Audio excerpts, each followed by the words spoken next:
Welcome to Timeless Wisdom Audio. In a world where women were expected to be merely quiet and obedient, one voice dared to shatter the silence. Honestly, a vindication of the rights of women is not just a book. It is a revolution on paper. Listen, Mary Wollstonecraft did not want women to have power over men, but power over themselves. Her fierce words from the 18th century still echo loudly today. Are you ready to break the invisible chains of history? Let us turn that very first page together. Chapter 1. The Rights and Involved Duties of Mankind Considered. In the present state of society, it appears necessary to go back to first principles in search of the most simple truths, and to dispute with some prevailing prejudice every inch of ground. To clear my way, I must be allowed to ask some plain questions, and the answers will probably appear as unequivocal as the axioms on which reasoning is built. Though, when entangled with various motives of action, they are formally contradicted, either by the words or conduct of men. In what does man's preeminence over the brute creation consist? The answer is as clear as that a half is less than the whole. In reason. What acquirement exalts one being above another? Virtue, we spontaneously reply. For what purpose were the passions implanted? That man, by struggling with them, might attain a degree of knowledge denied to the brutes. Whispers experience. Consequently, the perfection of our nature and capability of happiness must be estimated by the degree of reason, virtue, and knowledge that distinguish the individual and direct the laws which bind society, and that from the exercise of reason, knowledge, and virtue naturally flow, is equally undeniable if mankind be viewed collectively. The rights and duties of man thus simplified, it seems almost impertinent to attempt to illustrate truths that appear so incontrovertible. Yet such deeply rooted prejudices have clouded reason, and such spurious qualities have assumed the name of virtues, that it is necessary to pursue the course of reason, as it has been perplexed and involved in error, by various adventitious circumstances, comparing the simple axiom with casual deviations. Men, in general, seem to employ their reason to justify prejudices, which they have imbibed. They cannot trace how, rather than to root them out. The mind must be strong that resolutely forms its own principles. For a kind of intellectual cowardice prevails, which makes many men shrink from the task, or only do it by halves. Yet the imperfect conclusions thus drawn are frequently very plausible, because they are built on partial experience, on just, though narrow views. Going back to first principles, vice skulks, with all its native deformity, from close investigation, but a set of shallow reasoners are always exclaiming that these arguments prove too much, and that a measure rotten at the core may be expedient. Thus, expediency is continually contrasted with simple principles, till truth is lost in a mist of words, virtue in forms, and knowledge rendered a sounding nothing by the specious prejudices that assume its name. That the society is formed in the wisest manner, whose constitution is founded on the nature of man, strikes in the abstract, every thinking being so forcibly, that it looks like presumption to endeavor to bring forward proofs, though proof must be brought, or the strong hold of prescription will never be forced by reason. Yet to urge prescription as an argument to justify the depriving men or women of their natural rights is one of the absurd sophisms which daily insult common sense. The civilization of the bulk of the people of Europe is very partial. Nay, it may be made a question whether they have acquired any virtues in exchange for innocence, equivalent to the misery produced by the vices that have been plastered over unsightly ignorance, and the freedom which has been bartered for splendid slavery. The desire of dazzling by riches, the most certain preeminence that man can obtain, the pleasure of commanding flattering sycophants, and many other complicated low calculations of doting self-love have all contributed to overwhelm the mass of mankind, and make liberty a convenient handle for mock patriotism. For whilst rank and titles are held of the utmost importance, before which genius must hide its diminished head. It is, with a few exceptions, very unfortunate for a nation when a man of abilities, without rank or property, pushes himself forward to notice. Alas, what unheard of misery have thousands suffered to purchase a cardinal's hat for an intriguing, obscure adventurer who longed to be ranked with princes, or lord it over them by seizing the triple crown. Such, indeed, has been the wretchedness that has flowed from hereditary honors, riches, and monarchy, that men of lively sensibility have almost uttered blasphemy in order to justify the dispensations of Providence. Man has been held out as independent of his power who made him, or as a lawless planet darting from its orbit to steal the celestial fire of reason. And the vengeance of heaven, lurking in the subtile flame, sufficiently punished his temerity by introducing evil into the world. Impressed by this view of the misery and disorder which pervaded society, and fatigued with jostling against artificial fools, Rousseau became enamored of solitude, and being at the same time an optimist, he labors with uncommon eloquence to prove that man was naturally a solitary animal. Misled by his respect for the goodness of God, who certainly for what man of sense and feeling can doubt it, gave life only to communicate happiness, he considers evil as positive and the work of man, not aware that he was exalting one attribute at the expense of another, equally necessary to divine perfection.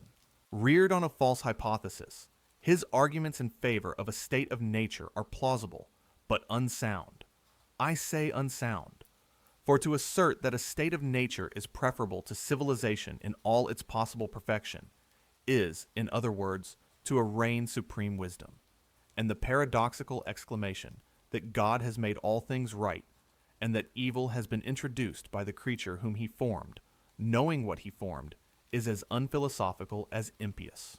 When that wise being, who created us and placed us here, saw the fair idea, he willed, by allowing it to be so, that the passions should unfold our reason, because he could see that present evil would produce future good.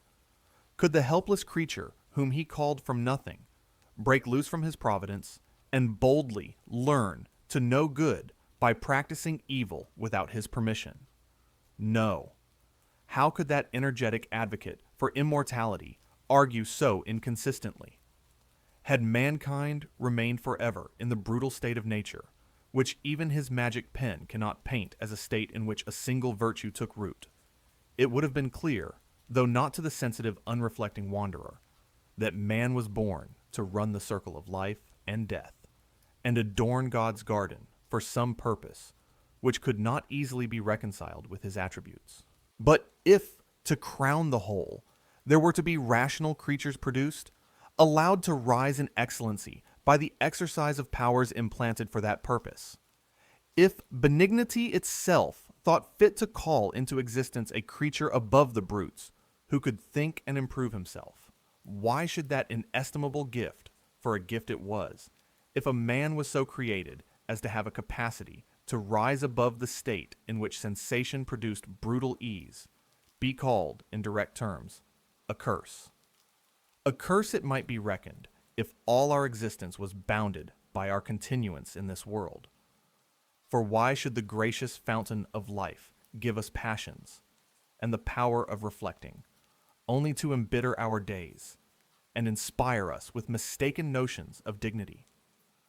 Why should he lead us from love of ourselves to the sublime emotions which the discovery of his wisdom and goodness excites, if these feelings were not set in motion to improve our nature, of which they make a part, and render us capable of enjoying a more godlike portion of happiness?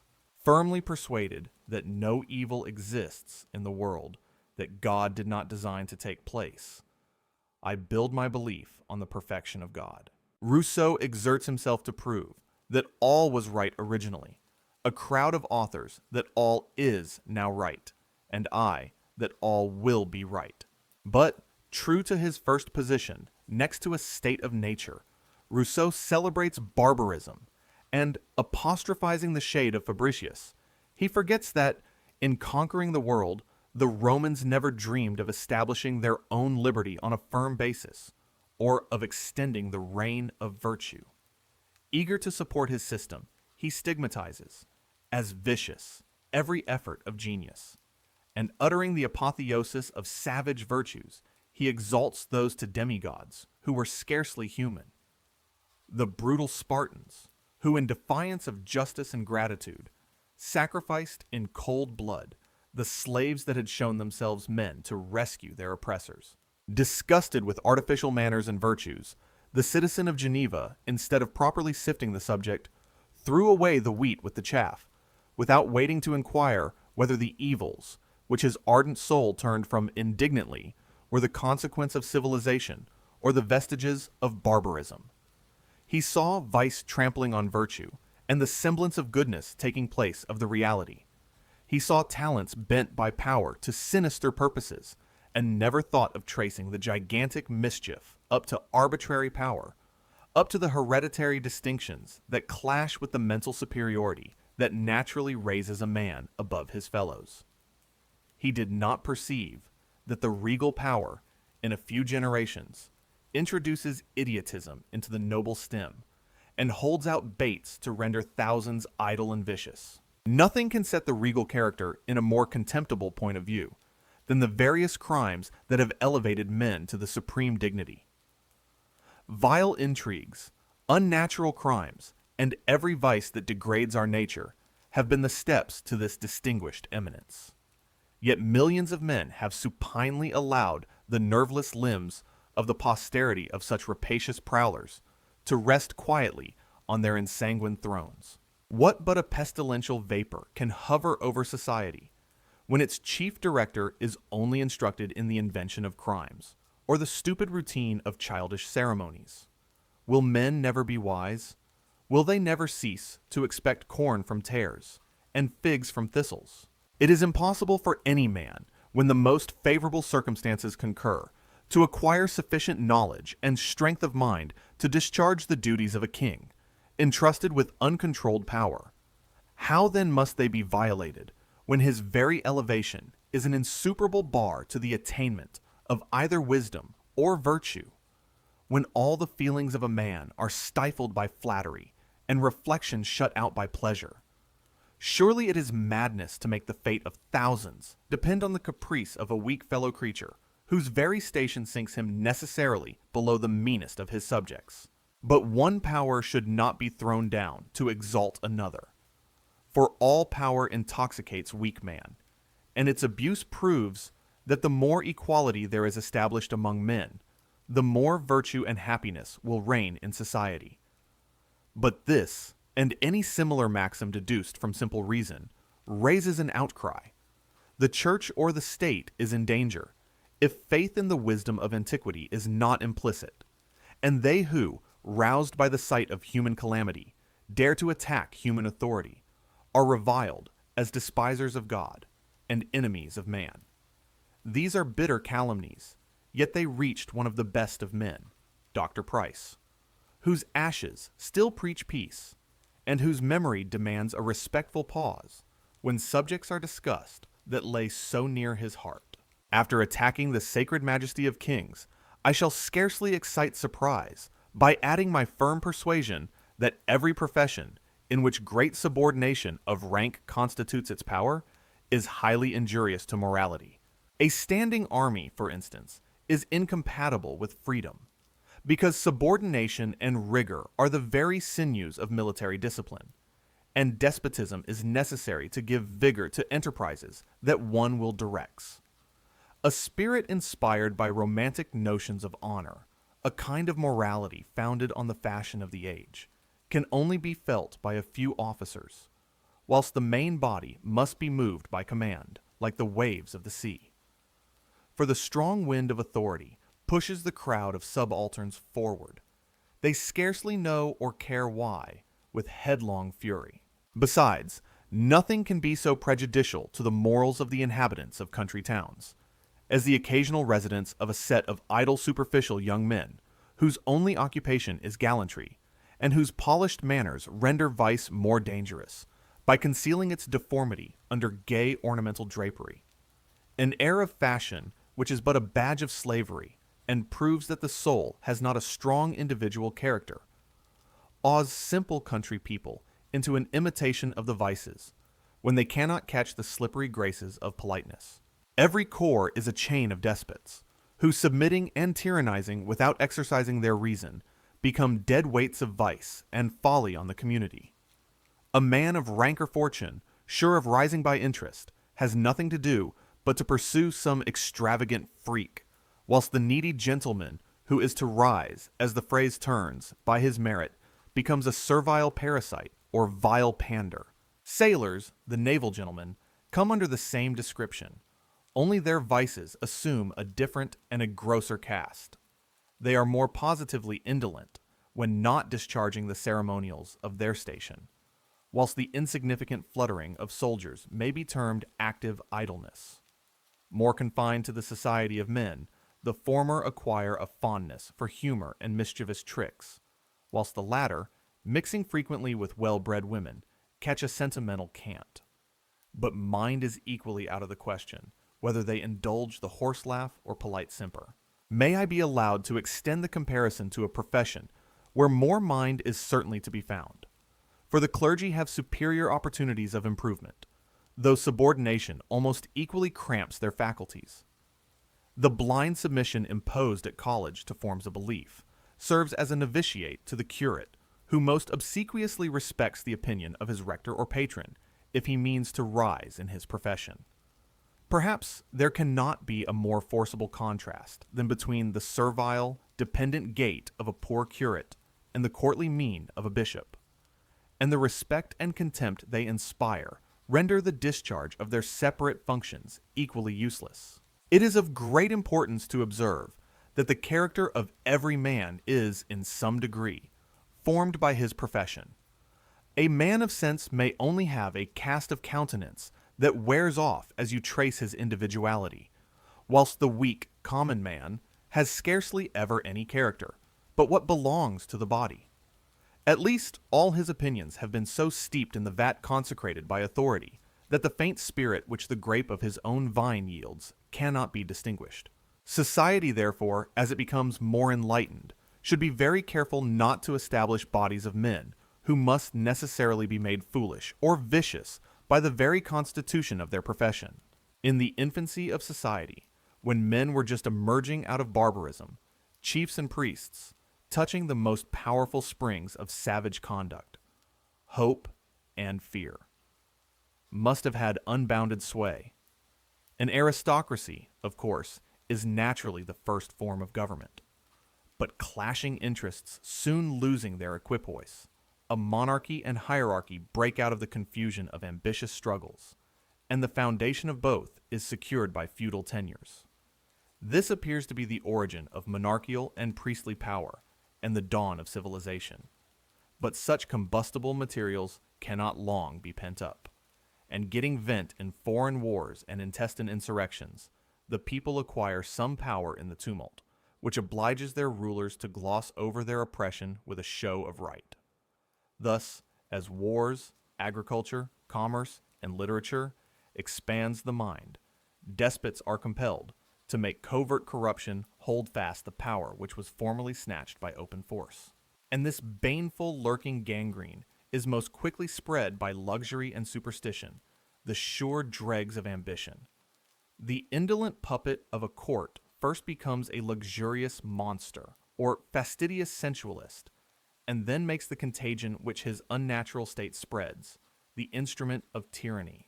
It is the pestiferous purple which renders the progress of civilization a curse, and warps the understanding, till men of sensibility doubt whether the expansion of intellect produces a greater portion of happiness or misery.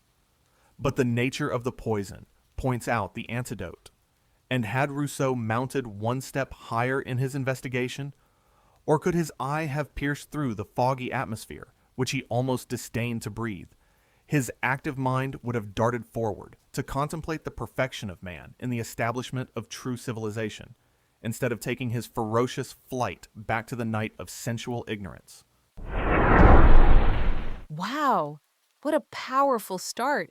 Mary Wollstonecraft is not holding back at all. She dives right into the deep end, asking what really makes us human, and her answer is clear. It is reason and virtue. She absolutely roasts kings and armies and blind obedience, arguing that absolute power corrupts everyone it touches. I love how she fearlessly takes on Rousseau, too. This is some truly incredible philosophy. So if you are enjoying this deep dive into history, be sure to like, subscribe, and leave a comment below. And keep listening because Chapter 2 is going to be even more amazing. Chapter 2. The prevailing opinion of a sexual character discussed. To account for and excuse the tyranny of man, many ingenious arguments have been brought forward to prove that the two sexes, in the acquirement of virtue, ought to aim at attaining a very different character. Or, to speak explicitly, women are not allowed to have sufficient strength of mind to acquire what really deserves the name of virtue. Yet it should seem, allowing them to have souls, that there is but one way appointed by Providence to lead mankind to either virtue or happiness. If then women are not a swarm of ephemeron triflers, why should they be kept in ignorance under the specious name of innocence? Men complain, and with reason, of the follies and caprices of our sex, when they do not keenly satirize our headstrong passions and groveling vices. Behold, I should answer, the natural effect of ignorance. The mind will ever be unstable that has only prejudices to rest on, and the current will run with destructive fury when there are no barriers to break its force.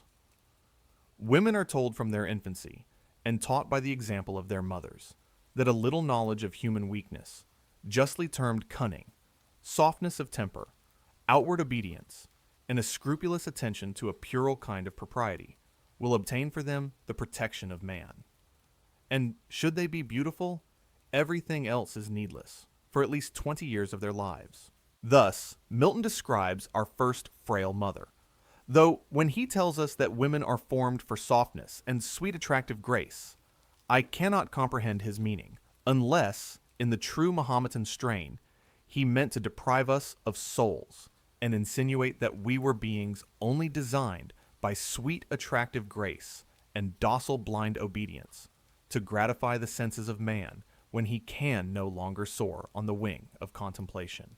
How grossly do they insult us, who thus advise us only to render ourselves gentle, domestic brutes. For instance, the winning softness, so warmly and frequently recommended, that governs by obeying. What childish expressions, and how insignificant is the being? Can it be an immortal one? Who will condescend to govern by such sinister methods? Certainly, says Lord Bacon, man is of kin to the beasts by his body, and if he be not of kin to God by his spirit, he is a base and ignoble creature.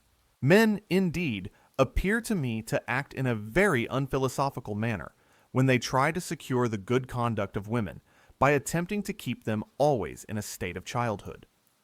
Rousseau was more consistent when he wished to stop the progress of reason in both sexes. For if men eat of the tree of knowledge, women will come in for a taste. But from the imperfect cultivation which their understandings now receive, they only attain a knowledge of evil. Children, I grant, should be innocent, but when the epithet is applied to men or women, it is but a civil term for weakness. For if it be allowed that women were destined by Providence to acquire human virtues, and by the exercise of their understandings, that stability of character which is the firmest ground to rest our future hopes upon, they must be permitted to turn to the fountain of light, and not forced to shape their course by the twinkling of a mere satellite. Milton, I grant, was of a very different opinion, for he only bends to the indefeasible right of beauty, though it would be difficult to render two passages, which I now mean to contrast, consistent. But into similar inconsistencies are great men often led by their senses, to whom thus Eve with perfect beauty adorned, my author and disposer, what thou bidst unargued I obey. So God ordains. God is thy law, thou mine. To know no more is woman's happiest knowledge and her praise. These are exactly the arguments that I have used to children, but I have added, your reason is now gaining strength, and till it arrives at some degree of maturity, you must look up to me for advice. Then you ought to think and only rely on God.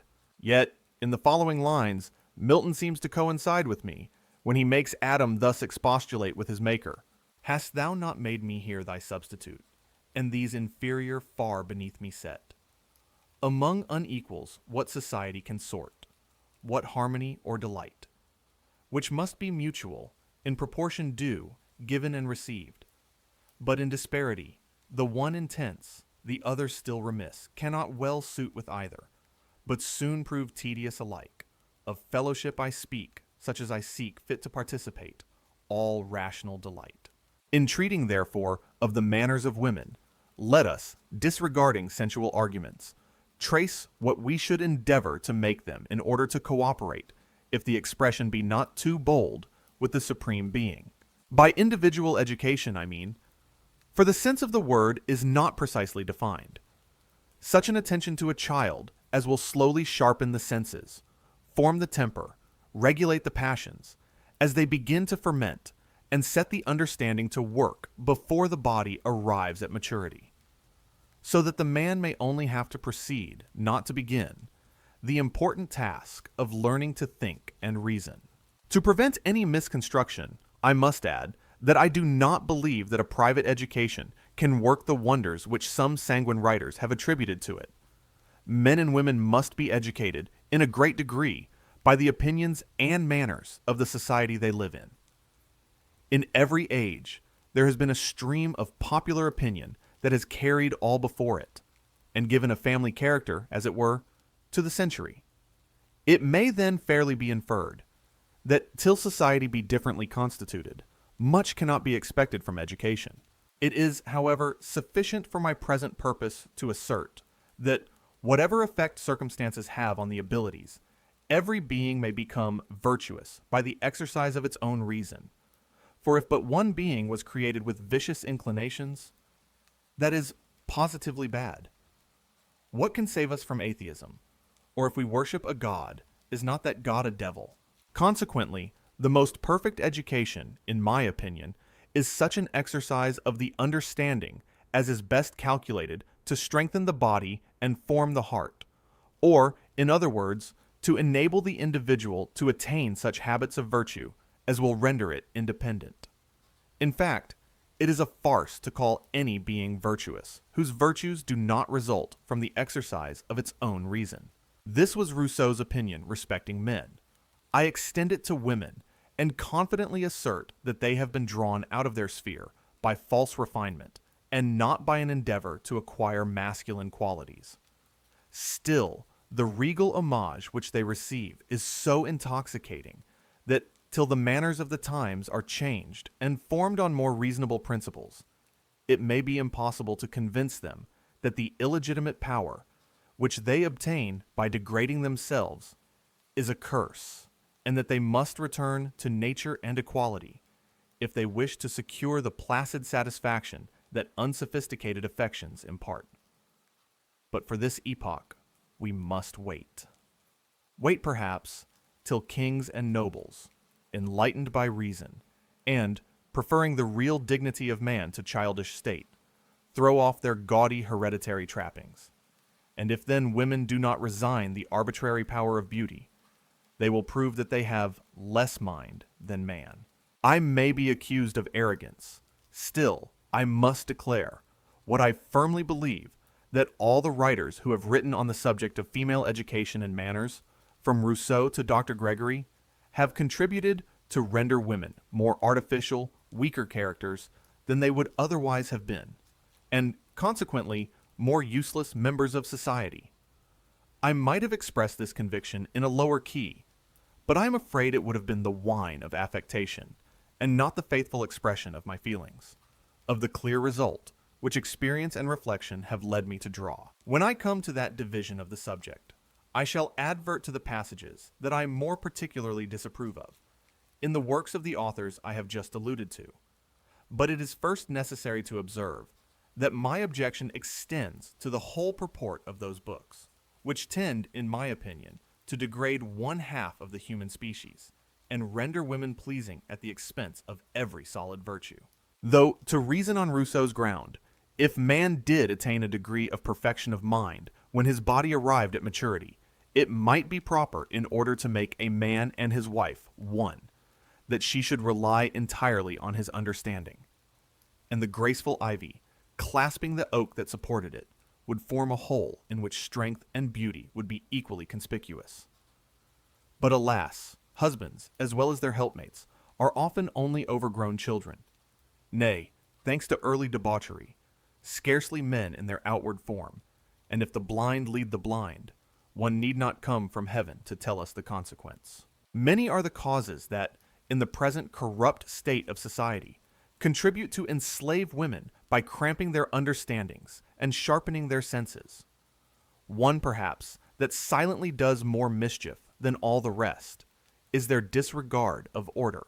To do everything in an orderly manner is a most important precept, which women, who, generally speaking, receive only a disorderly kind of education, seldom attend to with that degree of exactness that men, who from their infancy are broken into method, observe. This negligent kind of guesswork, for what other epithet can be used to point out the random exertions of a sort of instinctive common sense, never brought to the test of reason, prevents their generalizing matters of fact, so they do today what they did yesterday, merely because they did it yesterday.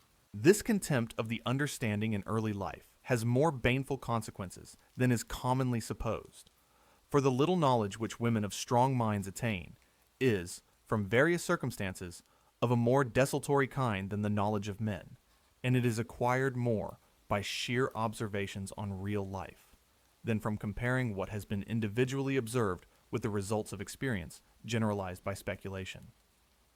Led by their dependent situation and domestic employments more into society, what they learn is rather by snatches, and as learning is with them, in general, only a secondary thing, they do not pursue any one branch with that persevering ardor necessary to give vigor to the faculties and clearness to the judgment. In the present state of society, a little learning is required to support the character of a gentleman, and boys are obliged to submit to a few years of discipline. But in the education of women, the cultivation of the understanding is always subordinate to the acquirement of some corporeal accomplishment. Even while enervated by confinement and false notions of modesty, the body is prevented from attaining that grace and beauty which relaxed half-formed limbs never exhibit. Besides, in youth, their faculties are not brought forward by emulation, and having no serious scientific study, if they have natural sagacity, it is turned too soon on life and manners. They dwell on effects and modifications without tracing them back to causes, and complicated rules to adjust behavior are a weak substitute for simple principles. As a proof that education gives this appearance of weakness to females, we may instance the example of military men, who are, like them, sent into the world before their minds have been stored with knowledge or fortified by principles. The consequences are similar. Soldiers acquire a little superficial knowledge, snatched from the muddy current of conversation, and, from continually mixing with society, they gain what is termed a knowledge of the world. And this acquaintance with manners and customs has frequently been confounded with a knowledge of the human heart. But can the crude fruit of casual observation, never brought to the test of judgment, formed by comparing speculation and experience, deserve such a distinction? Soldiers, as well as women, practice the minor virtues with punctilious politeness. Where is then the sexual difference, when the education has been the same? All the difference that I can discern arises from the superior advantage of liberty, which enables the former to see more of life. It is wandering from my present subject, perhaps, to make a political remark, but as it was produced naturally by the train of my reflections, I shall not pass it silently over. Standing armies can never consist of resolute, robust men. They may be well-disciplined machines, but they will seldom contain men under the influence of strong passions or with very vigorous faculties. And as for any depth of understanding, I will venture to affirm that it is as rarely to be found in the army as amongst women, and the cause, I maintain, is the same.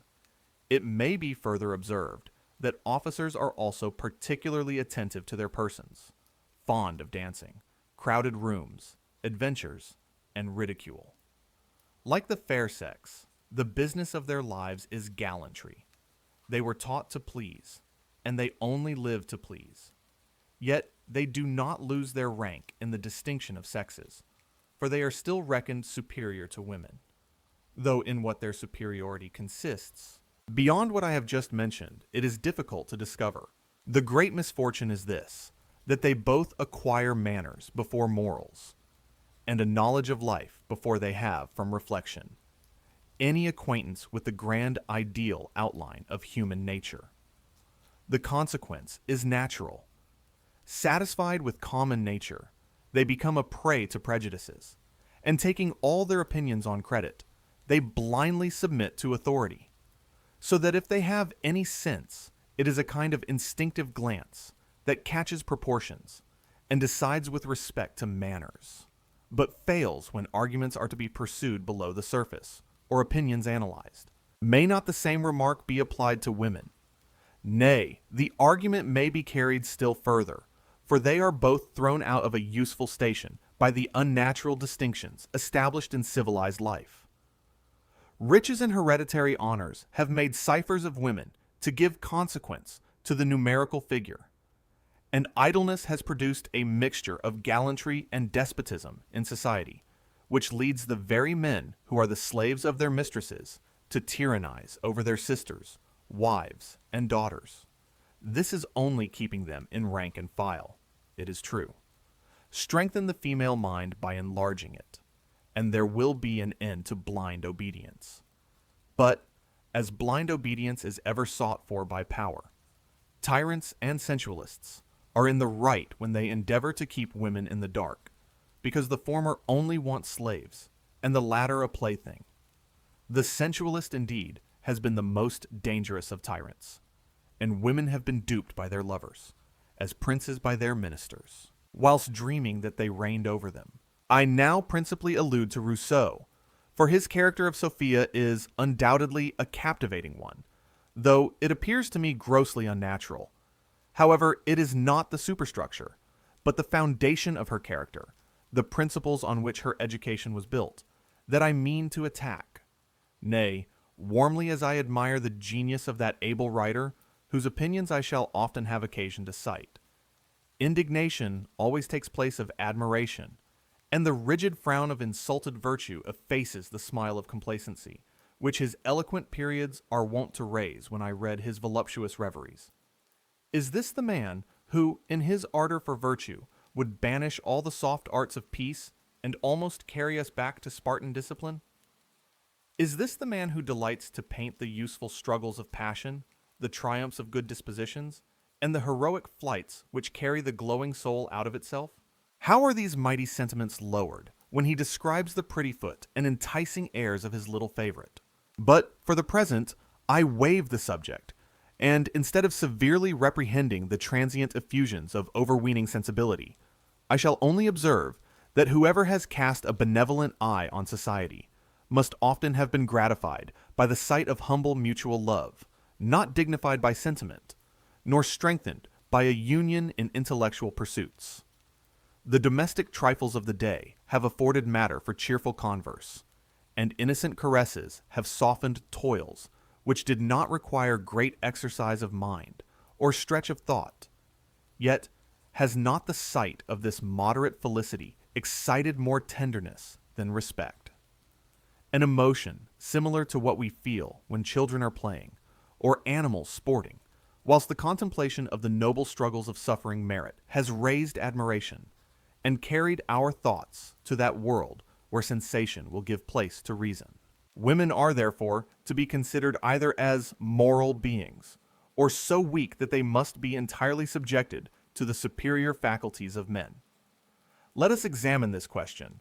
Rousseau declares that a woman should never, for a moment, feel herself independent, that she should be governed by fear to exercise her natural cunning, and made a coquettish slave in order to render her a more alluring object of desire, a sweeter companion to man whenever he chooses to relax himself. He carries the arguments, which he pretends to draw from the indications of nature, still further, and insinuates that truth and fortitude, the cornerstones of all human virtue, shall be cultivated with certain restrictions, because with respect to the female character, obedience is the grand lesson which ought to be impressed with unrelenting rigor. What nonsense! When will a great man arise with sufficient strength of mind to puff away the fumes which pride and sensuality have thus spread over the subject? If women are by nature inferior to men, their virtues must be the same in quality, if not in degree, or virtue is a relative idea. Consequently, their conduct should be founded on the same principles and have the same aim. Connected with man as daughters, wives, and mothers, their moral character may be estimated by their manner of fulfilling those simple duties.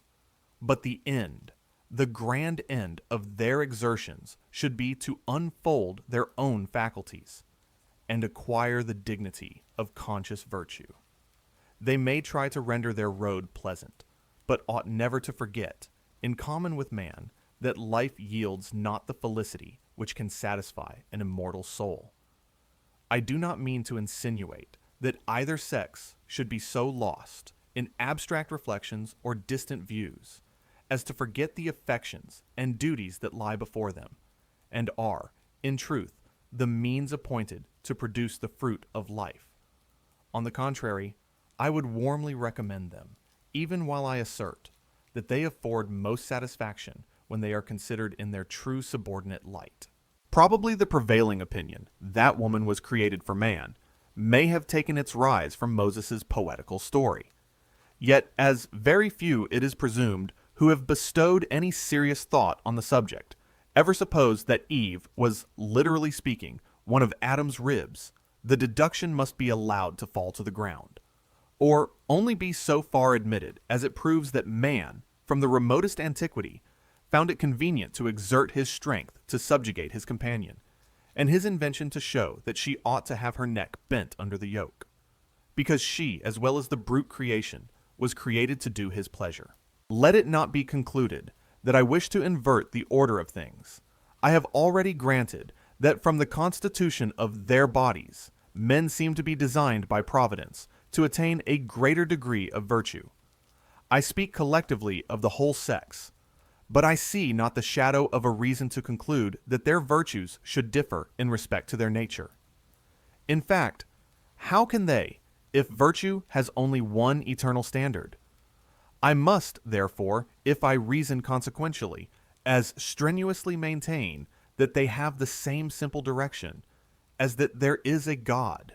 It follows, then, that cunning should not be opposed to wisdom, little cares to great exertions, nor insipid softness, varnished over with the name of gentleness, to that fortitude which grand views alone can inspire. I shall be told that woman would then lose many of her peculiar graces, and the opinion of a well-known poet might be quoted to refute my unqualified assertions. For Pope has said, in the name of the whole male sex, yet ne'er so sure our passions to create, as when she touched the brink of all we hate. In what light this sally places men and women, I shall leave to the judicious to determine. Meanwhile I shall content myself with observing, that I cannot discover why, unless they are mortal, females should always be degraded by being made subservient to love or lust. To speak disrespectfully of love is, I know, high treason against sentiment and fine feelings. But I wish to speak the simple language of truth, and rather to address the head than the heart. To endeavor to reason love out of the world would be to out Quixote Cervantes, and equally offend against common sense. But an endeavor to restrain this tumultuous passion, and to prove that it should not be allowed to dethrone superior powers, or to usurp the scepter which the understanding should ever coolly wield, appears less wild. Youth is the season for love in both sexes, but in those days of thoughtless enjoyment, provision should be made for the more important years of life, when reflection takes place of sensation. But Rousseau, and most of the male writers who have followed his steps, have warmly inculcated that the whole tendency of female education ought to be directed to one point to render them pleasing. Let me reason with the supporters of this opinion, who have any knowledge of human nature. Do they imagine that marriage can eradicate the habitude of life? The woman who has only been taught to please will soon find that her charms are oblique sunbeams, and that they cannot have much effect on her husband's heart when they are seen every day, when the summer is past and gone. Will she then have sufficient native energy to look into herself for comfort and cultivate her dormant faculties? Or is it not more rational to expect that she will try to please other men, and, in the emotions raised by the expectation of new conquests, endeavor to forget the mortification her love or pride has received, when the husband ceases to be a lover? And the time will inevitably come, her desire of pleasing will then grow languid, or become a spring of bitterness. And love, perhaps, the most evanescent of all passions, gives place to jealousy or vanity. I now speak of women who are restrained by principle or prejudice. Such women, though they would shrink from an intrigue with real abhorrence, yet, nevertheless, wish to be convinced by the homage of gallantry that they are cruelly neglected by their husbands, or days and weeks are spent in dreaming of the happiness enjoyed by congenial souls, till the health is undermined and the spirits broken by discontent. How, then, can the great art of pleasing be such a necessary study? It is only useful to a mistress. The chaste wife and serious mother should only consider her power to please as the polish of her virtues, and the affection of her husband as one of the comforts that render her task less difficult, and her life happier. But, whether she be loved or neglected, her first wish should be to make herself respectable, and not rely for all her happiness on a being subject to like infirmities with herself. The amiable Dr. Gregory fell into a similar error. I respect his heart, but entirely disapprove of his celebrated legacy to his daughters. He advises them to cultivate a fondness for dress, because a fondness for dress, he asserts, is natural to them. I am unable to comprehend what either he or Rousseau mean when they frequently use this indefinite term. If they told us that in a pre-existent state the soul was fond of dress, and brought this inclination with it into a new body, I should listen to them with a half smile, as I often do when I hear a rant about innate elegance. But if he only meant to say that the exercise of the faculties will produce this fondness, I deny it. It is not natural, but arises, like false ambition in men, from a love of power. Dr. Gregory goes much further. He actually recommends dissimulation, and advises an innocent girl to give the lie to her feelings, and not dance with spirit, when gaiety of heart would make her feet eloquent, without making her gestures immodest. In the name of truth and common sense, why should not one woman acknowledge that she can take more exercise than another? Or in other words, that she has a sound constitution, and why to damp innocent vivacity is she darkly to be told that men will draw conclusions which she little thinks of? Let the libertine draw what inference he pleases, but I hope that no sensible mother will restrain the natural frankness of youth by instilling such indecent cautions.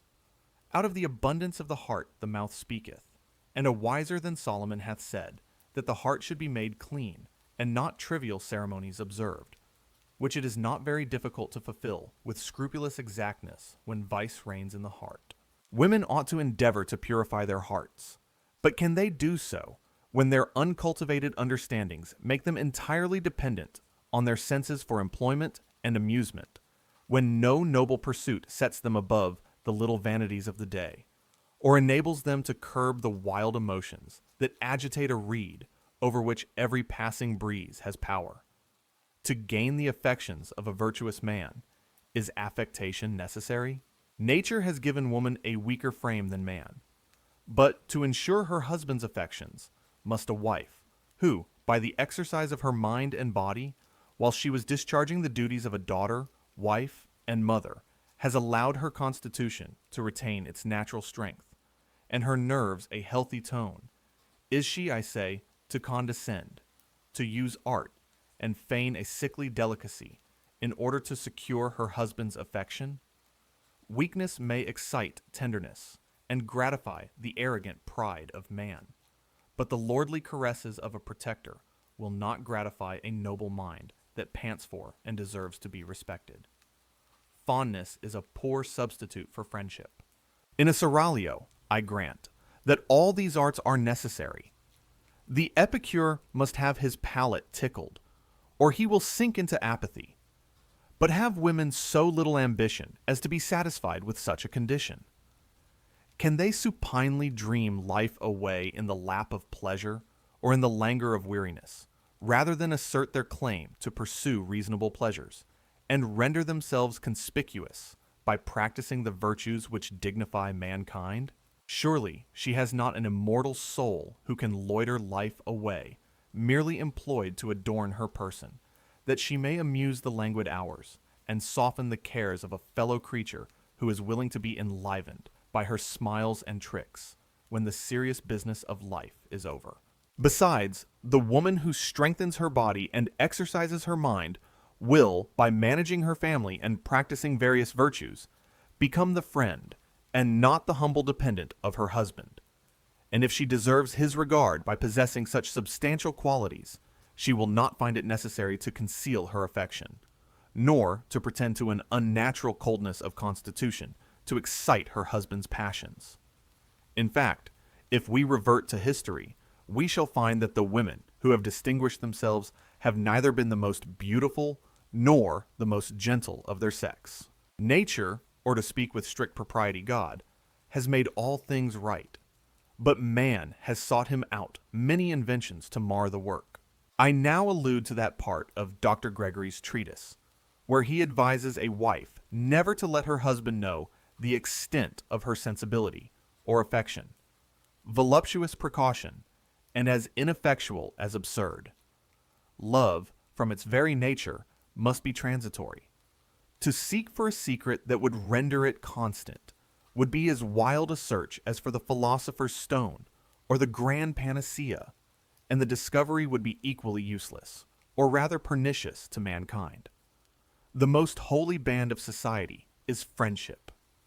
It has been well said by a shrewd satirist that rare as true love is, true friendship is still rarer. This is an obvious truth, and the cause not lying deep will not elude a slight glance of inquiry. Love, the common passion in which chance and sensation take place of choice and reason, is in some degree felt by the mass of mankind, for it is not necessary to speak, at present, of the emotions that rise above or sink below love. This passion, naturally increased by suspense and difficulties, draws the mind out of its accustomed state, and exalts the affections, but the security of marriage, allowing the fever of love to subside. A healthy temperature is thought insipid only by those who have not sufficient intellect to substitute the calm tenderness of friendship, the confidence of respect instead of blind admiration, and the sensual emotions of fondness. This must be, the course of nature. Friendship or indifference inevitably succeeds love, and this constitution seems perfectly to harmonize with the system of government which prevails in the moral world. Passions are spurs to action and open the mind, but they sink into mere appetites, become a personal momentary gratification when the object is gained and the satisfied mind rests in enjoyment.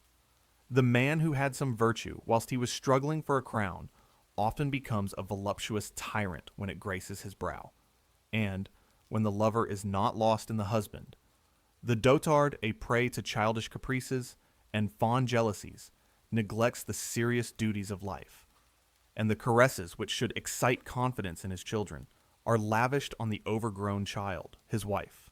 In order to fulfill the duties of life, and to be able to pursue with vigor the various employments which form the moral character, a master and mistress of a family ought not to continue to love each other with passion. I mean to say that they ought not to indulge those emotions which disturb the order of society and engross the thoughts that should be otherwise employed. The mind that has never been engrossed by one object wants vigor. If it can long be so, it is weak. A mistaken education, a narrow, uncultivated mind, and many sexual prejudices tend to make women more constant than men. But for the present, I shall not touch on this branch of the subject. I will go still further and advance, without dreaming of a paradox, that an unhappy marriage is often very advantageous to a family, and that the neglected wife is, in general, the best mother. And this would almost always be the consequence if the female mind was more enlarged. For it seems to be the common dispensation of Providence that what we gain in present enjoyment should be deducted from the treasure of life, experience, and that when we are gathering the flowers of the day and reveling in pleasure, the solid fruit of toil and wisdom should not be caught at the same time. The way lies before us. We must turn to the right or left, and he who will pass life away in bounding from one pleasure to another must not complain if he neither acquires wisdom nor respectability of character. Supposing for a moment that the soul is not immortal, and that man was only created for the present scene, I think we should have reason to complain that love, infantine fondness, ever grew insipid and palled upon the sense. Let us eat, drink, and love.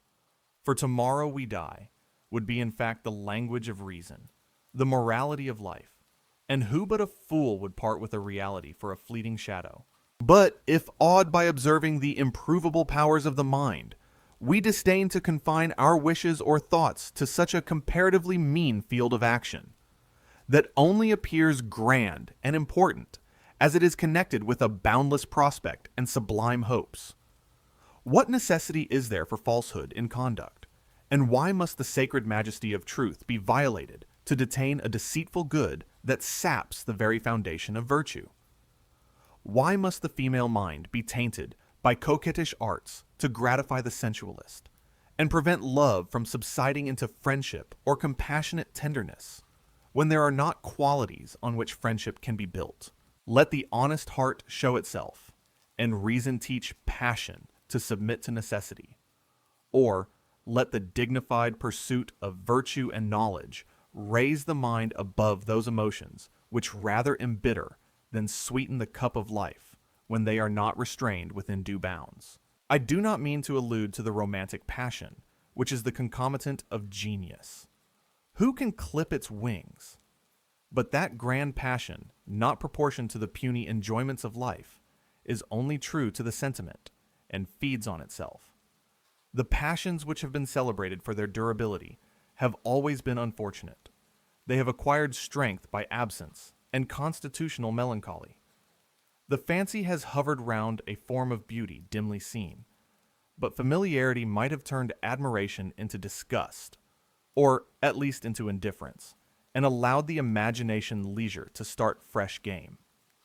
With perfect propriety, according to this view of things, does Rousseau make the mistress of his soul, Eloisa, love Saint Preux, when life was fading before her. But this is no proof of the immortality of the passion.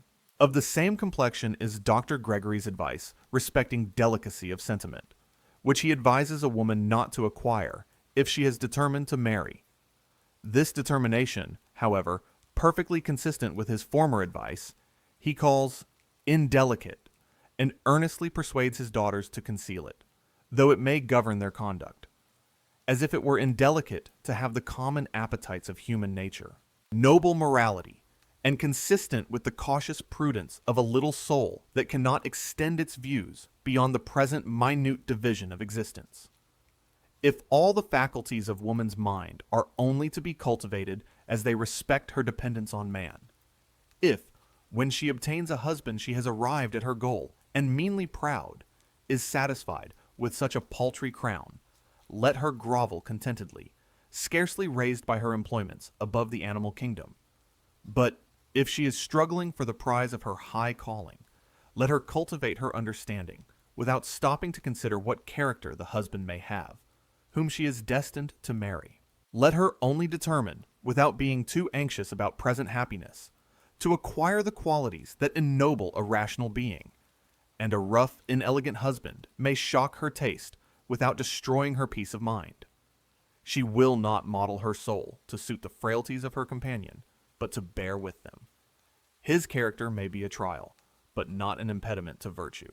If Dr. Gregory confined his remark to romantic expectations of constant love and congenial feelings, he should have recollected that experience will banish what advice can never make us cease to wish for, when the imagination is kept alive at the expense of reason. I own it frequently happens that women who have fostered a romantic, unnatural delicacy of feeling waste their lives in imagining how happy they should have been with a husband who could love them with a fervid increasing affection every day and all day. But they might as well pine married as single, and would not be a jot more unhappy with a bad husband than longing for a good one. That a proper education, or, to speak with more precision, a well-stored mind, would enable a woman to support a single life with dignity, I grant.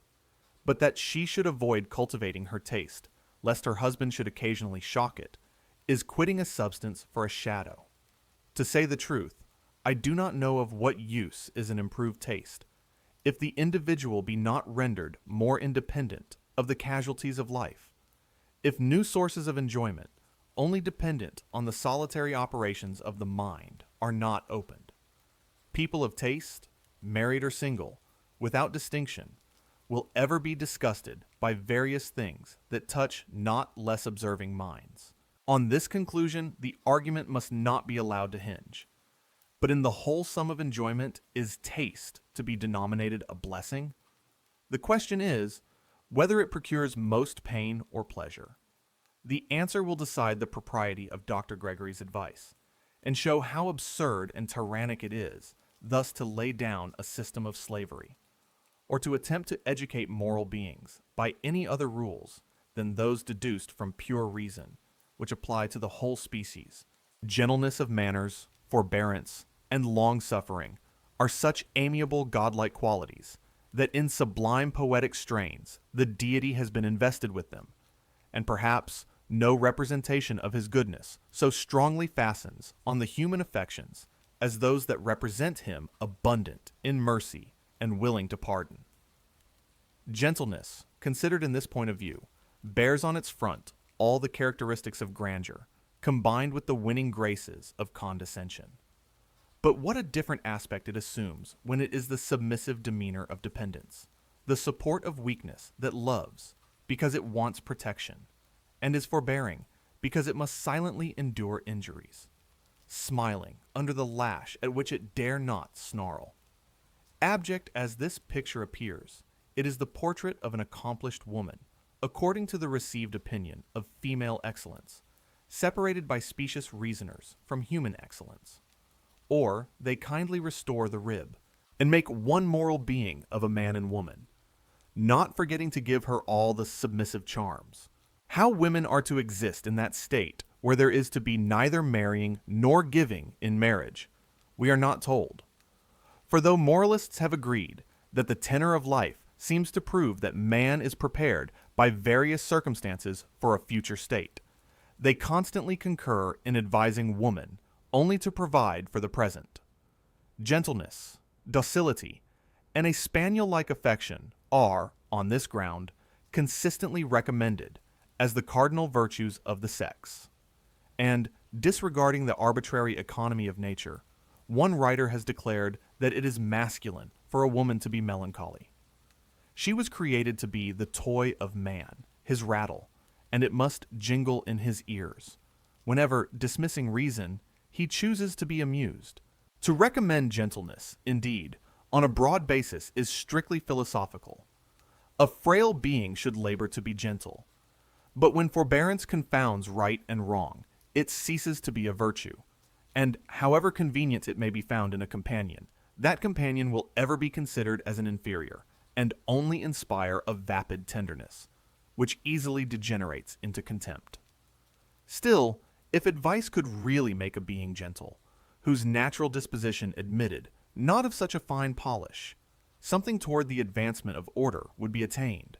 But if, as might quickly be demonstrated, only affectation be produced by this indiscriminate counsel, which throws a stumbling block in the way of gradual improvement, and true melioration of temper.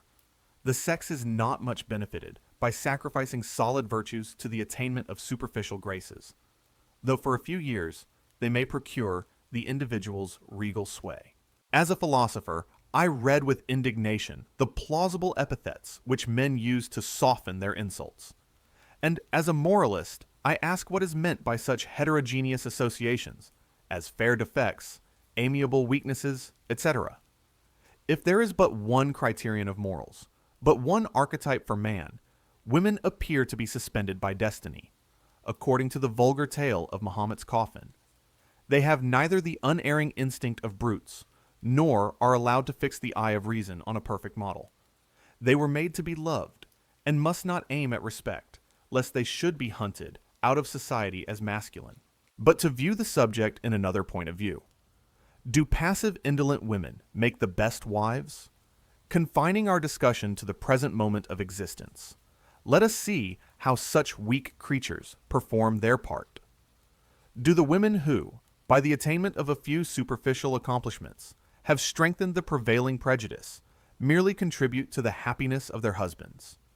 Do they display their charms merely to amuse them? And have women who have early imbibed notions of passive obedience sufficient character to manage a family or educate children? So far from it that, after surveying the history of woman, I cannot help agreeing with the severest satirist, considering the sex as the weakest as well as the most oppressed half of the species. What does history disclose but marks of inferiority, and how few women have emancipated themselves from the galling yoke of sovereign man? So few that the exceptions remind me of an ingenious conjecture respecting Newton, that he was probably a being of a superior order, accidentally caged in a human body. In the same style, I have been led to imagine that the few extraordinary women who have rushed in eccentrical directions out of the orbit prescribed to their sex were male spirits, confined by mistake in a female frame. But if it be not philosophical to think of sex when the soul is mentioned, the inferiority must depend on the organs, or the heavenly fire, which is to ferment the clay, is not given in equal portions. But avoiding, as I have hitherto done, any direct comparison of the two sexes collectively, or frankly acknowledging the inferiority of woman according to the present appearance of things, I shall only insist that men have increased that inferiority till women are almost sunk below the standard of rational creatures. Let their faculties have room to unfold, and their virtues to gain strength, and then determine where the whole sex must stand in the intellectual scale. Yet, let it be remembered that for a small number of distinguished women, I do not ask a place. It is difficult for us purblind mortals to say to what height human discoveries and improvements may arrive when the gloom of despotism subsides, which makes us stumble at every step. But when morality shall be settled on a more solid basis, then, without being gifted with a prophetic spirit, I will venture to predict that woman will be either the friend or slave of man. We shall not, as at present, doubt whether she is a moral agent, or the link which unites man with brutes. But should it then appear that, like the brutes they were principally created for the use of man, he will let them patiently bite the bridle, and not mock them with empty praise, or, should their rationality be proved, he will not impede their improvement merely to gratify his sensual appetites. He will not, with all the graces of rhetoric, advise them to submit implicitly their understandings to the guidance of man. He will not, when he treats of the education of women, assert that they ought never to have the free use of reason, nor would he recommend cunning and dissimulation to beings who are acquiring, in like manner as himself, the virtues of humanity. Surely there can be but one rule of right, if morality has an eternal foundation, and whoever sacrifices virtue, strictly so called, to present convenience, or whose duty it is to act in such a manner, lives only for the passing day, and cannot be an accountable creature. The poet then should have dropped his sneer when he says, "If weak women go astray, the stars are more in fault than they. For that they are bound by the adamantine chain of destiny is most certain, if it be proved that they are never to exercise their own reason, never to be independent, never to rise above opinion, or to feel the dignity of a rational will that only bows to God and often forgets that the universe contains any being but itself, and the model of perfection to which its ardent gaze is turned, to adore attributes that, softened into virtues, may be imitated in kind, though the degree overwhelms the enraptured mind. If, I say, for I would not impress by declamation when reason offers her sober light, if they are really capable of acting like rational creatures, let them not be treated like slaves, or like the brutes who are dependent on the reason of man when they associate with him. But cultivate their minds, give them the salutary, sublime curb of principle, and let them attain conscious dignity by feeling themselves only dependent on God. Teach them, in common with man, to submit to necessity instead of giving, to render them more pleasing, a sex to morals. Further, should experience prove that they cannot attain the same degree of strength of mind, perseverance and fortitude, let their virtues be the same in kind, though they may vainly struggle for the same degree, and the superiority of man will be equally clear, if not clearer, and truth, as it is a simple principle, which admits of no modification, would be common to both. Nay, the order of society, as it is at present regulated, would not be inverted, for woman would then only have the rank that reason assigned her, and arts could not be practiced to bring the balance even, much less to turn it. These may be termed utopian dreams. Thanks to that being who impressed them on my soul, and gave me sufficient strength of mind to dare to exert my own reason, till becoming dependent only on him for the support of my virtue, I view with indignation the mistaken notions that enslave my sex. I love man as my fellow, but his scepter, real or usurped, extends not to me, unless the reason of an individual demands my homage.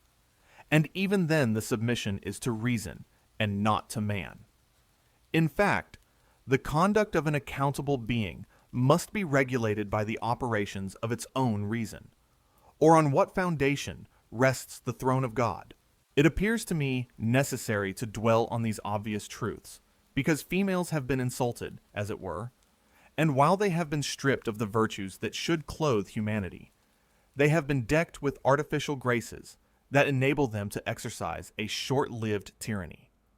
Love, in their bosoms, taking place of every nobler passion, their sole ambition is to be fair, to raise emotion instead of inspiring respect. And this ignoble desire, like the servility in absolute monarchies, destroys all strength of character.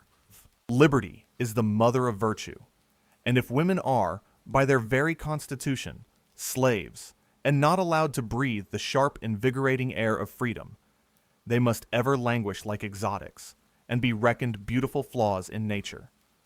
Let it also be remembered that they are the only flaw. As to the argument respecting the subjection in which the sex has ever been held, it retorts on man.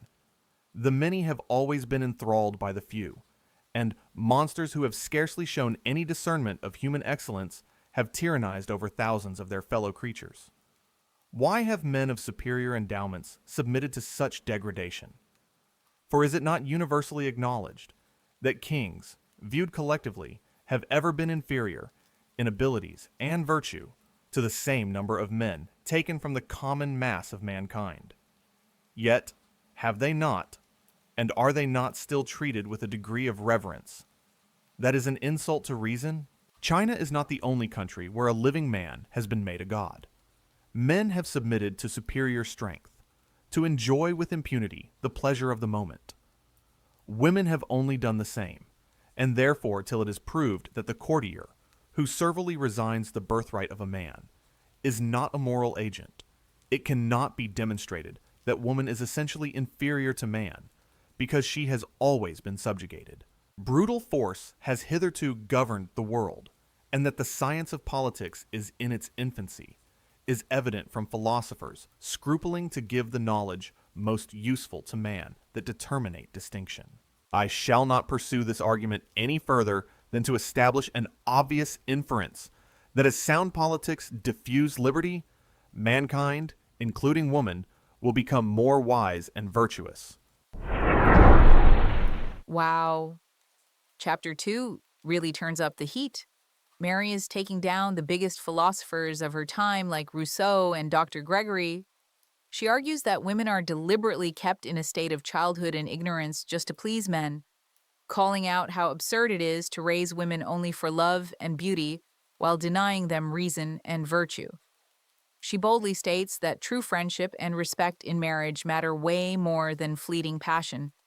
This is such a groundbreaking take for the 18th century. If you are loving this unapologetic feminist history, make sure to hit that like button, subscribe, and drop a comment below. You definitely do not want to miss what she has to say in Chapter 3. Chapter 3.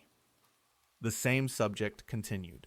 Bodily strength, from being the distinction of heroes, is now sunk into such unmerited contempt that men as well as women seem to think it unnecessary.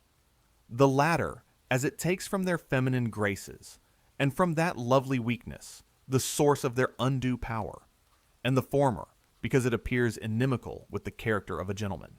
That they have both by departing from one extreme run into another may easily be proved, but at first may be proper to observe that a vulgar error has obtained a degree of credit, which has given force to a false conclusion in which an effect has been mistaken for a cause.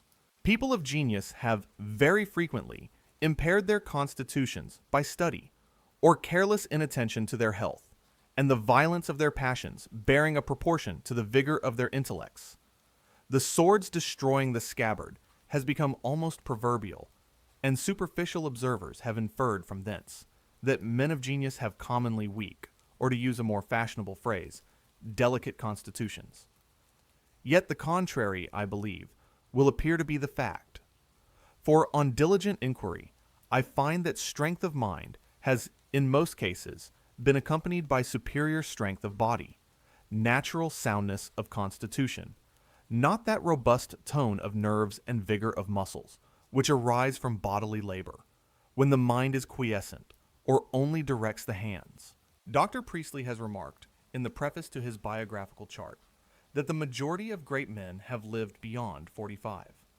And, considering the thoughtless manner in which they lavish their strength when investigating a favorite science, they have wasted the lamp of life, forgetful of the midnight hour.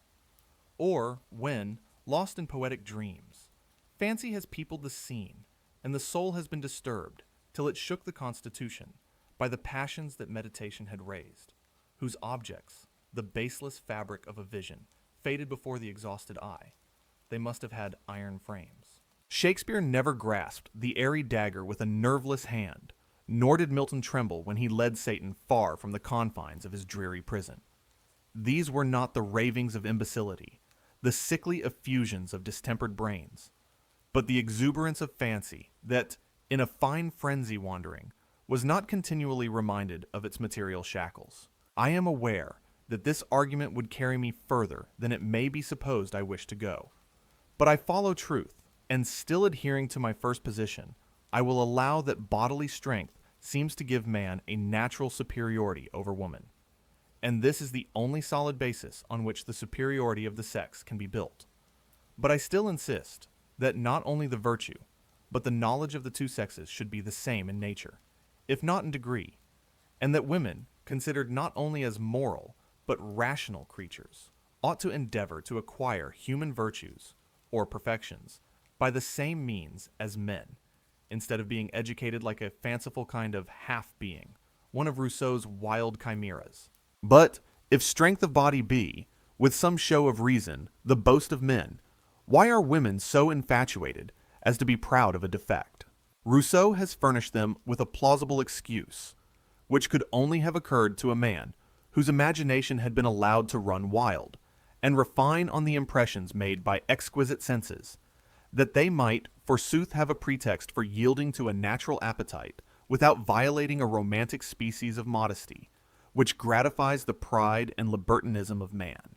Women deluded by these sentiments sometimes boast of their weakness, cunningly obtaining power by playing on the weakness of men. And they may well glory in their illicit sway, for, like Turkish bashaws, they have more real power than their masters. but virtue is sacrificed to temporary gratifications, and the respectability of life to the triumph of an hour. Women, as well as despots, have now, perhaps, more power than they would have if the world, divided and subdivided into kingdoms and families, was governed by laws deduced from the exercise of reason. But in obtaining it, to carry on the comparison, their character is degraded, and licentiousness spread through the whole aggregate of society. The many become pedestal to the few. I, therefore, will venture to assert that till women are more rationally educated, the progress of human virtue and improvement in knowledge must receive continual checks. And if it be granted that woman was not created merely to gratify the appetite of man, nor to be the upper servant, who provides his meals and takes care of his linen, it must follow that the first care of those mothers or fathers who really attend to the education of females should be, if not to strengthen the body, at least not to destroy the constitution by mistaken notions of beauty and female excellence. Nor should girls ever be allowed to imbibe the pernicious notion that a defect can, by any chemical process of reasoning, become an excellence. In this respect, I am happy to find that the author of one of the most instructive books that our country has produced for children coincides with me in opinion. I shall quote his pertinent remarks to give the force of his respectable authority to reason. But should it be proved that woman is naturally weaker than man, from whence does it follow that it is natural for her to labor to become still weaker than nature intended her to be? Arguments of this cast are an insult to common sense and savor of passion. The divine right of husbands, like the divine right of kings, may, it is to be hoped, in this enlightened age, be contested without danger, and though conviction may not silence many boisterous disputants, yet, when any prevailing prejudice is attacked, the wise will consider and leave the narrow-minded to rail with thoughtless vehemence at innovation. The mother, who wishes to give true dignity of character to her daughter, must, regardless of the sneers of ignorance, proceed on a plan diametrically opposite to that which Rousseau has recommended with all the deluding charms of eloquence and philosophical sophistry. For his eloquence renders absurdities plausible, and his dogmatic conclusions puzzle, without convincing those who have not ability to refute them. Throughout the whole animal kingdom, every young creature requires almost continual exercise, and the infancy of children, conformable to this intimation, should be passed in harmless gambols, that exercise the feet and hands, without requiring very minute direction from the head, or the constant attention of a nurse. In fact, the care necessary for self-preservation is the first natural exercise of the understanding, as little inventions to amuse the present moment unfold the imagination. But these wise designs of nature are counteracted by mistaken fondness or blind zeal. The child is not left a moment to its own direction, particularly a girl, and thus rendered dependent. Dependence is called natural. To preserve personal beauty, woman's glory, the limbs and faculties are cramped with worse than Chinese bands, and the sedentary life which they are condemned to live, whilst boys frolic in the open air, weakens the muscles and relaxes the nerves. As for Rousseau's remarks, which have since been echoed by several writers, that they have naturally, that is from their birth, independent of education, a fondness for dolls, dressing, and talking, they are so puerile as not to merit a serious refutation. That a girl, condemned to sit for hours together, listening to the idle chat of weak nurses, or to attend at her mother's toilet, will endeavor to join the conversation, is, indeed, very natural, and that she will imitate her mother or aunts, and amuse herself by adorning her lifeless doll, as they do in dressing her, poor innocent babe, is undoubtedly a most natural consequence. For men of the greatest abilities have seldom had sufficient strength to rise above the surrounding atmosphere. And, if the page of genius has always been blurred by the prejudices of the age, some allowance should be made for a sex, who, like kings, always see things through a false medium. In this manner, may the fondness for dress, conspicuous in women, be easily accounted for, without supposing it the result of a desire to please the sex on which they are dependent. The absurdity, in short, of supposing that a girl is naturally a coquette, and that a desire connected with the impulse of nature to propagate the species should appear even before an improper education has, by heating the imagination, called it forth prematurely, is so unphilosophical that such a sagacious observer as Rousseau would not have adopted it, if he had not been accustomed to make reason give way to his desire of singularity, and truth to a favorite paradox. Yet thus to give a sex to mind was not very consistent with the principles of a man who argued so warmly and so well for the immortality of the soul.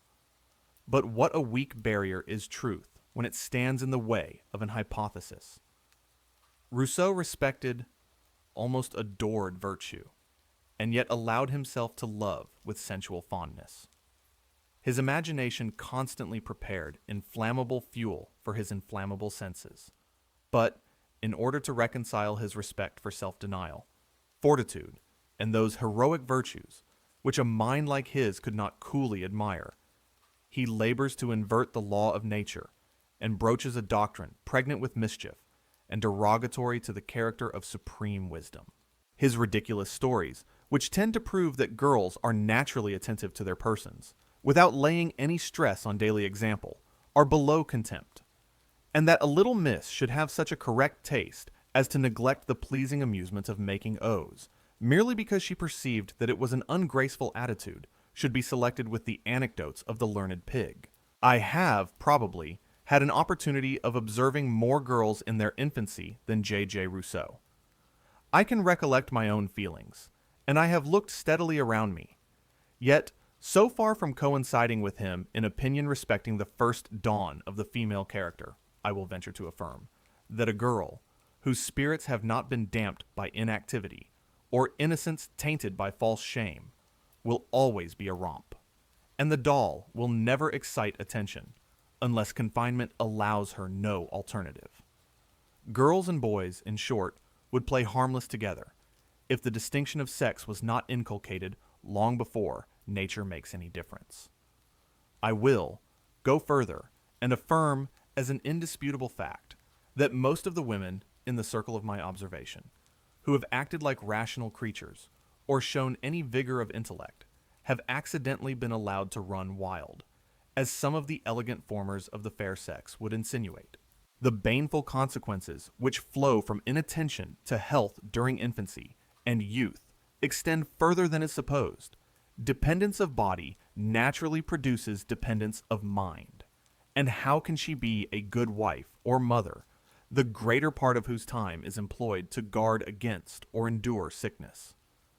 Nor can it be expected that a woman will resolutely endeavor to strengthen her constitution and abstain from enervating indulgences if artificial notions of beauty and false descriptions of sensibility have been early entangled with her motives of action.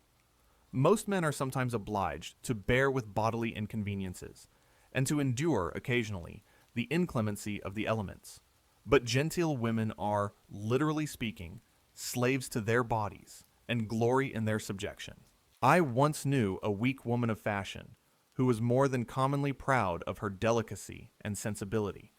She thought a distinguishing taste and puny appetite the height of all human perfection, and acted accordingly.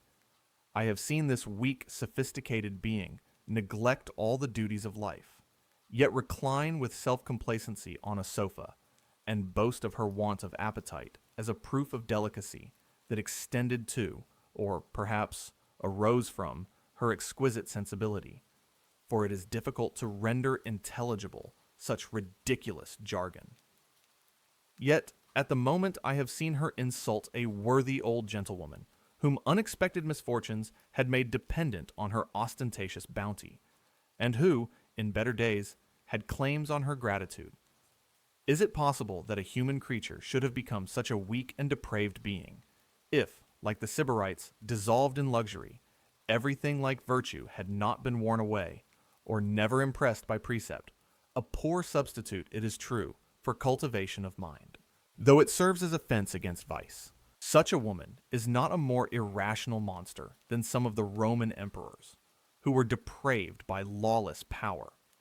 Yet, since kings have been more under the restraint of law, and the curb, however weak, of honor, the records of history are not filled with such unnatural instances of folly and cruelty.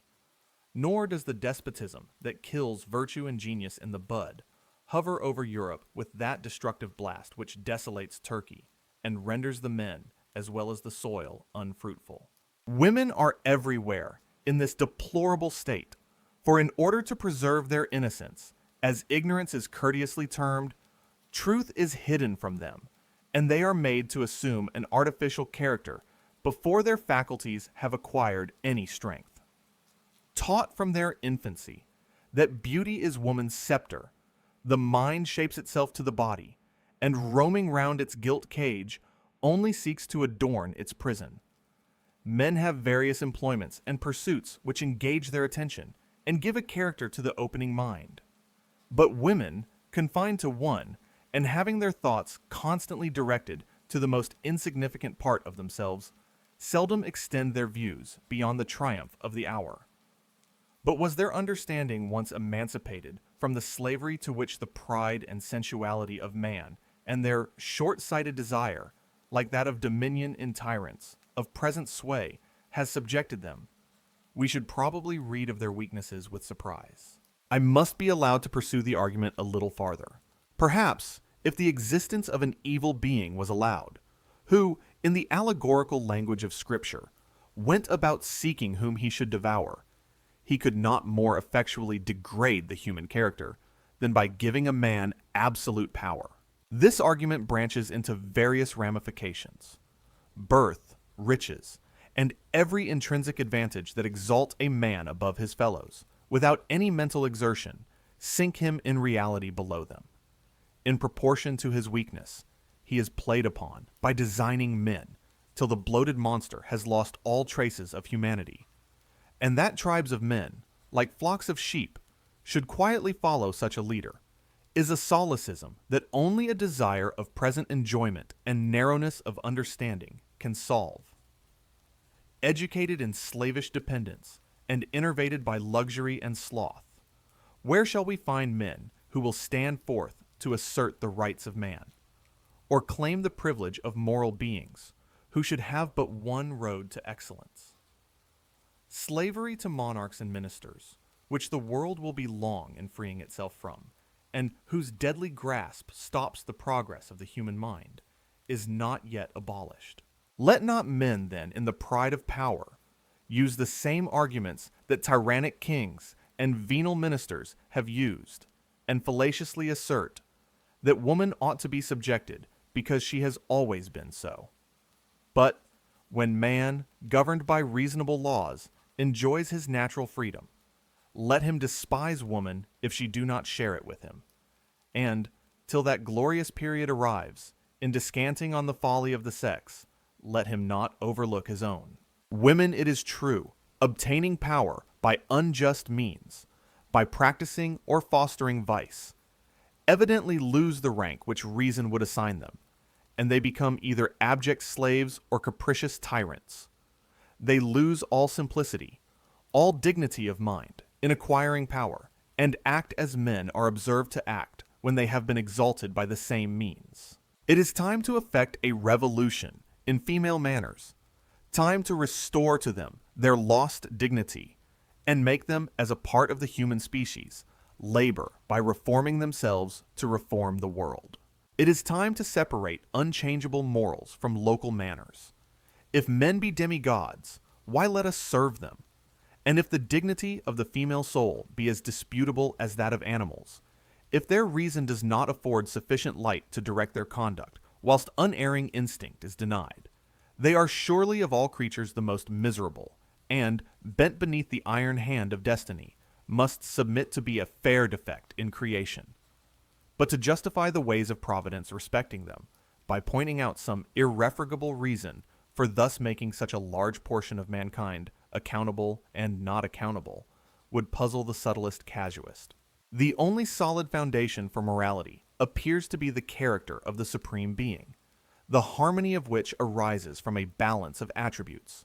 And to speak with reverence, one attribute seems to imply the necessity of another, He must be just, because he is wise. He must be good, because he is omnipotent. For to exalt one attribute at the expense of another equally noble and necessary bears the stamp of the warped reason of man, the homage of passion. Man, accustomed to bow down to power in his savage state, can seldom divest himself of this barbarous prejudice, even when civilization determines how much superior mental is to bodily strength. And his reason is clouded by these crude opinions, even when he thinks of the deity. His omnipotence is made to swallow up, or preside over his other attributes, and those mortals are supposed to limit his power irreverently, who think that it must be regulated by his wisdom. I disclaim that species of humility, which, after investigating nature, stops at the author. The high and lofty one, who inhabiteth eternity, doubtless possesses many attributes of which we can form no conception. But reason tells me that they cannot clash with those I adore, and I am compelled to listen to her voice. It seems natural for man to search for excellence, and either to trace it in the object that he worships, or blindly to invest it with perfection as a garment. But what good effect can the latter mode of worship have on the moral conduct of a rational being? He bends to power. He adores a dark cloud, which may open a bright prospect to him, or burst in angry, lawless fury on his devoted head, he knows not why. And supposing that the deity acts from the vague impulse of an undirected will, man must also follow his own, or act according to rules deduced from principles which he disclaims as irreverent. Into this dilemma have both enthusiasts and cooler thinkers fallen, when they labored to free men from the wholesome restraints which a just conception of the character of God imposes. It is not impious thus to scan the attributes of the Almighty. In fact, who can avoid it that exercises his faculties? For to love God as the fountain of wisdom, goodness, and power appears to be the only worship useful to a being who wishes to acquire either virtue or knowledge. A blind, unsettled affection may, like human passions, occupy the mind and warm the heart, whilst to do justice, love mercy, and walk humbly with our God is forgotten. I shall pursue this subject still further when I consider religion in a light opposite to that recommended by Dr. Gregory, who treats it as a matter of sentiment or taste. To return from this apparent digression, it were to be wished that women would cherish an affection for their husbands, founded on the same principle that devotion ought to rest upon. No other firm base is there under heaven, for let them beware of the fallacious light of sentiment, too often used as a softer phrase for sensuality. It follows then, I think, that from their infancy, women should either be shut up like Eastern princes, or educated in such a manner as to be able to think and act for themselves. Why do men halt between two opinions and expect impossibilities? Why do they expect virtue from a slave, or from a being whom the constitution of civil society has rendered weak, if not vicious? Still, I know that it will require a considerable length of time to eradicate the firmly rooted prejudices which sensualists have planted. It will also require some time to convince women that they act contrary to their real interest on an enlarged scale, when they cherish or affect weakness under the name of delicacy, and to convince the world that the poisoned source of female vices and follies, if it be necessary, in compliance with custom, to use synonymous terms in a lax sense, has been the sensual homage paid to beauty of features, for it has been shrewdly observed by a German writer that a pretty woman, as an object of desire, is generally allowed to be so by men of all descriptions, whilst a fine woman, who inspires more sublime emotions by displaying intellectual beauty, may be overlooked or observed with indifference by those men who find their happiness in the gratification of their appetites. I foresee an obvious retort. Whilst man remains such an imperfect being as he appears hitherto to have been, he will, more or less, be the slave of his appetites. And those women obtaining most power who gratify a predominant one, the sex is degraded by a physical, if not by a moral necessity. This objection has, I grant, some force. But while such a sublime precept exists, as, "Be pure as your heavenly Father is pure," It would seem that the virtues of man are not limited by the being who alone could limit them, and that he may press forward without considering whether he steps out of his sphere by indulging such a noble ambition. To the wild billows it has been said, "Thus far shalt thou go, and no further, and here shall thy proud waves be stayed." Vainly then do they beat and foam, restrained by the power that confines the struggling planets within their orbits. Matter yields to the great governing spirit. But an immortal soul, not restrained by mechanical laws, and struggling to free itself from the shackles of matter, contributes to, instead of disturbing, the order of creation, when, cooperating with the Father of Spirits, it tries to govern itself by the invariable rule that, in a degree, before which our imagination faints, the universe is regulated. Besides, if women are educated for dependence, that is, to act according to the will of another fallible being, and submit, right or wrong, to power, where are we to stop?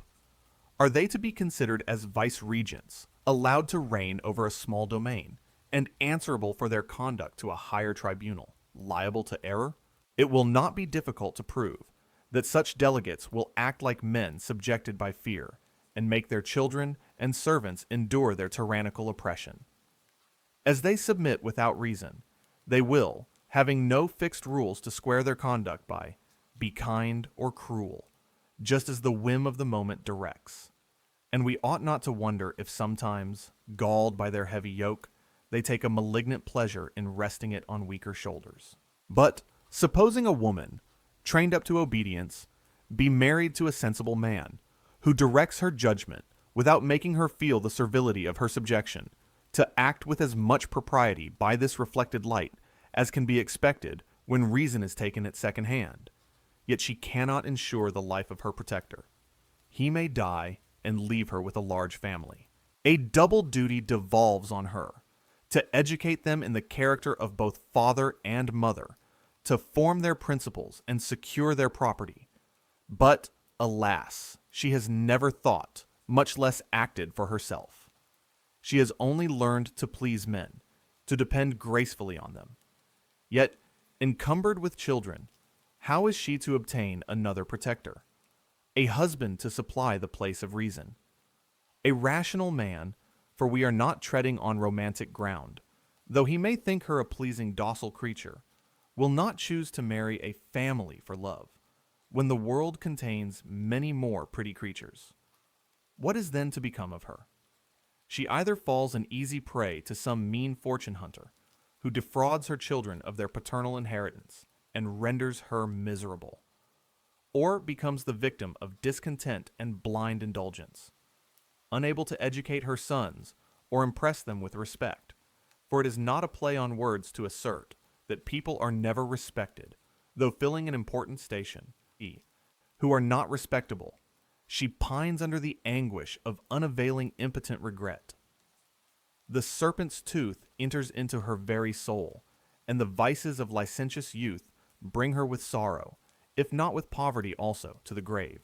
This is not an overcharged picture. On the contrary, it is a very possible case, and something similar must have fallen under every attentive eye. I have, however, taken it for granted that she was well disposed, though experience shows that the blind may as easily be led into a ditch as along the beaten road.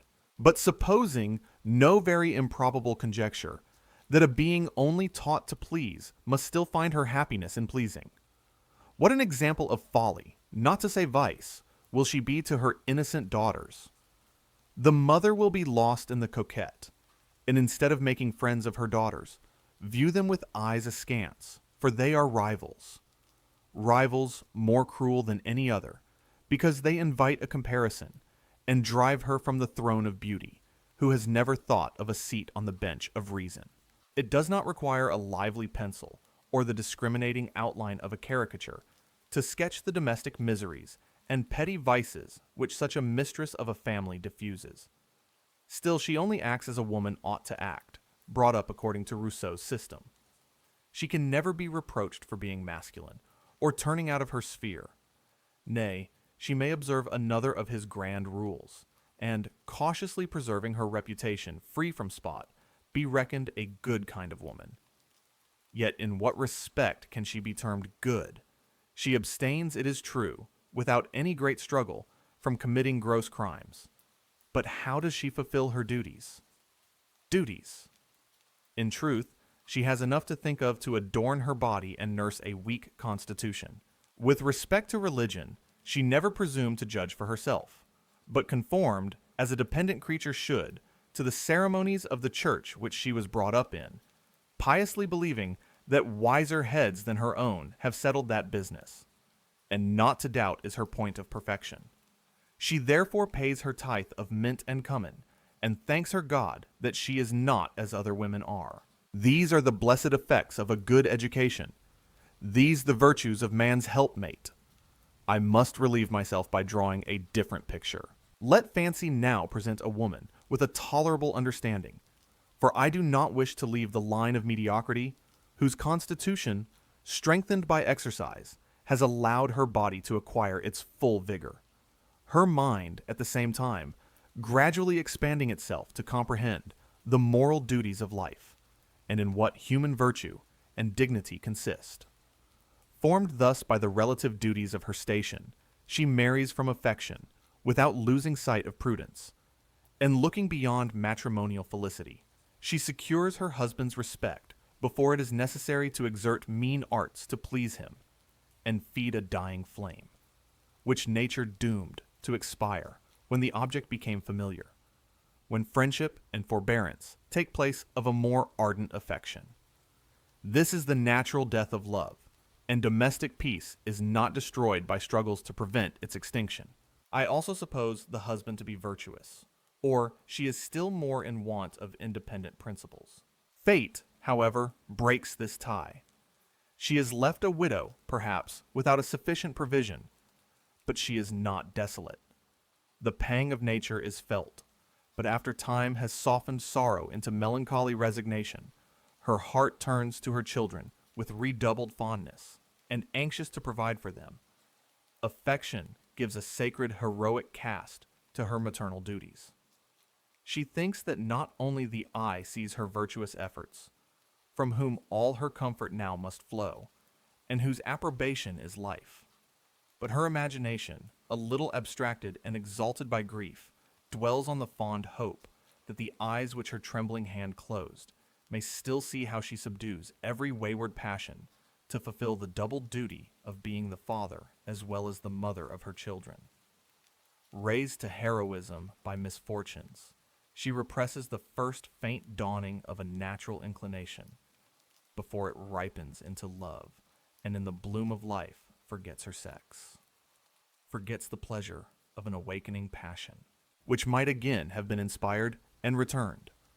She no longer thinks of pleasing, and conscious dignity prevents her from priding herself on account of the praise which her conduct demands. Her children have her love, and her brightest hopes are beyond the grave, where her imagination often strays. I think I see her surrounded by her children, reaping the reward of her care.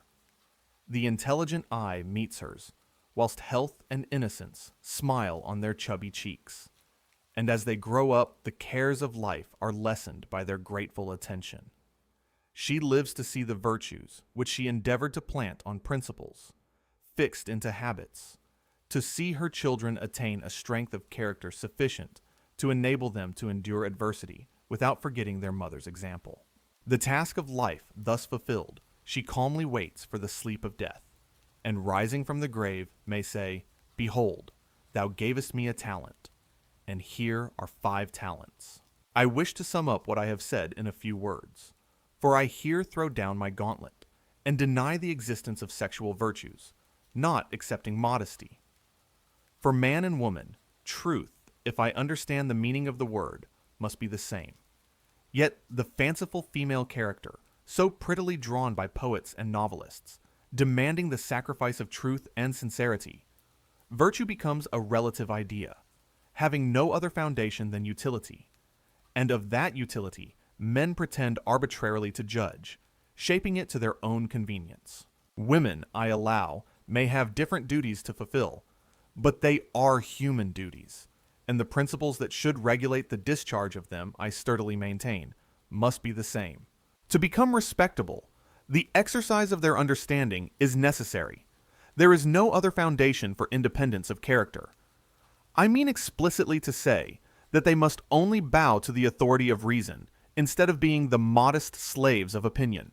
In the superior ranks of life, how seldom do we meet with a man of superior abilities, or even common acquirements? The reason appears to me clear. The state they are born in was an unnatural one. The human character has ever been formed by the employments the individual or class pursues, and if the faculties are not sharpened by necessity, they must remain obtuse. The argument may fairly be extended to women. For seldom occupied by serious business, the pursuit of pleasure gives that insignificancy to their character which renders the society of the great so insipid. The same want of firmness, produced by a similar cause, forces them both to fly from themselves to noisy pleasures and artificial passions, till vanity takes place of every social affection, and the characteristics of humanity can scarcely be discerned. Such are the blessings of civil governments, as they are at present organized, that wealth and female softness equally tend to debase mankind, and are produced by the same cause. But allowing women to be rational creatures, they should be incited to acquire virtues which they may call their own. For how can a rational being be ennobled by anything that is not obtained by its own exertions? What an incredible chapter! Mary Wollstonecraft is making such a compelling case against the idea that women are naturally weaker in mind and body. She argues that society and education force women into this frailty, calling out parents and society for raising girls like delicate flowers instead of strong, capable human beings. And that image of the widow who uses her reason and strength to raise her children alone is just so powerful.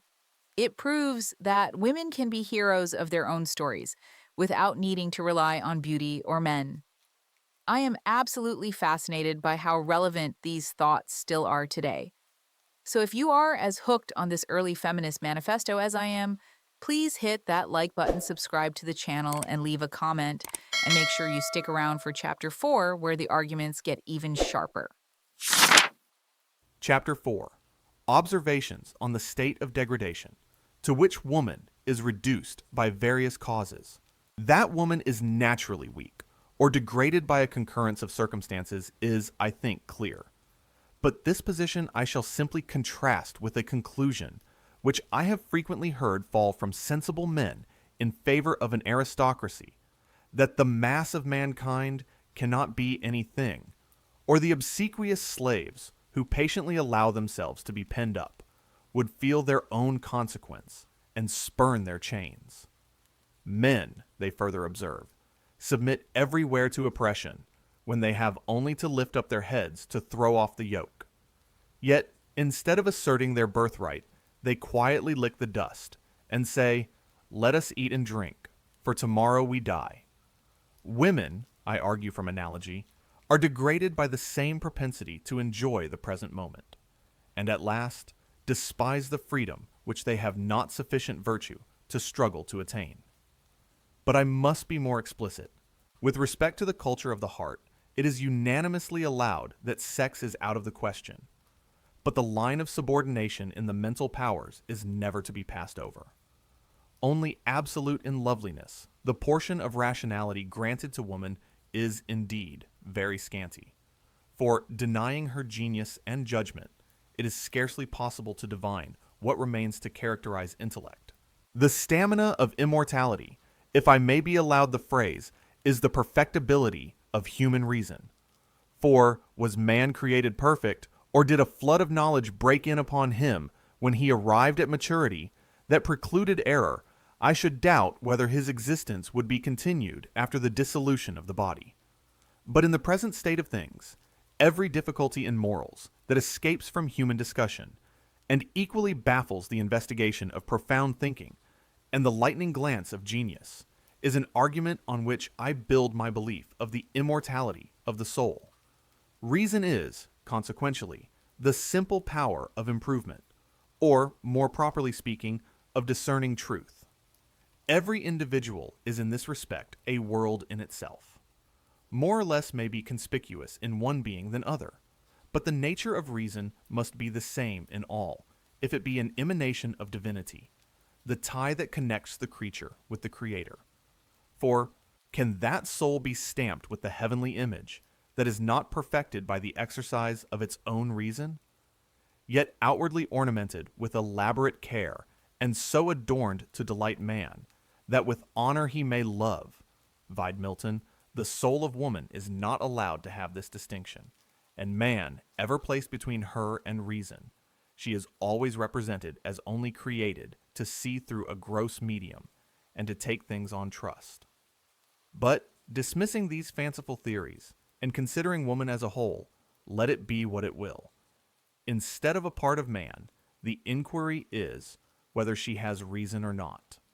If she has, which, for a moment, I will take for granted, she was not created merely to be the solace of man, and the sexual should not destroy the human character. Into this error, men have, probably, been led by viewing education in a false light, not considering it as the first step to form a being advancing gradually toward perfection. This word is not strictly just, but I cannot find a better, but only as a preparation for life. On this sensual error, for I must call it so, has the false system of female manners been reared, which robs the whole sex of its dignity, and classes the brown and fair with the smiling flowers that only adorn the land. This has ever been the language of men, and the fear of departing from a supposed sexual character has made even women of superior sense adopt the same sentiments. Thus, understanding, strictly speaking, has been denied to woman, and instinct, sublimated into wit and cunning for the purposes of life, has been substituted in its stead. The power of generalizing ideas, of drawing comprehensive conclusions from individual observations, is the only acquirement for an immortal being that really deserves the name of knowledge.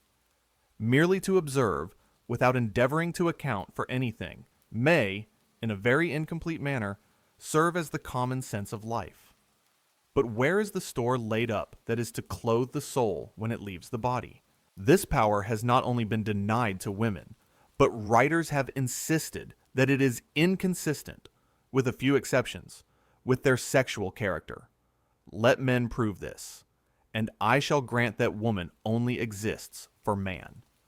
I must, however, previously remark that the power of generalizing ideas, to any great extent, is not very common amongst men or women.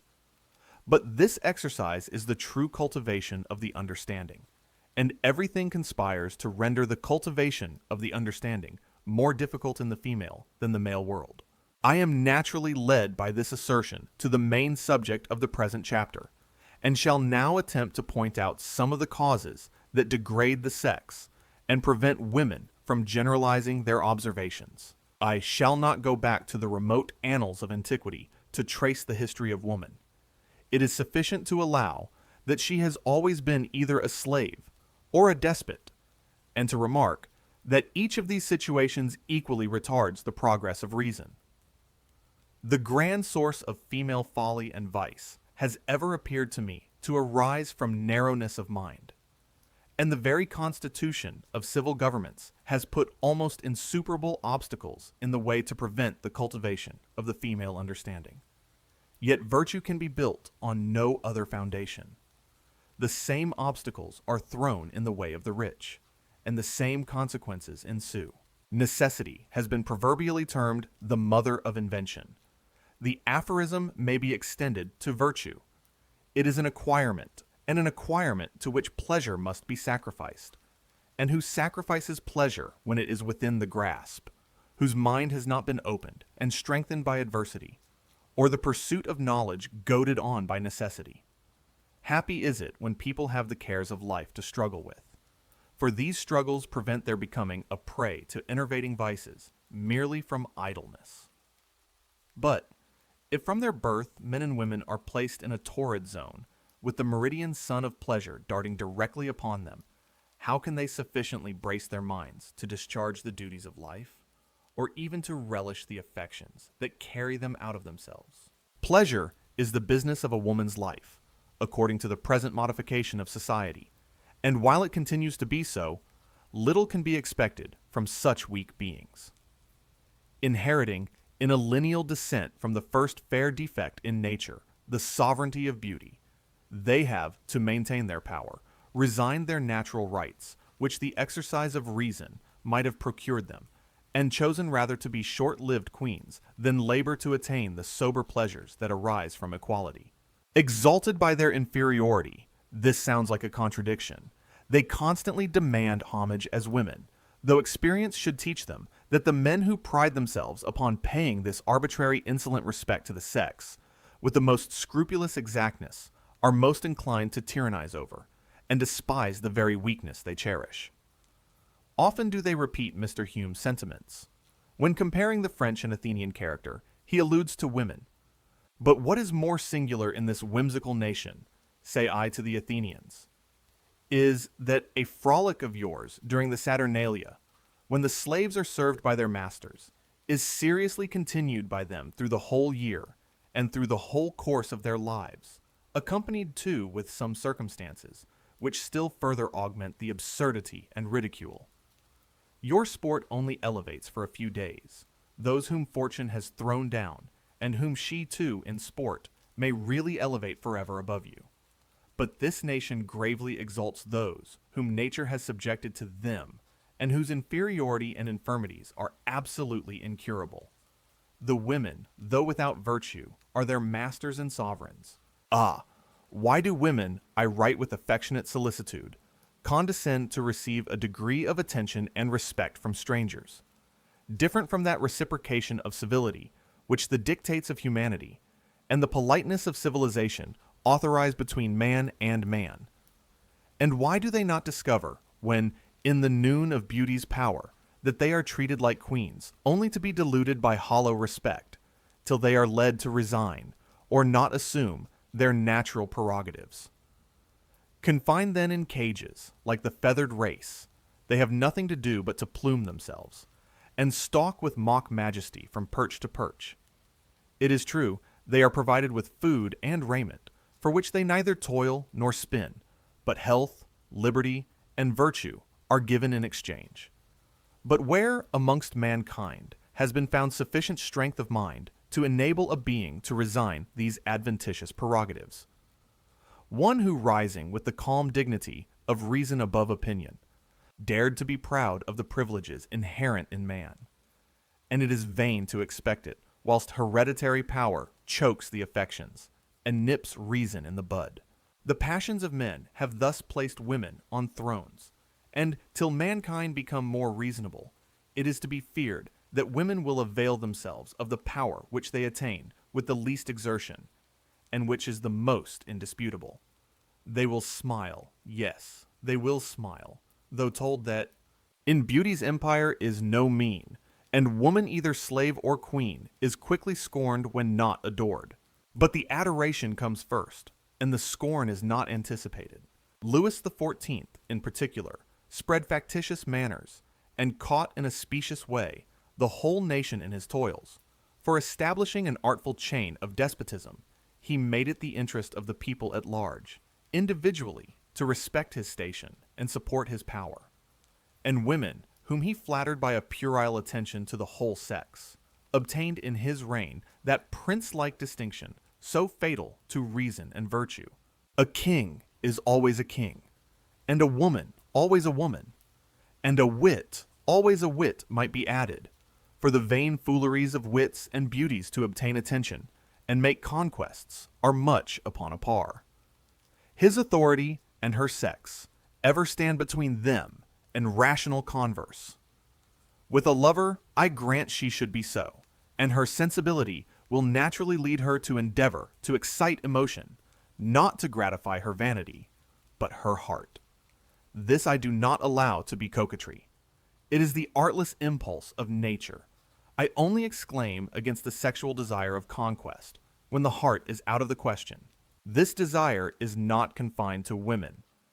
I have endeavored, says Lord Chesterfield, to gain the hearts of 20 women, whose persons I would not have given a fig for. The libertine who in a gust of passion takes advantage of unsuspecting tenderness is a saint when compared with this cold-hearted rascal. For I like to use significant words. Yet only taught to please, women are always on the watch to please, and with true heroic ardor endeavor to gain hearts merely to resign or spurn them when the victory is decided and conspicuous. I must descend to the minutiae of the subject.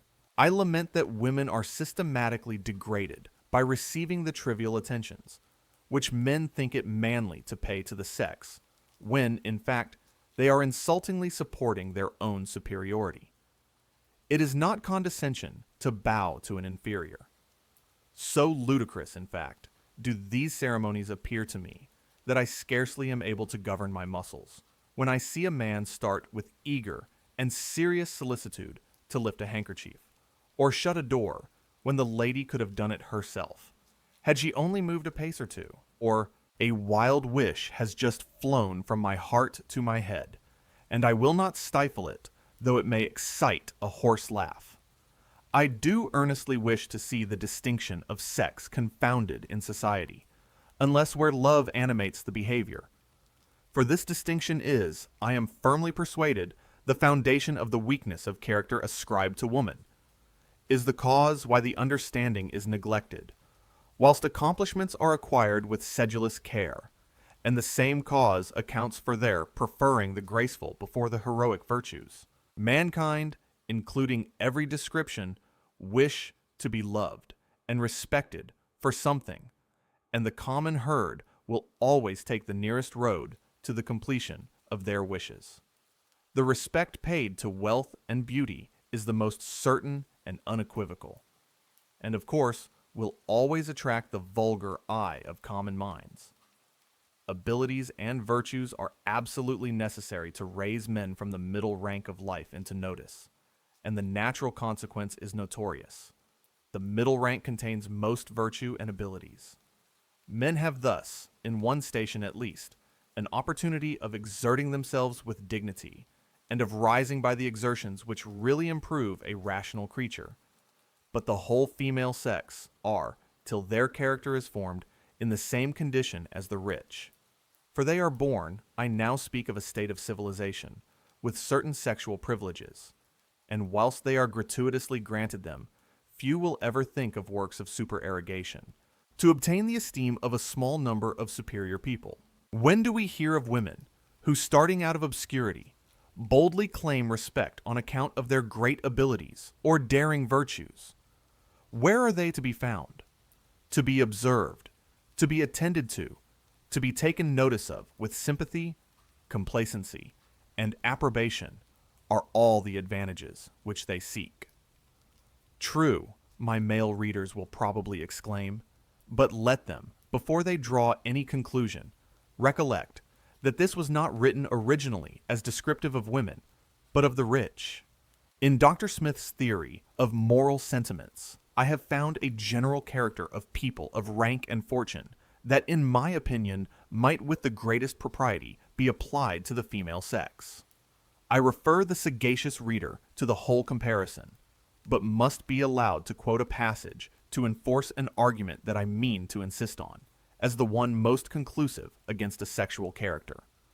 For if, excepting warriors, no great men of any denomination have ever appeared amongst the nobility, may it not be fairly inferred that their local situation swallowed up the man and produced a character similar to that of women, who are localized, if I may be allowed the word, by the rank they are placed in, by courtesy?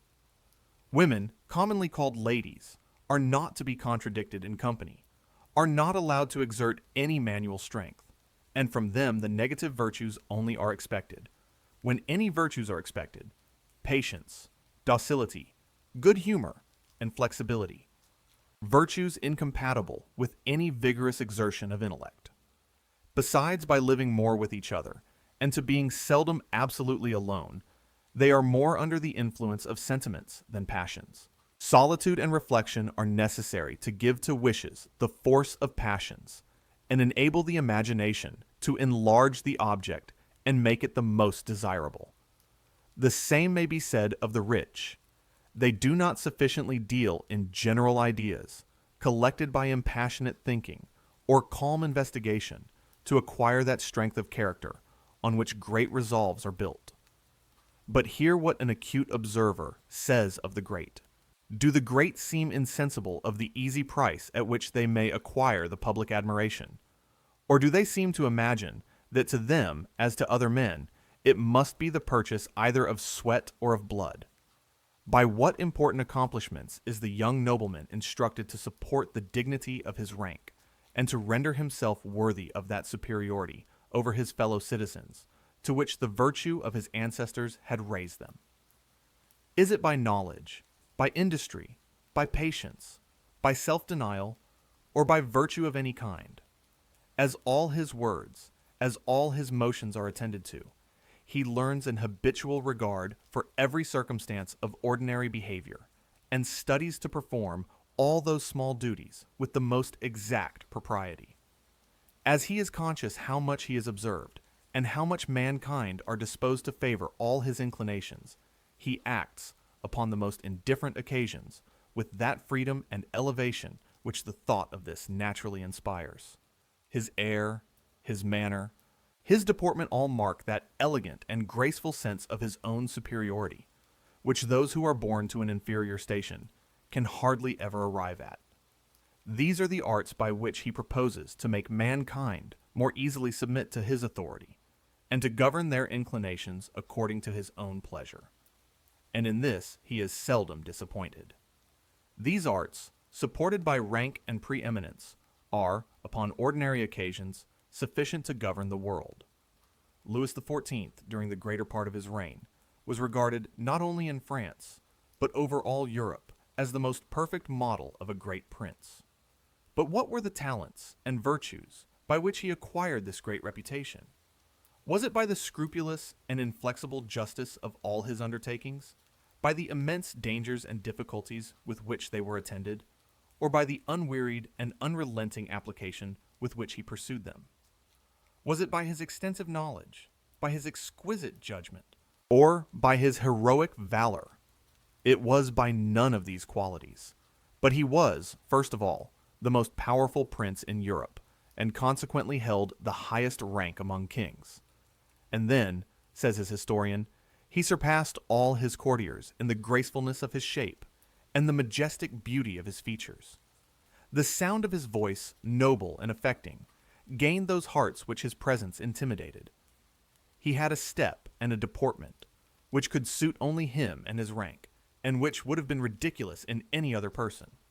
The embarrassment which he occasioned to those who spoke to him flattered that secret satisfaction with which he felt his own superiority.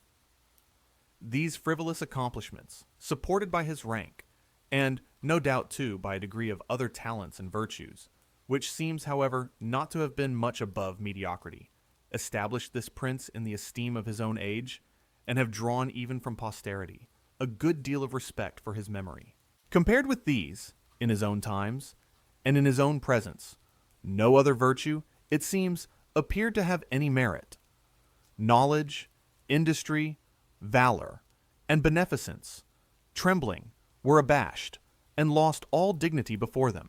Woman also, thus in herself complete, by possessing all these frivolous accomplishments, so changes the nature of things, that what she wills to do or say seems wisest, virtuousest, discreetest, best. All higher knowledge in her presence falls degraded.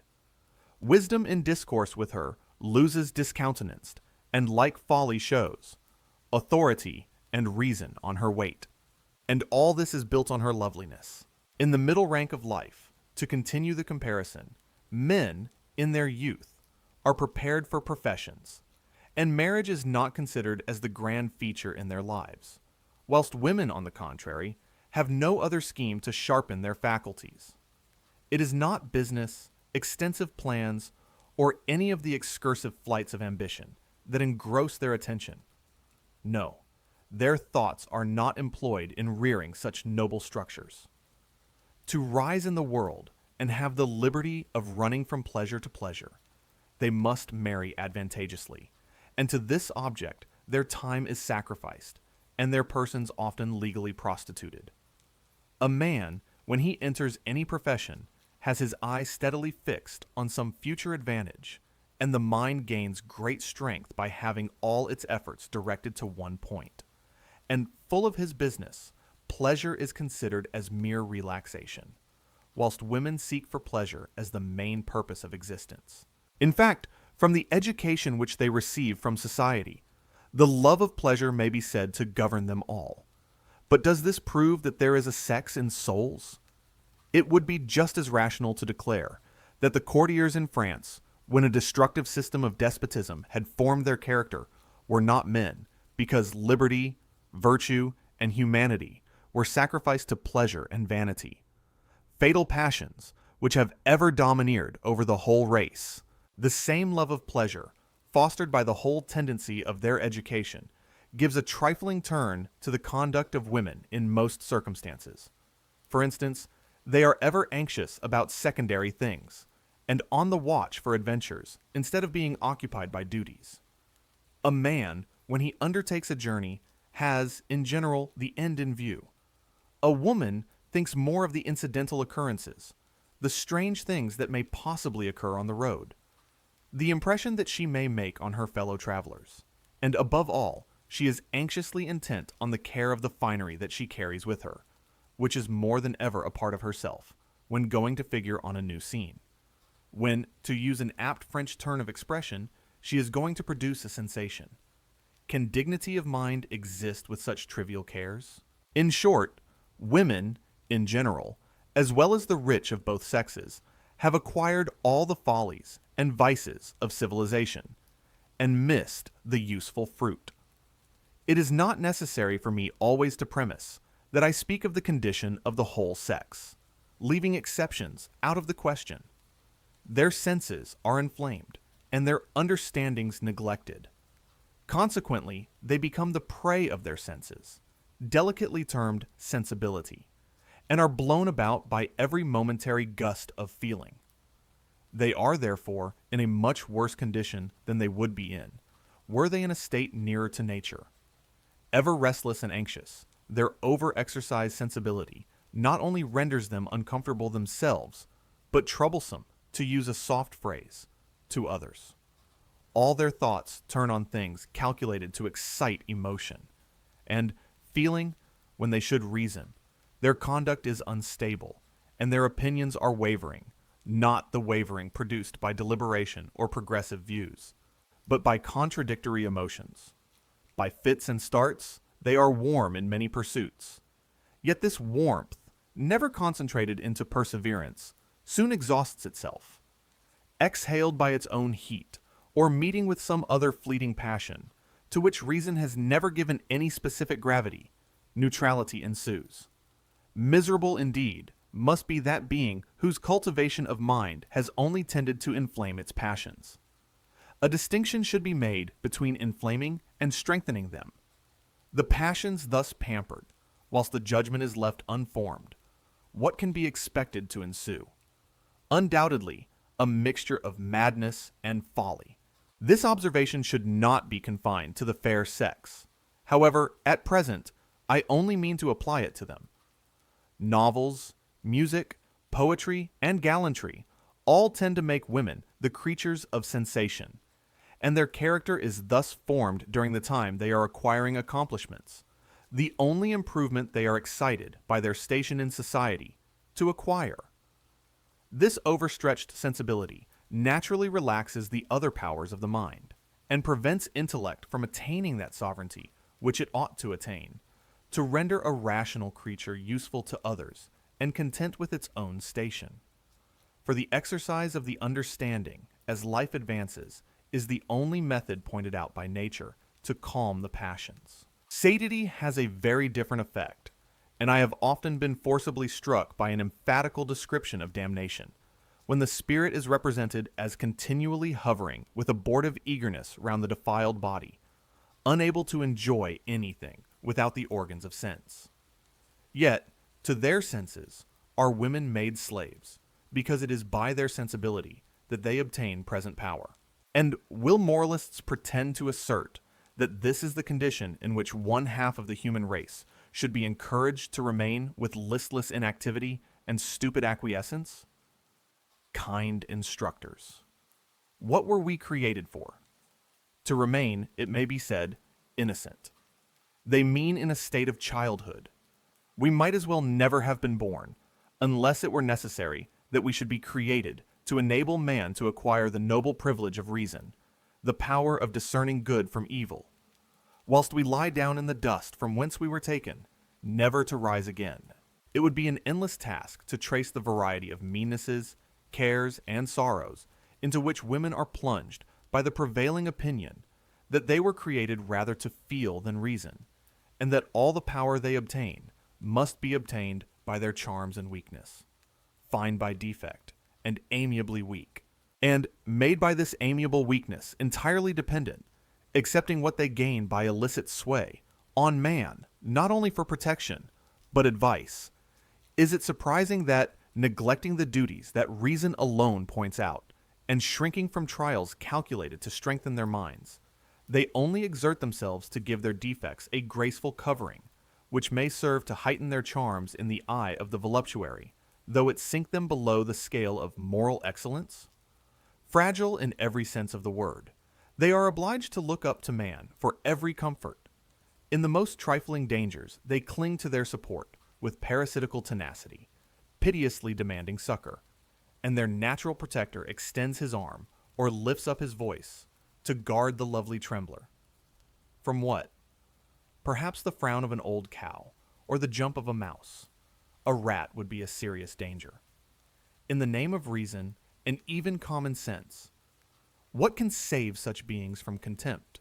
Even though they be soft and fair, these fears, when not affected, may be very pretty, but they show a degree of imbecility that degrades a rational creature in a way women are not aware of. For love and esteem are very distinct things. I am fully persuaded that we should hear of none of these infantine airs if girls were allowed to take sufficient exercise and not confined in close rooms till their muscles are relaxed and their powers of digestion destroyed.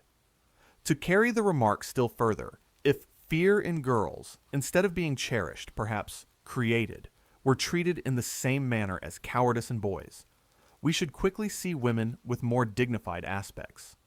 It is true, they could not then with equal propriety be termed the sweet flowers that smile in the walk of man, but they would be more respectable members of society, and discharge the important duties of life by the light of their own reason.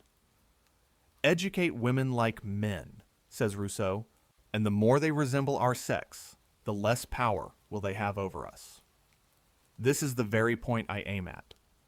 I do not wish them to have power over men, but over themselves. In the same strain have I heard men argue against instructing the poor. For many are the forms that aristocracy assumes. Teach them to read and write, say they, and you take them out of the station assigned them by nature. An eloquent Frenchman has answered them, I will borrow his sentiments, but they know not when they make man a brute, that they may expect every instant to see him transformed into a ferocious beast. Without knowledge, there can be no morality. Ignorance is a frail base for virtue. Yet, that it is the condition for which woman was organized has been insisted upon by the writers who have most vehemently argued in favor of the superiority of man, a superiority not in degree, but essence, though, to soften the argument, they have labored to prove, with chivalrous generosity, that the sexes ought not to be compared. Man was made to reason, woman to feel, and that together, flesh and spirit, they make the most perfect whole, by blending happily reason and sensibility into one character. And what is sensibility? Quickness of sensation, quickness of perception, delicacy. Thus is it defined by Dr. Johnson, and the definition gives me no other idea than of the most exquisitely polished instinct. I discern not a trace of the image of God in either sensation or matter. Refined 70 times 7, they are still material. Intellect dwells not there, nor will fire ever make lead gold. I come round to my old argument. If woman be allowed to have an immortal soul, she must have as the employment of life, an understanding to improve, and when, to render the present state more complete, though everything proves it to be but a fraction of a mighty sum, she is incited by present gratification to forget her grand destination. Nature is counteracted, or she was born only to procreate and rot. Or, granting brutes, of every description, a soul, though not a reasonable one, the exercise of instinct and sensibility may be the step which they are to take, in this life, towards the attainment of reason in the next, so that through all eternity they will lag behind man, who, why we cannot tell, had the power given him of attaining reason in his first mode of existence. When I treat of the peculiar duties of women, as I should treat of the peculiar duties of a citizen or father, it will be found that I do not mean to insinuate that they should be taken out of their families, speaking of the majority. He that hath wife and children, says Lord Bacon, hath given hostages to fortune, for they are impediments to great enterprises, either of virtue or mischief. Certainly the best works, and of greatest merit for the public, have proceeded from the unmarried or childless men. I say the same of women. But the welfare of society is not built on extraordinary exertions, and were it more reasonably organized, there would be still less need of great abilities, or heroic virtues. In the regulation of a family, in the education of children, understanding, in an unsophisticated sense, is particularly required. Strength both of body and mind. Yet the men who, by their writings, have most earnestly labored to domesticate women, have endeavored by arguments dictated by a gross appetite that satiety had rendered fastidious, to weaken their bodies and cramp their minds. But if even by these sinister methods they really persuaded women, by working on their feelings, to stay at home, and fulfill the duties of a mother and mistress of a family, I should cautiously oppose opinions that led women to right conduct by prevailing on them to make the discharge of a duty the business of life, though reason were insulted. Yet, and I appeal to experience, if by neglecting the understanding, they are as much, nay, more attached from these domestic duties, than they could be by the most serious intellectual pursuit, though it may be observed that the mass of mankind will never vigorously pursue an intellectual object, I may be allowed to infer that reason is absolutely necessary to enable a woman to perform any duty properly. And I must again repeat that sensibility is not reason.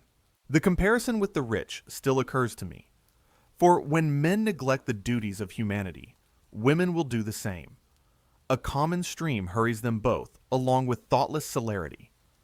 Riches and honors prevent a man from enlarging his understanding and innervate all his powers by reversing the order of nature, which has ever made true pleasure the reward of labor. Pleasure, enervating pleasure, is likewise within woman's reach without earning it.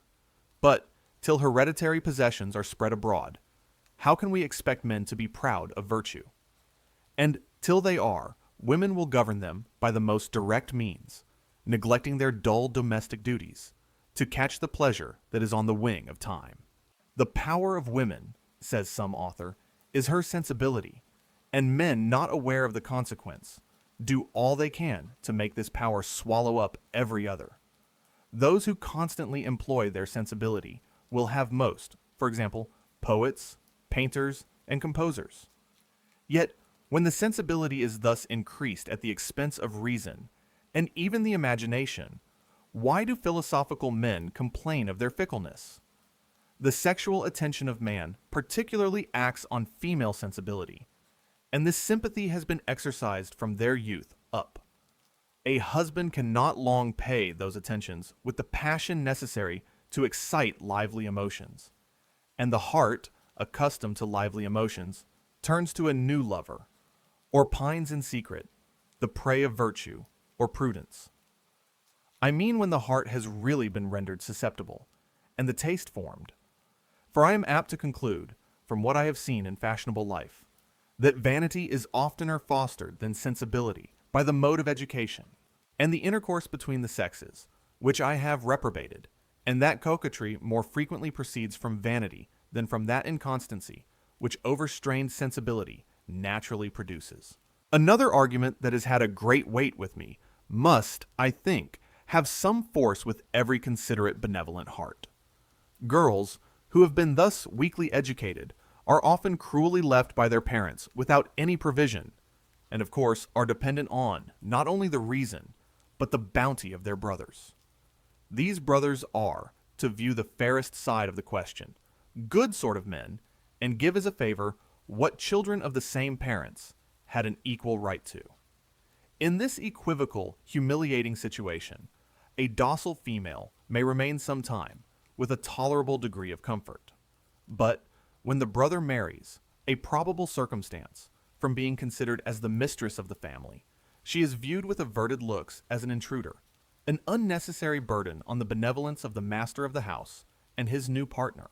Who can recount the misery which many unfortunate beings, whose minds and bodies are equally weak, suffer in such situations, unable to work and ashamed to beg? The wife, a cold-hearted, narrow-minded woman, and this is not an unfair supposition, for the present mode of education does not tend to enlarge the heart any more than the understanding, is jealous of the little kindness which her husband shows to his relations, and her sensibility not rising to humanity. She is displeased at seeing the property of her children lavished on an helpless sister. These are matters of fact which have come under my eye again and again. The consequence is obvious. The wife has recourse to cunning to undermine the habitual affection, which she is afraid openly to oppose, and neither tears nor caresses are spared till the spy is worked out of her home and thrown on the world, unprepared for its difficulties, or sent as a great effort of generosity, or from some regard to propriety, with a small stipend and an uncultivated mind into joyless solitude. These two women may be much upon a par, with respect to reason and humanity, and changing situations might have acted just the same selfish part. But had they been differently educated, the case would also have been very different. The wife would not have had that sensibility, of which self is the center, and reason might have taught her not to expect, and not even to be flattered by the affection of her husband, if it led him to violate prior duties. She would wish not to love him, merely because he loved her, but on account of his virtues, and the sister might have been able to struggle for herself, instead of eating the bitter bread of dependence. I am, indeed, persuaded that the heart, as well as the understanding, is opened by cultivation, and by, which may not appear so clear, strengthening the organs. I am not now talking of momentary flashes of sensibility, but of affections. And perhaps in the education of both sexes, the most difficult task is so to adjust instruction as not to narrow the understanding, whilst the heart is warmed by the generous juices of spring, just raised by the electric fermentation of the season, nor to dry up the feelings by employing the mind in investigations remote from life. With respect to women, when they receive a careful education, they are either made fine ladies, brimful of sensibility, and teeming with capricious fancies, or mere notable women. The latter are often friendly, honest creatures, and have a shrewd kind of good sense, joined with worldly prudence, that often render them more useful members of society than the fine sentimental lady, though they possess neither greatness of mind nor taste. The intellectual world is shut against them. Take them out of their family or neighborhood, and they stand still. The mind finding no employment, for literature affords a fund of amusement, which they have never sought to relish, but frequently to despise. The sentiments and taste of more cultivated minds appear ridiculous, even in those whom chance and family connections have led them to love. But in mere acquaintance, they think it all affectation. A man of sense can only love such a woman on account of her sex, and respect her, because she is a trusty servant. He lets her, to preserve his own peace, scold the servants, and go to church in clothes made of the very best materials. A man of her own size of understanding would probably not agree so well with her, for he might wish to encroach on her prerogative and manage some domestic concerns himself. Yet women, whose minds are not enlarged by cultivation, or the natural selfishness of sensibility expanded by reflection, are very unfit to manage a family. For by an undue stretch of power, they are always tyrannizing to support a superiority that only rests on the arbitrary distinction of fortune. The evil is sometimes more serious, and domestics are deprived of innocent indulgences, and made to work beyond their strength, in order to enable the notable woman to keep a better table, and outshine her neighbors in finery and parade. If she attend to her children, it is, in general, to dress them in a costly manner. And whether this attention arises from vanity or fondness, it is equally pernicious. Besides, how many women of this description pass their days, or at least their evenings, discontentedly? Their husbands acknowledge that they are good managers and chaste wives, but leave home to seek for more agreeable, may I be allowed to use a significant French word, piquant society, and the patient drudge who fulfills her task, like a blind horse in a mill, is defrauded of her just reward. For the wages due to her are the caresses of her husband, and women who have so few resources in themselves do not very patiently bear this privation of a natural right. A fine lady, on the contrary, has been taught to look down with contempt on the vulgar employments of life, though she has only been incited to acquire accomplishments that rise a degree above sense. For even corporeal accomplishments cannot be acquired with any degree of precision, unless the understanding has been strengthened by exercise. Without a foundation of principles, taste is superficial, and grace must arise from something deeper than imitation. The imagination, however, is heated, and the feelings rendered fastidious, if not sophisticated, or a counterpoise of judgment is not acquired, when the heart still remains artless, though it becomes too tender. These women are often amiable, and their hearts are really more sensible to general benevolence, more alive to the sentiments that civilize life than the square-elbowed family drudge. But, wanting a due proportion of reflection and self-government, they only inspire love, and are the mistresses of their husbands, whilst they have any hold on their affections, and the platonic friends of his male acquaintance. These are the fair defects in nature, the women who appear to be created, not to enjoy the fellowship of man, but to save him from sinking into absolute brutality, by rubbing off the rough angles of his character, and by playful dalliance to give some dignity to the appetite that draws him to them. Gracious Creator of the whole human race, hast thou created such a being as woman, who can trace thy wisdom in thy works, and feel that thou alone art by thy nature exalted above her, for no better purpose? Can she believe that she was only made to submit to man her equal, a being who, like her, was sent into the world to acquire virtue?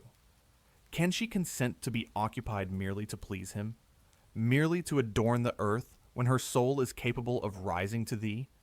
And can she rest supinely dependent on man for reason, when she ought to mount with him the arduous steeps of knowledge? Yet, if love be the supreme good, let women be only educated to inspire it, and let every charm be polished to intoxicate the senses. But, if they are moral beings, let them have a chance to become intelligent. And let love to man be only a part of that glowing flame of universal love, which, after encircling humanity, mounts in grateful incense to God.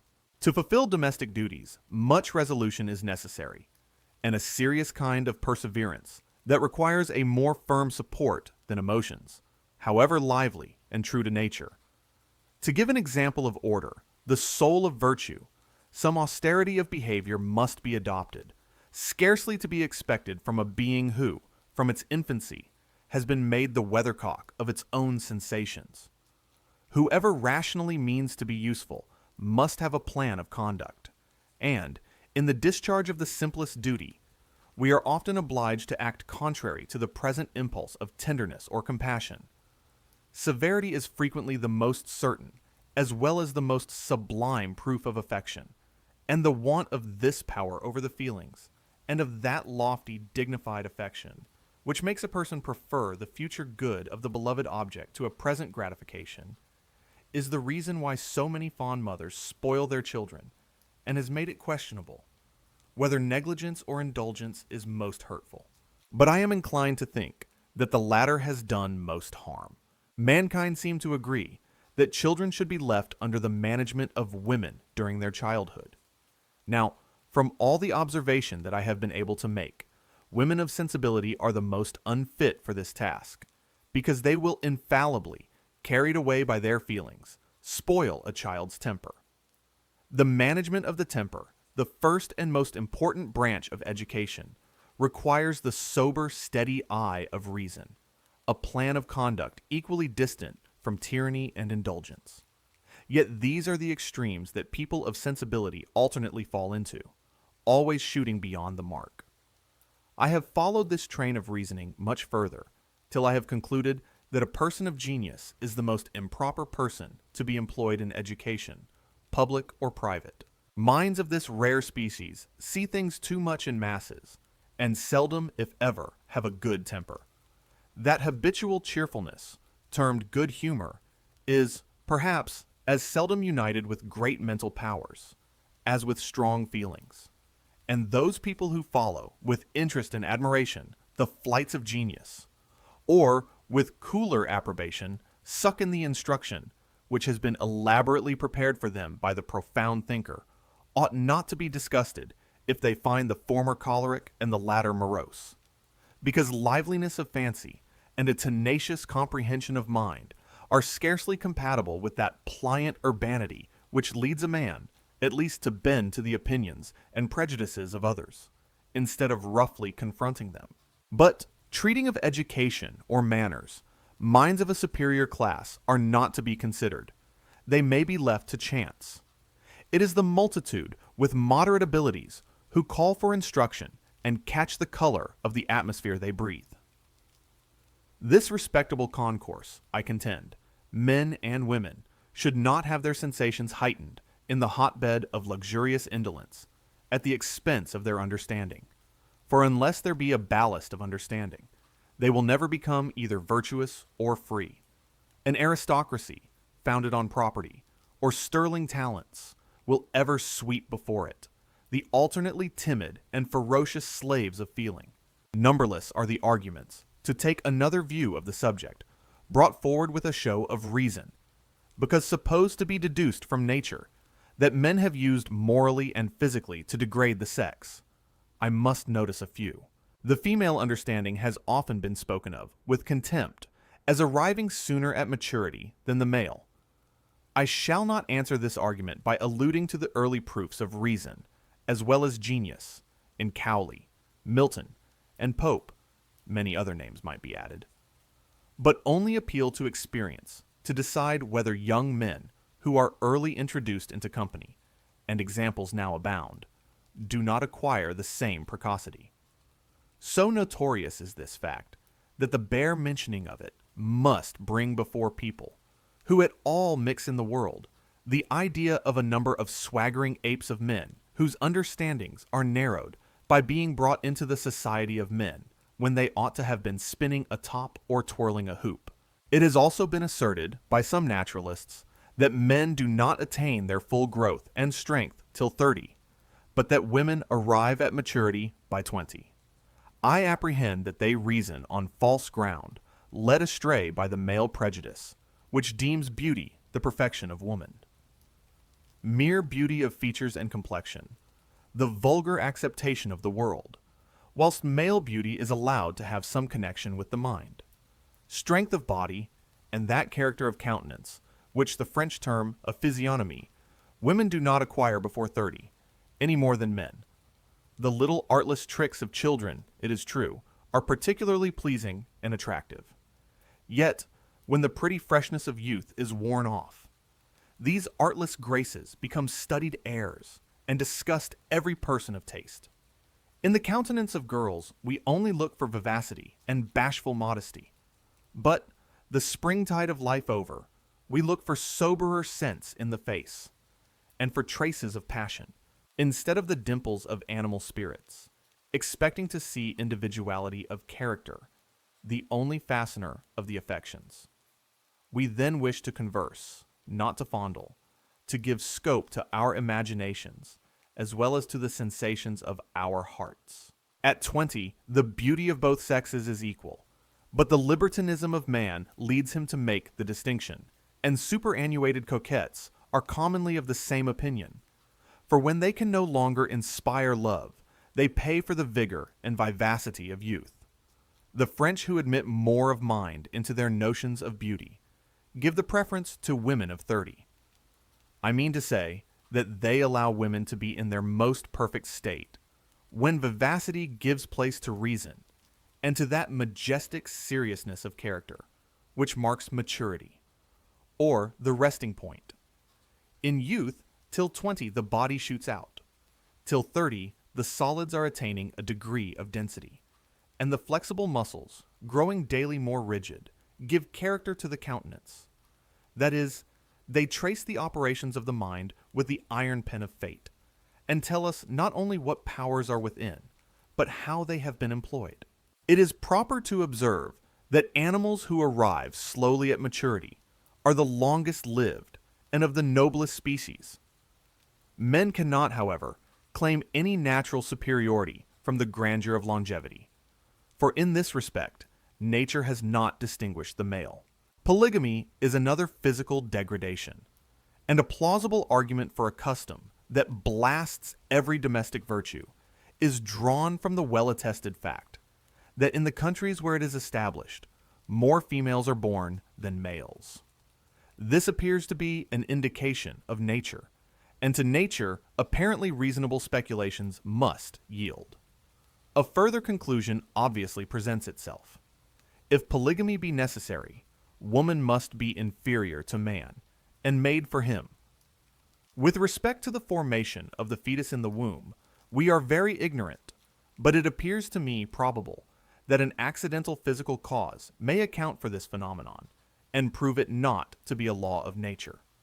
I have met with some pertinent observations on the subject in Forster's account of the Isles of the South Sea. That will explain my meaning. After observing that of the two sexes amongst animals, the most vigorous and hottest constitution always prevails, and produces its kind. He adds, if this be applied to the inhabitants of Africa, it is evident that the men there, accustomed to polygamy, are enervated by the use of so many women, and therefore less vigorous. The women, on the contrary, are of a hotter constitution, not only on account of their more irritable nerves, more sensitive organization, and more lively fancy, but likewise because they are deprived in their matrimony of that share of physical love which in a monogamous condition would all be theirs. And thus, for the above reasons, the generality of children are born females.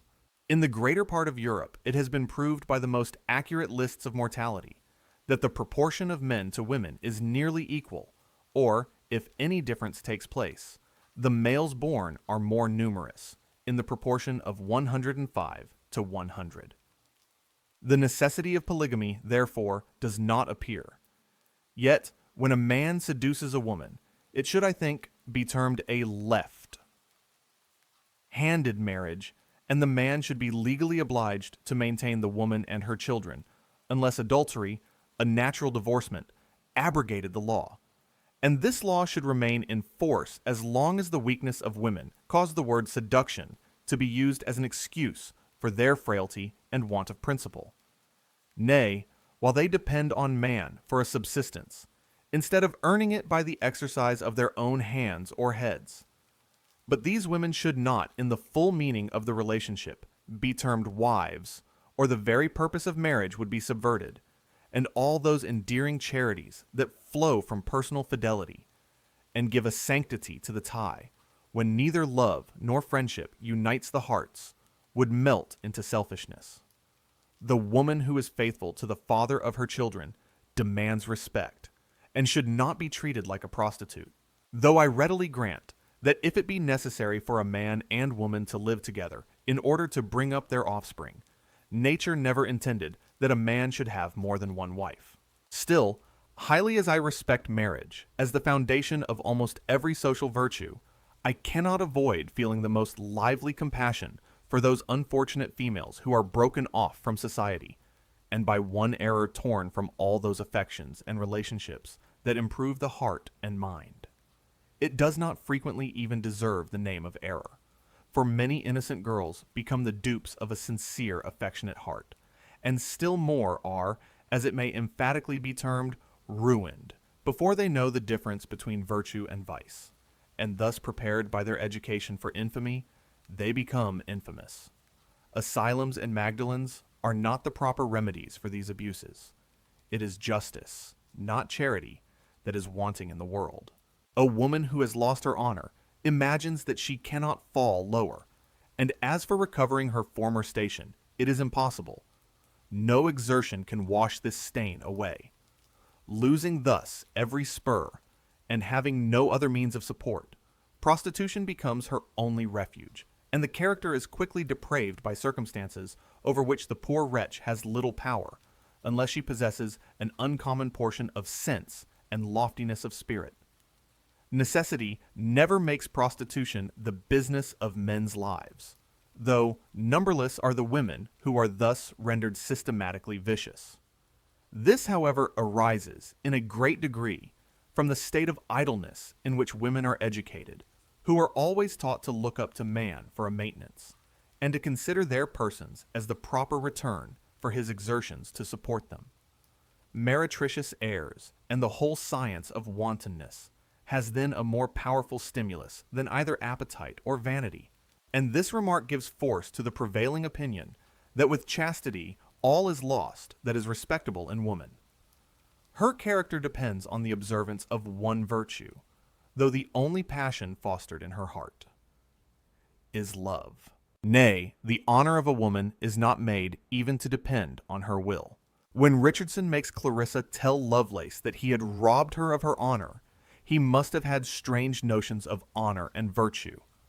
For miserable beyond all names of misery is the condition of a being who could be degraded without its own consent. This excess of strictness I have heard vindicated as a salutary error. I shall answer in the words of Leibniz. Errors are often useful, but it is commonly to remedy other errors. Most of the evils of life arise from a desire of present enjoyment that outruns itself. The obedience required of women in the marriage state comes under this description. The mind, naturally weakened by depending on authority, never exerts its own powers, and the obedient wife is thus rendered a weak, indolent mother. Or, supposing that this is not always the consequence, a future state of existence is scarcely taken into the reckoning when only negative virtues are cultivated. For in treating of morals, particularly when women are alluded to, writers have too often considered virtue in a very limited sense, and made the foundation of it solely worldly utility. Nay, a still more fragile base has been given to this stupendous fabric, and the wayward fluctuating feelings of men have been made the standard of virtue. Yes, virtue as well as religion has been subjected to the decisions of taste. It would almost provoke a smile of contempt if the vain absurdities of man did not strike us on all sides, to observe how eager men are to degrade the sex from whom they pretend to receive the chief pleasure of life. And I have frequently, with full conviction, retorted Pope's sarcasm on them. Or, to speak explicitly, it has appeared to me applicable to the whole human race. A love of pleasure or sway seems to divide mankind, and the husband who lords it in his little harem thinks only of his pleasure or his convenience. To such lengths, indeed, does an intemperate love of pleasure carry some prudent men, or worn-out libertines, who marry to have a safe companion, that they seduce their own wives. Hymen banishes modesty, and chaste love takes its flight. Love, considered as an animal appetite, cannot long feed on itself without expiring. And this extinction, in its own flame, may be termed the violent death of love. But the wife who has thus been rendered licentious will probably endeavor to fill the void left by the loss of her husband's attentions, for she cannot contentedly become merely an upper servant after having been treated like a goddess. She is still handsome, and instead of transferring her fondness to her children, she only dreams of enjoying the sunshine of life. Besides, there are many husbands so devoid of sense and parental affection that during the first effervescence of voluptuous fondness, they refuse to let their wives suckle their children. They are only to dress and live to please them, and love, even innocent love, soon sinks into lasciviousness when the exercise of a duty is sacrificed to its indulgence. Personal attachment is a very happy foundation for friendship. Yet, when even two virtuous young people marry, it would perhaps be happy if some circumstance checked their passion. If the recollection of some prior attachment or disappointed affection made it on one side at least, rather a match founded on esteem. In that case, they would look beyond the present moment and try to render the whole of life respectable by forming a plan to regulate a friendship which only death ought to dissolve. Friendship is a serious affection, the most sublime of all affections, because it is founded on principle and cemented by time. The very reverse may be said of love. In a great degree, love and friendship cannot subsist in the same bosom. Even when inspired by different objects, they weaken or destroy each other, and for the same object can only be felt in succession. The vain fears and fond jealousies, the winds which fan the flame of love, when judiciously or artfully tempered, are both incompatible with the tender confidence and sincere respect of friendship. Love, such as the glowing pen of genius has traced, exists not on earth, or only resides in those exalted, fervid imaginations that have sketched such dangerous pictures.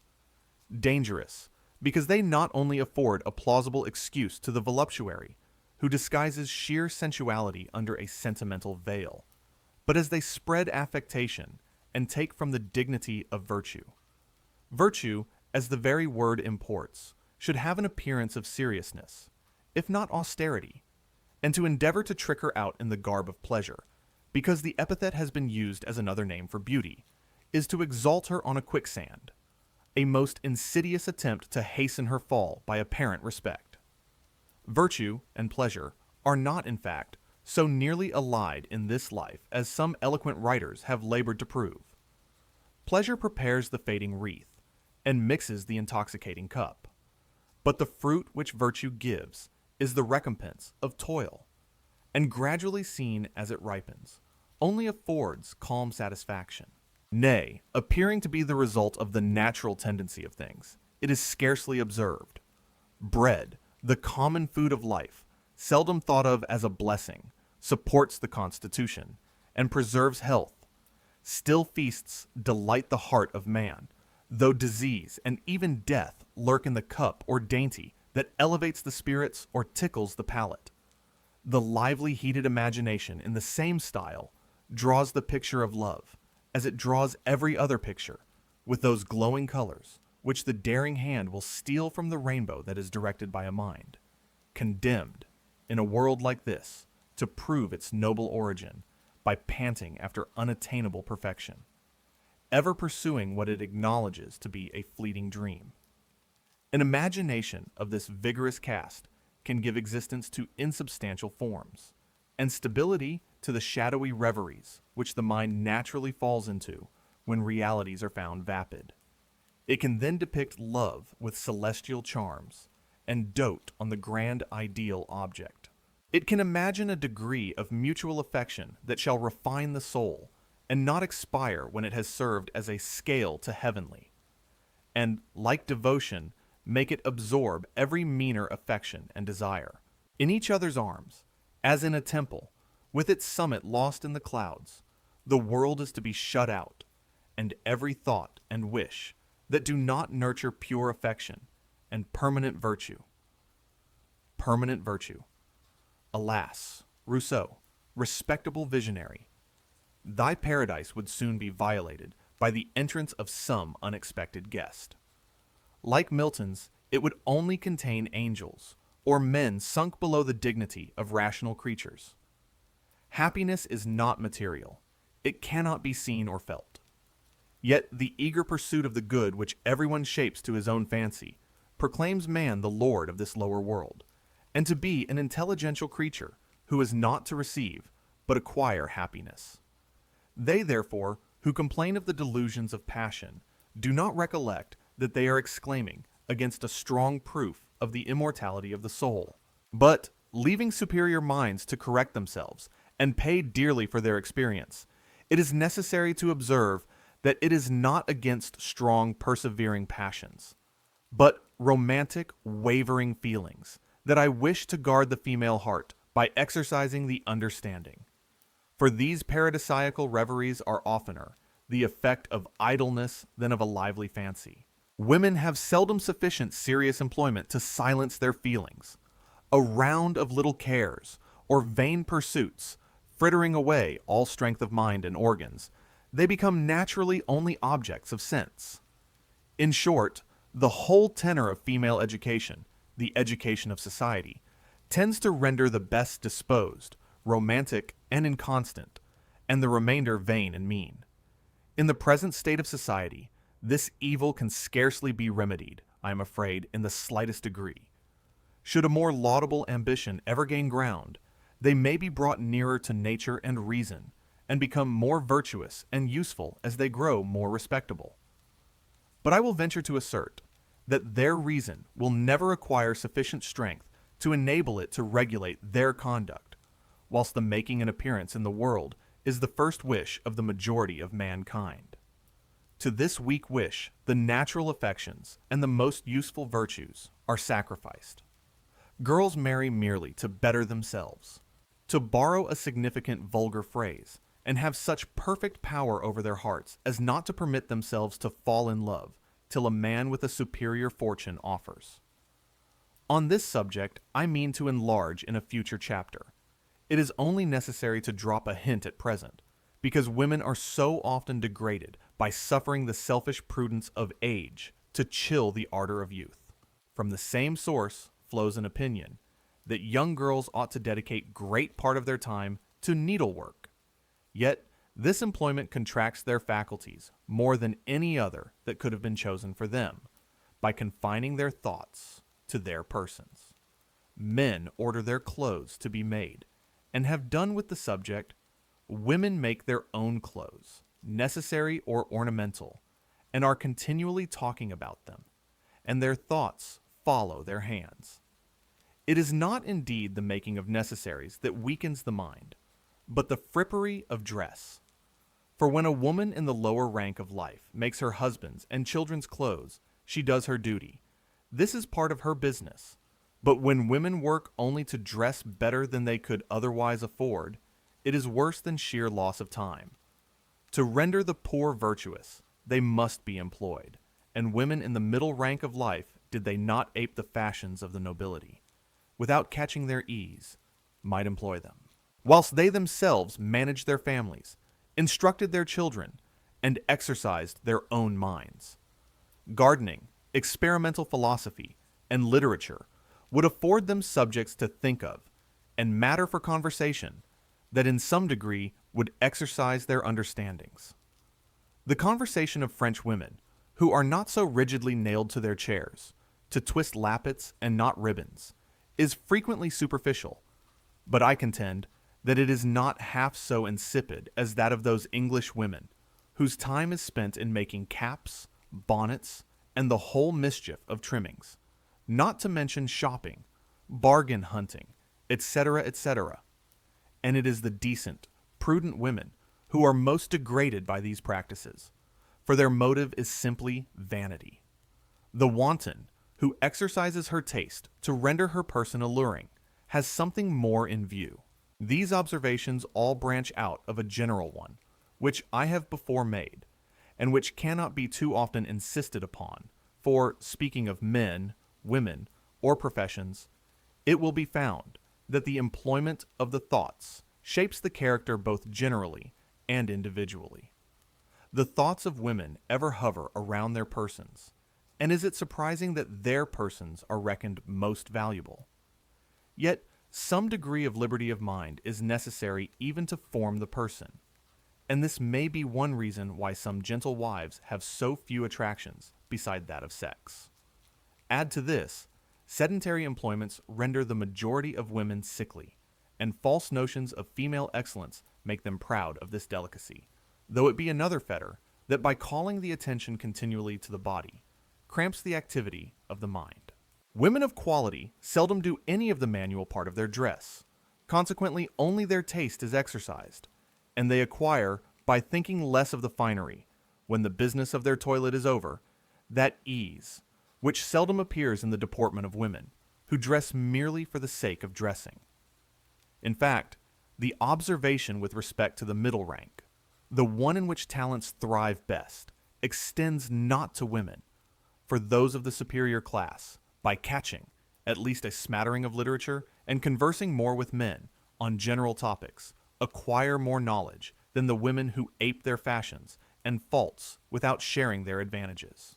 With respect to virtue, to use the word in a comprehensive sense, I have seen most in low life. Many poor women maintain their children by the sweat of their brow, and keep together families that the vices of the fathers would have scattered abroad. But gentlewomen are too indolent to be actively virtuous, and are softened rather than refined by civilization.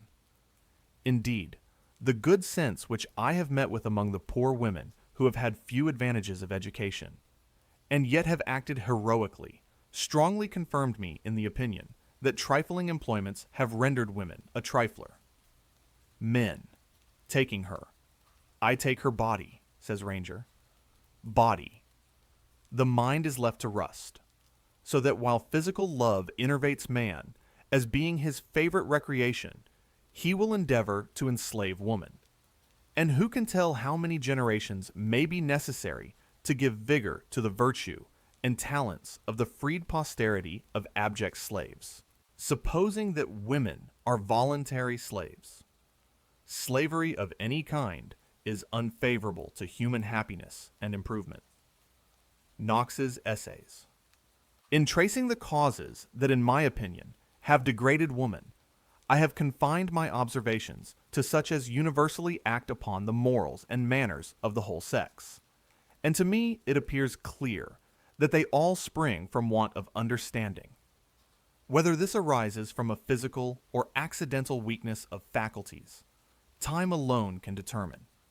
For I shall not lay any great stress upon the example of a few women, Sappho, Eloisa, Mrs. Macaulay, the Empress of Russia, Madame d'Eon, etc. These and many more may be reckoned exceptions, and are not all heroes, as well as heroines, exceptions to general rules. I wish to see women neither heroines nor brutes, but reasonable creatures, who, from having received a masculine education, have acquired courage and resolution. I only contend that the men who have been placed in similar situations have acquired a similar character. I speak of bodies of men, and that men of genius and talents have started out of a class in which women have never yet been placed. Wow. Chapter 4 hits incredibly hard. Mary points out how society basically traps women in a golden cage, giving them fake power through beauty and charm while denying them real education and reason. She argues that treating women like delicate toys or queens of the household actually degrades them and destroys true friendship in marriage. It is mind-blowing how she compares this to political tyranny. If you are finding these insights as powerful as I am, make sure to hit that like button, subscribe, and leave a comment below. And keep listening because Chapter 5 is going to take this argument even further. Chapter 5. Animadversions on some of the writers who have rendered women objects of pity, bordering on contempt. The opinions speciously supported in some modern publications on the female character and education which have given the tone to most of the observations made in a more cursory manner on the sex, remain now to be examined. Section 5.1. I shall begin with Rousseau, and give a sketch of the character of women in his own words, interspersing comments and reflections.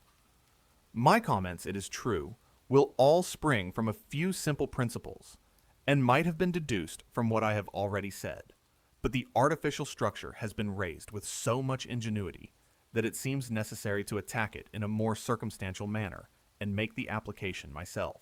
Sophia, says Rousseau, should be as perfect a woman as Emilius is a man, and to render her so, it is necessary to examine the character which nature has given to the sex. He then proceeds to prove that women ought to be weak and passive, because she has less bodily strength than man, and from hence infers that she was formed to please and to be subject to him, and that it is her duty to render herself agreeable to her master, this being the grand end of her existence.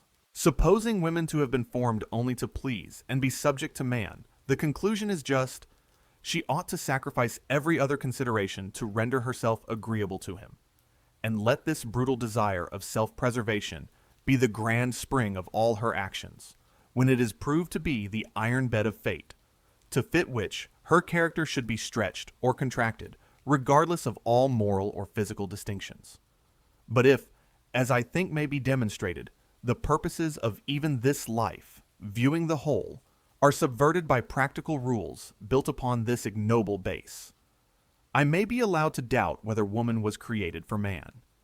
And though the cry of irreligion, or even atheism be raised against me, I will simply declare that were an angel from heaven to tell me that Moses' beautiful, poetical cosmogony and the account of the fall of man were literally true, I could not believe what my reason told me was derogatory to the character of the Supreme Being. And, having no fear of the devil before mine eyes, I venture to call this a suggestion of reason, instead of resting my weakness on the broad shoulders of the first seducer of my frail sex. It being once demonstrated, continues Rousseau, that man and woman are not, nor ought to be, constituted alike in temperament and character, it follows, of course, that they should not be educated in the same manner. In pursuing the directions of nature, they ought indeed to act in concert, but they should not be engaged in the same employments. The end of their pursuits should be the same, but the means they should take to accomplish them, and, of consequence, their tastes and inclinations should be different. Rousseau's Emilius, Volume 3, page 176. Girls are from their earliest infancy fond of dress. Not content with being pretty, they are desirous of being thought so. We see by all their little airs that this thought engages their attention, and they are hardly capable of understanding what is said to them, before they are to be governed by talking to them of what people will think of their behavior. The same motive, however, indiscreetly made use of with boys, has not the same effect. Provided they are let to pursue their amusements at pleasure, they care very little what people think of them. Time and pains are necessary to subject boys to this motive. Whencesoever girls derive this first lesson, it is a very good one. As the body is born, in a manner before the soul, our first concern should be to cultivate the former. This order is common to both sexes, but the object of that cultivation is different. In the one sex, it is the development of corporeal powers. In the other, that of personal charms. Not that either the quality of strength or beauty ought to be confined exclusively to one sex, but only that the order of the cultivation of both is in that respect reversed. Women certainly require as much strength as to enable them to move and act gracefully, and men as much address as to qualify them to act with ease. Children of both sexes have a great many amusements in common, and so they ought. Have they not also many such when they are grown up? Each sex has also its peculiar taste, to distinguish in this particular. Boys love sports of noise and activity, to beat the drum, to whip the top, and to drag about their little carts. Girls, on the other hand, are fonder of things of show and ornament, such as mirrors, trinkets, and dolls. The doll is the peculiar amusement of the females, from whence we see their taste plainly adapted to their destination. The physical part of the art of pleasing lies in dress, and this is all which children are capacitated to cultivate of that art. Here, then, we see a primary propensity firmly established, which you need only to pursue and regulate. The little creature will doubtless be very desirous to know how to dress up her doll, to make its sleeve knots, its flounces, its headdress, etc., She is obliged to have so much recourse to the people about her for their assistance in these articles that it would be much more agreeable to her to owe them all to her own industry. Hence we have a good reason for the first lessons which are usually taught these young females, in which we do not appear to be setting them a task, but obliging them by instructing them in what is immediately useful to themselves. And in fact, almost all of them learn with reluctance to read and write, but very readily apply themselves to the use of their needles. They imagine themselves already grown up, and think with pleasure that such qualifications will enable them to decorate themselves. This is certainly only an education of the body, but Rousseau is not the only man who has indirectly said that merely the person of a young woman, without any mind, unless animal spirits come under that description, is very pleasing. To render it weak, and what some may call beautiful, the understanding is neglected, and girls forced to sit still, play with dolls, and listen to foolish conversations. The effect of habit is insisted upon as an undoubted indication of nature. I know it was Rousseau's opinion that the first years of youth should be employed to form the body, though in educating Emilius he deviates from this plan. Yet the difference between strengthening the body, on which strength of mind in a great measure depends, and only giving it an easy motion is very wide. Rousseau's observations, it is proper to remark, were made in a country where the art of pleasing was refined only to extract the grossness of vice. He did not go back to nature, or his ruling appetite disturbed the operations of reason, else he would not have drawn these crude inferences. In France, boys and girls, particularly the latter, are only educated to please, to manage their persons, and regulate their exterior behavior, and their minds are corrupted at a very early age by the worldly and pious cautions they receive to guard them against immodesty. I speak of past times.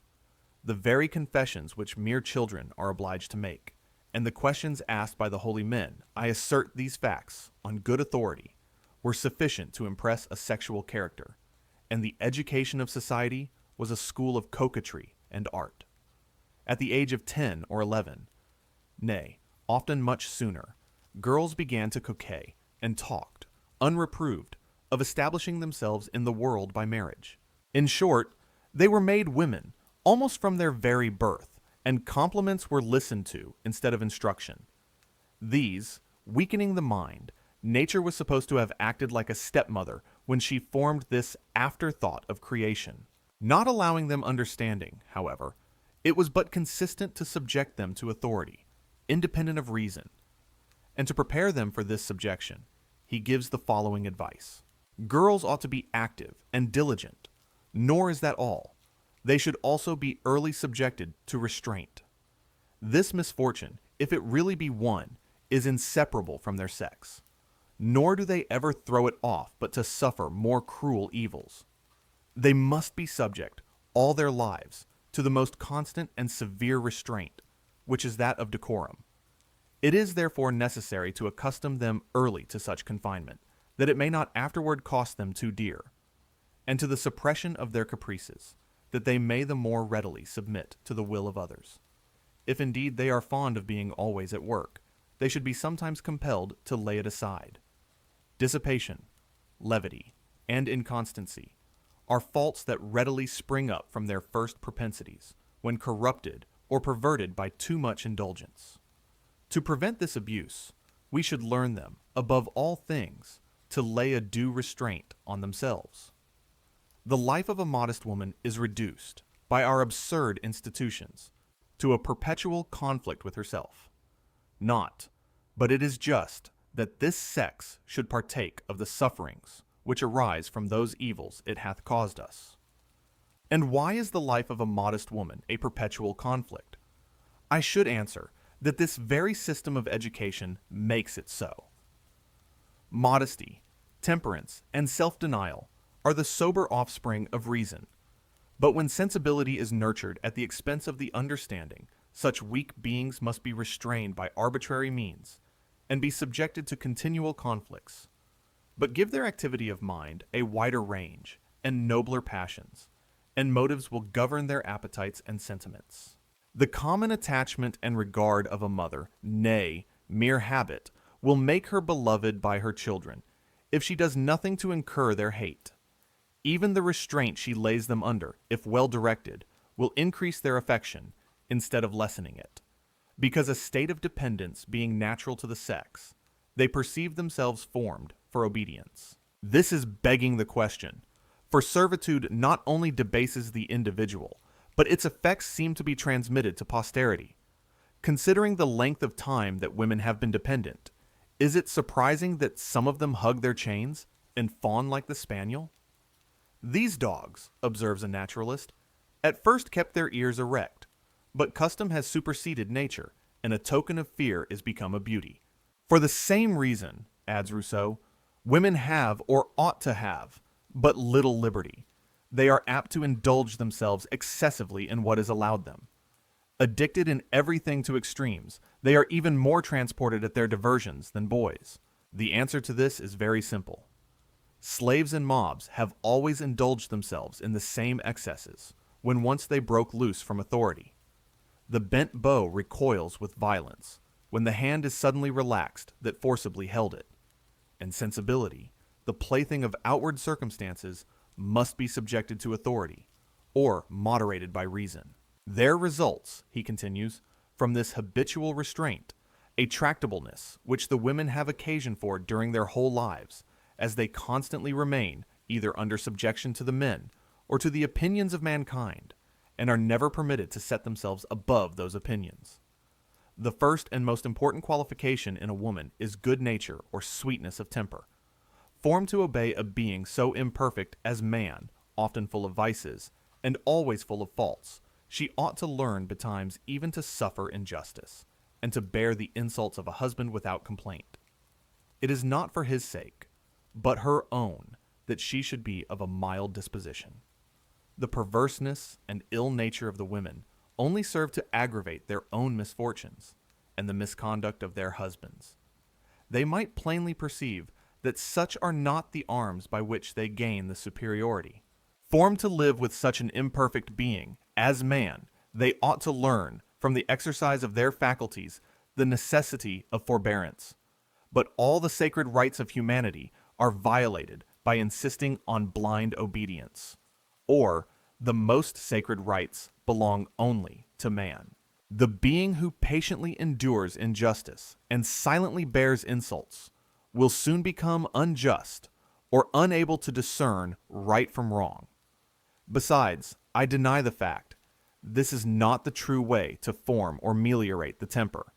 For, as a sex, men have better tempers than women, because they are occupied by pursuits that interest the head as well as the heart, and the steadiness of the head gives a healthy temperature to the heart.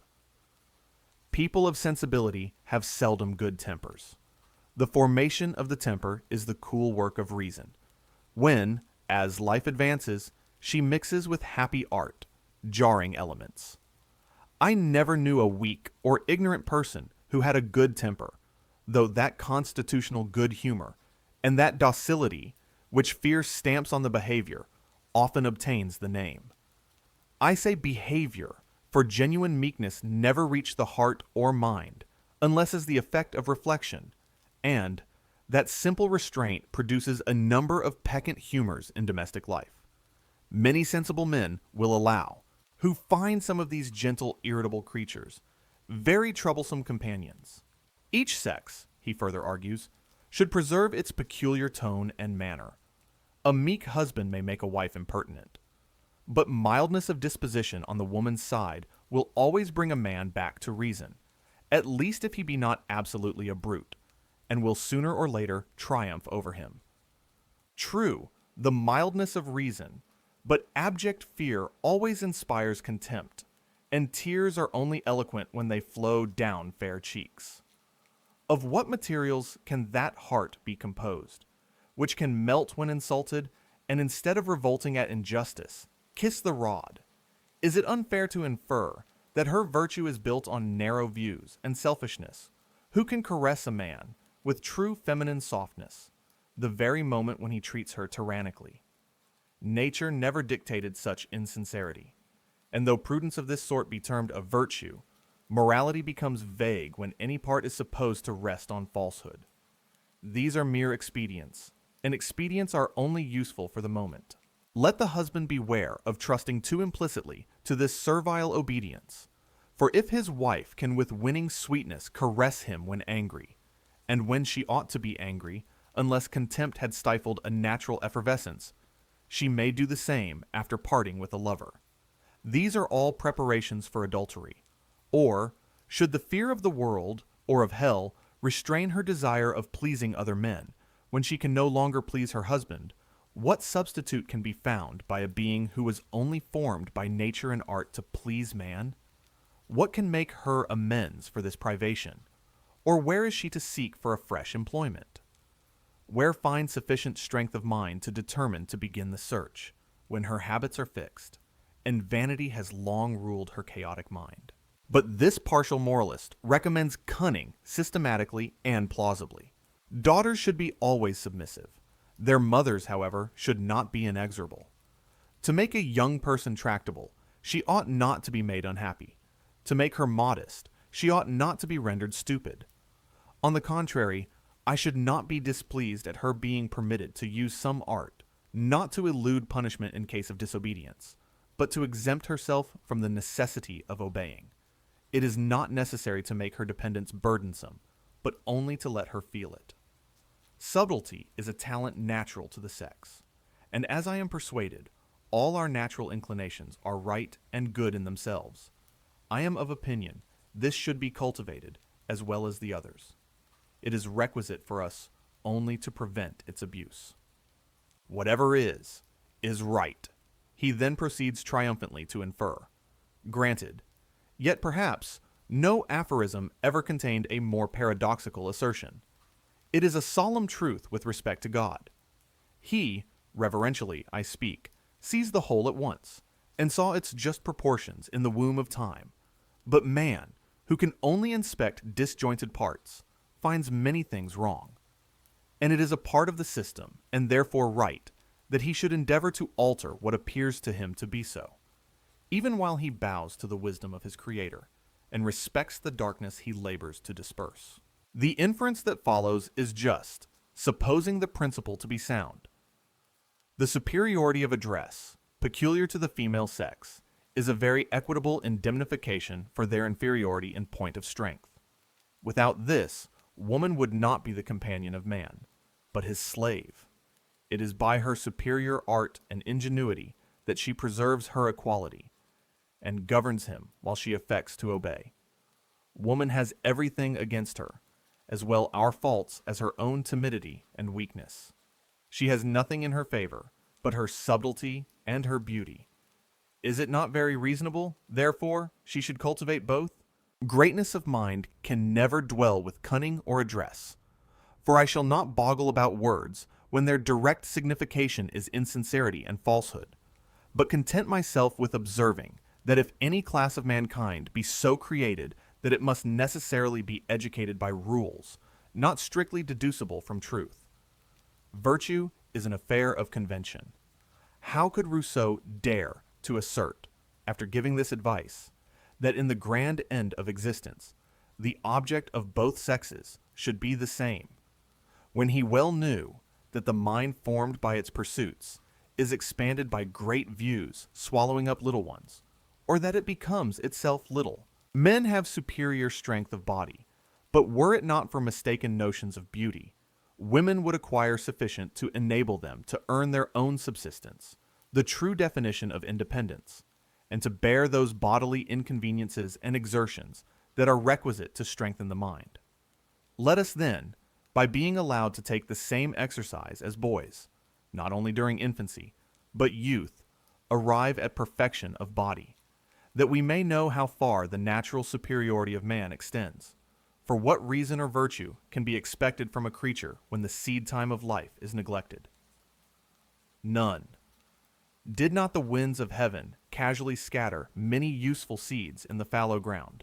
Beauty cannot be acquired by dress, and coquetry is an art not so early and speedily attained.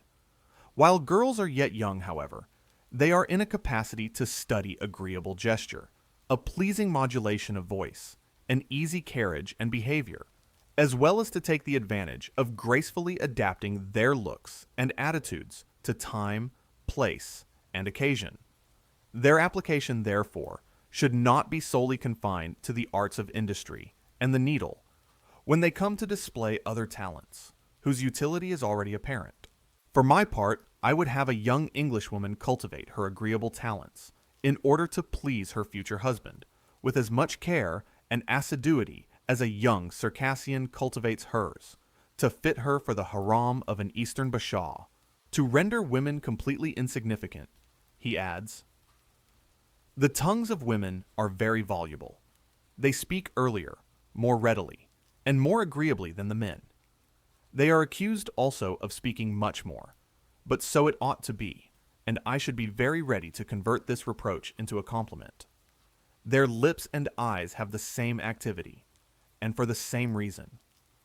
A man speaks of what he knows, a woman of what pleases her. The one requires knowledge, the other taste. The principal object of a man's discourse should be what is useful, that of a woman's what is agreeable. There ought to be nothing in common between their different conversation but truth. We ought not, therefore, to restrain the prattle of girls in the same manner as we should that of boys, with that severe question, to what purpose are you talking? But by another, which is no less difficult to answer, how will your discourse be received? In infancy, while they are as yet incapable to discern good from evil, they ought to observe it as a law, never to say anything disagreeable to those whom they are speaking to. What will render the practice of this rule also the more difficult is, that it must ever be subordinate to the former, of never speaking falsely or telling an untruth. To govern the tongue in this manner must require great address indeed, and it is too much practiced both by men and women. Out of the abundance of the heart, how few speak. So few, that I, who love simplicity, would gladly give up politeness for a quarter of the virtue that has been sacrificed to an equivocal quality, which, at best, should only be the polish of virtue. But to complete the sketch, it is easy to be conceived that if male children be not in a capacity to form any true notions of religion, those ideas must be greatly above the conception of the females. It is for this very reason I would begin to speak to them the earlier on this subject. For if we were to wait till they were in a capacity to discuss methodically such profound questions, we should run a risk of never speaking to them on this subject as long as they lived. Reason in women is a practical reason, capacitating them artfully to discover the means of attaining a known end, but which would never enable them to discover that end itself. The social relations of the sexes are indeed truly admirable. From their union there results a moral person, of which woman may be termed the eyes and man the hand, with this dependence on each other, that it is from the man that the woman is to learn what she is to see, and it is of the woman that man is to learn what he ought to do. If woman could recur to the first principles of things as well as man, and man was capacitated to enter into their minutiae as well as woman, always independent of each other, they would live in perpetual discord, and their union could not subsist. But in the present harmony which naturally subsists between them, their different faculties tend to one common end. It is difficult to say which of them conduces the most to it. Each follows the impulse of the other. Each is obedient, and both are masters.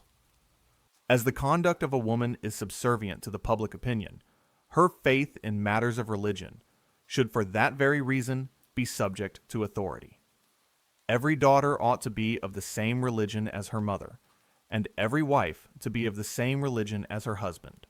For though such religion should be false, that docility which induces the mother and daughter to submit to the order of nature takes away, in the sight of God, the criminality of their error. As they are not in a capacity to judge for themselves, they ought to abide by the decision of their fathers and husbands as confidently as by that of the church. As authority ought to regulate the religion of the women, it is not so needful to explain to them the reasons for their belief, as to lay down precisely the tenets they are to believe. For the creed, which presents only obscure ideas to the mind, is the source of fanaticism, and that which presents absurdities leads to infidelity. Absolute, uncontroverted authority, it seems, must subsist somewhere. But is not this a direct and exclusive appropriation of reason? The rights of humanity have been thus confined to the male line from Adam downwards. Rousseau would carry his male aristocracy still further, for he insinuates that he should not blame those who contend for leaving woman in a state of the most profound ignorance, if it were not necessary, in order to preserve her chastity and justify the man's choice in the eyes of the world, to give her a little knowledge of men and the customs produced by human passions. Else she might propagate at home without being rendered less voluptuous and innocent by the exercise of her understanding, excepting, indeed, during the first year of marriage, when she might employ it to dress, like Sophia. Her dress is extremely modest in appearance, and yet very coquettish in fact. She does not make a display of her charms. She conceals them. But in concealing them, she knows how to affect your imagination. Everyone who sees her will say, "There is a modest and discreet girl," but while you are near her, your eyes and affections wander all over her person, so that you cannot withdraw them, and you would conclude that every part of her dress, simple as it seems, was only put in its proper order to be taken to pieces by the imagination. Is this modesty? Is this a preparation for immortality? Again, what opinion are we to form of a system of education when the author says of his heroine that with her doing things well is but a secondary concern? Her principal concern is to do them neatly. Secondary, in fact, are all her virtues and qualities. For respecting religion, he makes her parents thus address her, accustomed to submission: "Your husband will instruct you in good time." After thus cramping a woman's mind, if, in order to keep it fair, he has not made it quite a blank, he advises her to reflect, that a reflecting man may not yawn in her company when he is tired of caressing her. What is she to reflect about? Who must obey? And would it not be a refinement on cruelty only to open her mind to make the darkness and misery of her fate visible? Yet these are his sensible remarks. How consistent with what I have already been obliged to quote. To give a fair view of the subject, the reader may determine. They who pass their whole lives in working for their daily bread have no ideas beyond their business or their interest, and all their understanding seems to lie in their fingers' ends. This ignorance is neither prejudicial to their integrity nor their morals. It is often of service to them. Sometimes, by means of reflection, we are led to compound with our duty, and we conclude by substituting a jargon of words in the room of things. Our own conscience is the most enlightened philosopher. There is no need of being acquainted with Tully's offices to make a man of probity, and perhaps the most virtuous woman in the world is the least acquainted with the definition of virtue. But it is no less true that an improved understanding only can render society agreeable. And it is a melancholy thing for a father of a family, who is fond of home, to be obliged to be always wrapped up in himself, and to have nobody about him to whom he can impart his sentiments. Besides, how should a woman void of reflection be capable of educating her children? How should she discern what is proper for them? How should she incline them to those virtues she is unacquainted with, or to that merit of which she has no idea? She can only soothe or chide them, render them insolent or timid.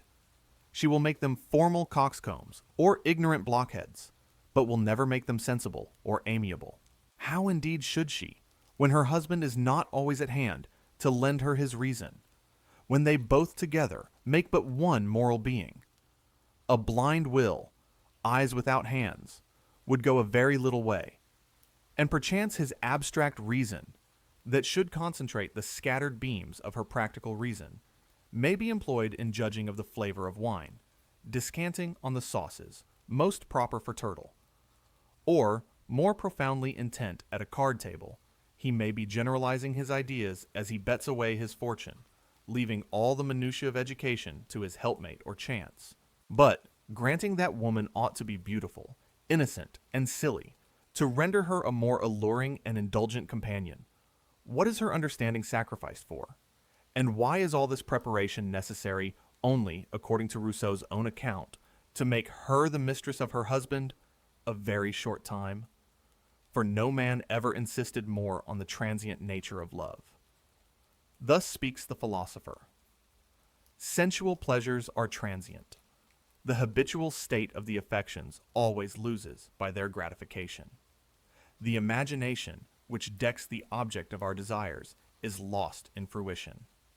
Excepting the Supreme Being, who is self-existent, there is nothing beautiful but what is ideal.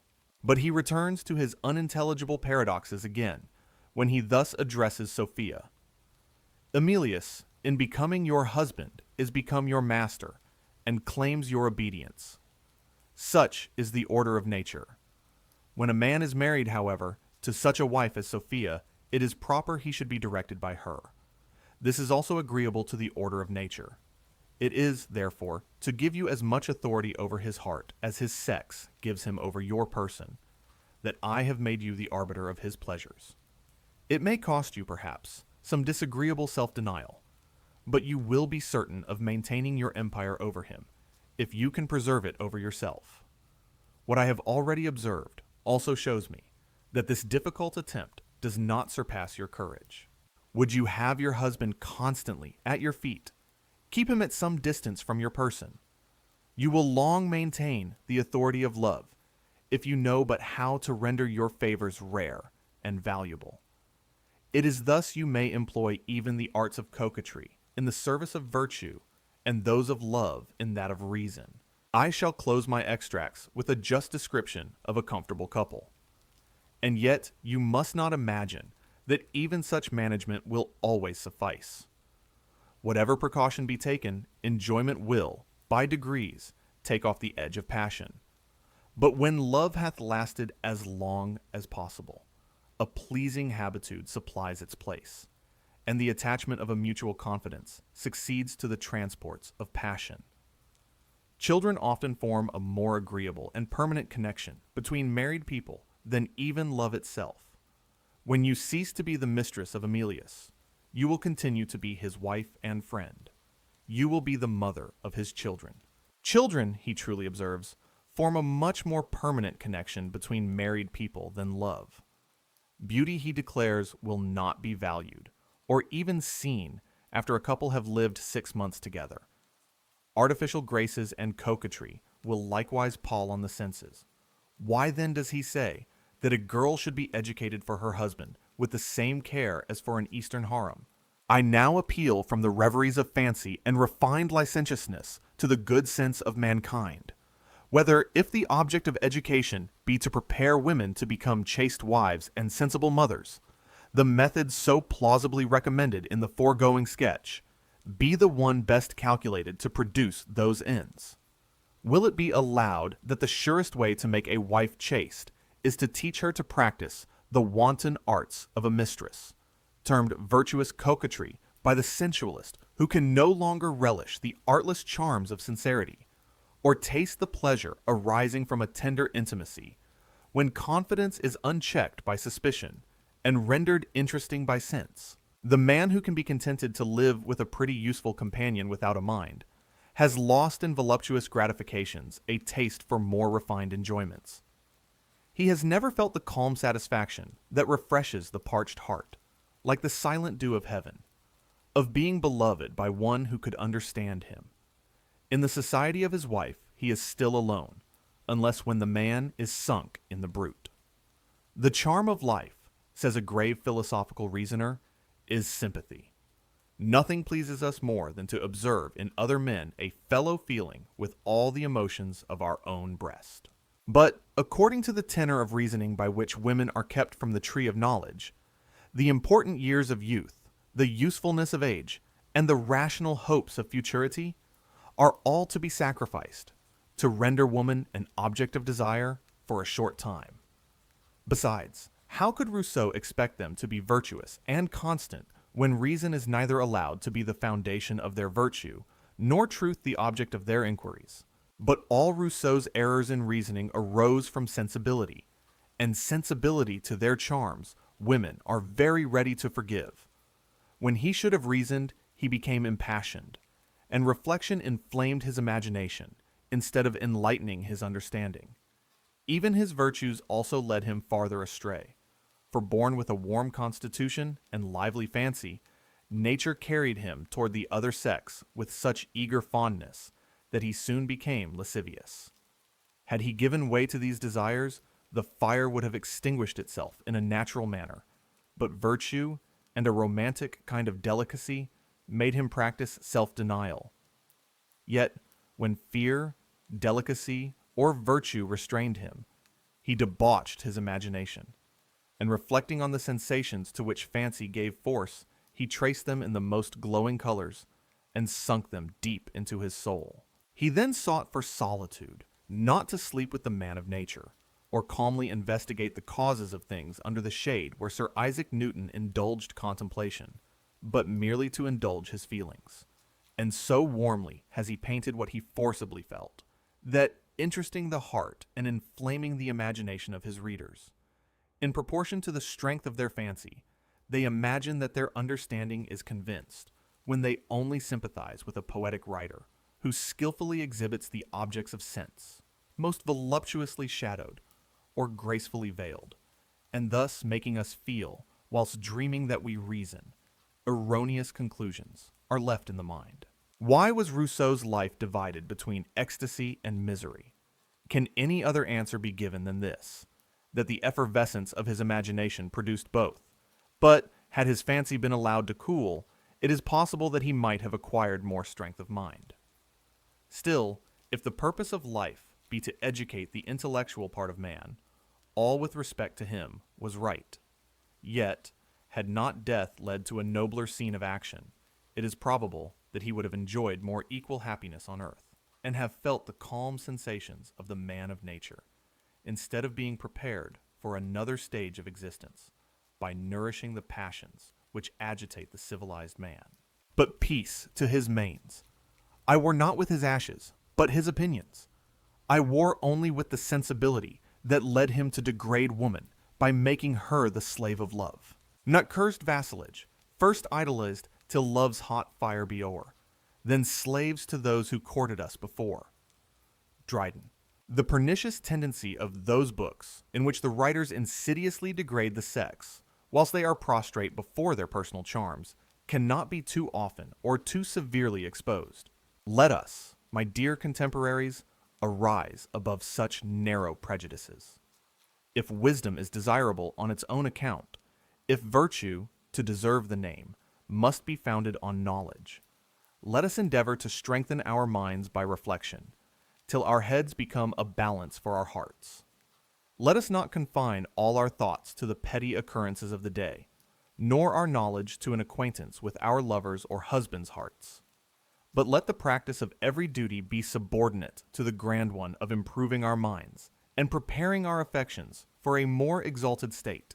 Beware then, my friends, of suffering the heart to be moved by every trivial incident.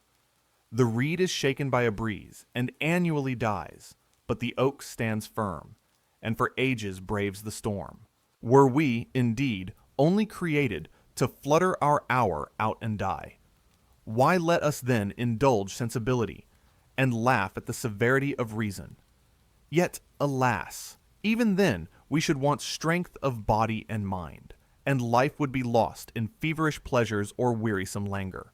But the system of education, which I earnestly wish to see exploded, seems to presuppose, what ought never to be taken for granted, that virtue shields us from the casualties of life, and that fortune, slipping off her bandage, will smile on a well-educated female, and bring in her hand an Emilius or a Telemachus. Whilst, on the contrary, the reward which virtue promises to her votaries is confined, it is clear, to their own bosoms, and often must they contend with the most vexatious worldly cares, and bear with the vices and humors of relations for whom they can never feel a friendship.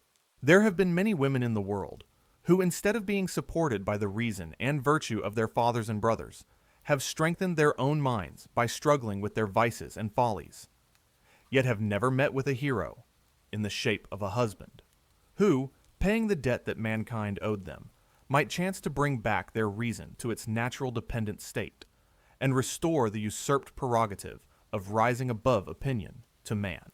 Section 5.2. Dr. Fordyce's sermons have long made a part of a young woman's library. Nay, girls at school are allowed to read them. But I should instantly dismiss them from my pupils, if I wish to strengthen her understanding, by leading her to form sound principles on a broad basis. Or were I only anxious to cultivate her taste, though they must be allowed to contain many sensible observations. Dr. Fordyce may have had a very laudable end in view, but these discourses are written in such an affected style that were it only on that account, and had I nothing to object against his mellifluous precepts, I should not allow girls to peruse them, unless I designed to hunt every spark of nature out of their composition, melting every human quality into female weakness and artificial grace. I say artificial, for true grace arises from some kind of independence of mind. Children, careless of pleasing, and only anxious to amuse themselves, are often very graceful, and the nobility who have mostly lived with inferiors, and always had the command of money, acquire a graceful ease of deportment, which should rather be termed habitual grace of body, than that superior gracefulness which is truly the expression of mind. This mental grace, not noticed by vulgar eyes, often flashes across a rough countenance, and irradiating every feature, shows simplicity and independence of mind. It is then we read characters of immortality in the eye, and see the soul in every gesture, though, when at rest, neither the face nor limbs may have much beauty to recommend them, or the behavior, anything peculiar to attract universal attention. The mass of mankind, however, look for more tangible beauty, yet simplicity is, in general, admired when people do not consider what they admire. And can there be simplicity without sincerity? But to have done with remarks that are in some measure desultory, though naturally excited by the subject. In declamatory periods, Dr. Fordyce spins out Rousseau's eloquence, and in most sentimental rant, details his opinions respecting the female character, and the behavior which woman ought to assume to render her lovely. He shall speak for himself, for thus he makes nature address man. Behold these smiling innocents, whom I have graced with my fairest gifts, and committed to your protection. Behold them with love and respect. Treat them with tenderness and honor. They are timid and want to be defended. They are frail. Oh, do not take advantage of their weakness. Let their fears and blushes endear them. Let their confidence in you never be abused. But is it possible that any of you can be such barbarians, so supremely wicked, as to abuse it? Can you find in your hearts to despoil the gentle, trusting creatures of their treasure, or do anything to strip them of their native robe of virtue? Cursed be the impious hand that would dare to violate the unblemished form of chastity. Thou wretch, thou ruffian, forbear, nor venture to provoke heaven's fiercest vengeance. I know not any comment that can be made seriously on this curious passage, and I could produce many similar ones, and some so very sentimental that I have heard rational men use the word indecent when they mentioned them with disgust. Throughout there is a display of cold, artificial feelings, and that parade of sensibility which boys and girls should be taught to despise as the sure mark of a little vain mind. Florid appeals are made to heaven, and to the beauteous innocence the fairest images of heaven here below, while sober sense is left far behind. This is not the language of the heart, nor will it ever reach it. Though the ear may be tickled, I shall be told, perhaps, that the public have been pleased with these volumes. True. And Hervey's meditations are still read, though he equally sinned against sense and taste. I particularly object to the lover-like phrases of pumped-up passion, which are everywhere interspersed. If women be ever allowed to walk without leading strings, why must they be cajoled into virtue by artful flattery and sexual compliments? Speak to them the language of truth and soberness, and away with the lullaby strains of condescending endearment. Let them be taught to respect themselves as rational creatures, and not led to have a passion for their own insipid persons. It moves my gall to hear a preacher descanting on dress and needlework, and still more, to hear him address the British fair, the fairest of the fair, as if they had only feelings. Even recommending piety, he uses the following argument.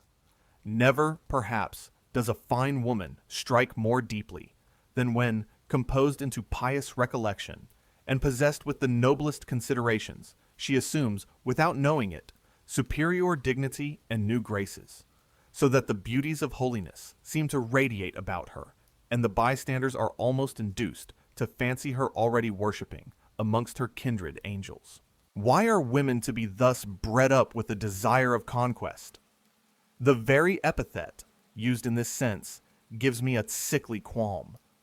Does religion and virtue offer no stronger motives, no brighter reward? Must they always be debased by being made to consider the sex of their companions? Must they be taught always to be pleasing? And when leveling their small artillery at the heart of man, is it necessary to tell them that a little sense is sufficient to render their attention incredibly soothing? As a small degree of knowledge entertains in a woman, so from a woman, though for a different reason, a small expression of kindness delights, particularly if she have beauty. I should have supposed for the same reason. Why are girls to be told that they resemble angels, but to sink them below women? Or that a gentle, innocent female is an object that comes nearer to the idea which we have formed of angels than any other? Yet they are told at the same time that they are only like angels when they are young and beautiful. Consequently, it is their persons, not their virtues, that procure them this homage. Idle, empty words. What can such delusive flattery lead to but vanity and folly? The lover, it is true, has a poetic license to exalt his mistress. His reason is the bubble of his passion, and he does not utter a falsehood when he borrows the language of adoration. His imagination may raise the idol of his heart, unblamed, above humanity, and happy would it be for women if they were only flattered by the men who loved them.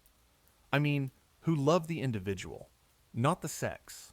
But should a grave preacher interlard his discourses with such fooleries? In sermons or novels, however, voluptuousness is always true to its text. Men are allowed by moralists to cultivate, as nature directs, different qualities, and assume the different characters that the same passions, modified almost to infinity, give to each individual. A virtuous man may have a choleric or a sanguine constitution, be gay or grave, unreproved, be firm till be is almost overbearing, or weakly submissive, have no will or opinion of his own. But all women are to be leveled, by meekness and docility, into one character of yielding softness and gentle compliance. I will use the preacher's own words. Let it be observed that in your sex, manly exercises are never graceful, that in them a tone and figure, as well as an air and deportment, of the masculine kind, are always forbidding, and that men of sensibility desire in every woman soft features, and a flowing voice, a form not robust, and demeanor delicate and gentle. Is not the following portrait the portrait of a house slave? I am astonished at the folly of many women, who are still reproaching their husbands for leaving them alone, for preferring this or that company to theirs, for treating them with this and the other mark of disregard or indifference, when, to speak the truth, they have themselves in a great measure to blame. Not that I would justify the men in anything wrong on their part, but had you behaved to them with more respectful observance and a more equal tenderness, studying their humors, overlooking their mistakes, submitting to their opinions in matters indifferent, passing by little instances of unevenness, caprice, or passion, giving soft answers to hasty words, complaining as seldom as possible, and making it your daily care to relieve their anxieties and prevent their wishes, to enliven the hour of dullness and call up the ideas of felicity. Had you pursued this conduct, I doubt not, but you would have maintained and even increased their esteem, so far as to have secured every degree of influence that could conduce to their virtue or your mutual satisfaction. And your house might at this day have been the abode of domestic bliss. Such a woman ought to be an angel, or she is an ass. For I discern not a trace of the human character, neither reason nor passion in this domestic drudge, whose being is absorbed in that of a tyrant's. Still, Dr. Fordyce must have very little acquaintance with the human heart, if he really supposed that such conduct would bring back wandering love instead of exciting contempt.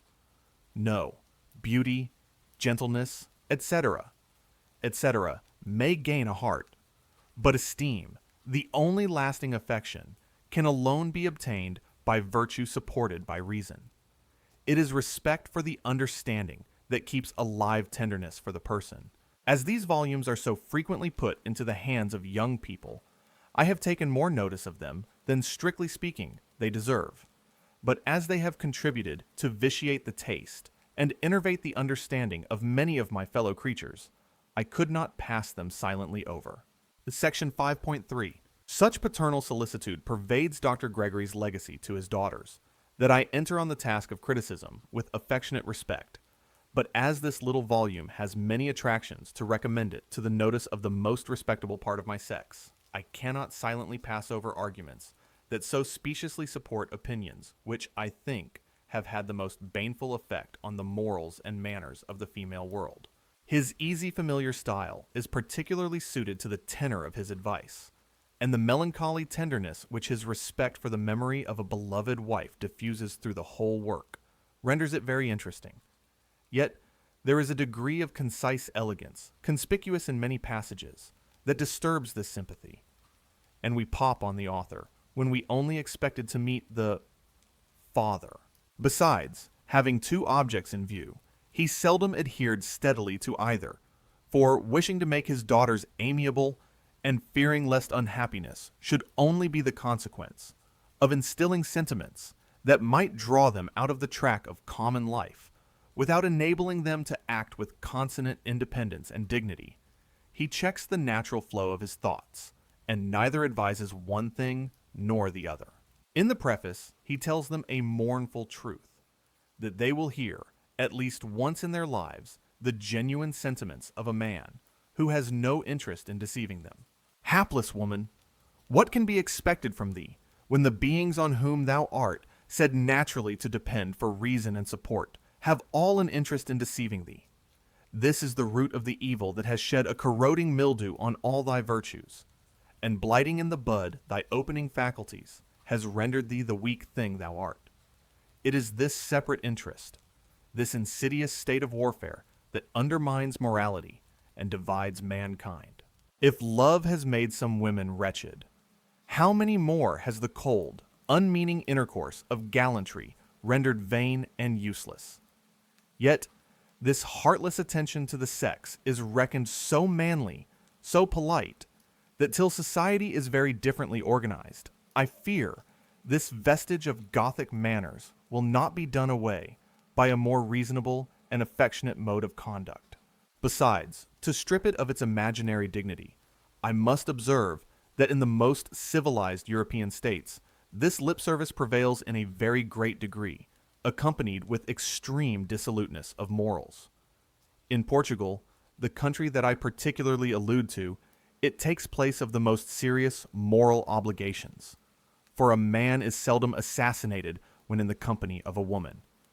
The savage hand of rapine is unnerved by this chivalrous spirit, and if the stroke of vengeance cannot be stayed, the lady is entreated to pardon the rudeness and depart in peace, though sprinkled perhaps with her husband's or brother's blood.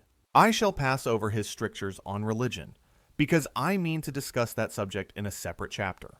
The remarks relative to behavior, though many of them very sensible, I entirely disapprove of, because it appears to me to be beginning, as it were, at the wrong end. A cultivated understanding and an affectionate heart will never want starched rules of decorum. Something more substantial than seemliness will be the result. And, without understanding, the behavior here recommended would be rank affectation. Decorum, indeed, is the one thing needful. Decorum is to supplant nature and banish all simplicity and variety of character out of the female world. Yet what good end can all this superficial counsel produce? It is, however, much easier to point out this or that mode of behavior than to set the reason to work. But when the mind has been stored with useful knowledge and strengthened by being employed, the regulation of the behavior may safely be left to its guidance. Why, for instance, should the following caution be given, when art of every kind must contaminate the mind? And why entangle the grand motives of action, which reason and religion equally combine to enforce, with pitiful worldly shifts, and sleight of hand tricks to gain the applause of gaping, tasteless fools? Be even cautious in displaying your good sense. It will be thought you assume a superiority over the rest of the company. But if you happen to have any learning, keep it a profound secret, especially from the men who generally look with a jealous and malignant eye on a woman of great parts and a cultivated understanding. If men of real merit, as he afterwards observes, are superior to this meanness, where is the necessity that the behavior of the whole sex should be modulated to please fools, or men who, having little claim to respect as individuals, choose to keep close in their phalanx? Men, indeed, who insist on their common superiority, having only this sexual superiority, are certainly very excusable. There would be no end to rules for behavior if it be proper always to adopt the tone of the company. For thus, for ever varying the key, a flat would often pass for a natural note. Surely it would have been wiser to have advised women to improve themselves till they rose above the fumes of vanity, and then to let the public opinion come round. For where are rules of accommodation to stop? The narrow path of truth and virtue inclines neither to the right nor left. It is a straightforward business, and they who are earnestly pursuing their road may bound over many decorous prejudices without leaving modesty behind. Make the heart clean, and give the head employment, and I will venture to predict that there will be nothing offensive in the behavior. The air of fashion, which many young people are so eager to attain, always strikes me like the studied attitudes of some modern prince, copied with tasteless servility after the antiques. The soul is left out, and none of the parts are tied together by what may properly be termed character. This varnish of fashion, which seldom sticks very close to sense, may dazzle the weak, but leave nature to itself, and it will seldom disgust the wise.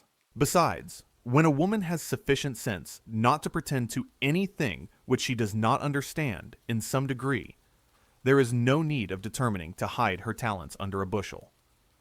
Let things take their natural course, and all will be well. It is this system of dissimulation throughout the volume that I despise. Women are always to seem to be this and that, yet virtue might apostrophize them in the words of Hamlet, "Seems, I know not seems." Have that within that passeth show. Still the same tone occurs, for in another place, after recommending, without sufficiently discriminating, delicacy, he adds, "The men will complain of your reserve. They will assure you that a franker behavior would make you more amiable. But trust me, they are not sincere when they tell you so. I acknowledge that on some occasions it might render you more agreeable as companions, but it would make you less amiable as women, an important distinction, which many of your sex are not aware of. This desire of being always women is the very consciousness that degrades the sex. Excepting with a lover, I must repeat with emphasis a former observation. It would be well if they were only agreeable or rational companions. But in this respect, his advice is even inconsistent with a passage which I mean to quote with the most marked approbation. The sentiment that a woman may allow all innocent freedoms, provided her virtue is secure, is both grossly indelicate and dangerous, and has proved fatal to many of your sex. With this opinion I perfectly coincide.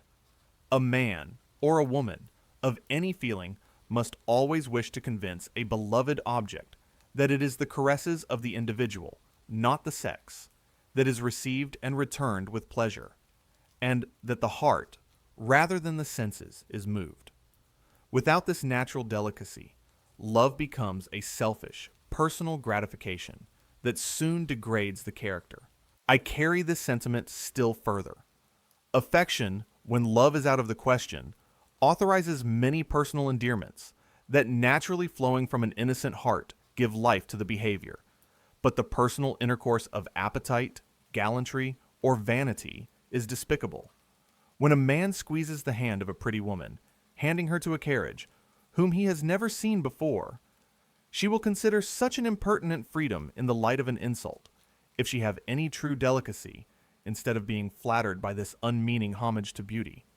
These are the privileges of friendship, or the momentary homage which the heart pays to virtue, when it flashes suddenly on the notice. Mere animal spirits have no claim to the kindnesses of affection. Wishing to feed the affections with what is now the food of vanity, I would fain persuade my sex to act from simpler principles. Let them merit love, and they will obtain it, though they may never be told that. The power of a fine woman over the hearts of men of the finest parts, is even beyond what she conceives. I have already noticed the narrow cautions with respect to duplicity, female softness, delicacy of constitution, for these are the changes which he rings round without ceasing, in a more decorous manner, it is true, than Rousseau. But it all comes home to the same point, and whoever is at the trouble to analyze these sentiments will find the first principles not quite so delicate as the superstructure. The subject of amusements is treated in too cursory a manner, but with the same spirit. When I treat of friendship, love, and marriage, it will be found that we materially differ in opinion. I shall not then forestall what I have to observe on these important subjects, but confine my remarks to the general tenor of them, to that cautious family prudence, to those confined views of partial unenlightened affection, which exclude pleasure and improvement, by vainly wishing to ward off sorrow and error, and by thus guarding the heart and mind, destroy also all their energy. It is far better to be often deceived than never to trust, to be disappointed in love than never to love, to lose a husband's fondness than forfeit his esteem. Happy would it be for the world, and for individuals, of course, if all this unavailing solicitude to attain worldly happiness on a confined plan were turned into an anxious desire to improve the understanding. Wisdom is the principal thing. Therefore get wisdom, and with all thy gettings get understanding. How long, ye simple ones, will ye love simplicity, and hate knowledge? Saith wisdom to the daughters of men. Section 5.4. I do not mean to allude to all the writers who have written on the subject of female manners. It would in fact be only beating over the old ground, for they have, in general, written in the same strain, but attacking the boasted prerogative of man, the prerogative that may emphatically be called the iron scepter of tyranny, the original sin of tyrants. I declare against all power built on prejudices, however hoary. If the submission demanded be founded on justice, there is no appealing to a higher power, for God is justice itself. Let us then, as children of the same parent, if not bastardized by being the younger born, reason together, and learn to submit to the authority of reason when her voice is distinctly heard. But if it be proved that this throne of prerogative only rests on a chaotic mass of prejudices that have no inherent principle of order to keep them together, or on an elephant, tortoise, or even the mighty shoulders of a son of the earth, they may escape who dare to brave the consequence without any breach of duty, without sinning against the order of things. Whilst reason raises man above the brutal herd, and death is big with promises, they alone are subject to blind authority, who have no reliance on their own strength. They are free who will be free. The being who can govern itself has nothing to fear in life. But if anything is dearer than its own respect, the price must be paid to the last farthing. Virtue, like everything valuable, must be loved for herself alone, or she will not take up her abode with us. She will not impart that peace, which passeth understanding, when she is merely made the stilts of reputation, and respected with pharisaical exactness, because honesty is the best policy. That the plan of life which enables us to carry some knowledge and virtue into another world is the one best calculated to ensure content in this, cannot be denied. Yet few people act according to this principle, though it be universally allowed that it admits not of dispute. Present pleasure, or present power, carry before it these sober convictions, and it is for the day, not for life, that man bargains with happiness. How few, how very few, have sufficient foresight or resolution to endure a small evil at the moment, to avoid a greater hereafter. Woman in particular, whose virtue is built on mutual prejudices, seldom attains to this greatness of mind, so that, becoming the slave of her own feelings, she is easily subjugated by those of others. Thus degraded, her reason, her misty reason, is employed rather to burnish than to snap her chains. Indignantly have I heard women argue in the same track as men, and adopt the sentiments that brutalize them with all the pertinacity of ignorance. I must illustrate my assertion by a few examples. Mrs. Piazzi, who often repeated by rote what she did not understand, comes forward with Johnsonian periods. Seek not for happiness in singularity, and dread a refinement of wisdom as a deviation into folly. Thus she dogmatically addresses a new married man, and to elucidate this pompous exordium, she adds, I said that the person of your lady would not grow more pleasing to you, but pray let her never suspect that it grows less so, that a woman will pardon an affront to her understanding much sooner than one to her person is well known. Nor will any of us contradict the assertion. All our attainments, all our arts, are employed to gain and keep the heart of man. And what mortification can exceed the disappointment, if the end be not obtained? There is no reproof, however pointed, no punishment, however severe, that a woman of spirit will not prefer to neglect. And if she can endure it without complaint, it only proves that she means to make herself amends by the attention of others for the slights of her husband. These are true masculine sentiments. All our arts are employed to gain and keep the heart of man. And what is the inference? If her person, and was there ever a person, though formed with medicine symmetry, that was not slighted, be neglected, she will make herself amends by endeavoring to please other men. Noble morality! But thus is the understanding of the whole sex affronted, and their virtue deprived of the common basis of virtue. A woman must know that her person cannot be as pleasing to her husband as it was to her lover, and if she be offended with him for being a human creature, she may as well whine about the loss of his heart as about any other foolish thing. And this very want of discernment, or unreasonable anger, proves that he could not change his fondness for her person into affection for her virtues, or respect for her understanding. Whilst women avow and act up to such opinions, their understandings, at least, deserve the contempt and obloquy that men, who never insult their persons, have pointedly leveled at the female mind. And it is the sentiments of these polite men, who do not wish to be encumbered with mind, that vain women thoughtlessly adopt. Yet they should know that insulted reason alone can spread that sacred reserve about the persons which renders human affections.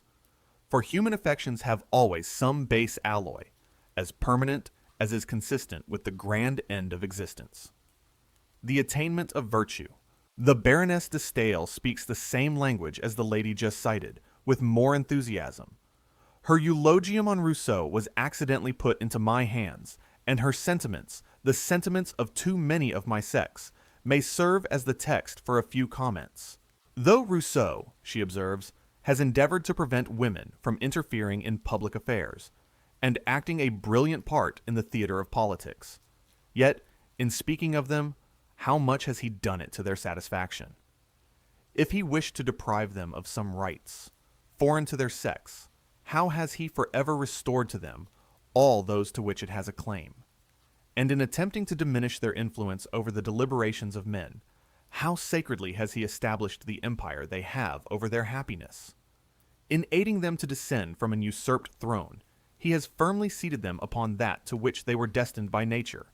And though he be full of indignation against them when they endeavor to resemble men, yet when they come before him with all the charms, weaknesses, virtues, and errors of their sex, his respect for their persons amounts almost to adoration.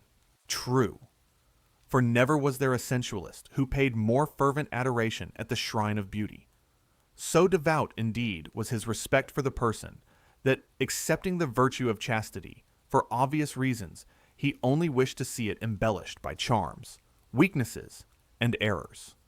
He was afraid lest the austerity of reason should disturb the soft playfulness of love.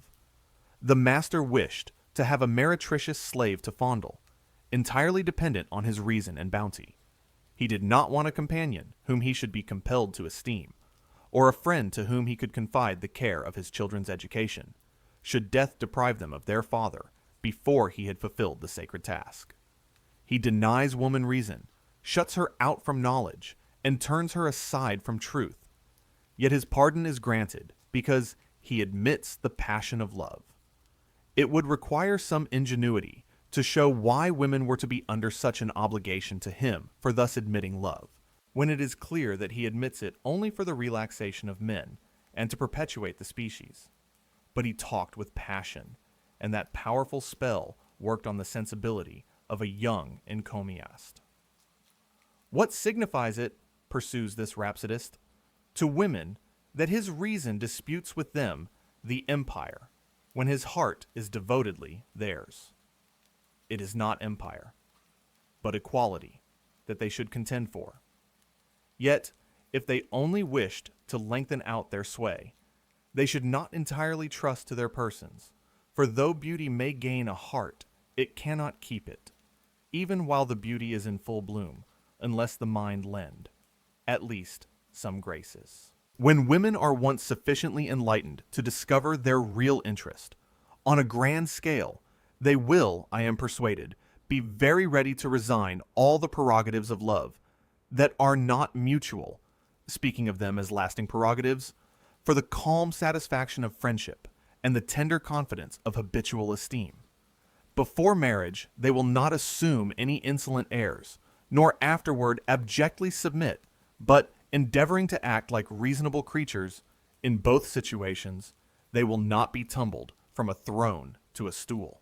Madame Genlis has written several entertaining books for children, and her letters on education afford many useful hints that sensible parents will certainly avail themselves of. But her views are narrow, and her prejudices as unreasonable as strong.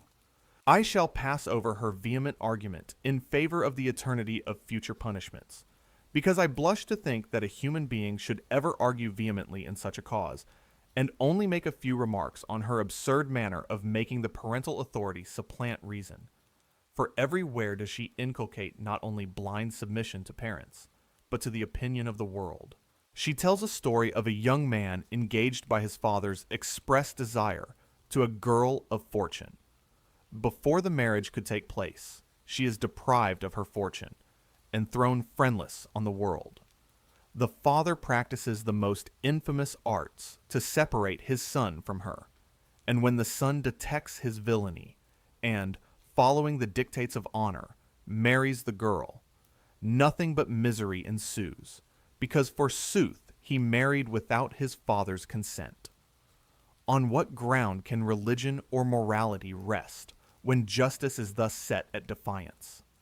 In the same style she represents an accomplished young woman, as ready to marry anybody that her mamma pleased to recommend, and as actually marrying the young man of her own choice, without feeling any emotions of passion, because that a well-educated girl had not time to be in love. Is it possible to have much respect for a system of education that thus insults reason and nature? Many similar opinions occur in her writings, mixed with sentiments that do honor to her head and heart. Yet so much superstition is mixed with her religion, and so much worldly wisdom with her morality, that I should not let a young person read her works, unless I could afterwards converse on the subjects, and point out the contradictions. Mrs. Chapone's letters are written with such good sense and unaffected humility, and contain so many useful observations, that I only mention them to pay the worthy writer this tribute of respect. I cannot, it is true, always coincide in opinion with her, but I always respect her. The very word respect brings Mrs. Macaulay to my remembrance, the woman of the greatest abilities, undoubtedly, that this country has ever produced. And yet this woman has been suffered to die without sufficient respect being paid to her memory. Posterity, however, will be more just, and remember that Catherine Macaulay was an example of intellectual acquirements supposed to be incompatible with the weakness of her sex. In her style of writing, indeed, no sex appears, for it is like the sense it conveys, strong and clear. I will not call hers a masculine understanding, because I admit not of such an arrogant assumption of reason, but I contend that it was a sound one, and that her judgment, the matured fruit of profound thinking, was a proof that a woman can acquire judgment, in the full extent of the word. Possessing more penetration than sagacity, more understanding than fancy, she writes with sober energy and argumentative closeness. Yet sympathy and benevolence give an interest to her sentiments, and that vital heat to arguments, which forces the reader to weigh them. When I first thought of writing these strictures, I anticipated Mrs. Macaulay's approbation with a little of that sanguine ardor which it has been the business of my life to depress, but soon heard with the sickly qualm of disappointed hope and the still seriousness of regret that she was no more. Section 5.5. Taking a view of the different works which have been written on education, Lord Chesterfield's letters must not be silently passed over.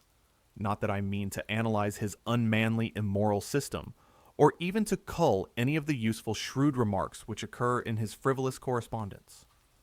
No, I only mean to make a few reflections on the avowed tendency of them. The art of acquiring an early knowledge of the world. An art, I will venture to assert, that preys secretly, like the worm in the bud, on the expanding powers, and turns to poison the generous juices which should mount with vigor in the youthful frame, inspiring warm affections and great resolves. For everything, saith the wise man, there is reason, and who would look for the fruits of autumn during the genial months of spring? But this is mere declamation, and I mean to reason with those worldly wise instructors, who, instead of cultivating the judgment, instill prejudices, and render hard the heart, that gradual experience would only have cooled. An early acquaintance with human infirmities, or what is termed knowledge of the world, is the surest way, in my opinion, to contract the heart and damp the natural youthful ardor, which produces not only great talents, but great virtues. For the vain attempt to bring forth the fruit of experience, before the sapling has thrown out its leaves, only exhausts its strength, and prevents its assuming a natural form, just as the form and strength of subsiding metals are injured when the attraction of cohesion is disturbed. Tell me, ye who have studied the human mind, is it not a strange way to fix principles by showing young people that they are seldom stable? And how can they be fortified by habits when they are proved to be fallacious by example? Why is the ardor of youth thus to be damped, and the luxuriancy of fancy cut to the quick? This dry caution may, it is true, guard a character from worldly mischances, but will infallibly preclude excellence in either virtue or knowledge. The stumbling block, thrown across every path by suspicion, will prevent any vigorous exertions of genius or benevolence, and life will be stripped of its most alluring charm long before its calm evening, when man should retire to contemplation for comfort and support.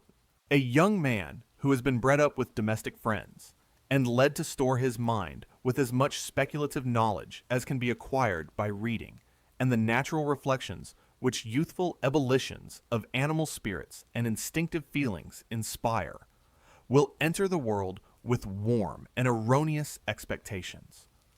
But this appears to be the course of nature, and in morals, as well as in works of taste, we should be observant of her sacred indications, and not presume to lead when we ought obsequiously to follow.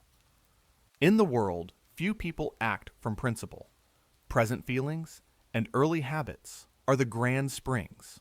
But how would the former be deadened, and the latter rendered iron-corroding fetters, if the world were shown to young people just as it is? When no knowledge of mankind or their own hearts, slowly obtained by experience, rendered them forbearing, their fellow creatures would not then be viewed as frail beings, like themselves, condemned to struggle with human infirmities, and sometimes displaying the light and sometimes the dark side of their character, extorting alternate feelings of love and disgust, but guarded against as beasts of prey, till every enlarged social feeling, in a word, humanity, was eradicated. In life, on the contrary, as we gradually discover the imperfections of our nature, we discover virtues, and various circumstances attach us to our fellow creatures when we mix with them and view the same objects that are never thought of in acquiring a hasty, unnatural knowledge of the world. We see a folly swell into a vice by almost imperceptible degrees, and pity while we blame.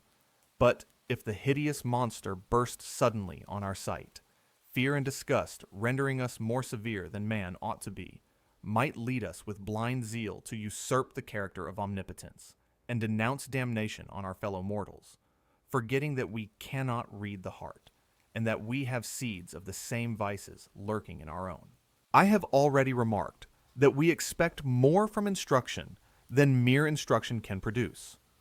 For instead of preparing young people to encounter the evils of life with dignity, and to acquire wisdom and virtue by the exercise of their own faculties, precepts are heaped upon precepts, and blind obedience required when conviction should be brought home to reason.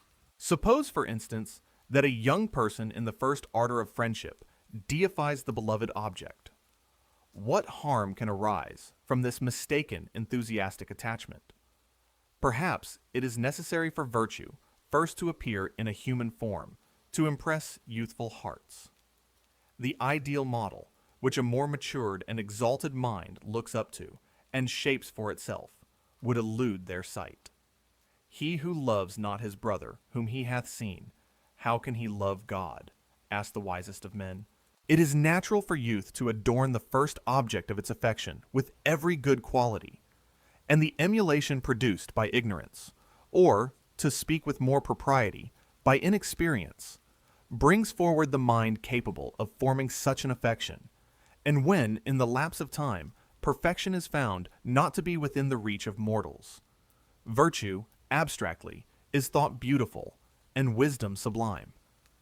Admiration, then, gives place to friendship, properly so called, because it is cemented by esteem, and the being walks alone only dependent on heaven for that emulous panting after perfection which ever glows in a noble mind. But this knowledge a man must gain by the exertion of his own faculties, and this is surely the blessed fruit of disappointed hope. For he who delighteth to diffuse happiness and show mercy to the weak creatures who are learning to know him never implanted a good propensity to be a tormenting ignis fatuus. Our trees are now allowed to spread with wild luxuriance, nor do we expect by force to combine the majestic marks of time with youthful graces, but wait patiently till they have struck deep their root and braved many a storm. Is the mind, then, which, in proportion to its dignity, advances more slowly towards perfection, to be treated with less respect? To argue from analogy, everything around us is in a progressive state, and when an unwelcome knowledge of life produces almost a satiety of life, and we discover by the natural course of things that all that is done under the sun is vanity, we are drawing near the awful close of the drama. The days of activity and hope are over, and the opportunities which the first stage of existence has afforded of advancing in the scale of intelligence must soon be summed up. A knowledge at this period of the futility of life, or earlier, if obtained by experience, is very useful, because it is natural. But when a frail being is shown the follies and vices of man, that he may be taught, prudently, to guard against the common casualties of life by sacrificing his heart, Surely it is not speaking harshly to call it the wisdom of this world, contrasted with the nobler fruit of piety and experience. I will venture a paradox, and deliver my opinion without reserve. If men were only born to form a circle of life and death, it would be wise to take every step that foresight could suggest to render life happy. Moderation in every pursuit would then be supreme wisdom, and the prudent voluptuary might enjoy a degree of content, though he neither cultivated his understanding nor kept his heart pure. Prudence, supposing we were mortal, would be true wisdom, or, to be more explicit, would procure the greatest portion of happiness, considering the whole of life. But knowledge beyond the conveniences of life would be a curse. Why should we injure our health by close study? The exalted pleasure which intellectual pursuits afford would scarcely be equivalent to the hours of languor that follow, especially if it be necessary to take into the reckoning the doubts and disappointments that cloud our researches. Vanity and vexation close every inquiry, for the cause which we particularly wish to discover flies like the horizon before us as we advance. The ignorant, on the contrary, resemble children, and suppose that if they could walk straight forward, they should at last arrive where the earth and clouds meet. Yet, disappointed as we are in our researches, the mind gains strength by the exercise, sufficient perhaps to comprehend the answers, which, in another step of existence, it may receive to the anxious questions it asked, when the understanding with feeble wing was fluttering round the visible effects to dive into the hidden cause. The passions also, the winds of life, would be useless, if not injurious, did the substance which composes our thinking being, after we have thought in vain, only become the support of vegetable life, and invigorate a cabbage, or blush in a rose. The appetites would answer every earthly purpose, and produce more moderate and permanent happiness.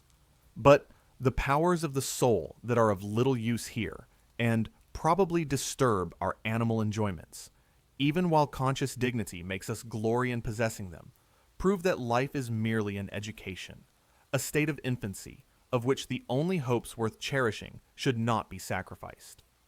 I mean, therefore, to infer that we ought to have a precise idea of what we wish to attain by education, for the immortality of the soul is contradicted by the actions of many people who firmly profess the belief.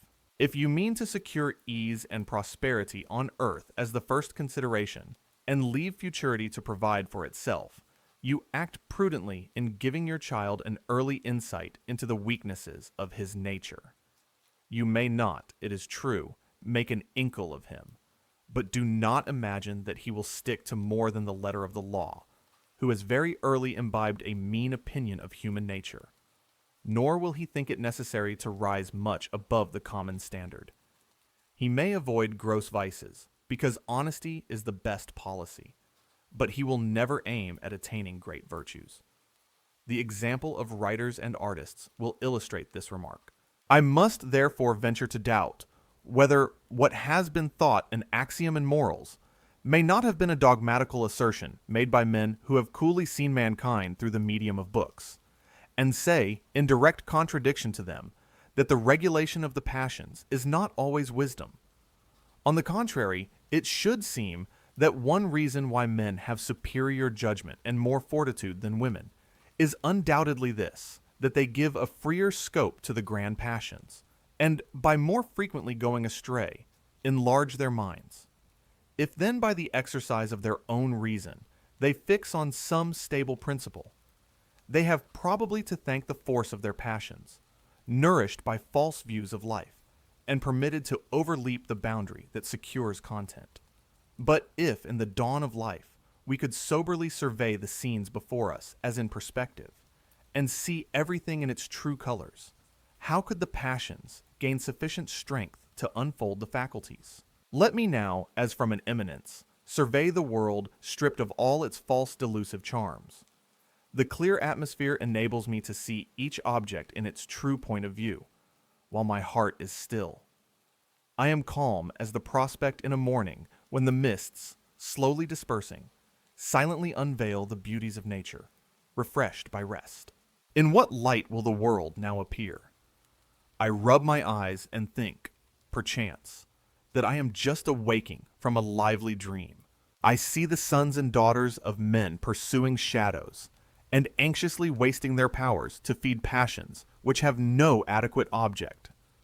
If the very excess of these blind impulses, pampered by that lying, yet constantly trusted guide, the imagination, did not, by preparing them for some other state, render short-sighted mortals wiser without their own concurrence, or, what comes to the same thing, when they were pursuing some imaginary present good.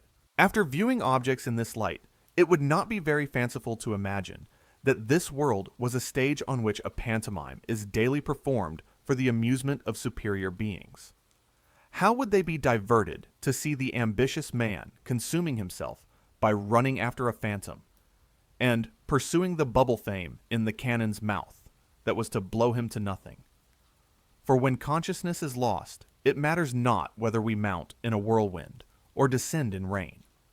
And should they compassionately invigorate his sight and show him the thorny path which led to eminence, that like a quicksand sinks as he ascends, disappointing his hopes when almost within his grasp, would he not leave to others the honor of amusing them and labor to secure the present moment, though from the constitution of his nature he would not find it very easy to catch the flying stream?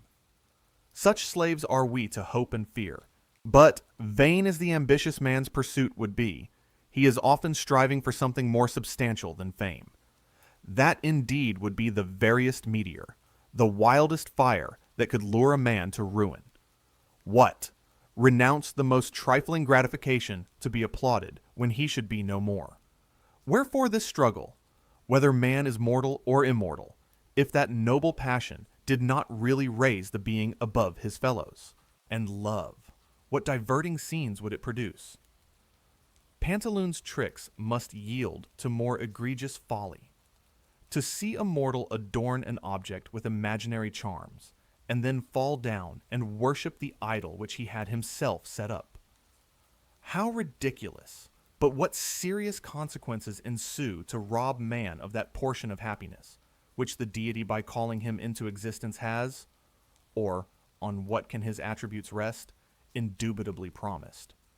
Would not all the purposes of life have been much better fulfilled if he had only felt what has been termed physical love?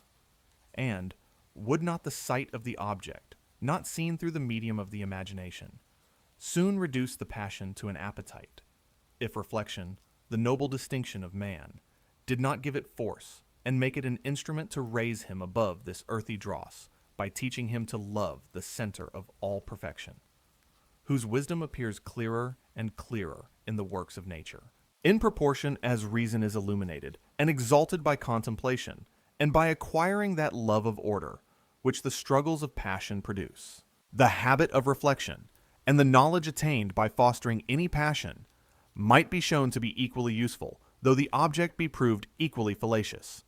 For they would all appear in the same light, if they were not magnified by the governing passion implanted in us by the author of all good, to call forth and strengthen the faculties of each individual, and enable it to attain all the experience that an infant can obtain, who does certain things, it cannot tell why. I descend from my height, and mixing with my fellow creatures, feel myself hurried along the common stream. Ambition, love, hope, and fear exert their wonted power, though we be convinced by reason that their present and most attractive promises are only lying dreams. But had the cold hand of circumspection damped each generous feeling before it had left any permanent character or fixed some habit, what could be expected but selfish prudence and reason just rising above instinct? Who that has read Dean Swift's disgusting description of the Yahoos, and insipid one of Houyhnhnm with a philosophical eye, can avoid seeing the futility of degrading the passions or making man rest in contentment? The youth should act. For had he the experience of a gray head, he would be fitter for death than life, though his virtues, rather residing in his head than his heart, could produce nothing great, and his understanding prepared for this world, would not by its noble flights prove that it had a title to a better. Besides, it is not possible to give a young person a just view of life. He must have struggled with his own passions before he can estimate the force of the temptation which betrayed his brother into vice. Those who are entering life and those who are departing see the world from such very different points of view that they can seldom think alike, unless the unfledged reason of the former never attempted a solitary flight. When we hear of some daring crime, it comes full upon us in the deepest shade of turpitude and raises indignation. But the eye that gradually saw the darkness thicken must observe it with more compassionate forbearance. The world cannot be seen by an unmoved spectator. We must mix in the throng and feel as men feel before we can judge of their feelings. If we mean, in short, to live in the world to grow wiser and better, and not merely to enjoy the good things of life, we must attain a knowledge of others at the same time that we become acquainted with ourselves. Knowledge acquired any other way only hardens the heart and perplexes the understanding. I may be told that the knowledge thus acquired is sometimes purchased at too dear a rate. I can only answer that I very much doubt whether any knowledge can be attained without labor and sorrow, and those who wish to spare their children both should not complain if they are neither wise nor virtuous. They only aimed at making them prudent, and prudence early in life is but the cautious craft of ignorant self-love. I have observed that young people to whose education particular attention has been paid have, in general, been very superficial and conceited, and far from pleasing in any respect, because they had neither the unsuspecting warmth of youth nor the cool depth of age. I cannot help imputing this unnatural appearance principally to that hasty premature instruction, which leads them presumptuously to repeat all the crude notions they have taken upon trust, so that the careful education which they received makes them all their lives the slaves of prejudices. Mental as well as bodily exertion is, at first, irksome, so much so that the many would fain let others both work and think for them. An observation which I have often made will illustrate my meaning. When in a circle of strangers or acquaintances, a person of moderate abilities asserts an opinion with heat, I will venture to affirm, for I have traced this fact home very often, that it is a prejudice. These echoes have a high respect for the understanding of some relation or friend, and without fully comprehending the opinions, which they are so eager to retail, they maintain them with a degree of obstinacy that would surprise even the person who concocted them. I know that a kind of fashion now prevails of respecting prejudices, and when anyone dares to face them, though actuated by humanity and armed by reason, he is superciliously asked whether his ancestors were fools. No, I should reply. Opinions, at first, of every description were all probably considered, and therefore were founded on some reason. Yet not unfrequently, of course, it was rather a local expedient than a fundamental principle that would be reasonable at all times. But moss-covered opinions assume the disproportioned form of prejudices when they are indolently adopted only because age has given them a venerable aspect, though the reason on which they were built ceases to be a reason, or cannot be traced. Why are we to love prejudices? Merely because they are prejudices. A prejudice is a fond, obstinate persuasion, for which we can give no reason. For the moment a reason can be given for an opinion, it ceases to be a prejudice, though it may be an error in judgment. And are we then advised to cherish opinions only to set reason at defiance? This mode of arguing, if arguing it may be called, reminds me of what is vulgarly termed a woman's reason. For women sometimes declare that they love or believe certain things, because they love or believe them. It is impossible to converse with people to any purpose, who, in this style, only use affirmatives and negatives. Before you can bring them to a point, to start fairly from, you must go back to the simple principles that were antecedent to the prejudices broached by power, and it is 10 to 1. But you are stopped by the philosophical assertion that certain principles are as practically false as they are abstractly true. Nay, it may be inferred that reason has whispered some doubts. For it generally happens that people assert their opinions with the greatest heat when they begin to waver, striving to drive out their own doubts by convincing their opponent. They grow angry when those gnawing doubts are thrown back to prey on themselves. The fact is that men expect from education what education cannot give. A sagacious parent or tutor may strengthen the body and sharpen the instruments by which the child is to gather knowledge, but the honey must be the reward of the individual's own industry. It is almost as absurd to attempt to make a youth wise by the experience of another, as to expect the body to grow strong by the exercise which is only talked of, or seen. Many of those children whose conduct has been most narrowly watched become the weakest men because their instructors only instill certain notions into their minds that have no other foundation than their authority. And if they are loved or respected, the mind is cramped in its exertions and wavering in its advances. The business of education in this case is only to conduct the shooting tendrils to a proper pole. Yet, after laying precept upon precept, without allowing a child to acquire judgment itself, parents expect them to act in the same manner by this borrowed fallacious light, as if they had illuminated it themselves, and be, when they enter life, what their parents are at the close.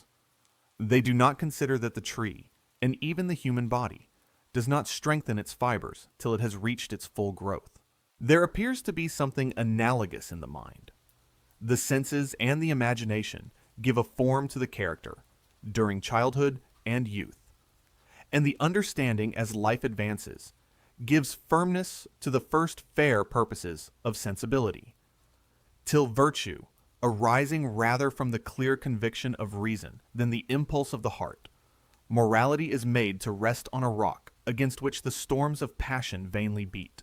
I hope I shall not be misunderstood when I say that religion will not have this condensing energy unless it be founded on reason. If it be merely the refuge of weakness or wild fanaticism, and not a governing principle of conduct, drawn from self-knowledge, and a rational opinion respecting the attributes of God, what can it be expected to produce? The religion which consists in warming the affections and exalting the imagination is only the poetical part, and may afford the individual pleasure without rendering it a more moral being. It may be a substitute for worldly pursuits, yet narrow instead of enlarging the heart. But virtue must be loved as in itself sublime and excellent, and not for the advantages it procures, or the evils it averts, if any great degree of excellence be expected.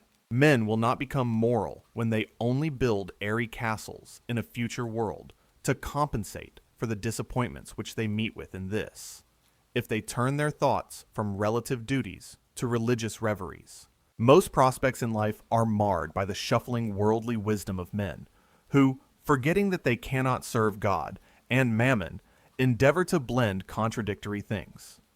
If you wish to make your son rich, pursue one course. If you are only anxious to make him virtuous, you must take another. But do not imagine that you can bound from one road to the other without losing your way. Wow! Chapter 5 is where Mary really brings out the claws. She takes direct aim at Rousseau and Dr. Fordyce, calling out their advice as patronizing and harmful. She completely shreds the idea that women should be raised to be weak and deceptive just to please men. I mean, she literally compares this kind of education to raising a house slave. It is incredible how she points out that true virtue cannot exist without reason and independence, and that making girls obsessed with their looks actually destroys their minds. If you are enjoying this absolute takedown of 18th century sexism, please hit like, subscribe, and drop a comment. You will not want to miss what she attacks next in Chapter 6. Chapter 6. The effect which an early association of ideas has upon the character. Educated in the enervating style recommended by the writers on whom I have been animadverting, and not having a chance, from their subordinate state in society to recover their lost ground, is it surprising that women everywhere appear a defect in nature? Is it surprising when we consider what a determinate effect an early association of ideas has on the character, that they neglect their understandings and turn all their attention to their persons? The great advantages which naturally result from storing the mind with knowledge are obvious from the following considerations. The association of our ideas is either habitual or instantaneous, and the latter mode seems rather to depend on the original temperature of the mind than on the will. When the ideas and matters of fact are once taken in, they lie by for use, till some fortuitous circumstance makes the information dart into the mind with illustrative force that has been received at very different periods of our lives. Like the lightning's flash are many recollections, one idea assimilating and explaining another with astonishing rapidity. I do not now allude to that quick perception of truth, which is so intuitive that it baffles research, and makes us at a loss to determine whether it is reminiscence or ratiocination, lost sight of in its celerity, that opens the dark cloud. Over those instantaneous associations, we have little power, for when the mind is once enlarged by excursive flights or profound reflection, the raw materials will, in some degree, arrange themselves. The understanding, it is true, may keep us from going out of drawing when we group our thoughts, or transcribe from the imagination the warm sketches of fancy. But the animal spirits, the individual character, give the coloring. Over this subtile electric fluid, how little power do we possess, and over it, how little power can reason obtain. These fine intractable spirits appear to be the essence of genius, and beaming in its eagle eye, produce in the most eminent degree the happy energy of associating thoughts that surprise, delight, and instruct. These are the glowing minds that concentrate pictures for their fellow creatures, forcing them to view with interest the objects reflected from the impassioned imagination, which they passed over in nature. I must be allowed to explain myself. The generality of people cannot see or feel poetically. They want fancy, and therefore fly from solitude in search of sensible objects. But when an author lends them his eyes, they can see as he saw, and be amused by images they could not select, though lying before them. Education thus only supplies the man of genius with knowledge to give variety and contrast to his associations. But there is an habitual association of ideas that grows with our growth, which has a great effect on the moral character of mankind, and by which a turn is given to the mind that commonly remains throughout life. So ductile is the understanding, and yet so stubborn, that the associations which depend on adventitious circumstances during the period that the body takes to arrive at maturity can seldom be disentangled by reason. One idea calls up another, its old associate, and memory, faithful to the first impressions, particularly when the intellectual powers are not employed to cool our sensations, retraces them with mechanical exactness. This habitual slavery to first impressions has a more baneful effect on the female than the male character, because business and other dry employments of the understanding tend to deaden the feelings and break associations that do violence to reason. But females who are made women of when they are mere children, and brought back to childhood when they ought to leave the go-kart forever, have not sufficient strength of mind to efface the superinductions of art that have smothered nature. Everything that they see or hear serves to fix impressions, call forth emotions, and associate ideas that give a sexual character to the mind. False notions of beauty and delicacy stop the growth of their limbs and produce a sickly soreness rather than delicacy of organs, and thus weakened by being employed in unfolding instead of examining the first associations, forced on them by every surrounding object. How can they attain the vigor necessary to enable them to throw off their factitious character? Where find strength to recur to reason, and rise superior to a system of oppression that blasts the fair promises of spring? This cruel association of ideas which everything conspires to twist into all their habits of thinking, or, to speak with more precision, of feeling, receives new force when they begin to act a little for themselves.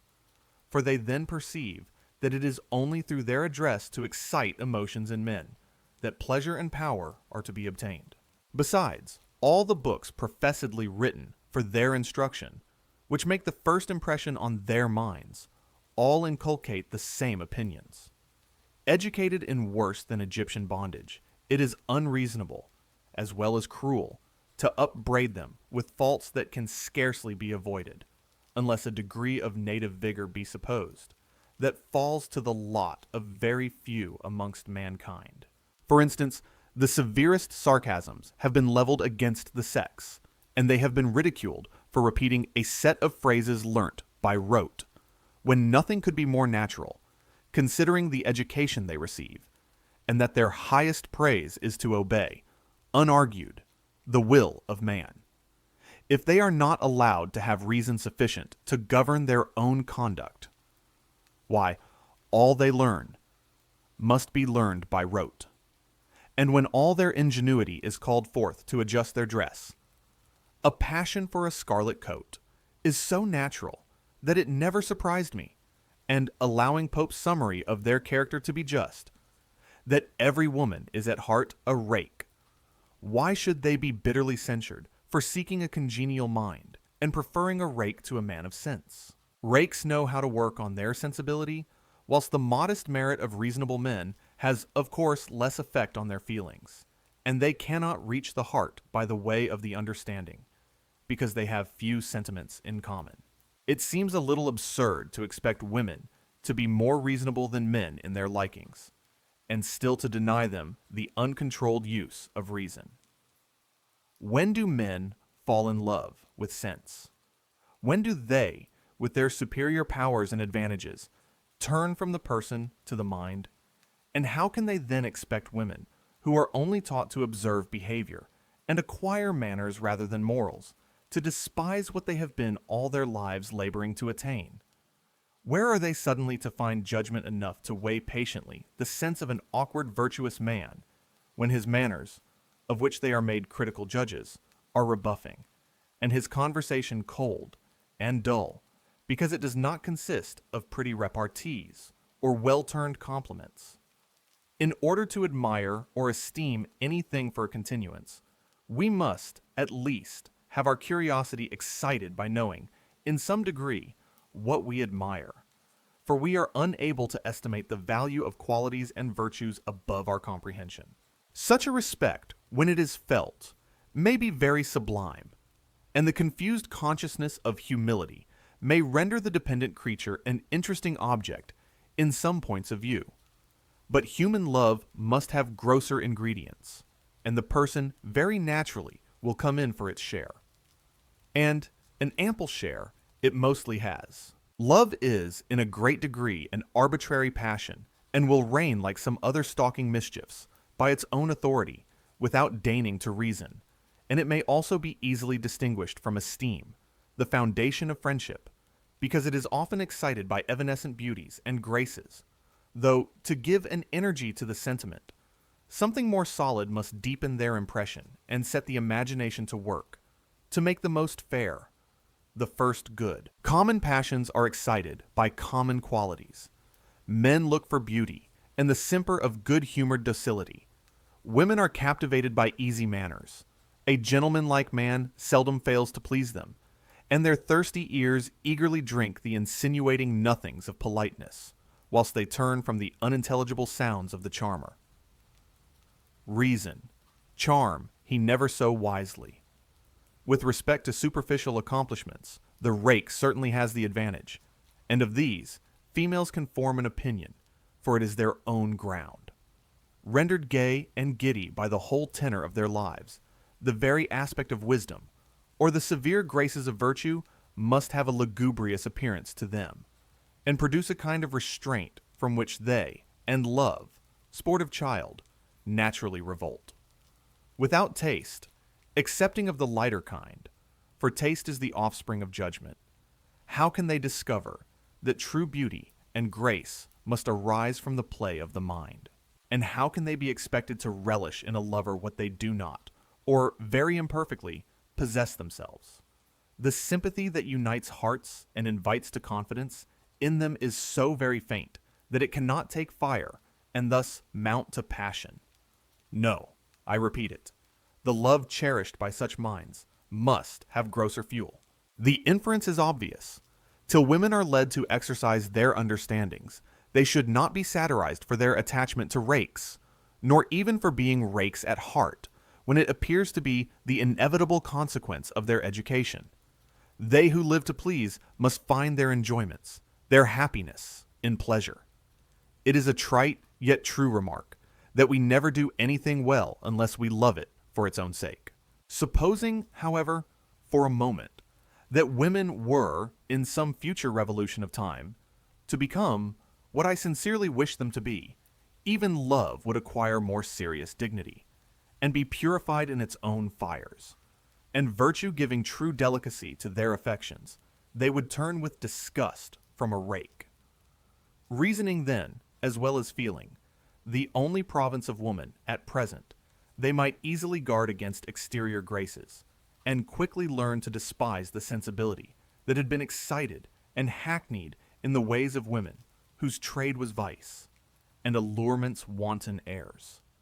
They would recollect that the flame, one must use appropriate expressions, which they wished to light up, had been exhausted by lust, and that the sated appetite, losing all relish for pure and simple pleasures, could only be roused by licentious arts of variety.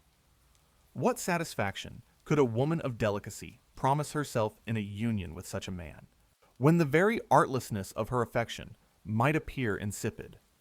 Thus does Dryden describe the situation, where love is duty on the female side, on theirs mere sensual gust, and sought with surly pride. But one grand truth women have yet to learn, though much it imports them to act accordingly. In the choice of a husband, they should not be led astray by the qualities of a lover. For a lover the husband, even supposing him to be wise and virtuous, cannot long remain. Were women more rationally educated, could they take a more comprehensive view of things, they would be contented to love but once in their lives, and after marriage calmly let passion subside into friendship, into that tender intimacy which is the best refuge from care, yet is built on such pure, still affections, that idle jealousies would not be allowed to disturb the discharge of the sober duties of life, nor to engross the thoughts that ought to be otherwise employed.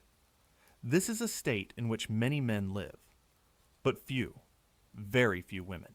And the difference may easily be accounted for, without recurring to a sexual character.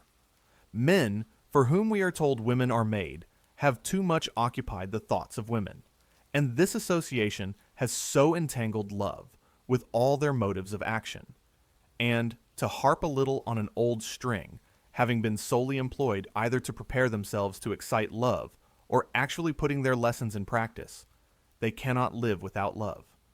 But when a sense of duty, or fear of shame, obliges them to restrain this pampered desire of pleasing beyond certain lengths, too far for delicacy, it is true, though far from criminality, they obstinately determine to love. I speak of their passion, their husbands, to the end of the chapter. And then acting the part which they foolishly exacted from their lovers, they become abject wooers and fond slaves. Men of wit and fancy are often rakes, and fancy is the food of love. Such men will inspire passion. Half the sex, in its present infantine state, would pine for a Lovelace, a man so witty, so graceful, and so valiant. And can they deserve blame for acting according to principles so constantly inculcated? They want a lover and protector, and behold him kneeling before them. Bravery prostrate to beauty.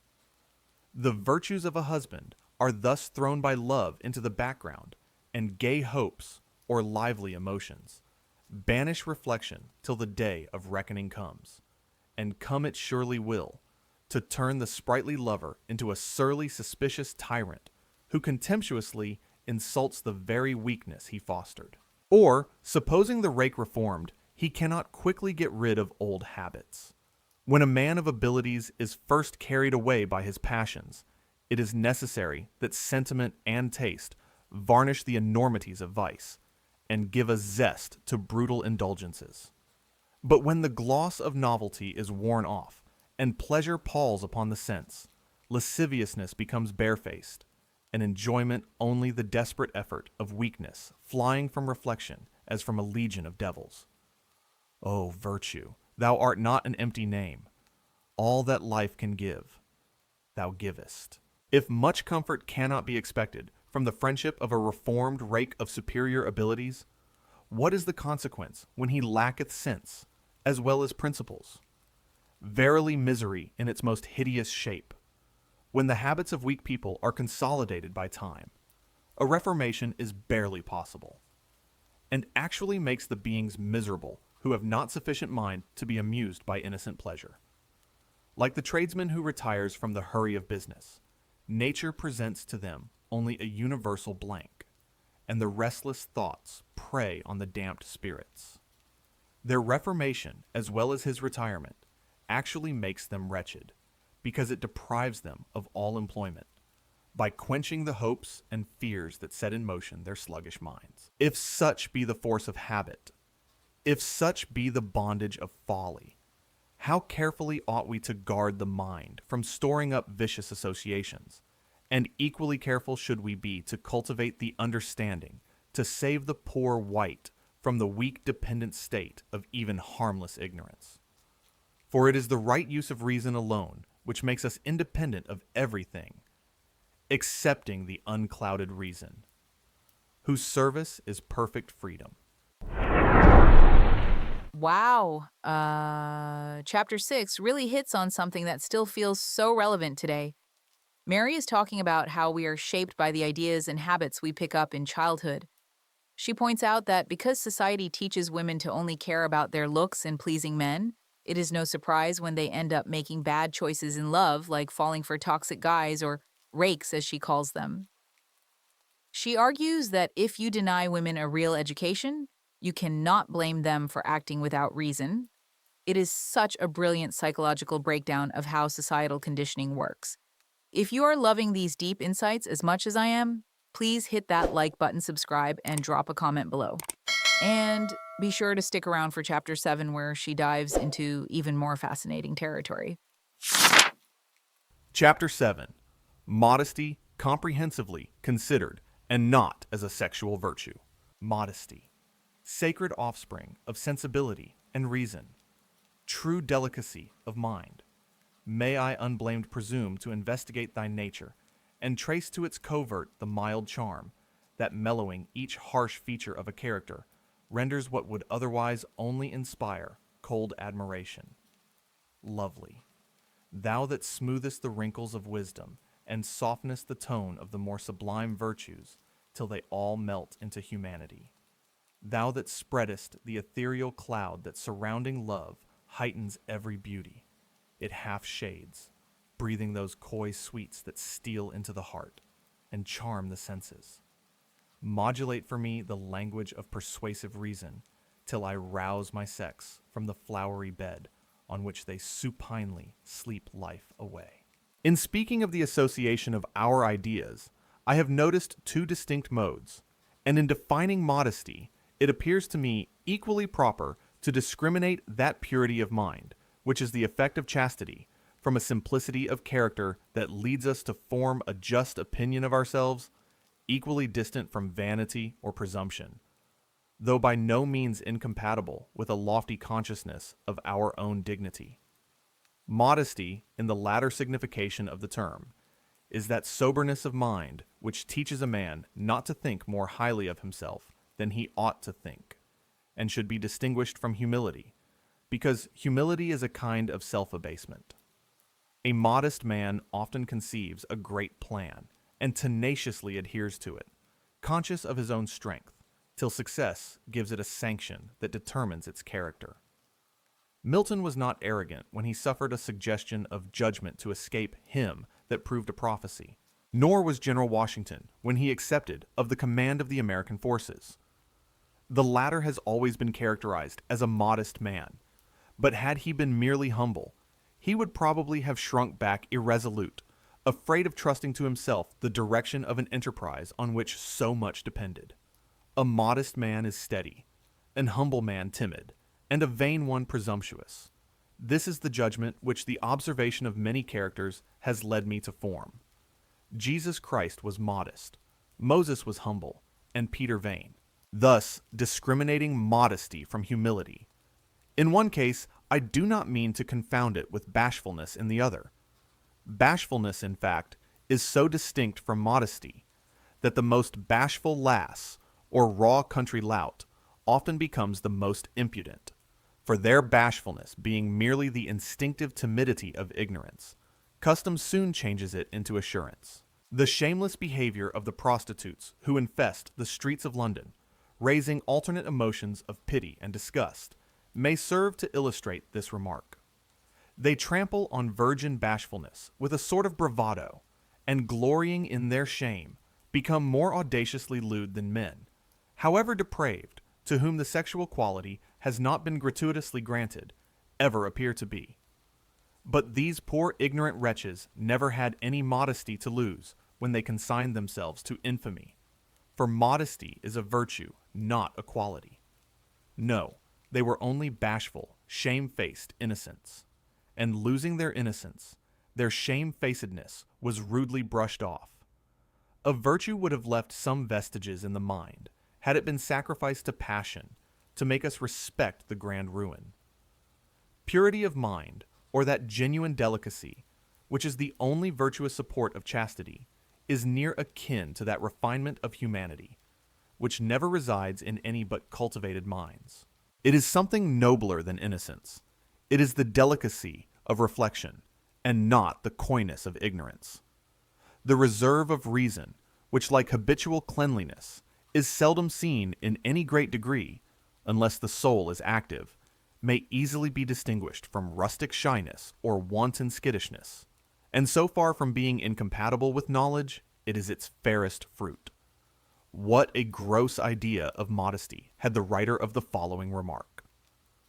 The lady who asked the question whether women may be instructed in the modern system of botany, consistently with female delicacy, was accused of ridiculous prudery. Nevertheless, if she had proposed the question to me, I should certainly have answered. They cannot. Thus is the fair book of knowledge to be shut with an everlasting seal. On reading similar passages, I have reverentially lifted up my eyes and heart to him who liveth for ever and ever, and said, O my Father, hast thou by the very constitution of her nature forbid thy child to seek thee in the fair forms of truth?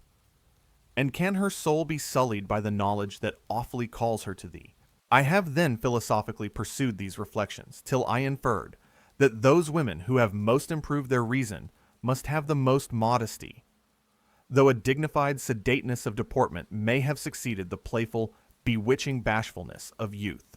And thus have I argued, to render chastity the virtue from which unsophisticated modesty will naturally flow, the attention should be called away from employments, which only exercise the sensibility, and the heart made to beat time to humanity, rather than to throb with love.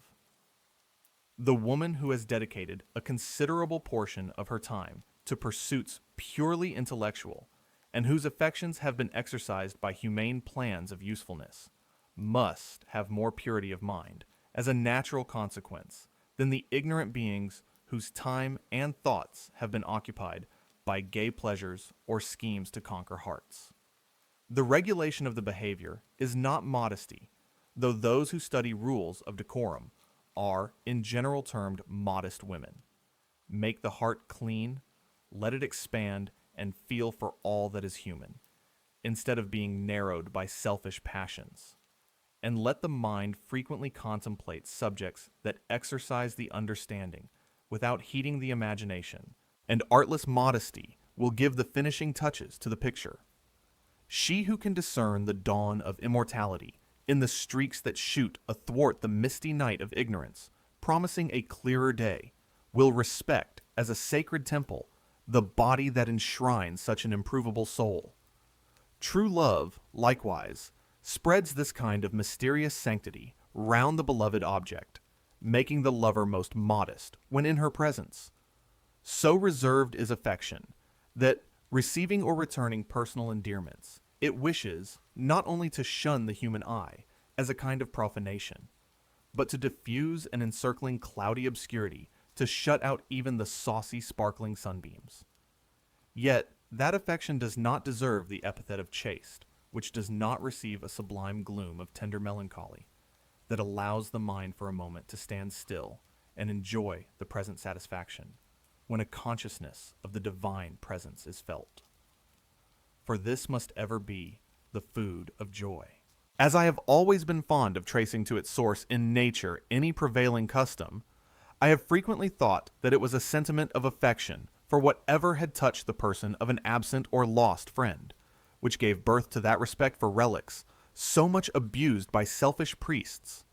Devotion or love may be allowed to hallow the garments as well as the person, for the lover must want fancy, who has not a sort of sacred respect for the glove or slipper of his mistress. He could not confound them with vulgar things of the same kind. This fine sentiment, perhaps, would not bear to be analyzed by the experimental philosopher. But of such stuff is human rapture made up. A shadowy phantom glides before us, obscuring every other object, yet when the soft cloud is grasped, the form melts into common air, leaving a solitary void, or sweet perfume, stolen from the violet that memory long holds dear. But I have tripped unawares on fairy ground, feeling the balmy gale of spring stealing on me, though November frowns. As a sex, women are more chaste than men, and as modesty is the effect of chastity, they may deserve to have this virtue ascribed to them in rather an appropriated sense. Yet I must be allowed to add an hesitating if.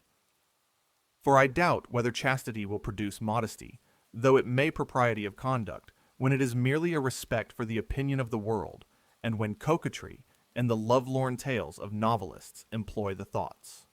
Nay, from experience and reason, I should be lead to expect to meet with more modesty amongst men than women, simply because men exercise their understandings more than women. But with respect to propriety of behavior, excepting one class of females, women have evidently the advantage. What can be more disgusting than that impudent dross of gallantry, thought so manly, which makes many men stare insultingly at every female they meet? Is this respect for the sex? This loose behavior shows such habitual depravity, such weakness of mind, that it is vain to expect much public or private virtue till both men and women grow more modest. Till men, curbing a sensual fondness for the sex, or an affectation of manly assurance, more properly speaking, impudence, treat each other with respect. Unless appetite or passion gives the tone peculiar to it to their behavior, I mean even personal respect, the modest respect of humanity and fellow feeling, not the libidinous mockery of gallantry, nor the insolent condescension of protectorship. To carry the observation still further, modesty must heartily disclaim, and refuse to dwell with that debauchery of mind, which leads a man coolly to bring forward, without a blush, indecent allusions or obscene witticisms in the presence of a fellow creature. Women are now out of the question, for then it is brutality. Respect for man, as man is the foundation of every noble sentiment. How much more modest is the libertine who obeys the call of appetite or fancy, than the lewd joker who sets the table in a roar? This is one of the many instances in which the sexual distinction respecting modesty has proved fatal to virtue and happiness.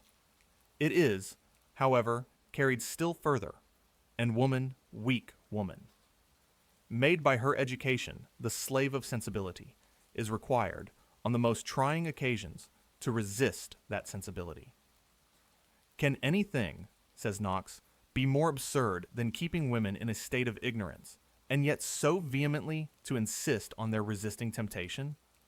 Thus, when virtue or honor make it proper to check a passion, the burden is thrown on the weaker shoulders, contrary to reason and true modesty, which at least should render the self-denial mutual, to say nothing of the generosity of bravery, supposed to be a manly virtue. In the same strain runs Rousseau's and Dr. Gregory's advice respecting modesty, strangely miscalled. For they both desire a wife to leave it in doubt, whether sensibility or weakness led her to her husband's arms. The woman is immodest who can let the shadow of such a doubt remain on her husband's mind a moment. But to state the subject in a different light, the want of modesty, which I principally deplore as subversive of morality, arises from the state of warfare so strenuously supported by voluptuous men as the very essence of modesty, though, in fact, its bane, because it is a refinement on sensual desire that men fall into who have not sufficient virtue to relish the innocent pleasures of love. A man of delicacy carries his notions of modesty still further, for neither weakness nor sensibility will gratify him. He looks for affection. Again, men boast of their triumphs over women. What do they boast of? Truly the creature of sensibility was surprised by her sensibility into folly, into vice, and the dreadful reckoning falls heavily on her own weak head, when reason wakes. For where art thou to find comfort, forlorn and disconsolate one? He who ought to have directed thy reason, and supported thy weakness, has betrayed thee. In a dream of passion, thou consentedst to wander through flowery lawns, and heedlessly stepping over the precipice to which thy guide, instead of guarding, lured thee. Thou startest from thy dream only to face a sneering, frowning world, and to find thyself alone in a waste, for he that triumphed in thy weakness is now pursuing new conquests. But for thee, there is no redemption on this side the grave. And what resource hast thou in an enervated mind to raise a sinking heart? But if the sexes be really to live in a state of warfare, if nature has pointed it out, let men act nobly, or let pride whisper to them that the victory is mean when they merely vanquish sensibility. The real conquest is that over-affection not taken by surprise. When, like Heloisa, a woman gives up all the world, deliberately, for love. I do not now consider the wisdom or virtue of such a sacrifice. I only contend that it was a sacrifice to affection, and not merely to sensibility, though she had her share. And I must be allowed to call her a modest woman, before I dismiss this part of the subject, by saying that till men are more chaste, women will be immodest. Where indeed could modest women find husbands from whom they would not continually turn with disgust? Modesty must be equally cultivated by both sexes, or it will ever remain a sickly hothouse plant, whilst the affectation of it, the fig leaf borrowed by wantonness, may give a zest to voluptuous enjoyments. Men will probably still insist that woman ought to have more modesty than man, but it is not dispassionate reasoners who will most earnestly oppose my opinion. No, they are the men of fancy, the favorites of the sex, who outwardly respect and inwardly despise the weak creatures whom they thus sport with. They cannot submit to resign the highest sensual gratification, nor even to relish the epicurism of virtue. Self-denial, to take another view of the subject, confining my remarks to women. The ridiculous falsities which are told to children from mistaken notions of modesty tend very early to inflame their imaginations and set their little minds to work, respecting subjects, which nature never intended they should think of, till the body arrived at some degree of maturity. Then the passions naturally begin to take place of the senses, as instruments to unfold the understanding and form the moral character. In nurseries and boarding schools, I fear, girls are first spoiled, particularly in the latter. A number of girls sleep in the same room and wash together, and though I should be sorry to contaminate an innocent creature's mind by instilling false delicacy, or those indecent prudish notions which early cautions respecting the other sex naturally engender, I should be very anxious to prevent their acquiring indelicate or immodest habits. And as many girls have learned very indelicate tricks from ignorant servants, the mixing them thus indiscriminately together is very improper. To say the truth, women are, in general, too familiar with each other, which leads to that gross degree of familiarity that so frequently renders the marriage state unhappy. Why in the name of decency are sisters, female intimates, or ladies and their waiting women to be so grossly familiar as to forget the respect which one human creature owes to another? That squeamish delicacy which shrinks from the most disgusting offices when affection or humanity lead us to watch at a sick pillow is despicable. But why women in health should be more familiar with each other than men are, when they boast of their superior delicacy, is a solecism in manners which I could never solve.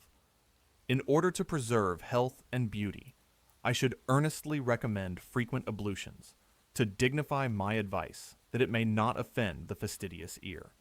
And, by example, girls ought to be taught to wash and dress alone, without any distinction of rank. And if custom should make them require some little assistance, let them not require it till that part of the business is over, which ought never to be done before a fellow creature, because it is an insult to the majesty of human nature, not on the score of modesty, but decency, for the care which some modest women take, making at the same time a display of that care, not to let their legs be seen, is as childish as immodest. I could proceed still further, till I animadverted on some still more indelicate customs, which men never fall into.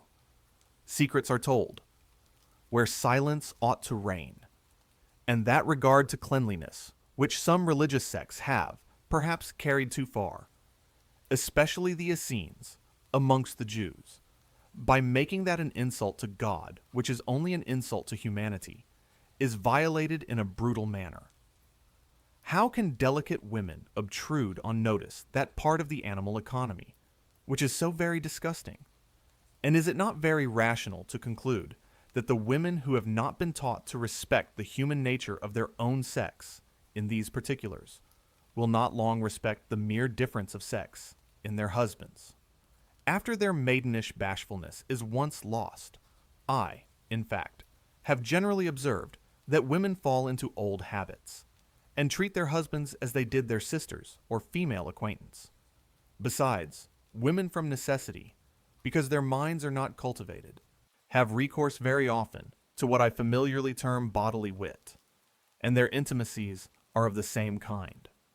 In short, with respect to both mind and body, they are too intimate. That decent personal reserve, which is the foundation of dignity of character, must be kept up between women, or their minds will never gain strength or modesty. On this account also, I object to many females being shut up together in nurseries, schools, or convents. I cannot recollect without indignation the jokes and hoyden tricks which knots of young women indulged themselves in, when in my youth accident threw me, an awkward rustic in their way. They were almost on a par with the double meanings, which shake the convivial table when the glass has circulated freely. But it is vain to attempt to keep the heart pure, unless the head is furnished with ideas, and set to work to compare them, in order to acquire judgment by generalizing simple ones, and modesty by making the understanding damp the sensibility. It may be thought that I lay too great a stress on personal reserve, but it is ever the handmaid of modesty. So that were I to name the graces that ought to adorn beauty, I should instantly exclaim, cleanliness, neatness, and personal reserve. It is obvious, I suppose, that the reserve I mean has nothing sexual in it, and that I think it equally necessary in both sexes. So necessary, indeed, is that reserve and cleanliness which indolent women too often neglect, that I will venture to affirm that when 2 or 3 women live in the same house, the one will be most respected by the male part of the family, who reside with them, leaving love entirely out of the question, who pays this kind of habitual respect to her person. When domestic friends meet in a morning, there will naturally prevail an affectionate seriousness, especially if each look forward to the discharge of daily duties. and it may be reckoned fanciful, but this sentiment has frequently risen spontaneously in my mind. I have been pleased after breathing the sweet, bracing morning air to see the same kind of freshness in the countenances I particularly loved. I was glad to see them braced, as it were, for the day, and ready to run their course with the sun. The greetings of affection in the morning are by these means more respectful than the familiar tenderness which frequently prolongs the evening talk. Nay, I have often felt hurt, not to say disgusted, when a friend has appeared, whom I parted with full dress the evening before, with her clothes huddled on, because she chose to indulge herself in bed till the last moment. Domestic affection can only be kept alive by these neglected attentions. Yet if men and women took half as much pains to dress habitually neat as they do to ornament, or rather to disfigure their persons, much would be done towards the attainment of purity of mind. But women only dress to gratify men of gallantry, for the lover is always best pleased with the simple garb that sits close to the shape. There is an impertinence in ornaments that rebuffs affection, because love always clings round the idea of home. As a sex, women are habitually indolent, and everything tends to make them so. I do not forget the starts of activity which sensibility produces, but as these flights of feeling only increase the evil, they are not to be confounded with the slow, orderly walk of reason. So great, in reality, is their mental and bodily indolence, that till their body be strengthened, and their understanding enlarged by active exertions, there is little reason to expect that modesty will take place of bashfulness. They may find it prudent to assume its semblance, but the fair veil will only be worn on gala days. Perhaps there is not a virtue that mixes so kindly with every other as modesty. It is the pale moonbeam that renders more interesting every virtue it softens, giving mild grandeur to the contracted horizon. Nothing can be more beautiful than the poetical fiction, which makes Diana with her silver crescent the goddess of chastity. I have sometimes thought that wandering with sedate step in some lonely recess, a modest dame of antiquity must have felt a glow of conscious dignity, when, after contemplating the soft, shadowy landscape, she has invited with placid fervor the mild reflection of her sister's beams to turn to her chaste bosom. A Christian has still nobler motives to incite her to preserve her chastity and acquire modesty, for her body has been called the temple of the living God, of that God who requires more than modesty of mien. His eye searcheth the heart. And let her remember that if she hopeth to find favor in the sight of purity itself, her chastity must be founded on modesty, and not on worldly prudence, or verily a good reputation will be her only reward for that awful intercourse, that sacred communion, which virtue establishes between man and his Maker, must give rise to the wish of being pure as he is pure. After the foregoing remarks, it is almost superfluous to add that I consider all those feminine airs of maturity, which succeed bashfulness, to which truth is sacrificed, to secure the heart of a husband, or rather, to force him to be still a lover when nature would, had she not been interrupted in her operations, have made love give place to friendship, as immodest. The tenderness which a man will feel for the mother of his children is an excellent substitute for the ardor of unsatisfied passion. But to prolong that ardor it is indelicate, not to say immodest, for women to feign an unnatural coldness of constitution. Women as well as men ought to have the common appetites and passions of their nature.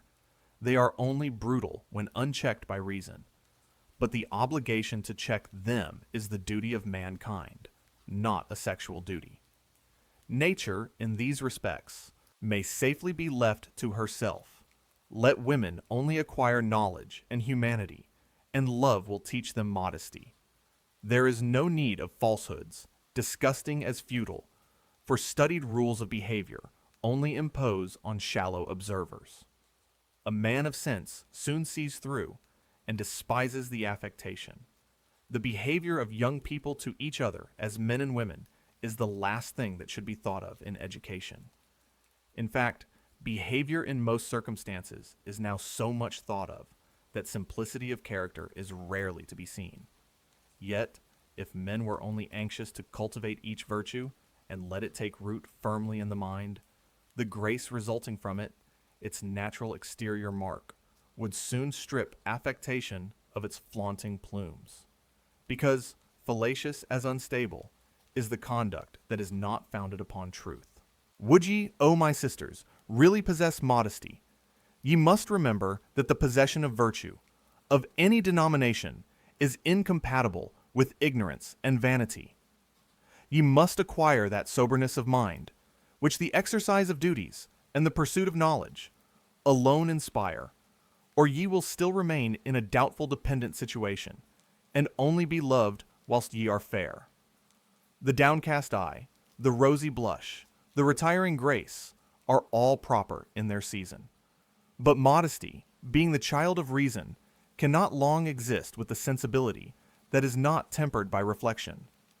Besides, when love, even innocent love, is the whole employ of your lives, your hearts will be too soft to afford modesty that tranquil retreat, where she delights to dwell in close union with humanity.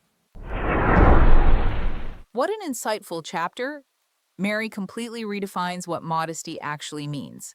She argues that true modesty comes from reason and self-respect, not just acting shy or ignorant. It is amazing how she calls out society for teaching girls to be bashful, instead of genuinely pure, in their minds.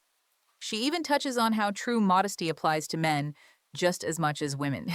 If you are finding this deep dive as eye-opening as I am, make sure to hit that like button, subscribe, and leave a comment down below. You definitely want to stick around for Chapter 8, where she explores more of these groundbreaking ideas. Chapter 8. Morality Undermined by Sexual Notions of the Importance of a Good Reputation. It has long since occurred to me that advice respecting behavior and all the various modes of preserving a good reputation, which have been so strenuously inculcated on the female world, were specious poisons that encrusting morality eat away the substance, and that this measuring of shadows produced a false calculation, because their length depends so much on the height of the sun and other adventitious circumstances. From whence arises the easy fallacious behavior of a courtier? From this situation, undoubtedly, for standing in need of dependence, he is obliged to learn the art of denying without giving offense, and of evasively feeding hope with the chameleon's food. Thus does politeness sport with truth, and eating away the sincerity and humanity natural to man, produce the fine gentleman. Women in the same way acquire, from a supposed necessity, an equally artificial mode of behavior. Yet truth is not with impunity to be sported with, for the practiced dissembler, at last, becomes the dupe of his own arts, loses that sagacity which has been justly termed common sense, namely, a quick perception of common truths, which are constantly received as such by the unsophisticated mind, though it might not have had sufficient energy to discover them itself, when obscured by local prejudices. The greater number of people take their opinions on trust, to avoid the trouble of exercising their own minds, and these indolent beings naturally adhere to the letter, rather than the spirit of a law, divine or human. Women, says some author, I cannot recollect who, mind not what only heaven sees. Why indeed should they? It is the eye of man that they have been taught to dread. And if they can lull their Argus to sleep, they seldom think of heaven or themselves, because their reputation is safe. And it is reputation, not chastity and all its fair train, that they are employed to keep free from spot, not as a virtue, but to preserve their station in the world. To prove the truth of this remark, I need only advert to the intrigues of married women, particularly in high life, and in countries where women are suitably married, according to their respective ranks by their parents. If an innocent girl become a prey to love, she is degraded forever, though her mind was not polluted by the arts which married women, under the convenient cloak of marriage, practice, nor has she violated any duty. But the duty of respecting herself, The married woman, on the contrary, breaks a most sacred engagement and becomes a cruel mother when she is a false and faithless wife. If her husband has still an affection for her, the arts which she must practice to deceive him will render her the most contemptible of human beings. And at any rate, the contrivances necessary to preserve appearances will keep her mind in that childish or vicious tumult which destroys all its energy. Besides, in time, like those people who habitually take cordials to raise their spirits, she will want an intrigue to give life to her thoughts, having lost all relish for pleasures that are not highly seasoned by hope or fear. Sometimes married women act still more audaciously. I will mention an instance. A woman of quality, notorious for her gallantries, though as she still lived with her husband, nobody chose to place her in the class where she ought to have been placed, made a point of treating with the most insulting contempt a poor timid creature, abashed by a sense of her former weakness, whom a neighboring gentleman had seduced and afterwards married. This woman had actually confounded virtue with reputation, and, I do believe, valued herself on the propriety of her behavior before marriage, though when once settled to the satisfaction of her family, she and her lord were equally faithless, so that the half-alive heir to an immense estate came from heaven knows where. To view this subject in another light, I have known a number of women who, if they did not love their husbands, loved nobody else, giving themselves entirely up to vanity and dissipation, neglecting every domestic duty, nay, even squandering away all the money which should have been saved for their helpless younger children, yet have plumed themselves on their unsullied reputation, as if the whole compass of their duty as wives and mothers was only to preserve it. Whilst other indolent women, neglecting every personal duty, have thought that they deserved their husband's affection, because they acted in this respect with propriety. Weak minds are always fond of resting in the ceremonials of duty, but morality offers much simpler motives, and it were to be wished that superficial moralists had said less respecting behavior and outward observances, for unless virtue of any kind is built on knowledge, it will only produce a kind of insipid decency. Respect for the opinion of the world has, however, been termed the principal duty of woman in the most express words, for Rousseau declares that reputation is no less indispensable than chastity.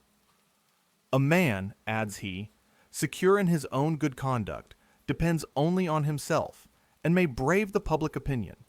But a woman, in behaving well, performs but half her duty, as what is thought of her is as important to her as what she really is. It follows hence that the system of a woman's education should, in this respect, be directly contrary to that of ours. Opinion is the grave of virtue among the men, but its throne among women. It is strictly logical to infer that the virtue that rests on opinion is merely worldly, and that it is the virtue of a being to whom reason has been denied. But even with respect to the opinion of the world, I am convinced that this class of reasoners are mistaken. This regard for reputation, independent of its being one of the natural rewards of virtue, however, took its rise from a cause that I have already deplored as the grand source of female depravity, the impossibility of regaining respectability by a return to virtue, though men preserved theirs during the indulgence of vice. It was natural for women then to endeavor to preserve what once lost, was lost forever, till this care, swallowing up every other care, reputation for chastity, became the one thing needful to the sex. But vain is the scrupulosity of ignorance, for neither religion nor virtue, when they reside in the heart, require such a puerile attention to mere ceremonies, because the behavior must, upon the whole, be proper, when the motive is pure. To support my opinion, I can produce very respectable authority, and the authority of a cool reasoner ought to have weight to enforce consideration, though not to establish a sentiment. Speaking of the general laws of morality, Dr. Smith observes that by some very extraordinary and unlucky circumstance, a good man may come to be suspected of a crime of which he was altogether incapable, and upon that account be most unjustly exposed for the remaining part of his life to the horror and aversion of mankind. By an accident of this kind, he may be said to lose his all, notwithstanding his integrity and justice, in the same manner as a cautious man, notwithstanding his utmost circumspection, may be ruined by an earthquake or an inundation. Accidents of the first kind, however, are perhaps still more rare, and still more contrary to the common course of things than those of the second.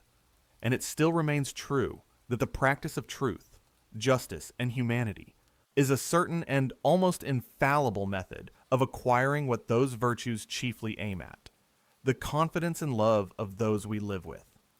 A person may be easily misrepresented with regard to a particular action, but it is scarcely possible that he should be so with regard to the general tenor of his conduct. An innocent man may be believed to have done wrong. This, however, will rarely happen. On the contrary, the established opinion of the innocence of his manners will often lead us to absolve him where he has really been in the fault, notwithstanding very strong presumptions. I perfectly coincide in opinion with this writer, for I verily believe that few of either sex were ever despised for certain vices without deserving to be despised. I speak not of the calumny of the moment, which hangs over a character, like one of the dense fogs of November over this metropolis, till it gradually subsides before the common light of day. I only contend that the daily conduct of the majority prevails to stamp their character with the impression of truth. Quietly does the clear light, shining day after day, refute the ignorant surmise, or malicious tale, which has thrown dirt on a pure character. A false light distorted, for a short time, its shadow, reputation, but it seldom fails to become just when the cloud is dispersed that produced the mistake in vision. Many people, undoubtedly in several respects, obtain a better reputation than, strictly speaking, they deserve. For unremitting industry will mostly reach its goal in all races. They who only strive for this paltry prize, like the Pharisees, who prayed at the corners of streets to be seen of men, verily obtain the reward they seek, for the heart of man cannot be read by man.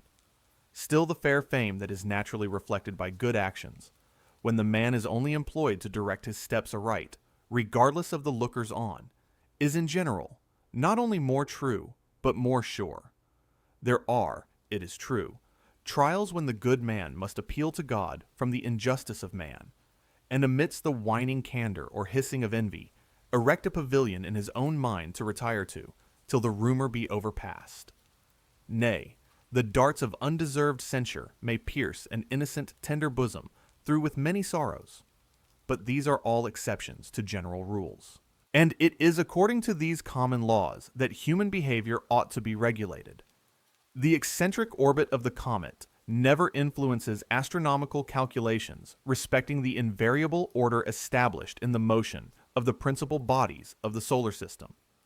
I will then venture to affirm that after a man has arrived at maturity, the general outline of his character in the world is just, allowing for the before-mentioned exceptions to the rule. I do not say that a prudent, worldly wise man with only negative virtues and qualities may not sometimes obtain a smoother reputation than a wiser or a better man. So far from it that I am apt to conclude from experience that where the virtue of two people is nearly equal, the most negative character will be liked best by the world at large, whilst the other may have more friends in private life.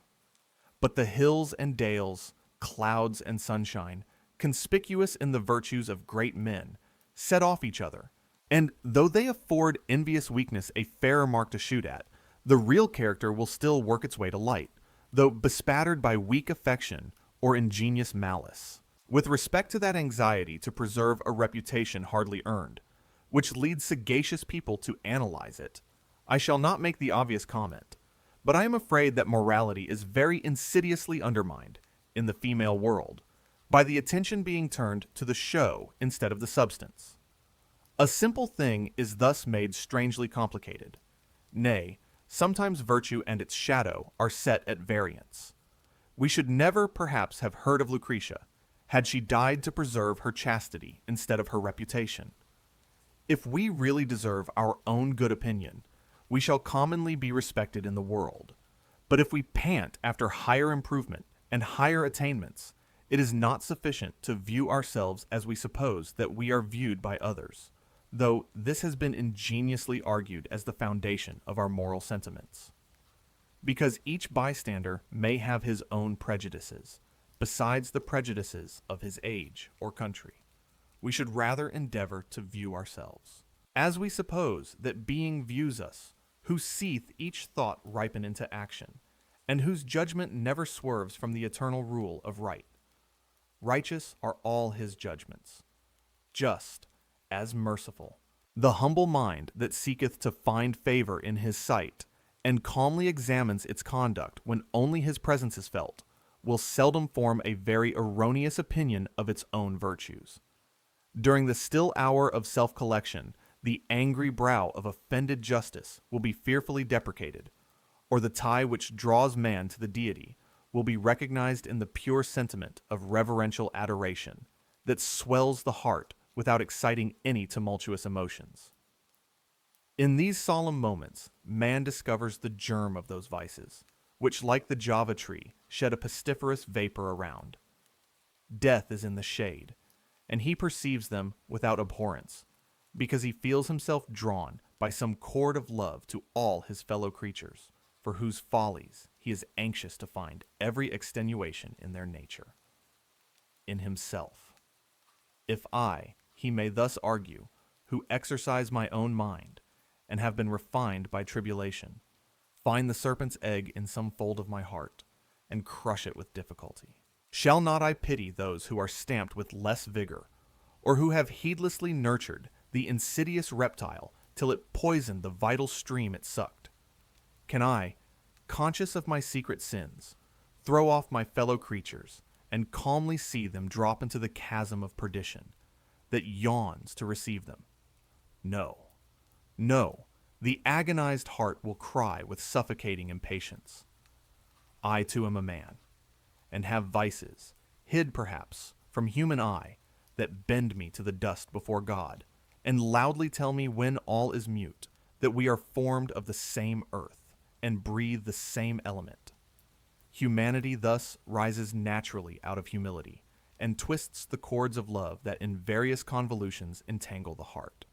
This sympathy extends still further, till a man well pleased observes force in arguments that do not carry conviction to his own bosom, and he gladly places in the fairest light to himself the shows of reason that have led others astray, rejoiced to find some reason in all the errors of man. Though before convinced that he who rules the day makes his sun to shine on all. Yet, shaking hands thus, as it were, with corruption, one foot on earth, the other with bold strides mounts to heaven, and claims kindred with superior natures. Virtues, unobserved by men, drop their balmy fragrance at this cool hour, and the thirsty land, refreshed by the pure streams of comfort that suddenly gush out, is crowned with smiling verdure. This is the living green on which that eye may look with complacency that is too pure to behold iniquity. But my spirits flag, and I must silently indulge the reverie these reflections lead to, unable to describe the sentiments that have calmed my soul, when watching the rising sun, a soft shower drizzling through the leaves of neighboring trees, seemed to fall on my languid yet tranquil spirits, to cool the heart that had been heated by the passions which reason labored to tame. The leading principles which run through all my disquisitions would render it unnecessary to enlarge on this subject, if a constant attention to keep the varnish of the character fresh, and in good condition, were not often inculcated as the sum total of female duty. If rules to regulate the behavior, and to preserve the reputation, did not too frequently supersede moral obligations. But, with respect to reputation, the attention is confined to a single virtue: chastity. If the honor of a woman, as it is absurdly called, is safe, she may neglect every social duty, nay, ruin her family by gaming and extravagance, yet still present a shameless front. For truly, she is an honorable woman, Mrs. Macaulay has justly observed that there is but one fault which a woman of honor may not commit with impunity. She then justly and humanely adds, "This has given rise to the trite and foolish observation that the first fault against chastity in woman has a radical power to deprave the character. But no such frail beings come out of the hands of nature. The human mind is built of nobler materials than to be so easily corrupted. And with all their disadvantages of situation and education, women seldom become entirely abandoned till they are thrown into a state of desperation by the venomous rancor of their own sex." But in proportion as this regard for the reputation of chastity is prized by women, it is despised by men, and the two extremes are equally destructive to morality. Men are certainly more under the influence of their appetites than women, and their appetites are more depraved by unbridled indulgence and the fastidious contrivances of satiety. Luxury has introduced a refinement in eating that destroys the constitution, and a degree of gluttony which is so beastly that a perception of seemliness of behavior must be worn out before one being could eat immoderately in the presence of another, and afterwards complain of the oppression that his intemperance naturally produced. Some women, particularly French women, have also lost a sense of decency in this respect, for they will talk very calmly of an indigestion. It were to be wished that idleness was not allowed to generate, on the rank soil of wealth, those swarms of summer insects that feed on putrefaction. We should not then be disgusted by the sight of such brutal excesses. There is one rule relative to behavior that I think ought to regulate every other, and it is simply to cherish such an habitual respect for mankind as may prevent us from disgusting a fellow creature for the sake of a present indulgence. The shameful indolence of many married women, and others a little advanced in life, frequently leads them to sin against delicacy. For though convinced that the person is the band of union between the sexes, yet how often do they, from sheer indolence, or to enjoy some trifling indulgence, disgust? The depravity of the appetite, which brings the sexes together, has had a still more fatal effect. Nature must ever be the standard of taste, the gauge of appetite. Yet how grossly is nature insulted by the voluptuary? Leaving the refinements of love out of the question, nature, by making the gratification of an appetite, in this respect, as well as every other, a natural and imperious law to preserve the species, exalts the appetite, and mixes a little mind and affection with a sensual gust. The feelings of a parent mingling with an instinct merely animal give it dignity, and the man and woman often meeting on account of the child, a mutual interest and affection is excited by the exercise of a common sympathy. Women then, having necessarily some duty to fulfill, more noble than to adorn their persons, would not contentedly be the slaves of casual appetite, which is now the situation of a very considerable number, who are, literally speaking, standing dishes to which every glutton may have access. I may be told that great as this enormity is, it only affects a devoted part of the sex, devoted for the salvation of the rest. But, false as every assertion might easily be proved, that recommends the sanctioning a small evil to produce a greater good. The mischief does not stop here, for the moral character and peace of mind of the chaster part of the sex is undermined by the conduct of the very women to whom they allow no refuge from guilt, whom they inexorably consign to the exercise of arts that lure their husbands from them, debauch their sons, and force them, let not modest women start, to assume in some degree the same character themselves. For I will venture to assert that all the causes of female weakness, as well as depravity, which I have already enlarged on, branch out of one grand cause: want of chastity in men. This intemperance, so prevalent, depraves the appetite to such a degree that a wanton stimulus is necessary to rouse it. But the parental design of nature is forgotten, and the mere person, and that, for a moment, alone engrosses the thoughts. So voluptuous, indeed, often grows the lustful prowler, that he refines on female softness.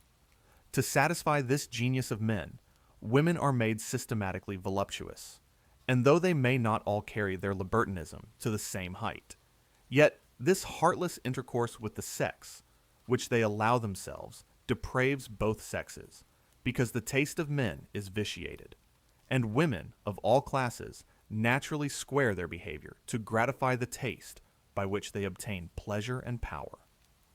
Women becoming consequently weaker in mind and body than they ought to be, were one of the grand ends of their being taken into the account, that of bearing and nursing children, have not sufficient strength to discharge the first duty of a mother, and sacrificing to lasciviousness the parental affection that ennobles instinct, either destroy the embryo in the womb or cast it off when born. Nature in everything demands respect, and those who violate her laws seldom violate them with impunity. The weak, enervated women who particularly catch the attention of libertines are unfit to be mothers, though they may conceive, so that the rich sensualist who has rioted among women, spreading depravity and misery when he wishes to perpetuate his name, receives from his wife only an half-formed being that inherits both its father's and mother's weakness. Contrasting the humanity of the present age with the barbarism of antiquity, great stress has been laid on the savage custom of exposing the children whom their parents could not maintain, whilst the man of sensibility, who thus, perhaps, complains by his promiscuous amours, produces a most destructive barrenness and contagious flagitiousness of manners. Surely nature never intended that women, by satisfying an appetite, should frustrate the very purpose for which it was implanted. I have before observed that men ought to maintain the women whom they have seduced. This would be one means of reforming female manners, and stopping an abuse that has an equally fatal effect on population and morals. Another, no less obvious, would be to turn the attention of woman to the real virtue of chastity. For to little respect has that woman a claim, on the score of modesty, though her reputation may be white as the driven snow, who smiles on the libertine while she spurns the victims of his lawless appetites and their own folly. Besides, she has a taint of the same folly, pure as she esteems herself, when she studiously adorns her person only to be seen by men, to excite respectful sighs, and all the idle homage of what is called innocent gallantry. Did women really respect virtue for its own sake, they would not seek for a compensation in vanity, for the self-denial which they are obliged to practice to preserve their reputation, nor would they associate with men who set reputation at defiance. The two sexes mutually corrupt and improve each other. This I believe to be an indisputable truth, extending it to every virtue. Chastity, modesty, public spirit, and all the noble train of virtues on which social virtue and happiness are built should be understood and cultivated by all mankind, or they will be cultivated to little effect.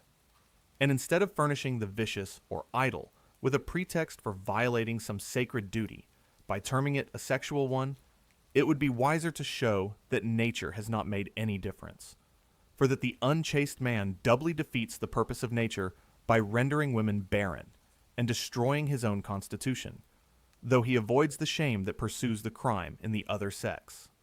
These are the physical consequences. The moral are still more alarming, for virtue is only a nominal distinction when the duties of citizens, husbands, wives, fathers, mothers, and directors of families become merely the selfish ties of convenience. Why then do philosophers look for public spirit? Public spirit must be nurtured by private virtue, or it will resemble the factitious sentiment which makes women careful to preserve their reputation, and men their honor. A sentiment that often exists unsupported by virtue, unsupported by that sublime morality which makes the habitual breach of one duty a breach of the whole moral law. Wow. Chapter 8 is absolutely brilliant. Mary tackles this obsession with reputation and how it actually destroys real morality. She argues that teaching women to only care about what people think makes them fake and manipulative. It is crazy how she points out that a woman can be totally miserable and neglect her kids but still be considered good just because she has a pristine reputation. And she does not hold back on the men either, blaming male infidelity for corrupting both sexes. This is such a powerful critique of double standards that still rings true today. If you are hooked on this early feminist masterpiece, make sure to hit that like button, subscribe, and leave a comment. And keep listening because Chapter 9 is coming up next. Chapter 9 of the pernicious effects which arise from the unnatural distinctions established in society. From the respect paid to property flow, as from a poisoned fountain, most of the evils and vices which render this world such a dreary scene to the contemplative mind. For it is in the most polished society that noisome reptiles and venomous serpents lurk under the rank herbage, and there is voluptuousness pampered by the still sultry air, which relaxes every good disposition before it ripens into virtue. One class presses on another, for all are aiming to procure respect on account of their property, and property, once gained, will procure the respect due only to talents and virtue. Men neglect the duties incumbent on man, yet are treated like demigods. Religion is also separated from morality by a ceremonial veil, yet men wonder that the world is almost, literally speaking, a den of sharpers or oppressors. There is a homely proverb which speaks a shrewd truth, that whoever the devil finds idle, he will employ. And what but habitual idleness can hereditary wealth and titles produce? For man is so constituted that he can only attain a proper use of his faculties by exercising them, and will not exercise them unless necessity, of some kind, first set the wheels in motion. Virtue, likewise, can only be acquired by the discharge of relative duties. But the importance of these sacred duties will scarcely be felt by the being who is cajoled out of his humanity by the flattery of sycophants. There must be more equality established in society, or morality will never gain ground, and this virtuous equality will not rest firmly even when founded on a rock, if one half of mankind are chained to its bottom by fate, for they will be continually undermining it through ignorance or pride. It is vain to expect virtue from women till they are, in some degree, independent of men. Nay, it is vain to expect that strength of natural affection, which would make them good wives and good mothers. Whilst they are absolutely dependent on their husbands, they will be cunning, mean, and selfish, and the men who can be gratified by the fawning fondness of spaniel-like affection have not much delicacy. For love is not to be bought, in any sense of the word. Its silken wings are instantly shriveled up when anything beside a return in kind is sought. Yet whilst wealth enervates men, and women live, as it were, by their personal charms, how can we expect them to discharge those ennobling duties which equally require exertion and self-denial? Hereditary property sophisticates the mind, and the unfortunate victims to it, if I may so express myself, swathed from their birth, seldom exert the locomotive faculty of body or mind, and thus viewing everything through one medium, and that a false one, they are unable to discern in what true merit and happiness consist. False, indeed, must be the light when the drapery of situation hides the man, and makes him stalk in masquerade, dragging from one scene of dissipation to another, the nerveless limbs that hang with stupid listlessness, and rolling round the vacant eye which plainly tells us that there is no mind at home. I mean, therefore, to infer, that the society is not properly organized, which does not compel men and women to discharge their respective duties, by making it the only way to acquire that countenance from their fellow creatures, which every human being wishes some way to attain. The respect, consequently, which is paid to wealth and mere personal charms, is a true northeast blast that blights the tender blossoms of affection and virtue. Nature has wisely attached affections to duties, to sweeten toil, and to give that vigor to the exertions of reason which only the heart can give. But the affection which is put on merely because it is the appropriated insignia of a certain character, when its duties are not fulfilled, is one of the empty compliments which vice and folly are obliged to pay to virtue and the real nature of things. To illustrate my opinion, I need only observe that when a woman is admired for her beauty and suffers herself to be so far intoxicated by the admiration she receives as to neglect to discharge the indispensable duty of a mother, she sins against herself by neglecting to cultivate an affection that would equally tend to make her useful and happy. True happiness, I mean all the contentment and virtuous satisfaction that can be snatched in this imperfect state, must arise from well-regulated affections. And an affection includes a duty. Men are not aware of the misery they cause and the vicious weakness they cherish by only inciting women to render themselves pleasing. They do not consider that they thus make natural and artificial duties clash by sacrificing the comfort and respectability of a woman's life to voluptuous notions of beauty, when in nature they all harmonize. Cold would be the heart of a husband were he not rendered unnatural by early debauchery, who did not feel more delight at seeing his child suckled by its mother than the most artful wanton tricks could ever raise. Yet this natural way of cementing the matrimonial tie and twisting esteem with fonder recollections, wealth leads women to spurn. To preserve their beauty and wear the flowery crown of the day that gives them a kind of right to reign for a short time over the sex, they neglect to stamp impressions on their husbands' hearts that would be remembered with more tenderness when the snow on the head began to chill the bosom than even their virgin charms. The maternal solicitude of a reasonable, affectionate woman is very interesting, and the chastened dignity with which a mother returns the caresses that she and her child receive from a father who has been fulfilling the serious duties of his station is not only a respectable, but a beautiful sight.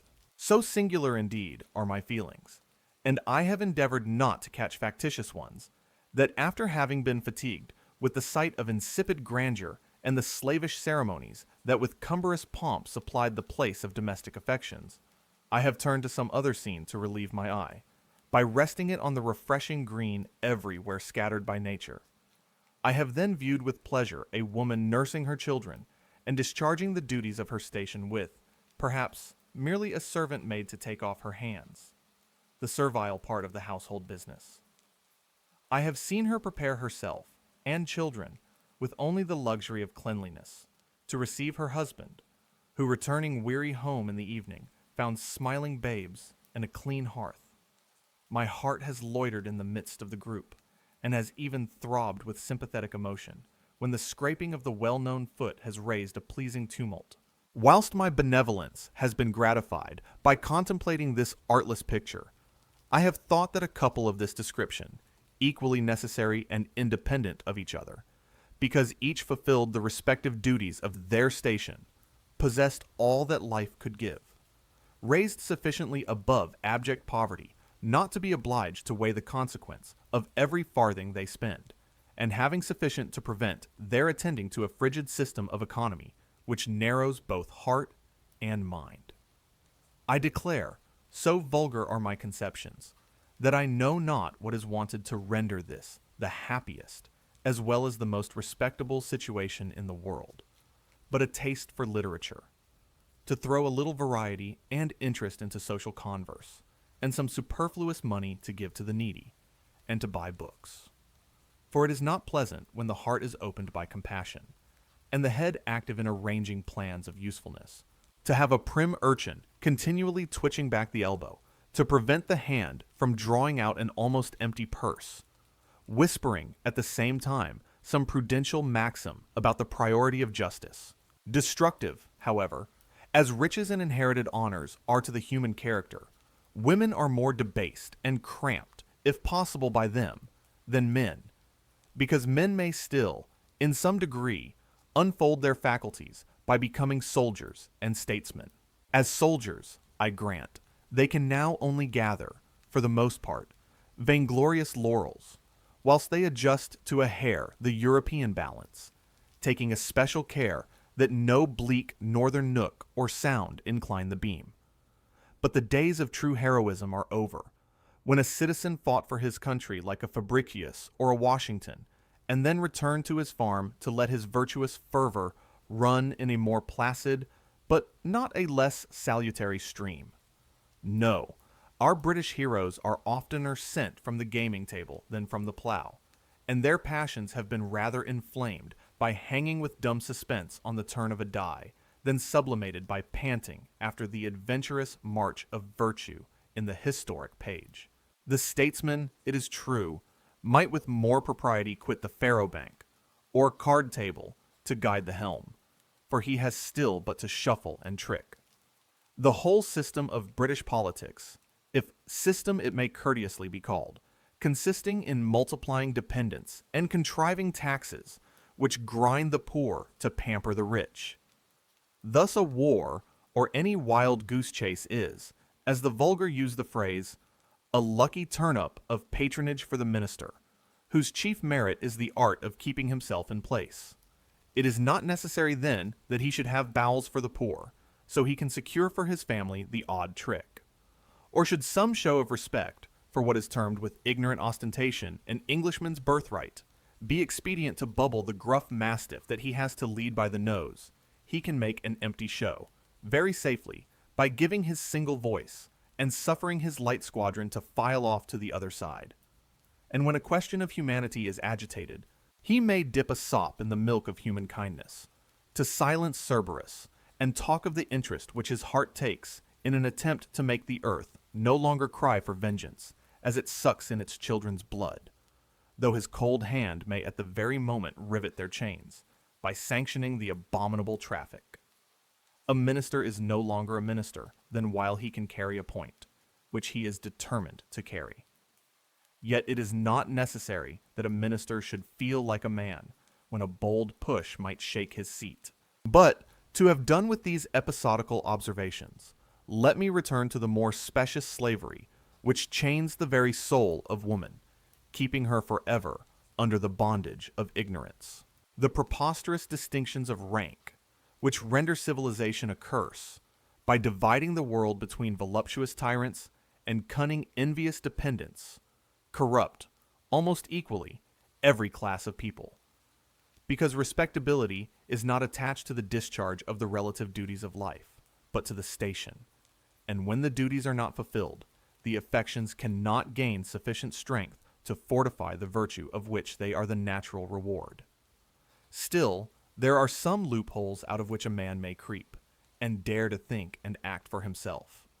But for a woman it is an Herculean task, because she has difficulties peculiar to her sex to overcome, which require almost superhuman powers.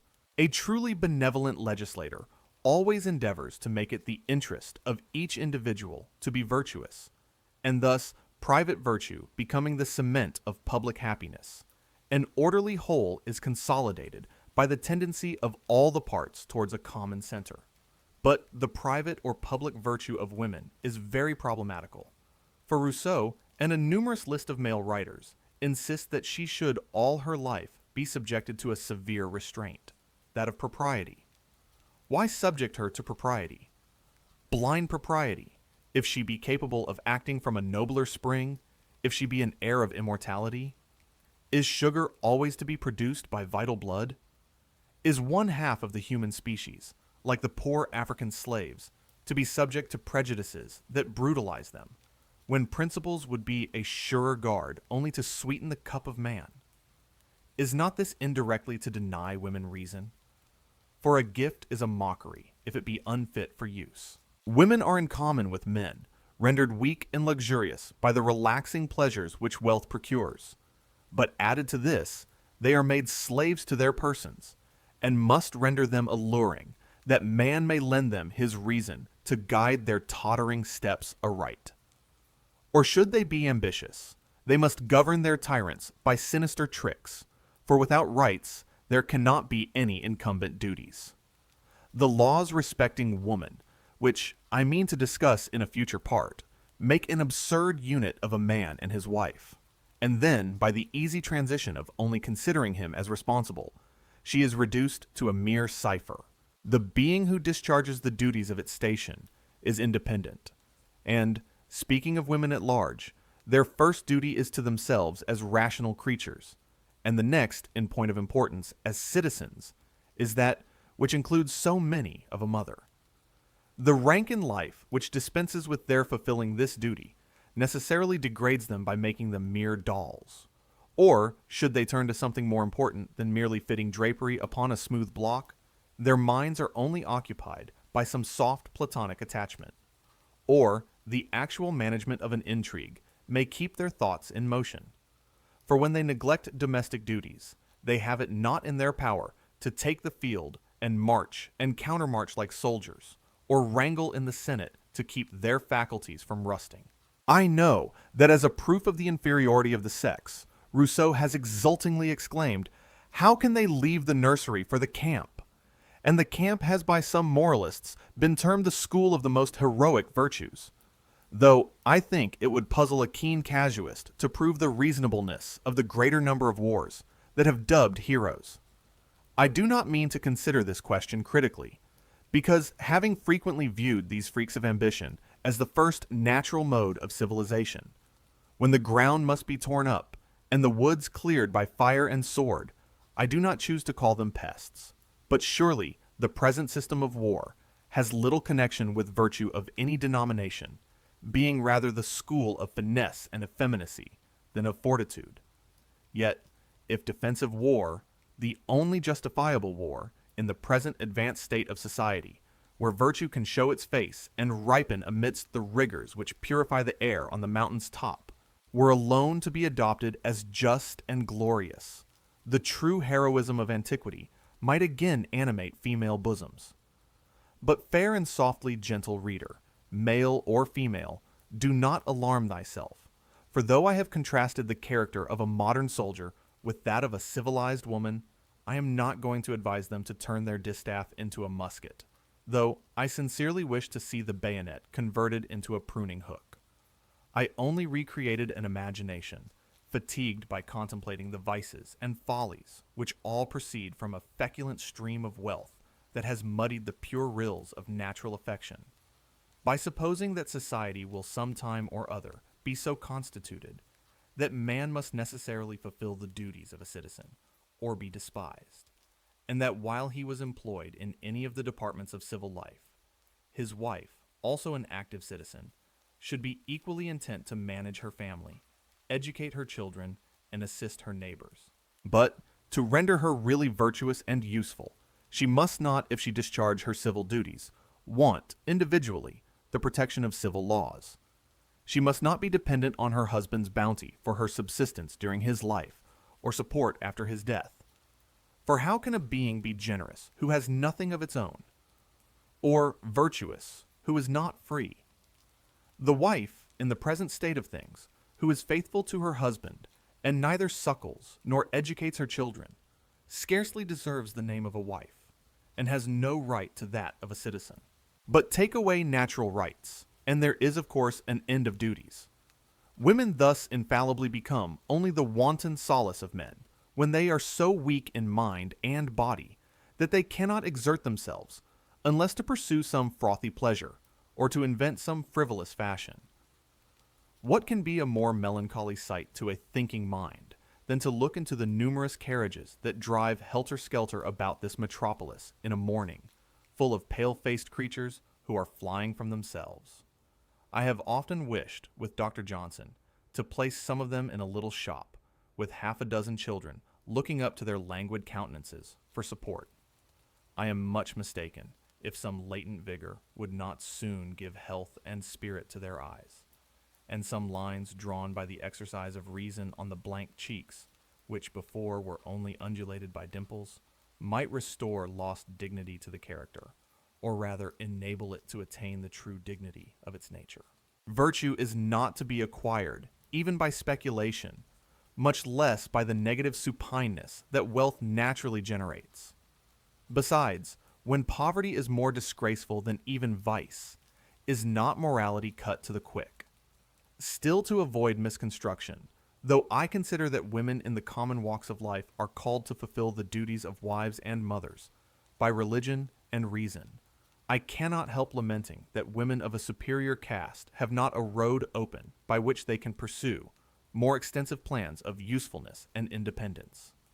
I may excite laughter by dropping an hint, which I mean to pursue, some future time, for I really think that women ought to have representatives, instead of being arbitrarily governed without having any direct share allowed them in the deliberations of government.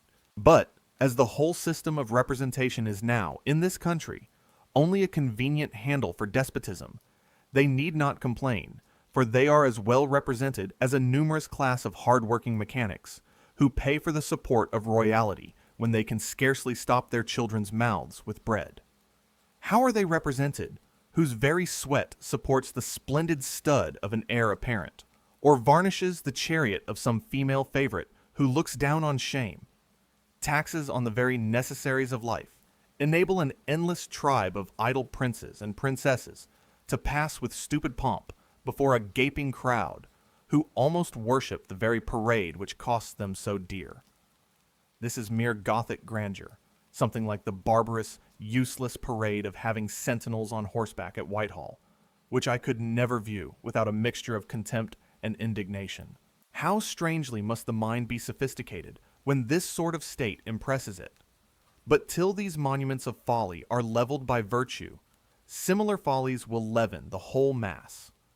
For the same character, in some degree, will prevail in the aggregate of society, and the refinements of luxury, or the vicious repinings of envious poverty, will equally banish virtue from society, considered as the characteristic of that society, or only allow it to appear as one of the stripes of the harlequin coat, worn by the civilized man.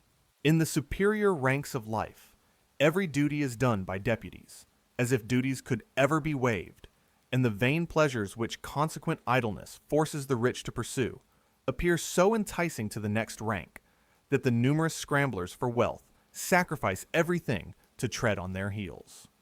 The most sacred trusts are then considered as sinecures, because they were procured by interest, and only sought to enable a man to keep good company. Women, in particular, all want to be ladies, which is simply to have nothing to do, but listlessly to go, they scarcely care where, for they cannot tell what. But what have women to do in society? I may be asked, but to loiter with easy grace. Surely you would not condemn them all to suckle fools, and chronicle small beer. No. Women might certainly study the art of healing, and be physicians as well as nurses.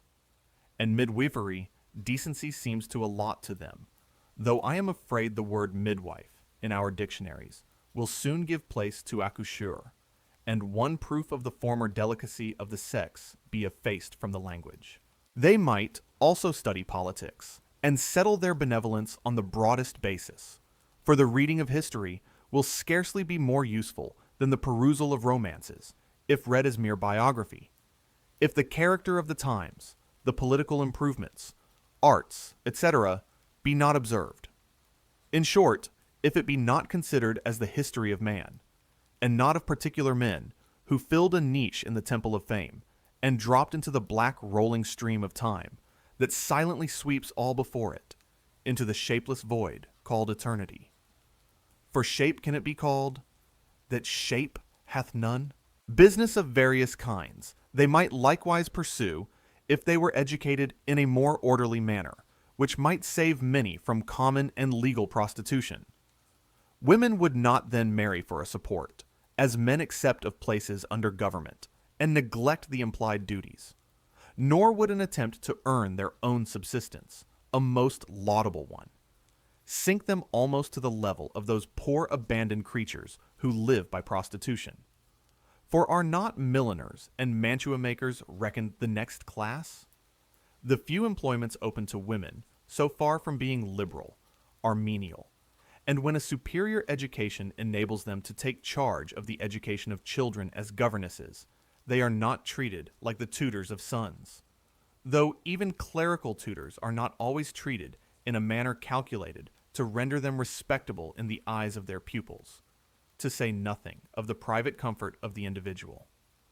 But as women educated like gentlewomen are never designed for the humiliating situation which necessity sometimes forces them to fill, these situations are considered in the light of a degradation, and they know little of the human heart, who need to be told that nothing so painfully sharpens the sensibility as such a fall in life. Some of these women might be restrained from marrying by a proper spirit or delicacy, and others may not have had it in their power to escape in this pitiful way from servitude.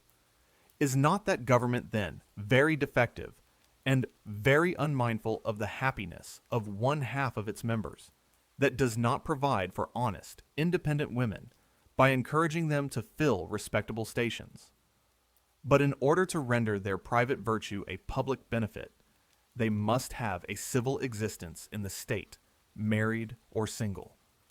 Else we shall continually see some worthy woman whose sensibility has been rendered painfully acute by undeserved contempt, droop like the lily broken down by a plowshare. It is a melancholy truth, yet such is the blessed effects of civilization. The most respectable women are the most oppressed, and unless they have understandings far superior to the common run of understandings, taking in both sexes, they must, from being treated like contemptible beings, become contemptible. How many women thus waste life away, the prey of discontent, who might have practiced as physicians, regulated a farm, managed a shop, and stood erect, supported by their own industry, instead of hanging their heads surcharged with the dew of sensibility that consumes the beauty to which it at first gave luster. Nay, I doubt whether pity and love are so near akin as poets feign, for I have seldom seen much compassion excited by the helplessness of females, unless they were fair. Then perhaps pity was the soft handmaid of love, or the harbinger of lust. How much more respectable is the woman who earns her own bread by fulfilling any duty than the most accomplished beauty? Beauty, did I say? So sensible am I of the beauty of moral loveliness, or the harmonious propriety that attunes the passions of a well-regulated mind, that I blush at making the comparison. Yet I sigh to think how few women aim at attaining this respectability by withdrawing from the giddy whirl of pleasure, or the indolent calm that stupefies the good sort of women it sucks in. Proud of their weakness, however, they must always be protected, guarded from care, and all the rough toils that dignify the mind. If this be the fiat of fate, if they will make themselves insignificant and contemptible, sweetly to waste life away, let them not expect to be valued when their beauty fades, for it is the fate of the fairest flowers to be admired and pulled to pieces by the careless hand that plucked them. In how many ways do I wish, from the purest benevolence, to impress this truth on my sex? Yet I fear that they will not listen to a truth that dear-bought experience has brought home to many an agitated bosom, nor willingly resign the privileges of rank and sex for the privileges of humanity, to which those have no claim who do not discharge its duties. Those writers are particularly useful, in my opinion, who make man feel for man, independent of the station he fills, or the drapery of factitious sentiments. I then would fain convince reasonable men of the importance of some of my remarks, and prevail on them to weigh dispassionately the whole tenor of my observations. I appeal to their understandings, and, as a fellow creature claim, in the name of my sex, some interest in their hearts. I entreat them to assist to emancipate their companion, to make her a help meet for them. Would men but generously snap our chains, and be content with rational fellowship instead of slavish obedience, they would find us more observant daughters, more affectionate sisters, more faithful wives, more reasonable mothers. In a word, better citizens. We should then love them with true affection, because we should learn to respect ourselves, and the peace of mind of a worthy man would not be interrupted by the idle vanity of his wife, nor his babes sent to nestle in a strange bosom, having never found a home in their mothers. What a brilliant analysis in Chapter 9. Mary Wollstonecraft takes a hard look at how society is structured and calls out the destructive nature of wealth and rank. She argues that forcing women to rely entirely on men for their survival breeds cunning and manipulation instead of true love and duty. I absolutely love her vision of women working as doctors, managing farms, and running businesses. She practically lays out the blueprint for women to be independent citizens over 2 centuries ago. This is exactly why she is such a visionary. If you are inspired by this fight for true equality, make sure to like, subscribe, and drop a comment down below. And get ready, because Chapter 10 is going to take things to another level entirely. Chapter 10. Parental Affection. Parental affection is, perhaps, the blindest modification of perverse self-love. For we have not, like the French two terms, l'amour propre, l'amour de soi-même, to distinguish the pursuit of a natural and reasonable desire from the ignorant calculations of weakness. Parents often love their children in the most brutal manner and sacrifice every relative duty to promote their advancement in the world. To promote such is the perversity of unprincipled prejudices, the future welfare of the very beings whose present existence they embitter by the most despotic stretch of power. Power, in fact, is ever true to its vital principle, for in every shape it would reign without control or inquiry. Its throne is built across a dark abyss, which no eye must dare to explore, lest the baseless fabric should totter under investigation. Obedience, unconditional obedience, is the catchword of tyrants of every description, and to render assurance doubly sure, one kind of despotism supports another. Tyrants would have cause to tremble if reason were to become the rule of duty in any of the relations of life, for the light might spread till perfect day appeared. And when it did appear, how would men smile at the sight of the bugbears at which they started during the night of ignorance, or the twilight of timid inquiry?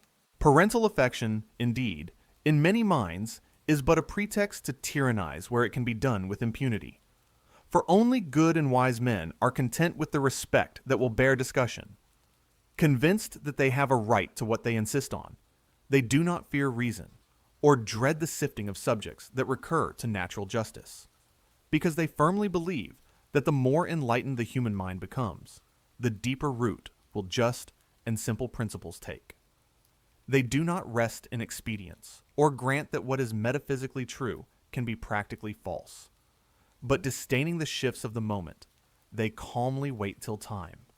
Sanctioning innovation, silences the hiss of selfishness or envy. If the power of reflecting on the past and darting the keen eye of contemplation into futurity be the grand privilege of man, it must be granted that some people enjoy this prerogative in a very limited degree. Everything now appears to them wrong, and not able to distinguish the possible from the monstrous. They fear where no fear should find a place, running from the light of reason as if it were a firebrand. Yet the limits of the possible have never been defined to stop the sturdy innovator's hand. Woman, however, a slave in every situation to prejudice, seldom exerts enlightened maternal affection, for she either neglects her children or spoils them by improper indulgence. Besides, the affection of some women for their children is, as I have before termed it, frequently very brutish, for it eradicates every spark of humanity.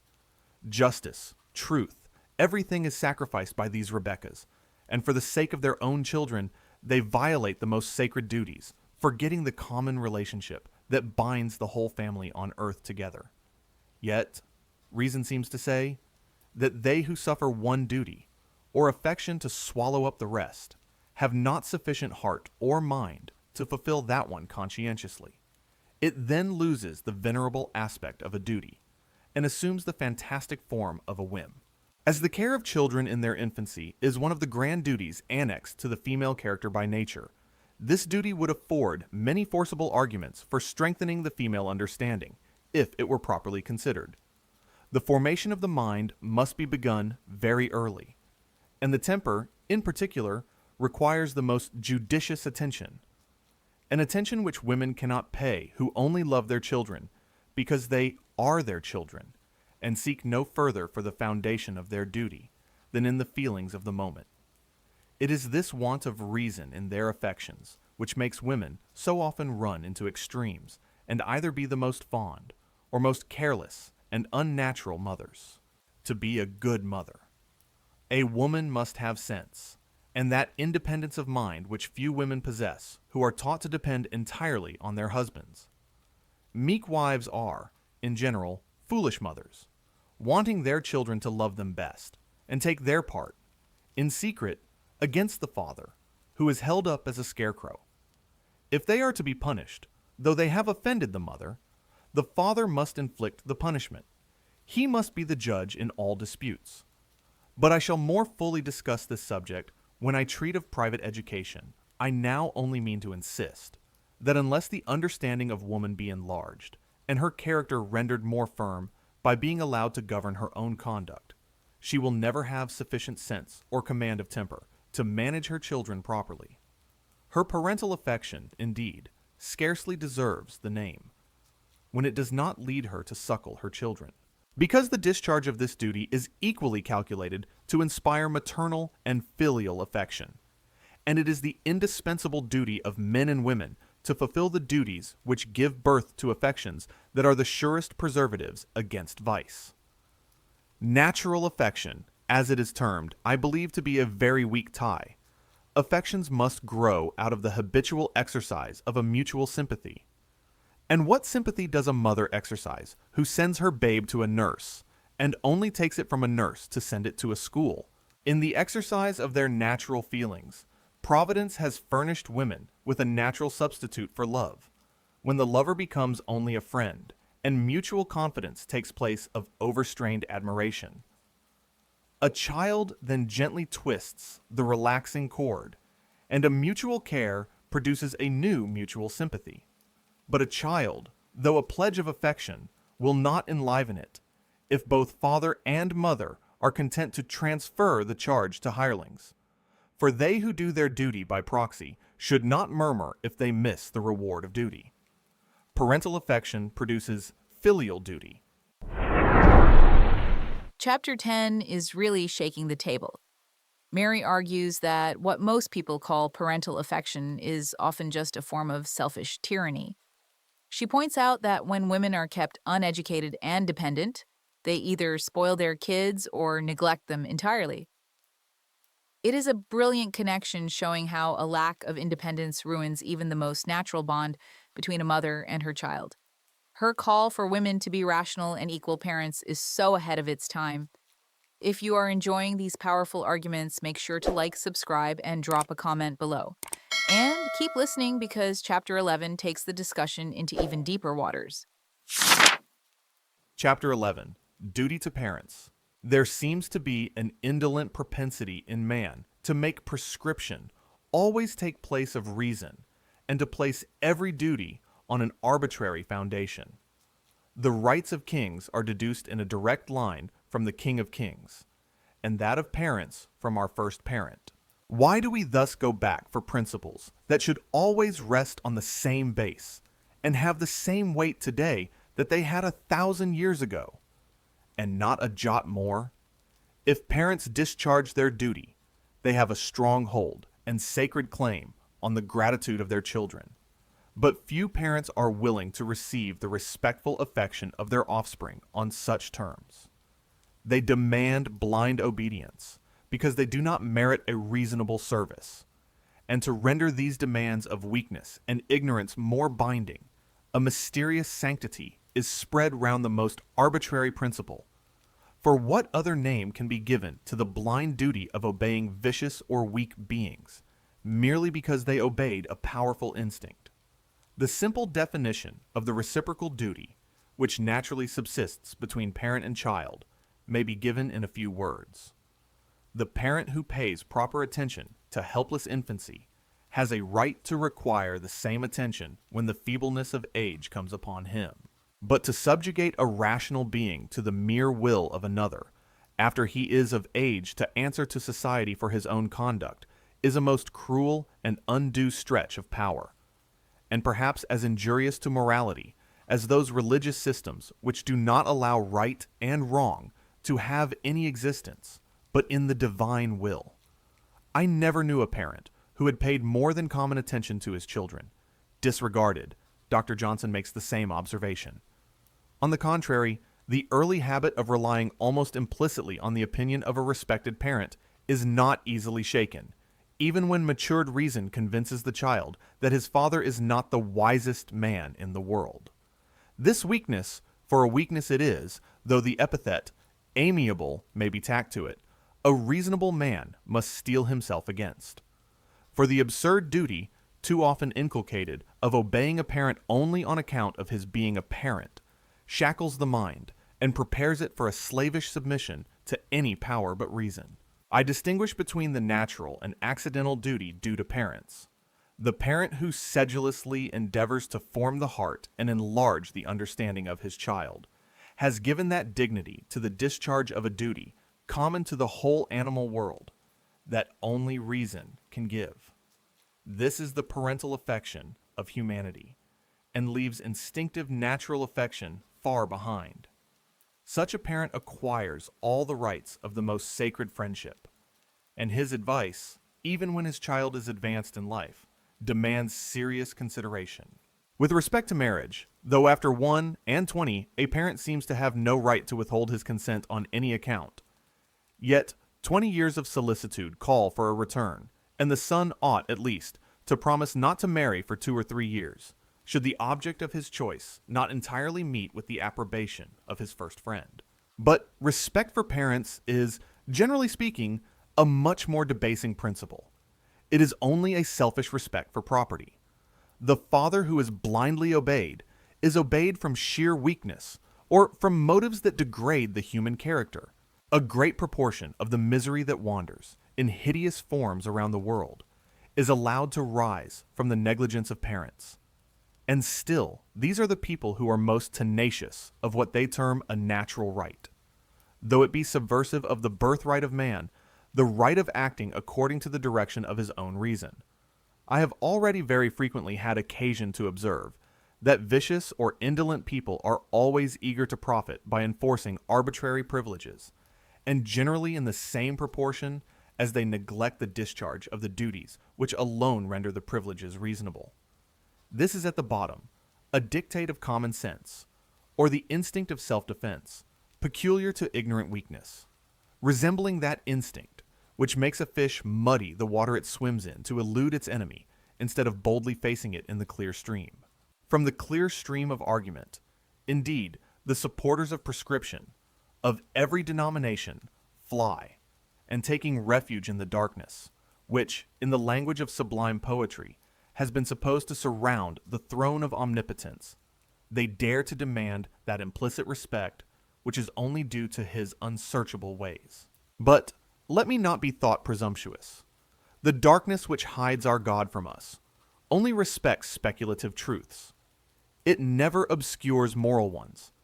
They shine clearly, for God is light, and never, by the constitution of our nature, requires the discharge of a duty, the reasonableness of which does not beam on us when we open our eyes.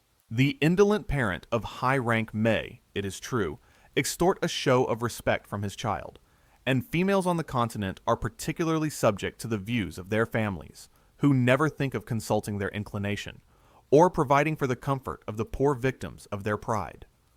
The consequence is notorious. These dutiful daughters become adulteresses, and neglect the education of their children, from whom they, in their turn, exact the same kind of obedience. Females, it is true, in all countries, are too much under the dominion of their parents, and few parents think of addressing their children in the following manner, though it is in this reasonable way that heaven seems to command the whole human race. It is your interest to obey me till you can judge for yourself, and the Almighty Father of all has implanted an affection in me to serve as a guard to you whilst your reason is unfolding. But when your mind arrives at maturity, you must only obey me, or rather respect my opinions, so far as they coincide with the light that is breaking in on your own mind. A slavish bondage to parents cramps every faculty of the mind, and Mr. Locke very judiciously observes that if the mind be curbed and humbled too much in children, if their spirits be abased and broken much by too strict an hand over them, they lose all their vigor and industry. This strict hand may, in some degree, account for the weakness of women, for girls, from various causes, are more kept down by their parents, in every sense of the word, than boys. The duty expected from them is, like all the duties arbitrarily imposed on women, more from a sense of propriety, more out of respect for decorum than reason, and thus taught slavishly to submit to their parents. They are prepared for the slavery of marriage. I may be told that a number of women are not slaves in the marriage state. True, but they then become tyrants, for it is not rational freedom, but a lawless kind of power, resembling the authority exercised by the favorites of absolute monarchs, which they obtain by debasing means. I do not, likewise, dream of insinuating that either boys or girls are always slaves. I only insist that when they are obliged to submit to authority blindly, their faculties are weakened, and their tempers rendered imperious or abject. I also lament that parents, indolently availing themselves of a supposed privilege, damp the first faint glimmering of reason, rendering at the same time the duty, which they are so anxious to enforce, an empty name, because they will not let it rest on the only basis on which a duty can rest securely. For unless it be founded on knowledge, it cannot gain sufficient strength to resist the squalls of passion, or the silent sapping of self-love. But it is not the parents who have given the surest proof of their affection for their children, or, to speak more properly, who by fulfilling their duty have allowed a natural parental affection to take root in their hearts, the child of exercised sympathy and reason, and not the overweening offspring of selfish pride, who most vehemently insist on their children submitting to their will, merely because it is their will. On the contrary, the parent who sets a good example patiently lets that example work, and it seldom fails to produce its natural effect. Filial respect. Children cannot be taught too early to submit to reason, the true definition of that necessity which Rousseau insisted on without defining it. For to submit to reason is to submit to the nature of things, and to that God who formed them so to promote our real interest. Why should the minds of children be warped as they just begin to expand, only to favor the indolence of parents who insist on a privilege without being willing to pay the price fixed by nature? I have before had occasion to observe that a right always includes a duty, and I think it may likewise fairly be inferred that they forfeit the right who do not fulfill the duty. It is easier, I grant, to command than reason, but it does not follow from hence that children cannot comprehend the reason why they are made to do certain things habitually. For from a steady adherence to a few simple principles of conduct flows that salutary power, which a judicious parent gradually gains over a child's mind. And this power becomes strong indeed, if tempered by an even display of affection brought home to the child's heart. For I believe, as a general rule, it must be allowed that the affection which we inspire always resembles that we cultivate, so that natural affections, which have been supposed almost distinct from reason, may be found more nearly connected with judgment than is commonly allowed. Nay, as another proof of the necessity of cultivating the female understanding, it is but just to observe that the affections seem to have a kind of animal capriciousness when they merely reside in the heart. It is the irregular exercise of parental authority that first injures the mind, and to these irregularities girls are more subject than boys. The will of those who never allow their will to be disputed, unless they happen to be in a good humor when they relax proportionally, is almost always unreasonable. To elude this arbitrary authority, girls very early learn the lessons which they afterwards practice on their husbands. For I have frequently seen a little sharp-faced miss rule a whole family, excepting that now and then Mama's anger will burst out of some accidental cloud. Either her hair was ill-dressed, or she had lost more money at cards the night before than she was willing to own to her husband, or some such moral cause of anger. After observing sallies of this kind, I have been led into a melancholy train of reflection respecting females, concluding that when their first affection must lead them astray, or make their duties clash till they rest on mere whims and customs, little can be expected from them as they advance in life.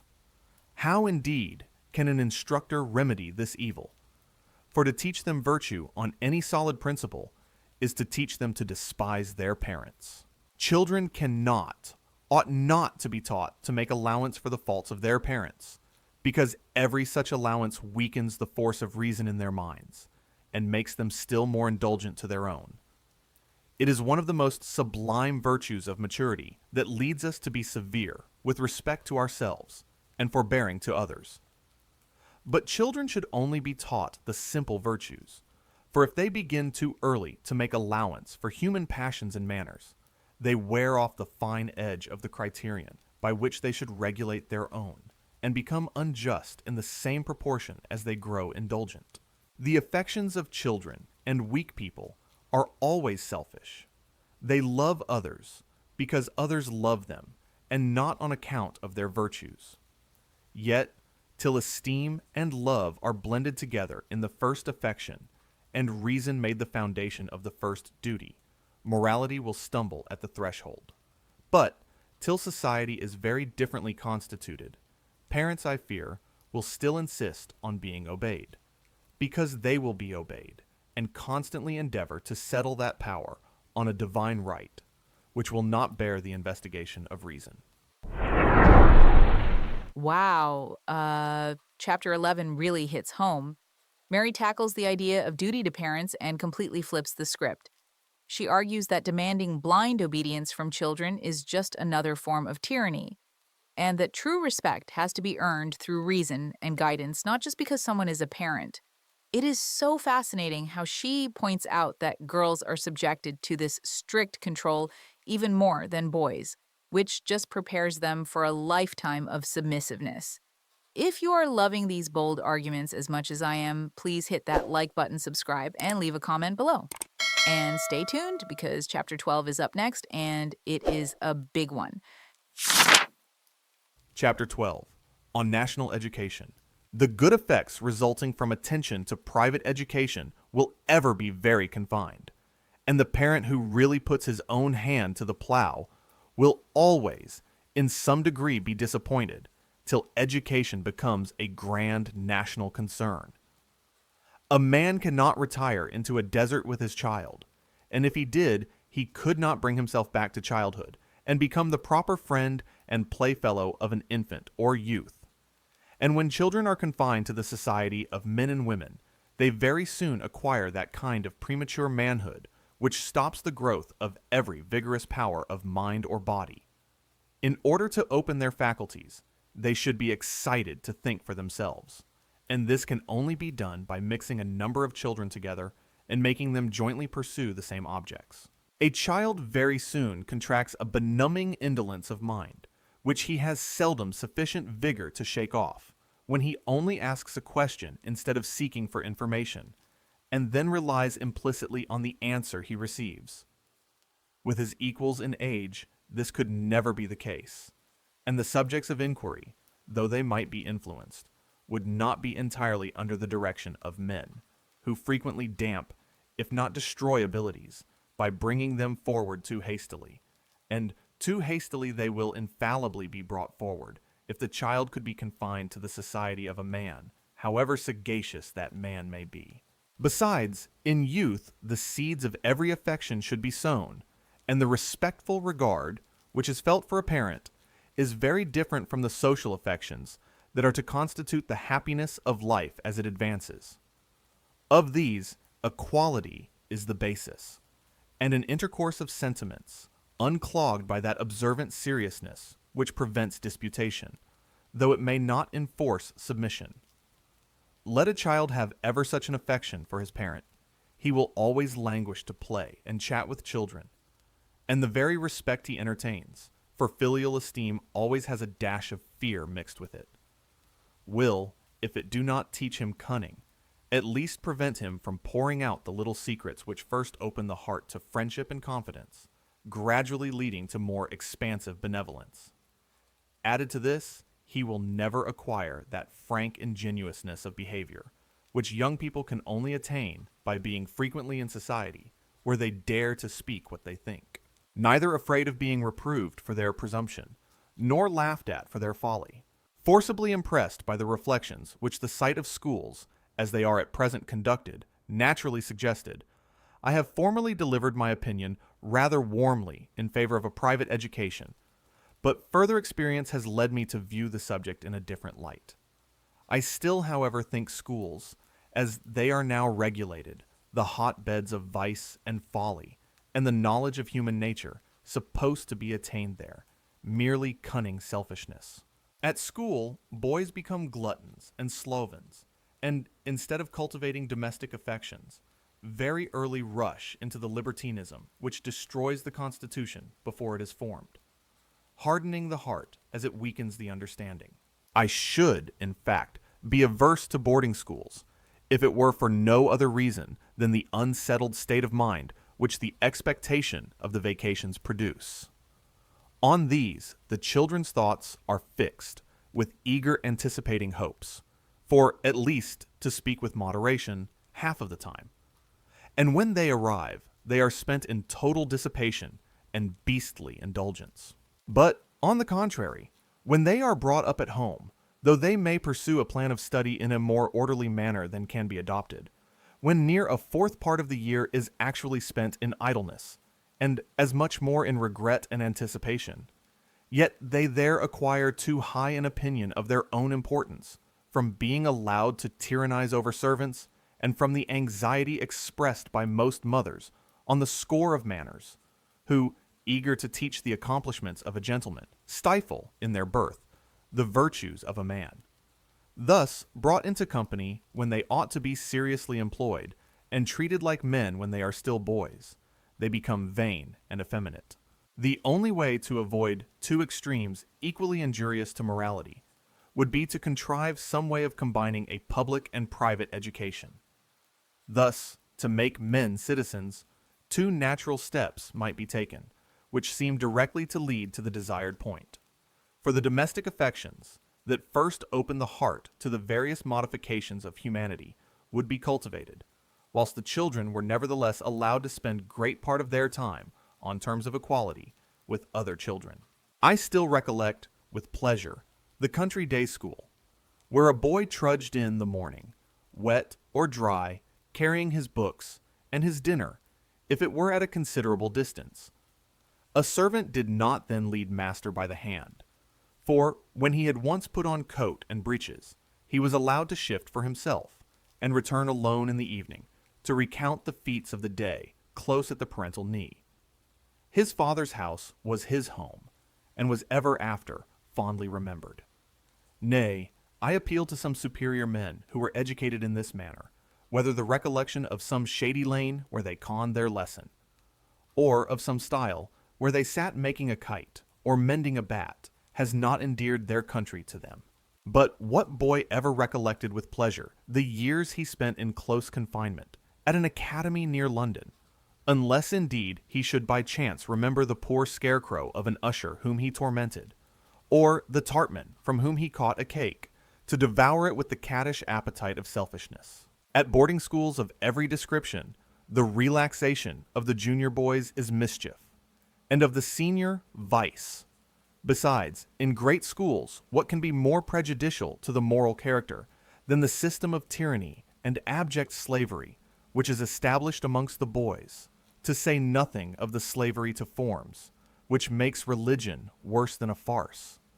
For what good can be expected from the youth who receives the sacrament of the Lord's Supper, to avoid forfeiting half a guinea, which he probably afterwards spends in some sensual manner? Half the employment of the youths is to elude the necessity of attending public worship, and well they may, for such a constant repetition of the same thing must be a very irksome restraint on their natural vivacity, as these ceremonies have the most fatal effect on their morals, and as a ritual performed by the lips, when the heart and mind are far away, is not now stored up by our church as a bank to draw on for the fees of the poor souls in purgatory. Why should they not be abolished? But the fear of innovation in this country extends to everything. This is only a covert fear, the apprehensive timidity of indolent slugs, who guard by sliming it over the snug place, which they consider in the light of an hereditary estate, and eat, drink, and enjoy themselves instead of fulfilling the duties, accepting a few empty forms for which it was endowed. These are the people who most strenuously insist on the will of the founder being observed, crying out against all reformation, as if it were a violation of justice. I am now alluding particularly to the relics of popery retained in our colleges, where the Protestant members seem to be such sticklers for the established church. But their zeal never makes them lose sight of the spoil of ignorance, which rapacious priests of superstitious memory have scraped together. No, wise in their generation, they venerate the prescriptive right of possession as a stronghold, and still let the sluggish bell tingle to prayers, as during the days when the elevation of the host was supposed to atone for the sins of the people, lest one reformation should lead to another, and the spirit kill the letter. These Romish customs have the most baneful effect on the morals of our clergy, for the idle vermin who 2 or 3 times a day perform, in the most slovenly manner, a service which they think useless, but call their duty, soon lose a sense of duty. At college, forced to attend or evade public worship, they acquire an habitual contempt for the very service, the performance of which is to enable them to live in idleness. It is mumbled over as an affair of business, as a stupid boy repeats his task, and frequently the college cant escapes from the preacher the moment after he has left the pulpit, and even whilst he is eating the dinner, which he earned in such a dishonest manner. Nothing, indeed, can be more irreverent than the cathedral service as it is now performed in this country. Neither does it contain a set of weaker men than those who are the slaves of this childish routine. A disgusting skeleton of the former state is still exhibited, but all the solemnity that interested the imagination, if it did not purify the heart, is stripped off. The performance of high mass on the continent must impress every mind, where a spark of fancy glows, with that awful melancholy, that sublime tenderness, so near akin to devotion. I do not say that these devotional feelings are of more use, in a moral sense, than any other emotion of taste, but I contend that the theatrical pomp which gratifies our senses is to be preferred to the cold parade that insults the understanding without reaching the heart. Amongst remarks on national education, such observations cannot be misplaced, especially as the supporters of these establishments, degenerated into puerilities, affect to be the champions of religion. Religion, pure source of comfort in this vale of tears. How has thy clear stream been muddied by the dabblers, who have presumptuously endeavored to confine in one narrow channel the living waters that ever flow toward God, the sublime ocean of existence? What would life be without that peace which the love of God, when built on humanity, alone can impart? Every earthly affection turns back, at intervals, to prey upon the heart that feeds it, and the purest effusions of benevolence, often rudely damped by men, must mount as a free will offering to him who gave them birth, whose bright image they faintly reflect. In public schools, however, religion, confounded with irksome ceremonies and unreasonable restraints, assumes the most ungracious aspect, not the sober austere one that commands respect whilst it inspires fear, but a ludicrous cast that serves to point a pun. For in fact, most of the good stories and smart things which enliven the spirits that have been concentrated at whist are manufactured out of the incidents to which the very men labor to give a droll turn who countenance the abuse to live on the spoil. There is not, perhaps, in the kingdom, a more dogmatical or luxurious set of men than the pedantic tyrants who reside in colleges and preside at public schools. The vacations are equally injurious to the morals of the masters and pupils, and the intercourse, which the former keep up with the nobility, introduces the same vanity and extravagance into their families, which banish domestic duties and comforts from the lordly mansion, whose state is awkwardly aped on a smaller scale. The boys, who live at a great expense with the masters and assistants, are never domesticated, though placed there for that purpose, for after a silent dinner they swallow a hasty glass of wine, and retire to plan some mischievous trick, or to ridicule the person or manners of the very people they have just been cringing to, and whom they ought to consider as the representatives of their parents. Can it then be a matter of surprise that boys become selfish and vicious who are thus shut out from social converse? Or that a mitre often graces the brow of one of these diligent pastors? The desire of living in the same style as the rank just above them infects each individual and every class of people, and meanness is the concomitant of this ignoble ambition. But those professions are most debasing whose latter is patronage. Yet out of one of these professions, the tutors of youth are in general chosen. But can they be expected to inspire independent sentiments, whose conduct must be regulated by the cautious prudence that is ever on the watch for preferment? So far, however, from thinking of the morals of boys, I have heard several masters of schools argue that they only undertook to teach Latin and Greek, and that they had fulfilled their duty by sending some good scholars to college. A few good scholars, I grant, may have been formed by emulation and discipline, but to bring forward these clever boys, the health and morals of a number have been sacrificed. The sons of our gentry and wealthy commoners are mostly educated at these seminaries, and will anyone pretend to assert that the majority, making every allowance, come under the description of tolerable scholars? It is not for the benefit of society that a few brilliant men should be brought forward at the expense of the multitude. It is true that great men seem to start up, as great revolutions occur, at proper intervals, to restore order and to blow aside the clouds that thicken over the face of truth. But let more reason and virtue prevail in society, and these strong winds would not be necessary. Public education, of every denomination, should be directed to form citizens. But if you wish to make good citizens, you must first exercise the affections of a son and a brother. This is the only way to expand the heart. For public affections, as well as public virtues, must ever grow out of the private character, or they are merely meteors that shoot athwart a dark sky and disappear as they are gazed at and admired. Few, I believe, have had much affection for mankind, who did not first love their parents, their brothers, sisters, and even the domestic brutes, whom they first played with. The exercise of youthful sympathies forms the moral temperature, and it is the recollection of these first affections and pursuits that gives life to those that are afterwards more under the direction of reason. In youth, the fondest friendships are formed. The genial juices, mounting at the same time, kindly mix.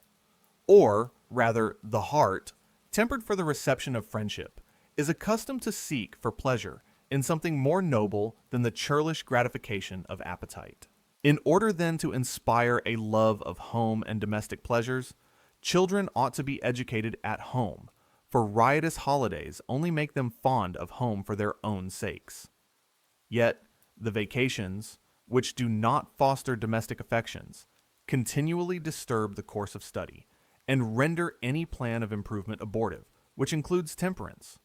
Still, were they abolished, children would be entirely separated from their parents, and I question whether they would become better citizens by sacrificing the preparatory affections, by destroying the force of relationships that render the marriage state as necessary as respectable. But if a private education produce self-importance, or insulates a man in his family, the evil is only shifted, not remedied. This train of reasoning brings me back to a subject on which I mean to dwell, the necessity of establishing proper day schools. But these should be national establishments, for while schoolmasters are dependent on the caprice of parents, little exertion can be expected from them, more than is necessary to please ignorant people. Indeed, the necessity of a master's giving the parents some sample of the boy's abilities, which during the vacation is shown to every visitor, is productive of more mischief than would at first be supposed. For they are seldom done entirely, to speak with moderation, by the child itself. Thus the master countenances falsehoods, or winds the poor machine up to some extraordinary exertion that injures the wheels and stops the progress of gradual improvement. The memory is loaded with unintelligible words to make a show of, without the understanding's acquiring any distinct ideas. but only that education deserves emphatically to be termed cultivation of mind, which teaches young people how to begin to think. The imagination should not be allowed to debauch the understanding before it gains strength, or vanity will become the forerunner of vice. For every way of exhibiting the acquirements of a child is injurious to its moral character. How much time is lost in teaching them to recite what they do not understand? Whilst seated on benches, all in their best array, the mammas listen with astonishment to the parrot-like prattle, uttered in solemn cadences, with all the pomp of ignorance and folly. Such exhibitions only serve to strike the spreading fibers of vanity through the whole mind, for they neither teach children to speak fluently, nor behave gracefully. So far from it, that these frivolous pursuits might comprehensively be termed the study of affectation. For we now rarely see a simple, bashful boy, though few people of taste were ever disgusted by that awkward sheepishness, so natural to the age, which schools and an early introduction into society have changed into impudence and apish grimace. Yet, how can these things be remedied while schoolmasters depend entirely on parents for a subsistence? And when so many rival schools hang out their lures to catch the attention of vain fathers and mothers, whose parental affection only leads them to wish that their children should outshine those of their neighbors? Without great good luck, a sensible, conscientious man would starve before he could raise a school, if he disdained to bubble weak parents by practicing the secret tricks of the craft. In the best regulated schools, however, where swarms are not crammed together, many bad habits must be acquired. But at common schools, the body, heart, and understanding are equally stunted, for parents are often only in quest of the cheapest school, and the master could not live if he did not take a much greater number than he could manage himself. Nor will the scanty pittance, allowed for each child, permit him to hire ushers sufficient to assist in the discharge of the mechanical part of the business. Besides, whatever appearance the house and garden may make, the children do not enjoy the comforts of either, for they are continually reminded by irksome restrictions that they are not at home, and the staterooms, garden, etc. must be kept in order for the recreation of the parents, who, of a Sunday, visit the school, and are impressed by the very parade that renders the situation of their children uncomfortable. With what disgust have I heard sensible women, for girls are more restrained and cowed than boys, speak of the wearisome confinement which they endured at school. Not allowed, perhaps, to step out of one broad walk in a superb garden, and obliged to pace with steady deportment stupidly backwards and forwards, holding up their heads and turning out their toes, with shoulders braced back, instead of bounding, as nature directs to complete her own design, in the various attitudes so conducive to health. The pure animal spirits, which make both mind and body shoot out, and unfold the tender blossoms of hope, are turned sour, and vented in vain wishes, or pert repinings, that contract the faculties, and spoil the temper. Else they mount to the brain, and sharpening the understanding, before it gains proportionable strength, produce that pitiful cunning which disgracefully characterizes the female mind, and I fear will ever characterize it whilst women remain the slaves of power. The little respect which the male world pay to chastity is, I am persuaded, the grand source of many of the physical and moral evils that torment mankind, as well as of the vices and follies that degrade and destroy women. Yet at school, boys infallibly lose that decent bashfulness, which might have ripened into modesty at home. I have already animadverted on the bad habits which females acquire when they are shut up together, and I think that the observation may fairly be extended to the other sex, till the natural inference is drawn, which I have had in view throughout, that to improve both sexes, they ought, not only in private families, but in public schools, to be educated together. If marriage be the cement of society, mankind should all be educated after the same model, or the intercourse of the sexes will never deserve the name of fellowship, nor will women ever fulfill the peculiar duties of their sex, till they become enlightened citizens, till they become free by being enabled to earn their own subsistence, independent of men. In the same manner, I mean, to prevent misconstruction, as one man is independent of another. Nay, marriage will never be held sacred till women, by being brought up with men, are prepared to be their companions, rather than their mistresses. For the mean doublings of cunning will ever render them contemptible, whilst oppression renders them timid. So convinced am I of this truth, that I will venture to predict that virtue will never prevail in society till the virtues of both sexes are founded on reason, and till the affection common to both are allowed to gain their due strength by the discharge of mutual duties. Were boys and girls permitted to pursue the same studies together, those graceful decencies might early be inculcated which produce modesty, without those sexual distinctions that taint the mind. Lessons of politeness, and that formulary of decorum, which treads on the heels of falsehood, would be rendered useless by habitual propriety of behavior. Not, indeed, put on for visitors like the courtly robe of politeness, but the sober effect of cleanliness of mind. Would not this simple elegance of sincerity be a chaste homage paid to domestic affections, far surpassing the meretricious compliments that shine with false luster in the heartless intercourse of fashionable life? But, till more understanding preponderate in society, there will ever be a want of heart and taste, and the harlot's rouge will supply the place of that celestial suffusion which only virtuous affections can give to the face. Gallantry, and what is called love, may subsist without simplicity of character, but the main pillars of friendship are respect and confidence. Esteem is never founded on it cannot tell what. A taste for the fine arts requires great cultivation, but not more than a taste for the virtuous affections, and both suppose that enlargement of mind which opens so many sources of mental pleasure. Why do people hurry to noisy scenes and crowded circles? I should answer, because they want activity of mind, because they have not cherished the virtues of the heart.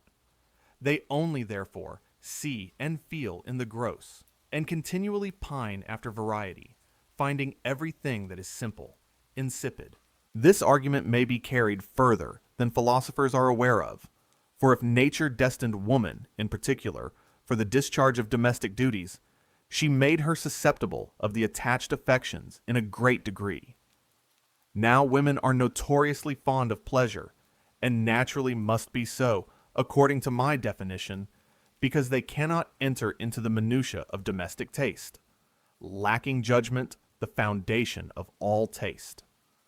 For the understanding, in spite of sensual cavillers, reserves to itself the privilege of conveying pure joy to the heart. With what a languid yawn have I seen an admirable poem thrown down, that a man of true taste returns to, again and again with rapture. And whilst melody has almost suspended respiration, a lady has asked me where I bought my gown. I have seen also an eye glanced coldly over a most exquisite picture, rest, sparkling with pleasure, on a caricature rudely sketched, and whilst some terrific feature in nature has spread a sublime stillness through my soul, I have been desired to observe the pretty tricks of a lapdog, that my perverse fate forced me to travel with. Is it surprising that such a tasteless being should rather caress this dog than her children? Or that she should prefer the rant of flattery to the simple accents of sincerity? To illustrate this remark, I must be allowed to observe that men of the first genius and most cultivated minds have appeared to have the highest relish for the simple beauties of nature, and they must have forcibly felt what they have so well described, the charm which natural affections and unsophisticated feelings spread round the human character. It is this power of looking into the heart and responsively vibrating with each emotion that enables the poet to personify each passion, and the painter to sketch with a pencil of fire. True taste is ever the work of the understanding employed in observing natural effects. Until women have more understanding, it is vain to expect them to possess domestic taste. Their lively senses will ever be at work to harden their hearts, and the emotions struck out of them will continue to be vivid and transitory, unless a proper education stores their minds with knowledge. It is the want of domestic taste, and not the acquirement of knowledge, that takes women out of their families, and tears the smiling babe from the breast that ought to afford it nourishment.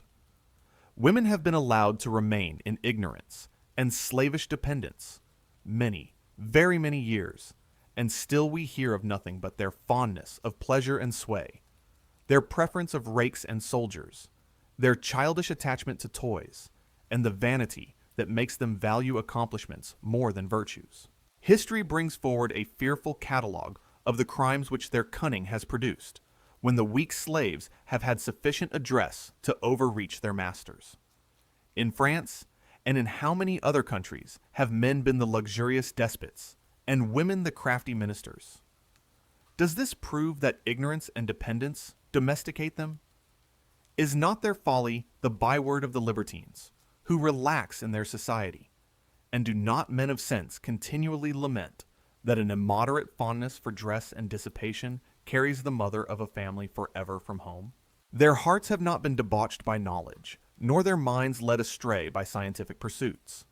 Yet they do not fulfill the peculiar duties, which as women they are called upon by nature to fulfill.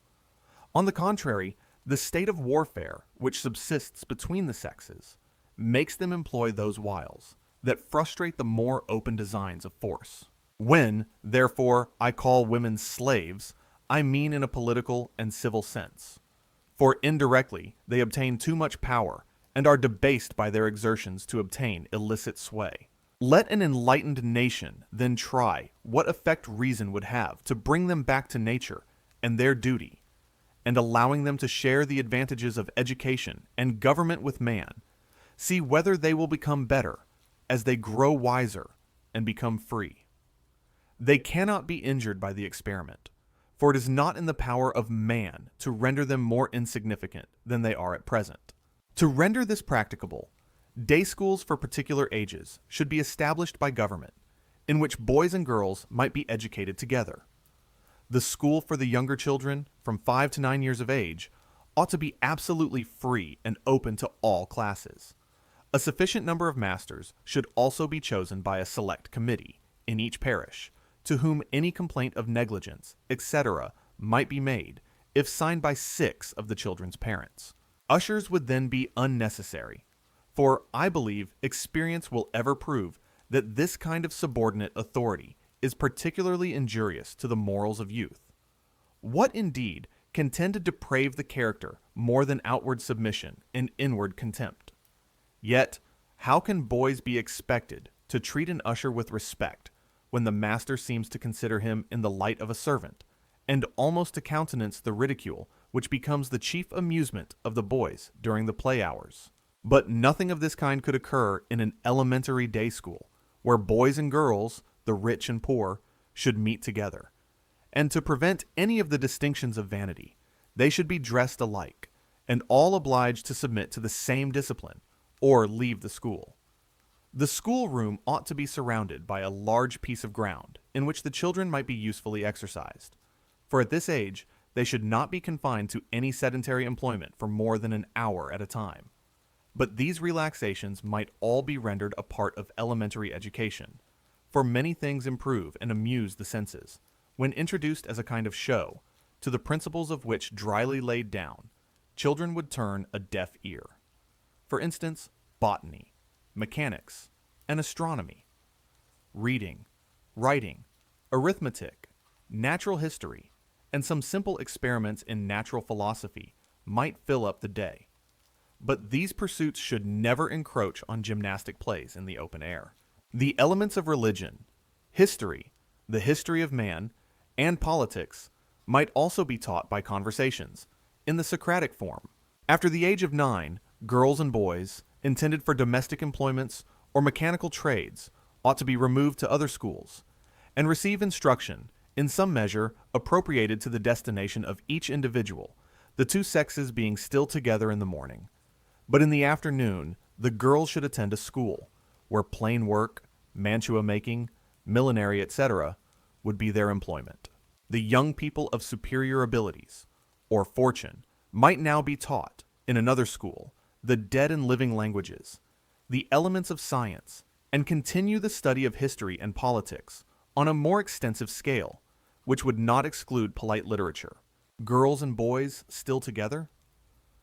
I hear some readers ask, yes, and I should not fear any other consequence than that some early attachment might take place, which, whilst it had the best effect on the moral character of the young people, might not perfectly agree with the views of the parents, for it will be a long time, I fear, before the world is so enlightened, that parents, only anxious to render their children virtuous, will let them choose companions for life themselves. Besides, this would be a sure way to promote early marriages, and from early marriages, the most salutary physical and moral effects naturally flow.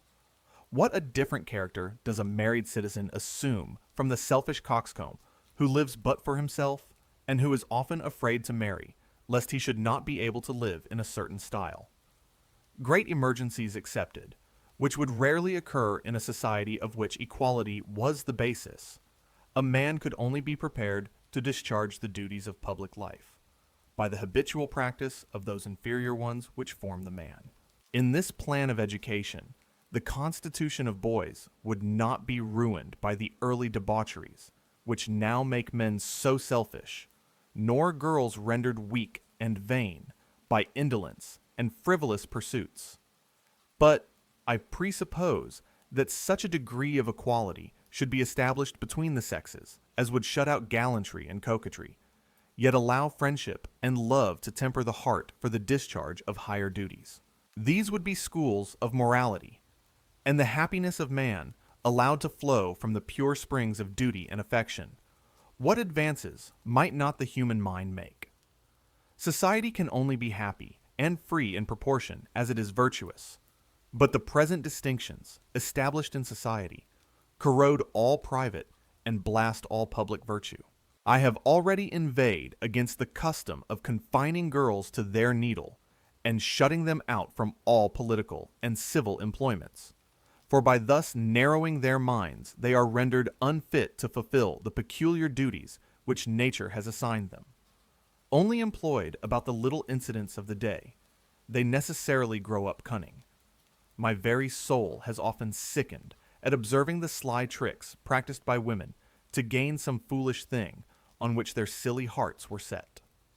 Not allowed to dispose of money or call anything their own, they learn to turn the market penny.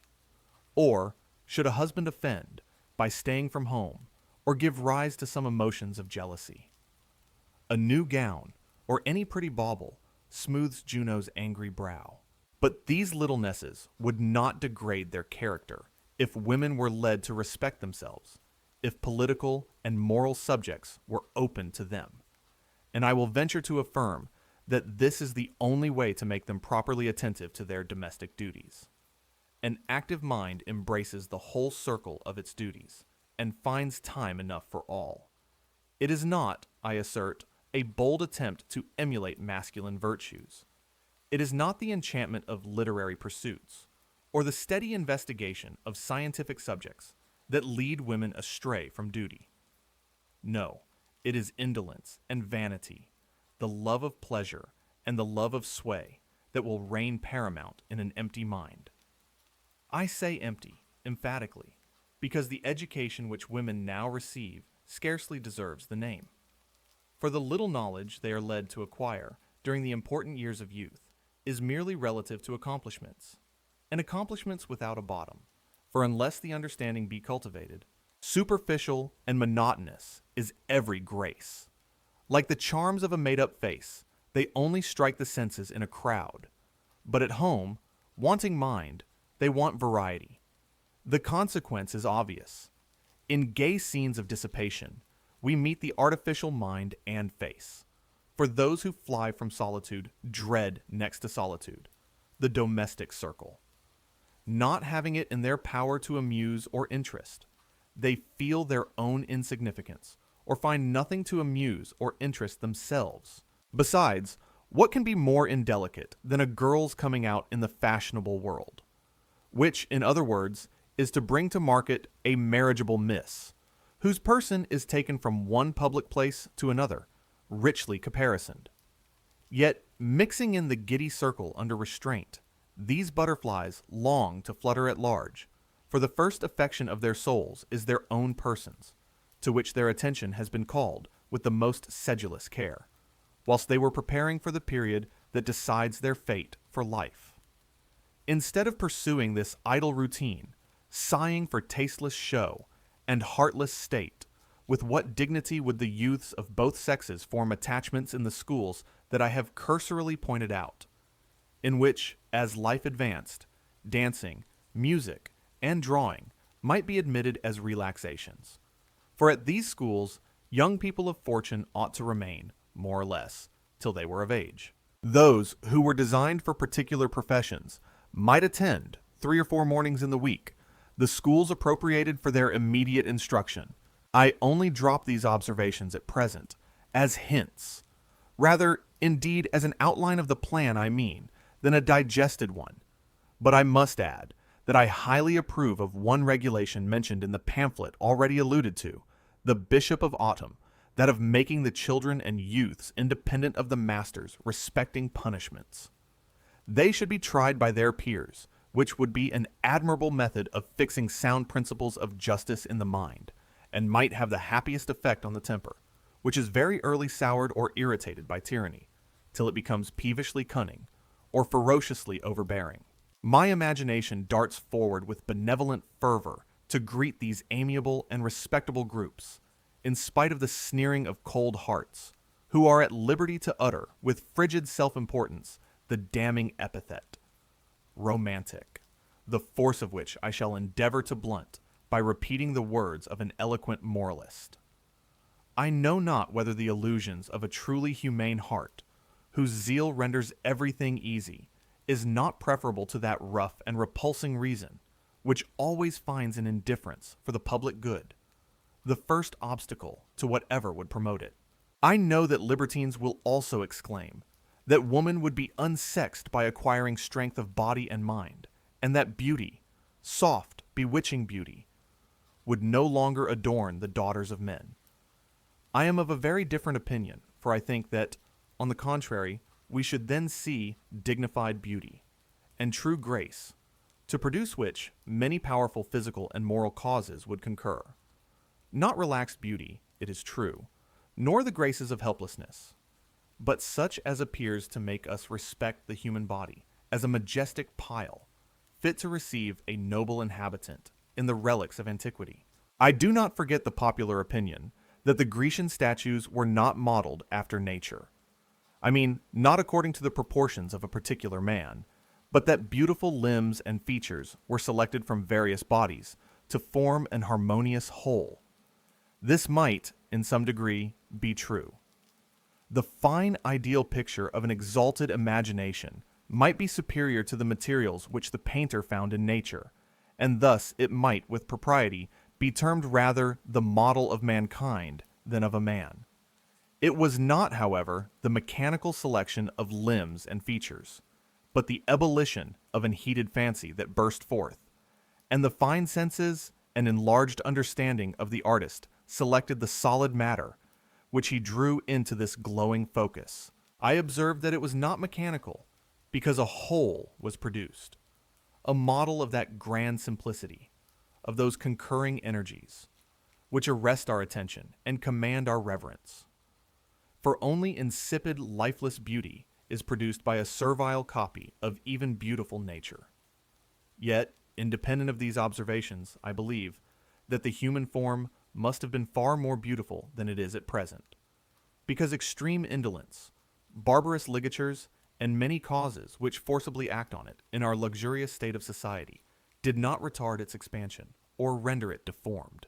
Exercise and cleanliness appear to be not only the surest means of preserving health, but of promoting beauty, the physical causes only considered.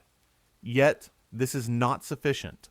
Moral ones must concur, or beauty will be merely of that rustic kind which blooms on the innocent, wholesome countenances of some country people, whose minds have not been exercised. To render the person perfect, physical and moral beauty ought to be attained at the same time, each lending and receiving force by the combination. Judgment must reside on the brow, affection and fancy beam in the eye, and humanity curve the cheek, or vain is the sparkling of the finest eye, or the elegantly turned finish of the fairest features, whilst in every motion that displays the active limbs and well-knit joints, grace and modesty should appear. But this fair assemblage is not to be brought together by chance. It is the reward of exertions meant to support each other. For judgment can only be acquired by reflection, affection, by the discharge of duties, and humanity by the exercise of compassion to every living creature. Humanity to animals should be particularly inculcated as a part of national education, for it is not at present one of our national virtues. Tenderness for their humble dumb domestics amongst the lower class is oftener to be found in a savage than a civilized state. For civilization prevents that intercourse which creates affection in the rude hut or mud cabin, and leads uncultivated minds who are only depraved by the refinements which prevail in the society, where they are trodden under foot by the rich, to domineer over them to revenge the insults that they are obliged to bear from their superiors. This habitual cruelty is first caught at school, where it is one of the rare sports of the boys to torment the miserable brutes that fall in their way. The transition, as they grow up, from barbarity to brutes to domestic tyranny over wives, children, and servants is very easy. Justice, or even benevolence, will not be a powerful spring of action unless it extend to the whole creation. Nay, I believe that it may be delivered as an axiom, that those who can see pain, unmoved, will soon learn to inflict it. The vulgar are swayed by present feelings, and the habits which they have accidentally acquired. But on partial feelings much dependence cannot be placed, though they be just. For when they are not invigorated by reflection, custom weakens them, till they are scarcely felt. The sympathies of our nature are strengthened by pondering cogitations, and deadened by thoughtless use. Macbeth's heart smote him more for one murder, the first, than for 100 subsequent ones, which were necessary to back it. But when I use the epithet vulgar, I did not mean to confine my remark to the poor, for partial humanity, founded on present sensations or whim, is quite as conspicuous, if not more so, amongst the rich. The lady who sheds tears for the bird, starved in a snare, and execrates the devils in the shape of men, who goad to madness the poor ox, or whip the patient ass, tottering under a burden above its strength, will nevertheless keep her coachman and horses whole hours waiting for her, when the sharp frost bites, or the rain beats against the well-closed windows, which do not admit a breath of air to tell her how roughly the wind blows without. And she who takes her dogs to bed, and nurses them with a parade of sensibility, when sick, will suffer her babes to grow up crooked in a nursery. This illustration of my argument is drawn from a matter of fact. The woman whom I allude to was handsome, reckoned very handsome, by those who do not miss the mind when the face is plump and fair. But her understanding had not been led from female duties by literature, nor her innocence debauched by knowledge.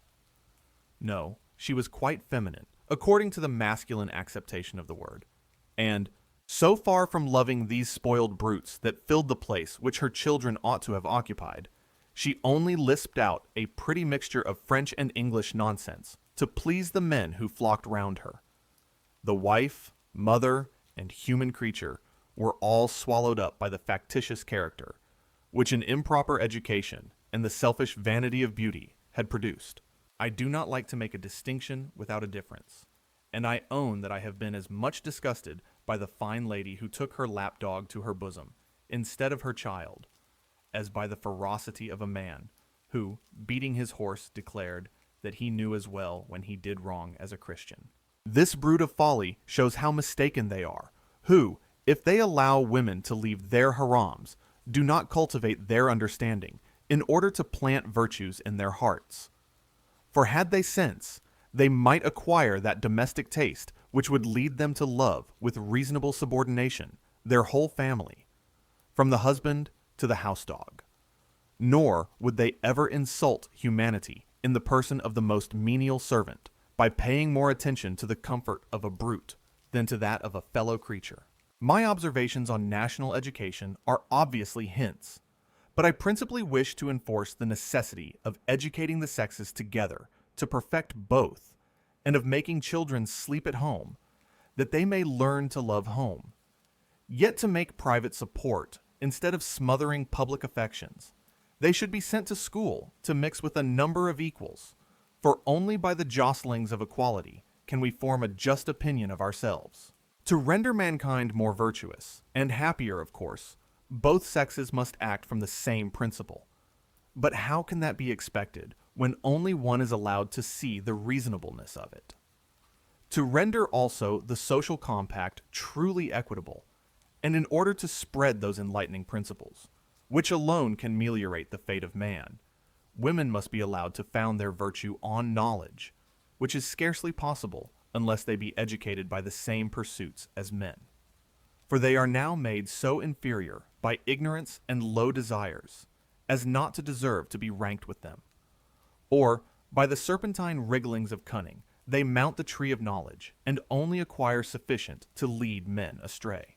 It is plain from the history of all nations that women cannot be confined to merely domestic pursuits, for they will not fulfill family duties unless their minds take a wider range, and whilst they are kept in ignorance, they become in the same proportion the slaves of pleasure as they are the slaves of man. Nor can they be shut out of great enterprises, though the narrowness of their minds often make them mar what they are unable to comprehend. The libertinism and even the virtues of superior men will always give women of some description great power over them, and these weak women, under the influence of childish passions and selfish vanity, will throw a false light over the objects which the very men view with their eyes, who ought to enlighten their judgment. Men of fancy, and those sanguine characters who mostly hold the helm of human affairs, in general, relax in the society of women. And surely I need not cite to the most superficial reader of history the numerous examples of vice and oppression which the private intrigues of female favorites have produced, not to dwell on the mischief that naturally arises from the blundering interposition of well-meaning folly. For in the transactions of business it is much better to have to deal with a knave than a fool, because a knave adheres to some plan, and any plan of reason may be seen through much sooner than a sudden flight of folly. The power which vile and foolish women have had over wise men who possessed sensibility is notorious. I shall only mention one instance. Whoever drew a more exalted female character than Rousseau, though in the lump he constantly endeavored to degrade the sex? And why was he thus anxious? Truly to justify to himself the affection which weakness and virtue had made him cherish for that fool Teresa. He could not raise her to the common level of her sex, and therefore he labored to bring woman down to hers. He found her a convenient, humble companion, and pride made him determine to find some superior virtues in the being whom he chose to live with. But did not her conduct during his life, and after his death, clearly show how grossly he was mistaken who called her a celestial innocent? Nay, in the bitterness of his heart, he himself laments that when his bodily infirmities made him no longer treat her like a woman, she ceased to have an affection for him. And it was very natural that she should, for having so few sentiments in common. When the sexual tie was broken, what was to hold her? To hold her affection, whose sensibility was confined to one sex, nay, to one man, it requires sense to turn sensibility into the broad channel of humanity. Many women have not mind enough to have an affection for a woman, or a friendship for a man. But the sexual weakness that makes woman depend on man for a subsistence produces a kind of cattish affection, which leads a wife to purr about her husband, as she would about any man who fed and caressed her. Men are, however, often gratified by this kind of fondness, which is confined in a beastly manner to themselves, but should they ever become more virtuous, they will wish to converse at their fireside with a friend, after they cease to play with a mistress. Besides, understanding is necessary to give variety and interest to sensual enjoyments, For low, indeed, in the intellectual scale, is the mind that can continue to love, when neither virtue nor sense give a human appearance to an animal appetite. But sense will always preponderate. And if women are not, in general, brought more on a level with men, some superior women, like the Greek courtesans, will assemble the men of abilities around them, and draw from their families many citizens, who would have stayed at home, had their wives had more sense. Or the graces which result from the exercise of the understanding and fancy, the legitimate parents of taste.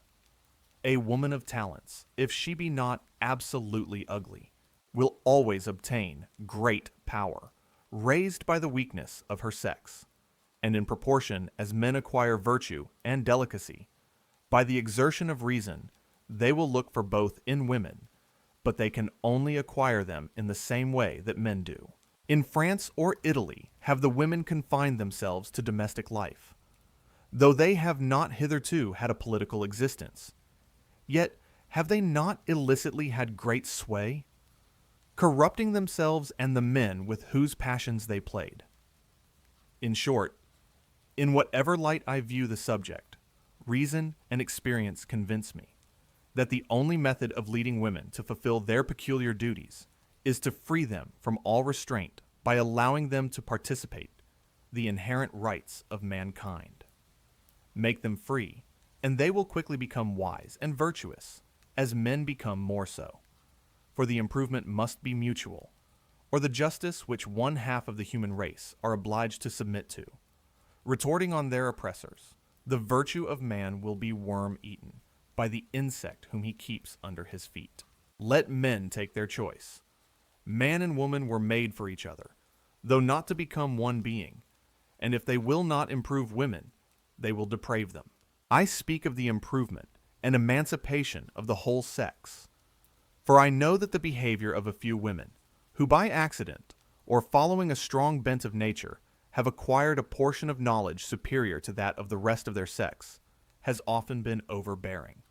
But there have been instances of women who, attaining knowledge, have not discarded modesty, nor have they always pedantically appeared to despise the ignorance which they labored to disperse in their own minds. The exclamations, then, which any advice respecting female learning commonly produces, especially from pretty women, often arise from envy, when they chance to see that even the luster of their eyes and the flippant sportiveness of refined coquetry will not always secure them attention. During a whole evening, should a woman of a more cultivated understanding endeavor to give a rational turn to the conversation, the common source of consolation is that such women seldom get husbands. What arts have I not seen silly women use to interrupt by flirtation, a very significant word to describe such a maneuver, a rational conversation, which made the men forget that they were pretty women. But, allowing what is very natural to man, that the possession of rare abilities is really calculated to excite overweening pride, disgusting in both men and women, in what a state of inferiority must the female faculties have rusted when such a small portion of knowledge as those women attained, who have sneeringly been termed learned women, could be singular. Sufficiently so to puff up the possessor, and excite envy in her contemporaries, and some of the other sex. Nay, has not a little rationality exposed many women to the severest censure? I advert to well-known facts, for I have frequently heard women ridiculed, and every little weakness exposed, only because they adopted the advice of some medical men, and deviated from the beaten track in their mode of treating their infants. I have actually heard this barbarous aversion to innovation carried still further, and a sensible woman stigmatized as an unnatural mother, who has thus been wisely solicitous to preserve the health of her children, when in the midst of her care she has lost one by some of the casualties of infancy, which no prudence can ward off. Her acquaintance have observed that this was the consequence of newfangled notions, the newfangled notions of ease and cleanliness, and those who, pretending to experience, though they have long adhered to prejudices that have, according to the opinion of the most sagacious physicians, thinned the human race, almost rejoiced at the disaster that gave a kind of sanction to prescription. Indeed, If it were only on this account, the national education of women is of the utmost consequence. For what a number of human sacrifices are made to that Moloch, prejudice. And in how many ways are children destroyed by the lasciviousness of man? The want of natural affection in many women, who are drawn from their duty by the admiration of men and the ignorance of others, render the infancy of man a much more perilous state than that of brutes. Yet men are unwilling to place women in situations proper to enable them to acquire sufficient understanding to know how even to nurse their babes. So forcibly does this truth strike me that I would rest the whole tendency of my reasoning upon it. For whatever tends to incapacitate the maternal character takes woman out of her sphere. But it is vain to expect the present race of weak mothers either to take that reasonable care of a child's body, which is necessary to lay the foundation of a good constitution, supposing that it do not suffer for the sins of its fathers, or to manage its temper so judiciously that the child will not have, as it grows up, to throw off all that its mother, its first instructor, directly or indirectly taught, and unless the mind have uncommon vigor, womanish follies will stick to the character throughout life. The weakness of the mother will be visited on the children. And whilst women are educated to rely on their husbands for judgment, this must ever be the consequence. For there is no improving an understanding by halves, nor can any being act wisely from imitation, because in every circumstance of life there is a kind of individuality, which requires an exertion of judgment to modify general rules. The being who can think justly in one track will soon extend its intellectual empire, and she who has sufficient judgment to manage her children will not submit right or wrong to her husband, or patiently to the social laws which makes a non-entity of a wife. In public schools, women, to guard against the errors of ignorance, should be taught the elements of anatomy and medicine, not only to enable them to take proper care of their own health, but to make them rational nurses of their infants, parents, and husbands. For the bills of mortality are swelled by the blunders of self-willed old women who give nostrums of their own without knowing anything of the human frame. It is likewise proper, only in a domestic view, to make women acquainted with the anatomy of the mind by allowing the sexes to associate together in every pursuit, and by leading them to observe the progress of the human understanding in the improvement of the sciences and arts, never forgetting the science of morality, nor the study of the political history of mankind. A man has been termed a microcosm, and every family might also be called a state.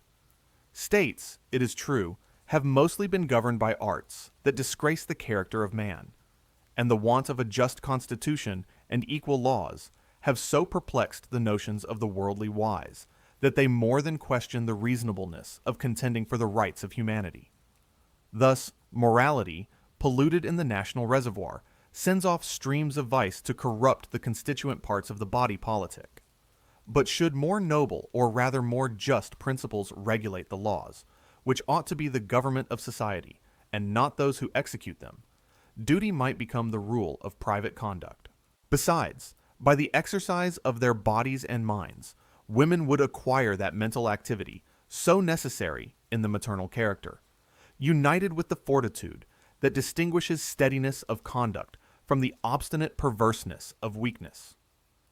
For it is dangerous to advise the indolent to be steady, because they instantly become rigorous, and to save themselves trouble, punish with severity faults that the patient fortitude of reason might have prevented.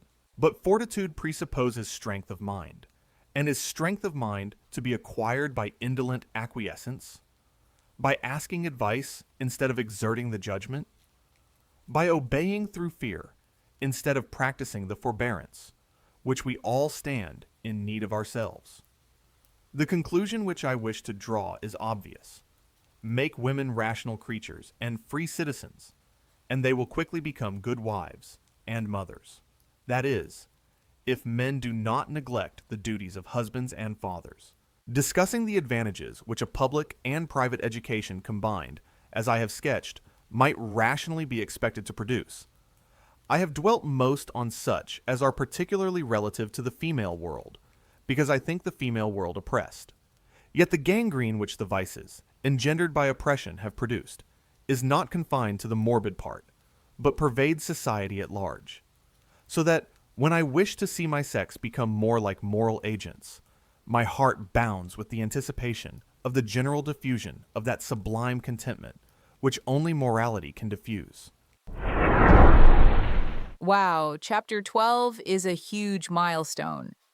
Mary Wollstonecraft is literally laying down the blueprint for modern public education. She argues that boys and girls should be educated together in national day schools, tearing apart the elite boarding schools of her time for creating vain tyrants and submissive wives. She insists that mixing children of all classes and genders is the only way to build true equality and morality. This was such a radical idea for the 18th century, but it makes perfect sense.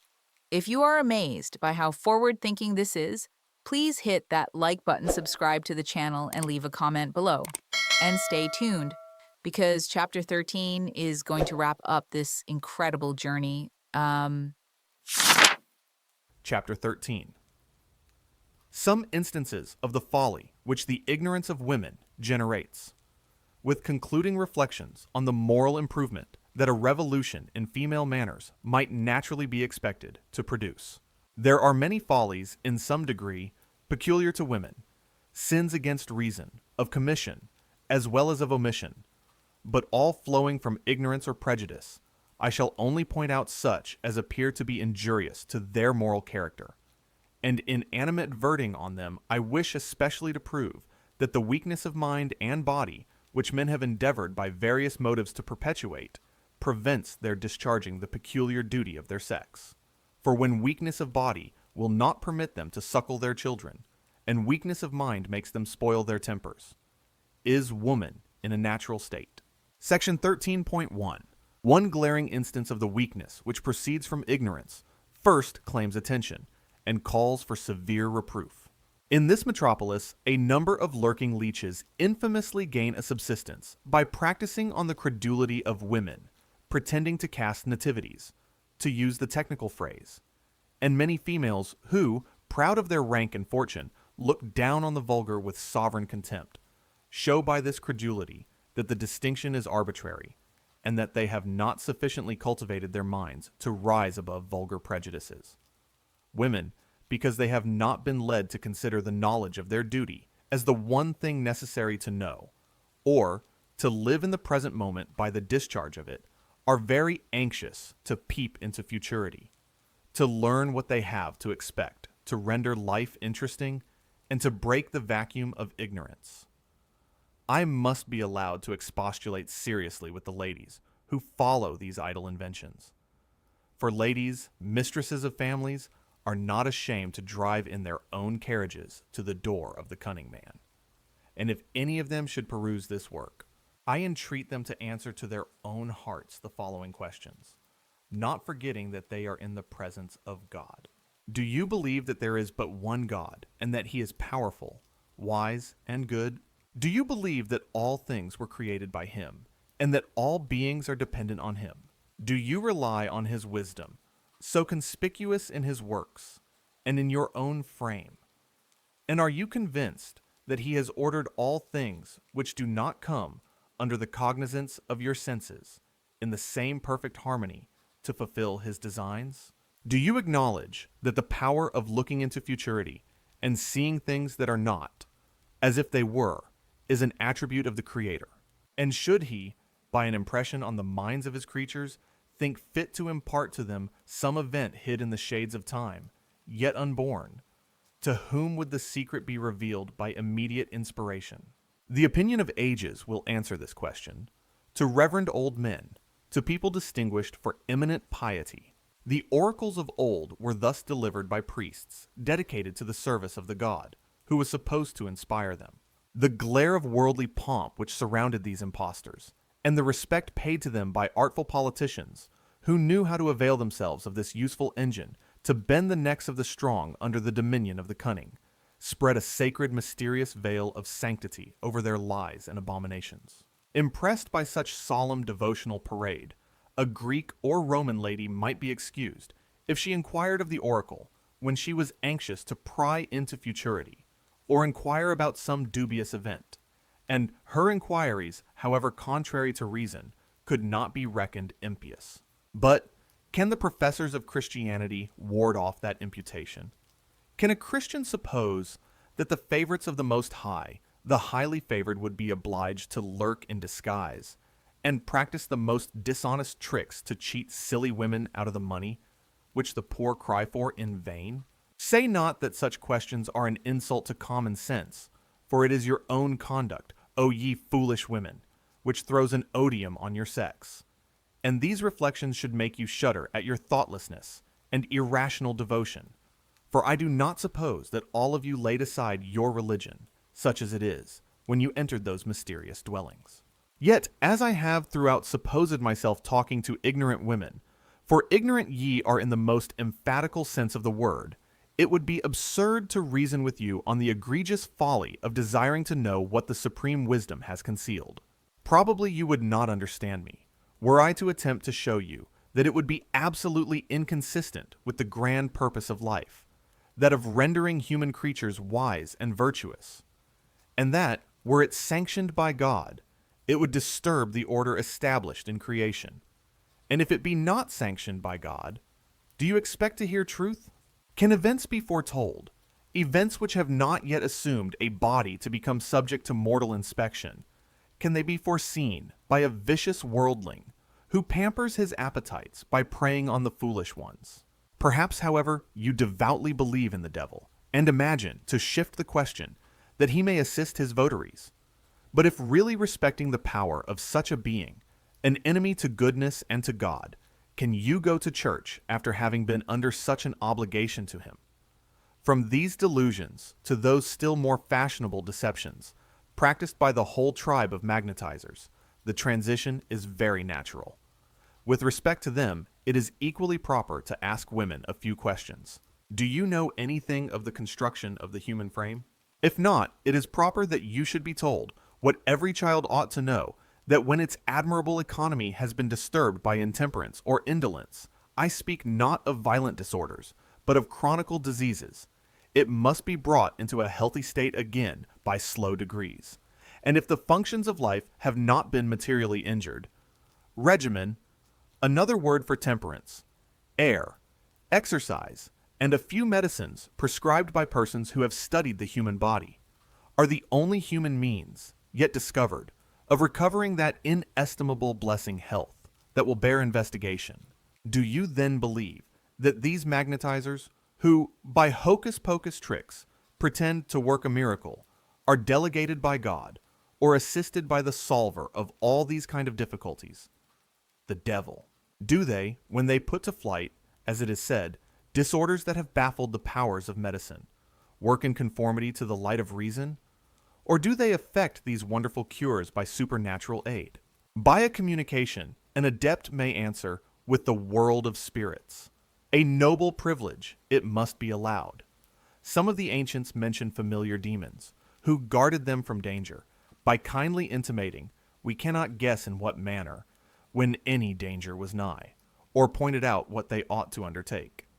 Yet the men who laid claim to this privilege, out of the order of nature, insisted that it was the reward or consequence of superior temperance and piety. But the present workers of wonders are not raised above their fellows by superior temperance or sanctity. They do not cure for the love of God, but money. These are the priests of quackery. Though it be true, they have not the convenient expedient of selling masses for souls in purgatory, nor churches, where they can display crutches, and models of limbs made sound by a touch or a word. I am not conversant with the technical terms, nor initiated into the arcana, therefore I may speak improperly.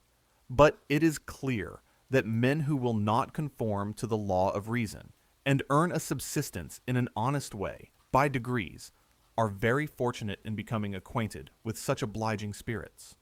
We cannot indeed give them credit for either great sagacity or goodness, else they would have chosen more noble instruments, when they wished to show themselves the benevolent friends of man. It is, however, little short of blasphemy to pretend to such power.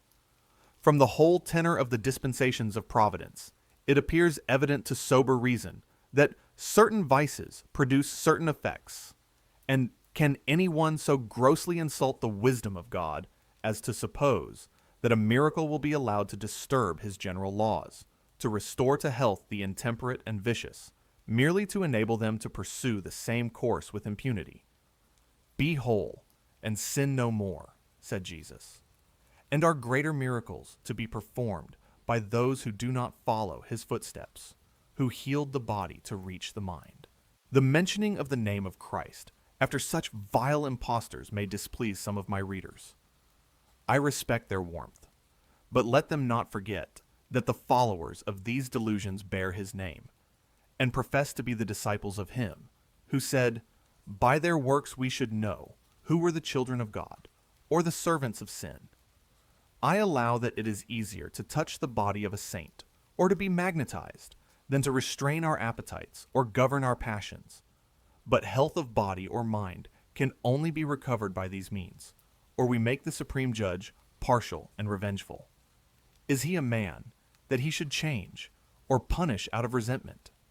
He, the common father, wounds but to heal, says reason, and our irregularities producing certain consequences, we are forcibly shown the nature of vice, that thus learning to know good from evil, by experience we may hate one and love the other, in proportion to the wisdom which we attain.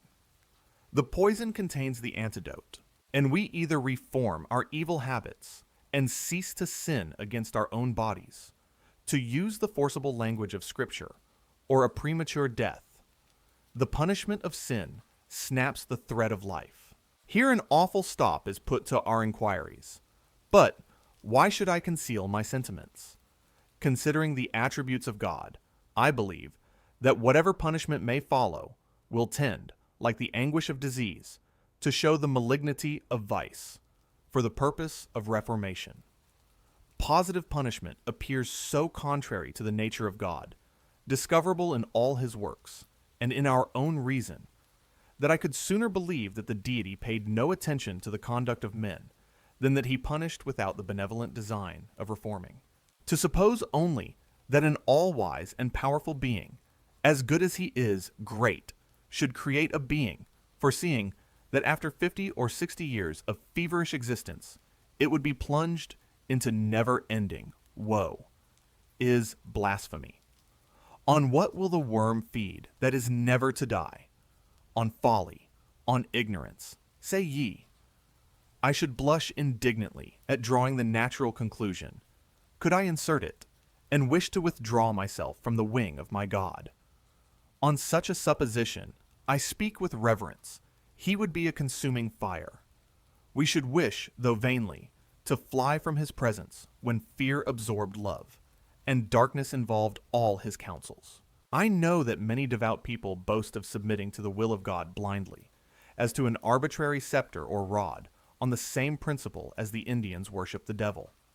In other words, like people in the common concerns of life, they do homage to power, and cringe under the foot that can crush them. Rational religion, on the contrary, is a submission to the will of a being so perfectly wise that all he wills must be directed by the proper motive, must be reasonable. And if thus we respect God, can we give credit to the mysterious insinuations which insult his laws? Can we believe, though it should stare us in the face, that he would work a miracle to authorize confusion by sanctioning an error? Yet we must either allow these impious conclusions, or treat with contempt every promise to restore health to a diseased body by supernatural means, or to foretell the incidents that can only be foreseen by God. Section 13.2. Another instance of that feminine weakness of character, often produced by a confined education, is a romantic twist of the mind, which has been very properly termed sentimental. Women, subjected by ignorance to their sensations, and only taught to look for happiness in love, refine on sensual feelings, and adopt metaphysical notions respecting that passion, which lead them shamefully to neglect the duties of life, and frequently, in the midst of these sublime refinements, they plunge into actual vice. These are the women who are amused by the reveries of the stupid novelists, who, knowing little of human nature, work up stale tales and describe meretricious scenes, all retailed in a sentimental jargon which equally tend to corrupt the taste and draw the heart aside from its daily duties. I do not mention the understanding, because never having been exercised, its slumbering energies rest inactive, like the lurking particles of fire, which are supposed universally to pervade matter. Females, in fact, denied all political privileges, and not allowed, as married women, excepting in criminal cases, a civil existence, have their attention naturally drawn from the interest of the whole community to that of the minute parts, though the private duty of any member of society must be very imperfectly performed when not connected with the general good.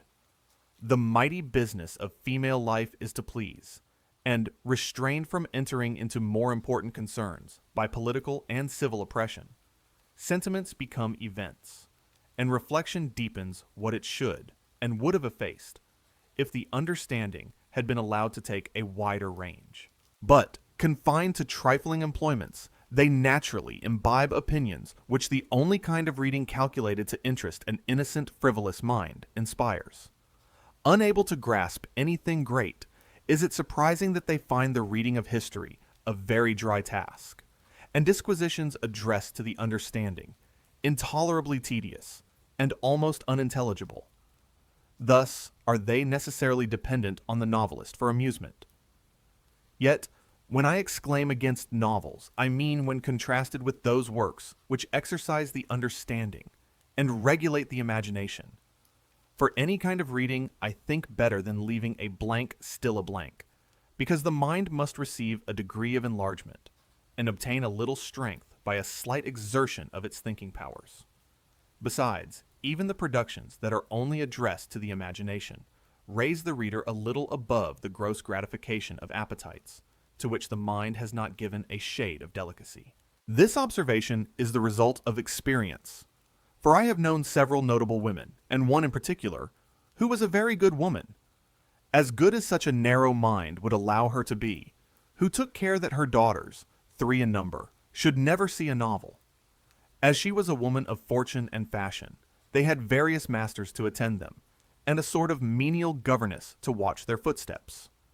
From their masters, they learned how tables, chairs, etc. were called in French and Italian, but as the few books thrown in their way were far above their capacities, or devotional, they neither acquired ideas nor sentiments, and passed their time, when not compelled to repeat words, in dressing, quarreling with each other, or conversing with their maids by stealth, till they were brought into company as marriageable.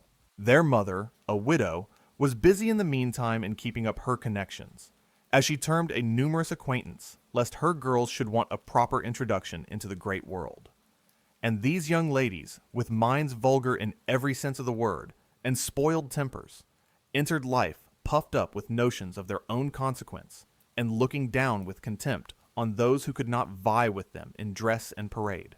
With respect to love, nature, or their nurses, had taken care to teach them the physical meaning of the word, and as they had few topics of conversation, and fewer refinements of sentiment, they expressed their gross wishes not in very delicate phrases, when they spoke freely, talking of matrimony. Could these girls have been injured by the perusal of novels? I almost forgot a shade in the character of one of them. She affected a simplicity bordering on folly, and with a simper would utter the most immodest remarks and questions, the full meaning of which she had learned while secluded from the world and afraid to speak in her mother's presence, who governed with a high hand. They were all educated, as she prided herself, in a most exemplary manner, and read their chapters and psalms before breakfast, never touching a silly novel.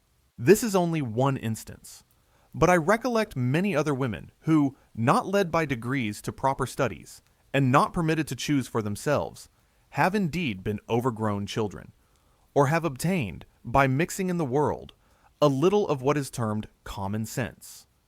That is, a distinct manner of seeing common occurrences as they stand detached. But what deserves the name of intellect, the power of gaining general or abstract ideas, or even intermediate ones, was out of the question. Their minds were quiescent, and when they were not roused by sensible objects and employments of that kind, they were low-spirited, would cry, or go to sleep. When, therefore, I advise my sex not to read such flimsy works, it is to induce them to read something superior. For I coincide in opinion with a sagacious man, who, having a daughter and niece under his care, pursued a very different plan with each. The niece, who had considerable abilities, had, before she was left to his guardianship, been indulged in desultory reading. Her he endeavored to lead, and did lead, to history and moral essays. But his daughter, whom a fond weak mother had indulged, and who consequently was averse to everything like application, he allowed to read novels, and used to justify his conduct by saying that if she ever attained a relish for reading them, he should have some foundation to work upon, and that erroneous opinions were better than none at all. In fact, the female mind has been so totally neglected that knowledge was only to be acquired from this muddy source, till from reading novels some women of superior talents learn to despise them. The best method, I believe, that can be adopted to correct a fondness for novels is to ridicule them. Not indiscriminately, for then it would have little effect. But if a judicious person, with some turn for humor, would read several to a young girl and point out, both by tones and apt comparisons, with pathetic incidents and heroic characters in history, how foolishly and ridiculously they caricatured human nature, just opinions might be substituted instead of romantic sentiments. In one respect, however, the majority of both sexes resemble, and equally show a want of taste and modesty. Ignorant women, forced to be chaste to preserve their reputation, allow their imagination to revel in the unnatural and meretricious scenes sketched by the novel writers of the day, slighting as insipid the sober dignity and matronly grace of history, whilst men carry the same vitiated taste into life and fly for amusement to the wanton, from the unsophisticated charms of virtue and the grave respectability of sense. Besides, the reading of novels makes women, and particularly ladies of fashion, very fond of using strong expressions and superlatives in conversation. And, though the dissipated artificial life which they lead prevents their cherishing any strong legitimate passion, the language of passion in affected tones slips forever from their glib tongues, and every trifle produces those phosphoric bursts which only mimic in the dark the flame of passion. Section 13.3. Ignorance and the mistaken cunning that nature sharpens in weak heads, as a principle of self-preservation, render women very fond of dress, and produce all the vanity which such a fondness may naturally be expected to generate, to the exclusion of emulation and magnanimity. I agree with Rousseau that the physical part of the art of pleasing consists in ornaments, and for that very reason I should guard girls against the contagious fondness for dress so common to weak women, that they may not rest in the physical part. Yet weak are the women who imagine that they can long please without the aid of the mind, or, in other words, without the moral art of pleasing. But the moral art, if it be not a profanation, to use the word art, when alluding to the grace which is an effect of virtue and not the motive of action, is never to be found with ignorance. The sportiveness of innocence, so pleasing to refined libertines of both sexes, is widely different in its essence from this superior gracefulness. A strong inclination for external ornaments ever appears in barbarous states. Only the men, not the women, adorn themselves. For where women are allowed to be so far on a level with men, society has advanced at least one step in civilization. The attention to dress, therefore, which has been thought a sexual propensity, I think natural to mankind. But I ought to express myself with more precision. When the mind is not sufficiently opened to take pleasure in reflection, the body will be adorned with sedulous care, and ambition will appear in tattooing or painting it. So far is the first inclination carried, that even the hellish yoke of slavery cannot stifle the savage desire of admiration which the black heroes inherit from both their parents. For all the hardly earned savings of a slave are commonly expended in a little tawdry finery. And I have seldom known a good male or female servant that was not particularly fond of dress. Their clothes were their riches, and I argue from analogy that the fondness for dress, so extravagant in females, arises from the same cause: want of cultivation of mind. When men meet, they converse about business, politics, or literature. But, says Swift, how naturally do women apply their hands to each other's lappets and ruffles? And very natural it is. For they have not any business to interest them, have not a taste for literature, and they find politics dry, because they have not acquired a love for mankind, by turning their thoughts to the grand pursuits that exalt the human race and promote general happiness. Besides, various are the paths to power and fame, which by accident or choice men pursue, and though they jostle against each other, for men of the same profession are seldom friends, yet there is a much greater number of their fellow creatures with whom they never clash. But women are very differently situated with respect to each other, for they are all rivals. Before marriage, it is their business to please men, and after, with a few exceptions, they follow the same scent, with all the persevering pertinacity of instinct. Even virtuous women never forget their sex in company, for they are forever trying to make themselves agreeable. A female beauty and a male wit appear to be equally anxious to draw the attention of the company to themselves, and the animosity of contemporary wits is proverbial. Is it then surprising that when the sole ambition of woman centers in beauty, and interest gives vanity additional force, perpetual rivalships should ensue? They are all running the same race, and would rise above the virtue of mortals if they did not view each other with a suspicious and even envious eye. An immoderate fondness for dress, for pleasure, and for sway are the passions of savages.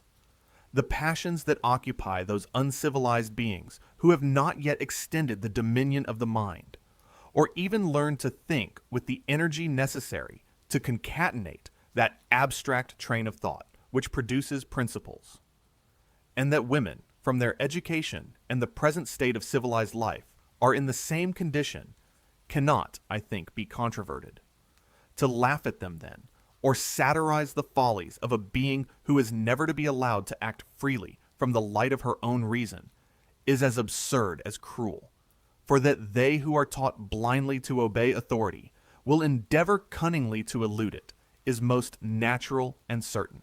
Yet let it be proved that they ought to obey man implicitly, and I shall immediately agree that it is woman's duty to cultivate a fondness for dress in order to please, and a propensity to cunning for her own preservation. The virtues, however, which are supported by ignorance, must ever be wavering. The house built on sand could not endure a storm. It is almost unnecessary to draw the inference. If women are to be made virtuous by authority, which is a contradiction in terms, let them be immured in seraglios and watched with a jealous eye. Fear not that the iron will enter into their souls. For the souls that can bear such treatment are made of yielding materials, just animated enough to give life to the body, matter too soft a lasting mark to bear, and best distinguished by black, brown, or fair. The most cruel wounds will of course soon heal, and they may still people the world, and dress to please man. All the purposes which certain celebrated writers have allowed that they were created to fill. Section 13.4. Women are supposed to possess more sensibility, and even humanity, than men, and their strong attachments and instantaneous emotions of compassion are given as proofs. But the clinging affection of ignorance has seldom anything noble in it, and may mostly be resolved into selfishness, as well as the affection of children and brutes. I have known many weak women whose sensibility was entirely engrossed by their husbands, and as for their humanity, it was very faint indeed, or rather, it was only a transient emotion of compassion. Humanity does not consist in a squeamish ear, says an eminent orator.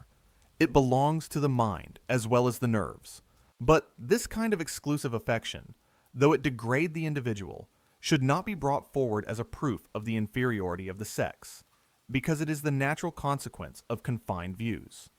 For even women of superior sense, having their attention turned to little employments and private plans, rarely rise to heroism unless when spurred on by love, and love as an heroic passion, like genius, appears but once in an age. I therefore agree with the moralist who asserts that women have seldom so much generosity as men, and that their narrow affections, to which justice and humanity are often sacrificed, render the sex apparently inferior, especially as they are commonly inspired by men. But I contend that the heart would expand as the understanding gained strength if women were not depressed from their cradles. I know that a little sensibility and great weakness will produce a strong sexual attachment, and that reason must cement friendship. Consequently, I allow that more friendship is to be found in the male than the female world, and that men have a higher sense of justice. The exclusive affections of women seem indeed to resemble Cato's most unjust love for his country. He wished to crush Carthage, not to save Rome, but to promote its vain glory. And in general, it is to similar principles that humanity is sacrificed, for genuine duties support each other. Besides, how can women be just or generous when they are the slaves of injustice? Section 13.5.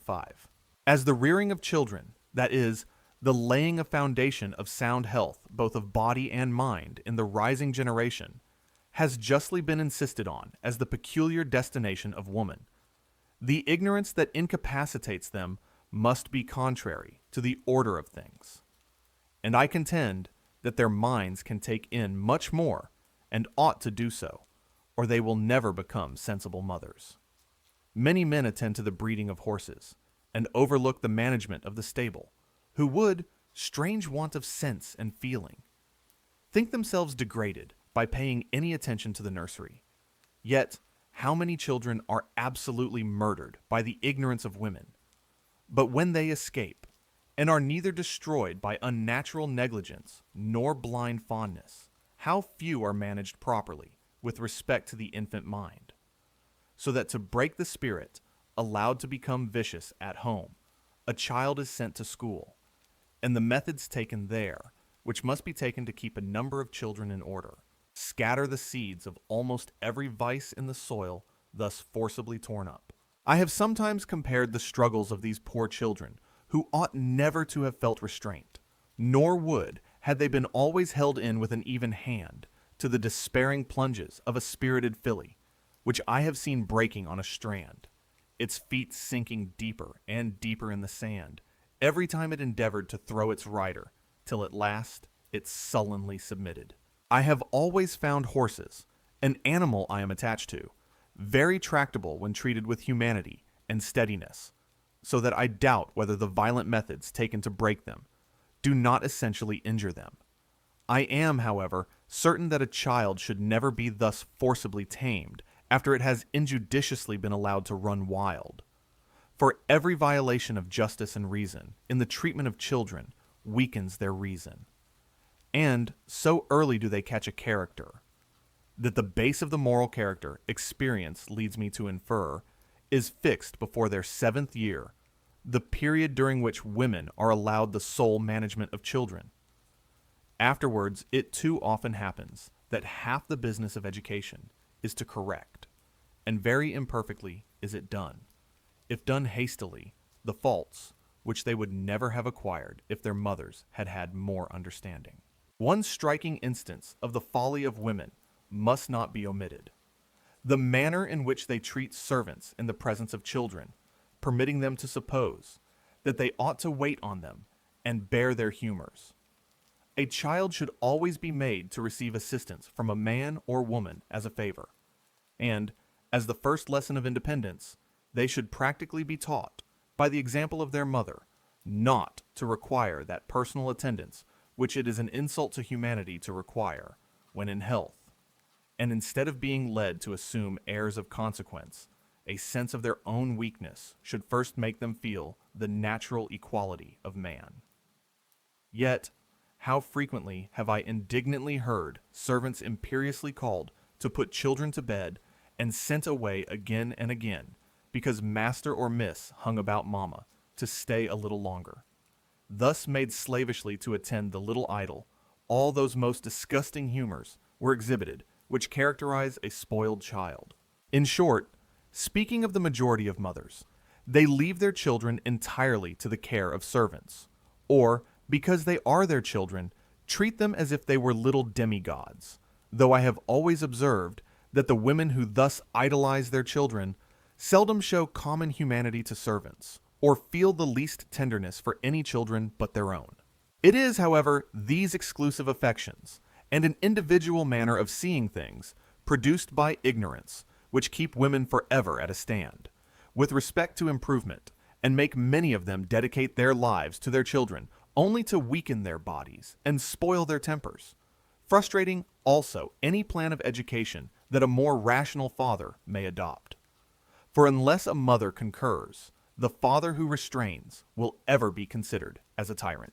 But fulfilling the duties of a mother, a woman with a sound constitution may still keep her person scrupulously neat and assist to maintain her family, if necessary, or by reading and conversations with both sexes, indiscriminately improve her mind. For nature has so wisely ordered things that did women suckle their children, they would preserve their own health, and there would be such an interval between the birth of each child that we should seldom see a house full of babes. And did they pursue a plan of conduct, and not waste their time in following the fashionable vagaries of dress, the management of their household and children need not shut them out from literature, nor prevent their attaching themselves to a science, with that steady eye which strengthens the mind, or practicing one of the fine arts that cultivate the taste. But visiting to display finery, card-playing, and balls, not to mention the idle bustle of morning trifling, draw women from their duty to render them insignificant, to render them pleasing, according to the present acceptation of the word, to every man but their husband. For a round of pleasures in which the affections are not exercised cannot be said to improve the understanding, though it be erroneously called seeing the world.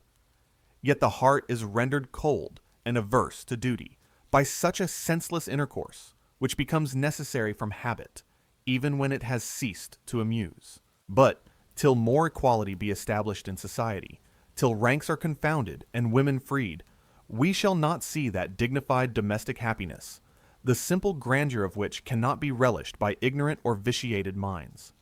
Nor will the important task of education ever be properly begun till the person of a woman is no longer preferred to her mind. For it would be as wise to expect corn from tares, or figs from thistles, as that a foolish, ignorant woman should be a good mother. Section 13.6. It is not necessary to inform the sagacious reader, now I enter on my concluding reflections, that the discussion of this subject merely consists in opening a few simple principles, and clearing away the rubbish which obscured them.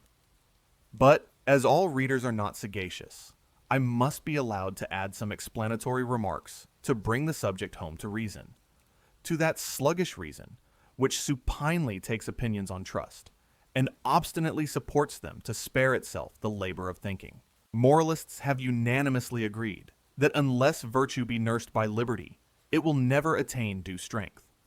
And what they say of man I extend to mankind, insisting that in all cases morals must be fixed on immutable principles, and that the being cannot be termed rational or virtuous who obeys any authority but that of reason.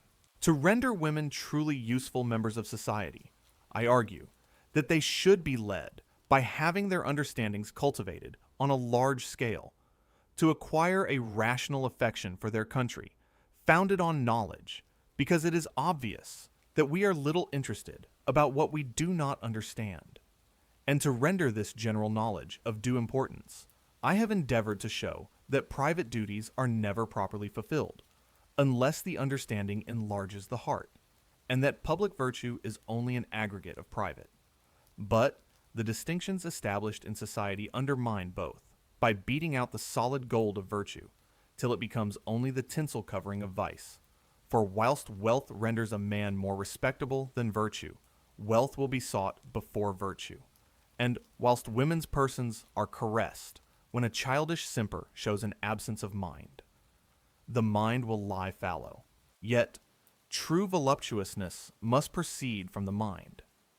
For what can equal the sensations produced by mutual affection, supported by mutual respect? What are the cold or feverish caresses of appetite but sin embracing death, compared with the modest overflowings of a pure heart and exalted imagination? Yes, let me tell the libertine of fancy when he despises understanding in woman, that the mind which he disregards gives life to the enthusiastic affection from which rapture, short-lived as it is, alone can flow, and that without virtue a sexual attachment must expire, like a tallow candle in the socket, creating intolerable disgust. To prove this, I need only observe that men who have wasted great part of their lives with women, and with whom they have sought for pleasure with eager thirst, entertain the meanest opinion of the sex. Virtue, true refiner of joy, if foolish men were to fright thee from earth, in order to give loose to all their appetites without a check. Some sensual wight of taste would scale the heavens to invite thee back, to give a zest to pleasure. That women at present are by ignorance rendered foolish or vicious is, I think, not to be disputed, and that the most salutary effects tending to improve mankind might be expected from a revolution in female manners appears at least, with a face of probability, to rise out of the observation. For as marriage has been termed the parent of those endearing charities, which draw man from the brutal herd, the corrupting intercourse that wealth, idleness, and folly produce between the sexes is more universally injurious to morality than all the other vices of mankind collectively considered. To adulterous lust the most sacred duties are sacrificed, because before marriage, men, by a promiscuous intimacy with women, learn to consider love as a selfish gratification. Learn to separate it not only from esteem, but from the affection merely built on habit, which mixes a little humanity with it. Justice and friendship are also set at defiance, and that purity of taste is vitiated, which would naturally lead a man to relish an artless display of affection, rather than affected airs. But that noble simplicity of affection, which dares to appear unadorned, has few attractions for the libertine, though it be the charm, which, by cementing the matrimonial tie, secures to the pledges of a warmer passion the necessary parental attention. For children will never be properly educated till friendship subsists between parents. Virtue flies from a house divided against itself, and a whole legion of devils take up their residence there.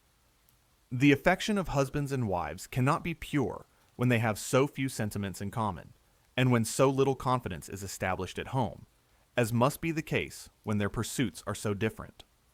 That intimacy from which tenderness should flow will not, cannot subsist between the vicious. Contending, therefore, that the sexual distinction, which men have so warmly insisted upon, is arbitrary, I have dwelt on an observation that several sensible men, with whom I have conversed on the subject, allowed to be well-founded, and it is simply this, that the little chastity to be found amongst men, and consequent disregard of modesty, tend to degrade both sexes. And further, that the modesty of women, characterized as such, will often be only the artful veil of wantonness, instead of being the natural reflection of purity, till modesty be universally respected. From the tyranny of man, I firmly believe, the greater number of female follies proceed, and the cunning, which I allow, makes at present a part of their character, I likewise have repeatedly endeavored to prove, is produced by oppression. Were not dissenters, for instance, a class of people, with strict truth characterized as cunning? And may I not lay some stress on this fact to prove, that when any power but reason curbs the free spirit of man, dissimulation is practiced, and the various shifts of art are naturally called forth. Great attention to decorum, which was carried to a degree of scrupulosity, and all that puerile bustle about trifles and consequential solemnity, which Butler's caricature of a dissenter brings before the imagination, shaped their persons as well as their minds in the mold of prim littleness. I speak collectively, for I know how many ornaments to human nature have been enrolled amongst sectaries. Yet, I assert, that the same narrow prejudice for their sect, which women have for their families, prevailed in the dissenting part of the community, however worthy in other respects, and also that the same timid prudence or headstrong efforts often disgraced the exertions of both. Oppression thus formed many of the features of their character perfectly to coincide with that of the oppressed half of mankind. For is it not notorious that dissenters were like women, fond of deliberating together and asking advice of each other, till by a complication of little contrivances, some little end was brought about? A similar attention to preserve their reputation was conspicuous in the dissenting and female world, and was produced by a similar cause. Asserting the rights which women in common with men ought to contend for, I have not attempted to extenuate their faults, but to prove them to be the natural consequence of their education and station in society. If so, it is reasonable to suppose that they will change their character and correct their vices and follies when they are allowed to be free in a physical, moral, and civil sense. Let woman share the rights, and she will emulate the virtues of man, for she must grow more perfect when emancipated, or justify the authority that chains such a weak being to her duty.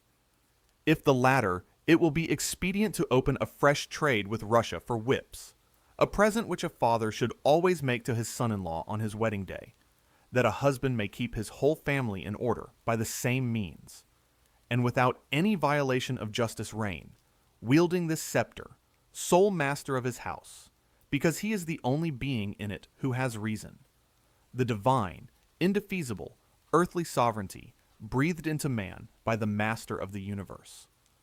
Allowing this position, women have not any inherent rights to claim, and by the same rule, their duties vanish, for rights and duties are inseparable. Be just then, O ye men of understanding, and mark not more severely what women do amiss than the vicious tricks of the horse or the ass for whom ye provide provender, and allow her the privileges of ignorance to whom ye deny the rights of reason, or ye will be worse than Egyptian taskmasters, expecting virtue where nature has not given understanding. Wow, honestly, that was absolutely breathtaking. Listen, the sheer power and logic of her arguments were centuries ahead of her time. Wollstonecraft fiercely proved that true virtue and respect only come from an educated and free mind. So, here is a question for you. Have we truly achieved the equality she fought for, or are we still battling the same shadows today? Let me know your thoughts in the comments below. Please hit like, share, and subscribe to Timeless Wisdom Audio for our next classic masterpiece.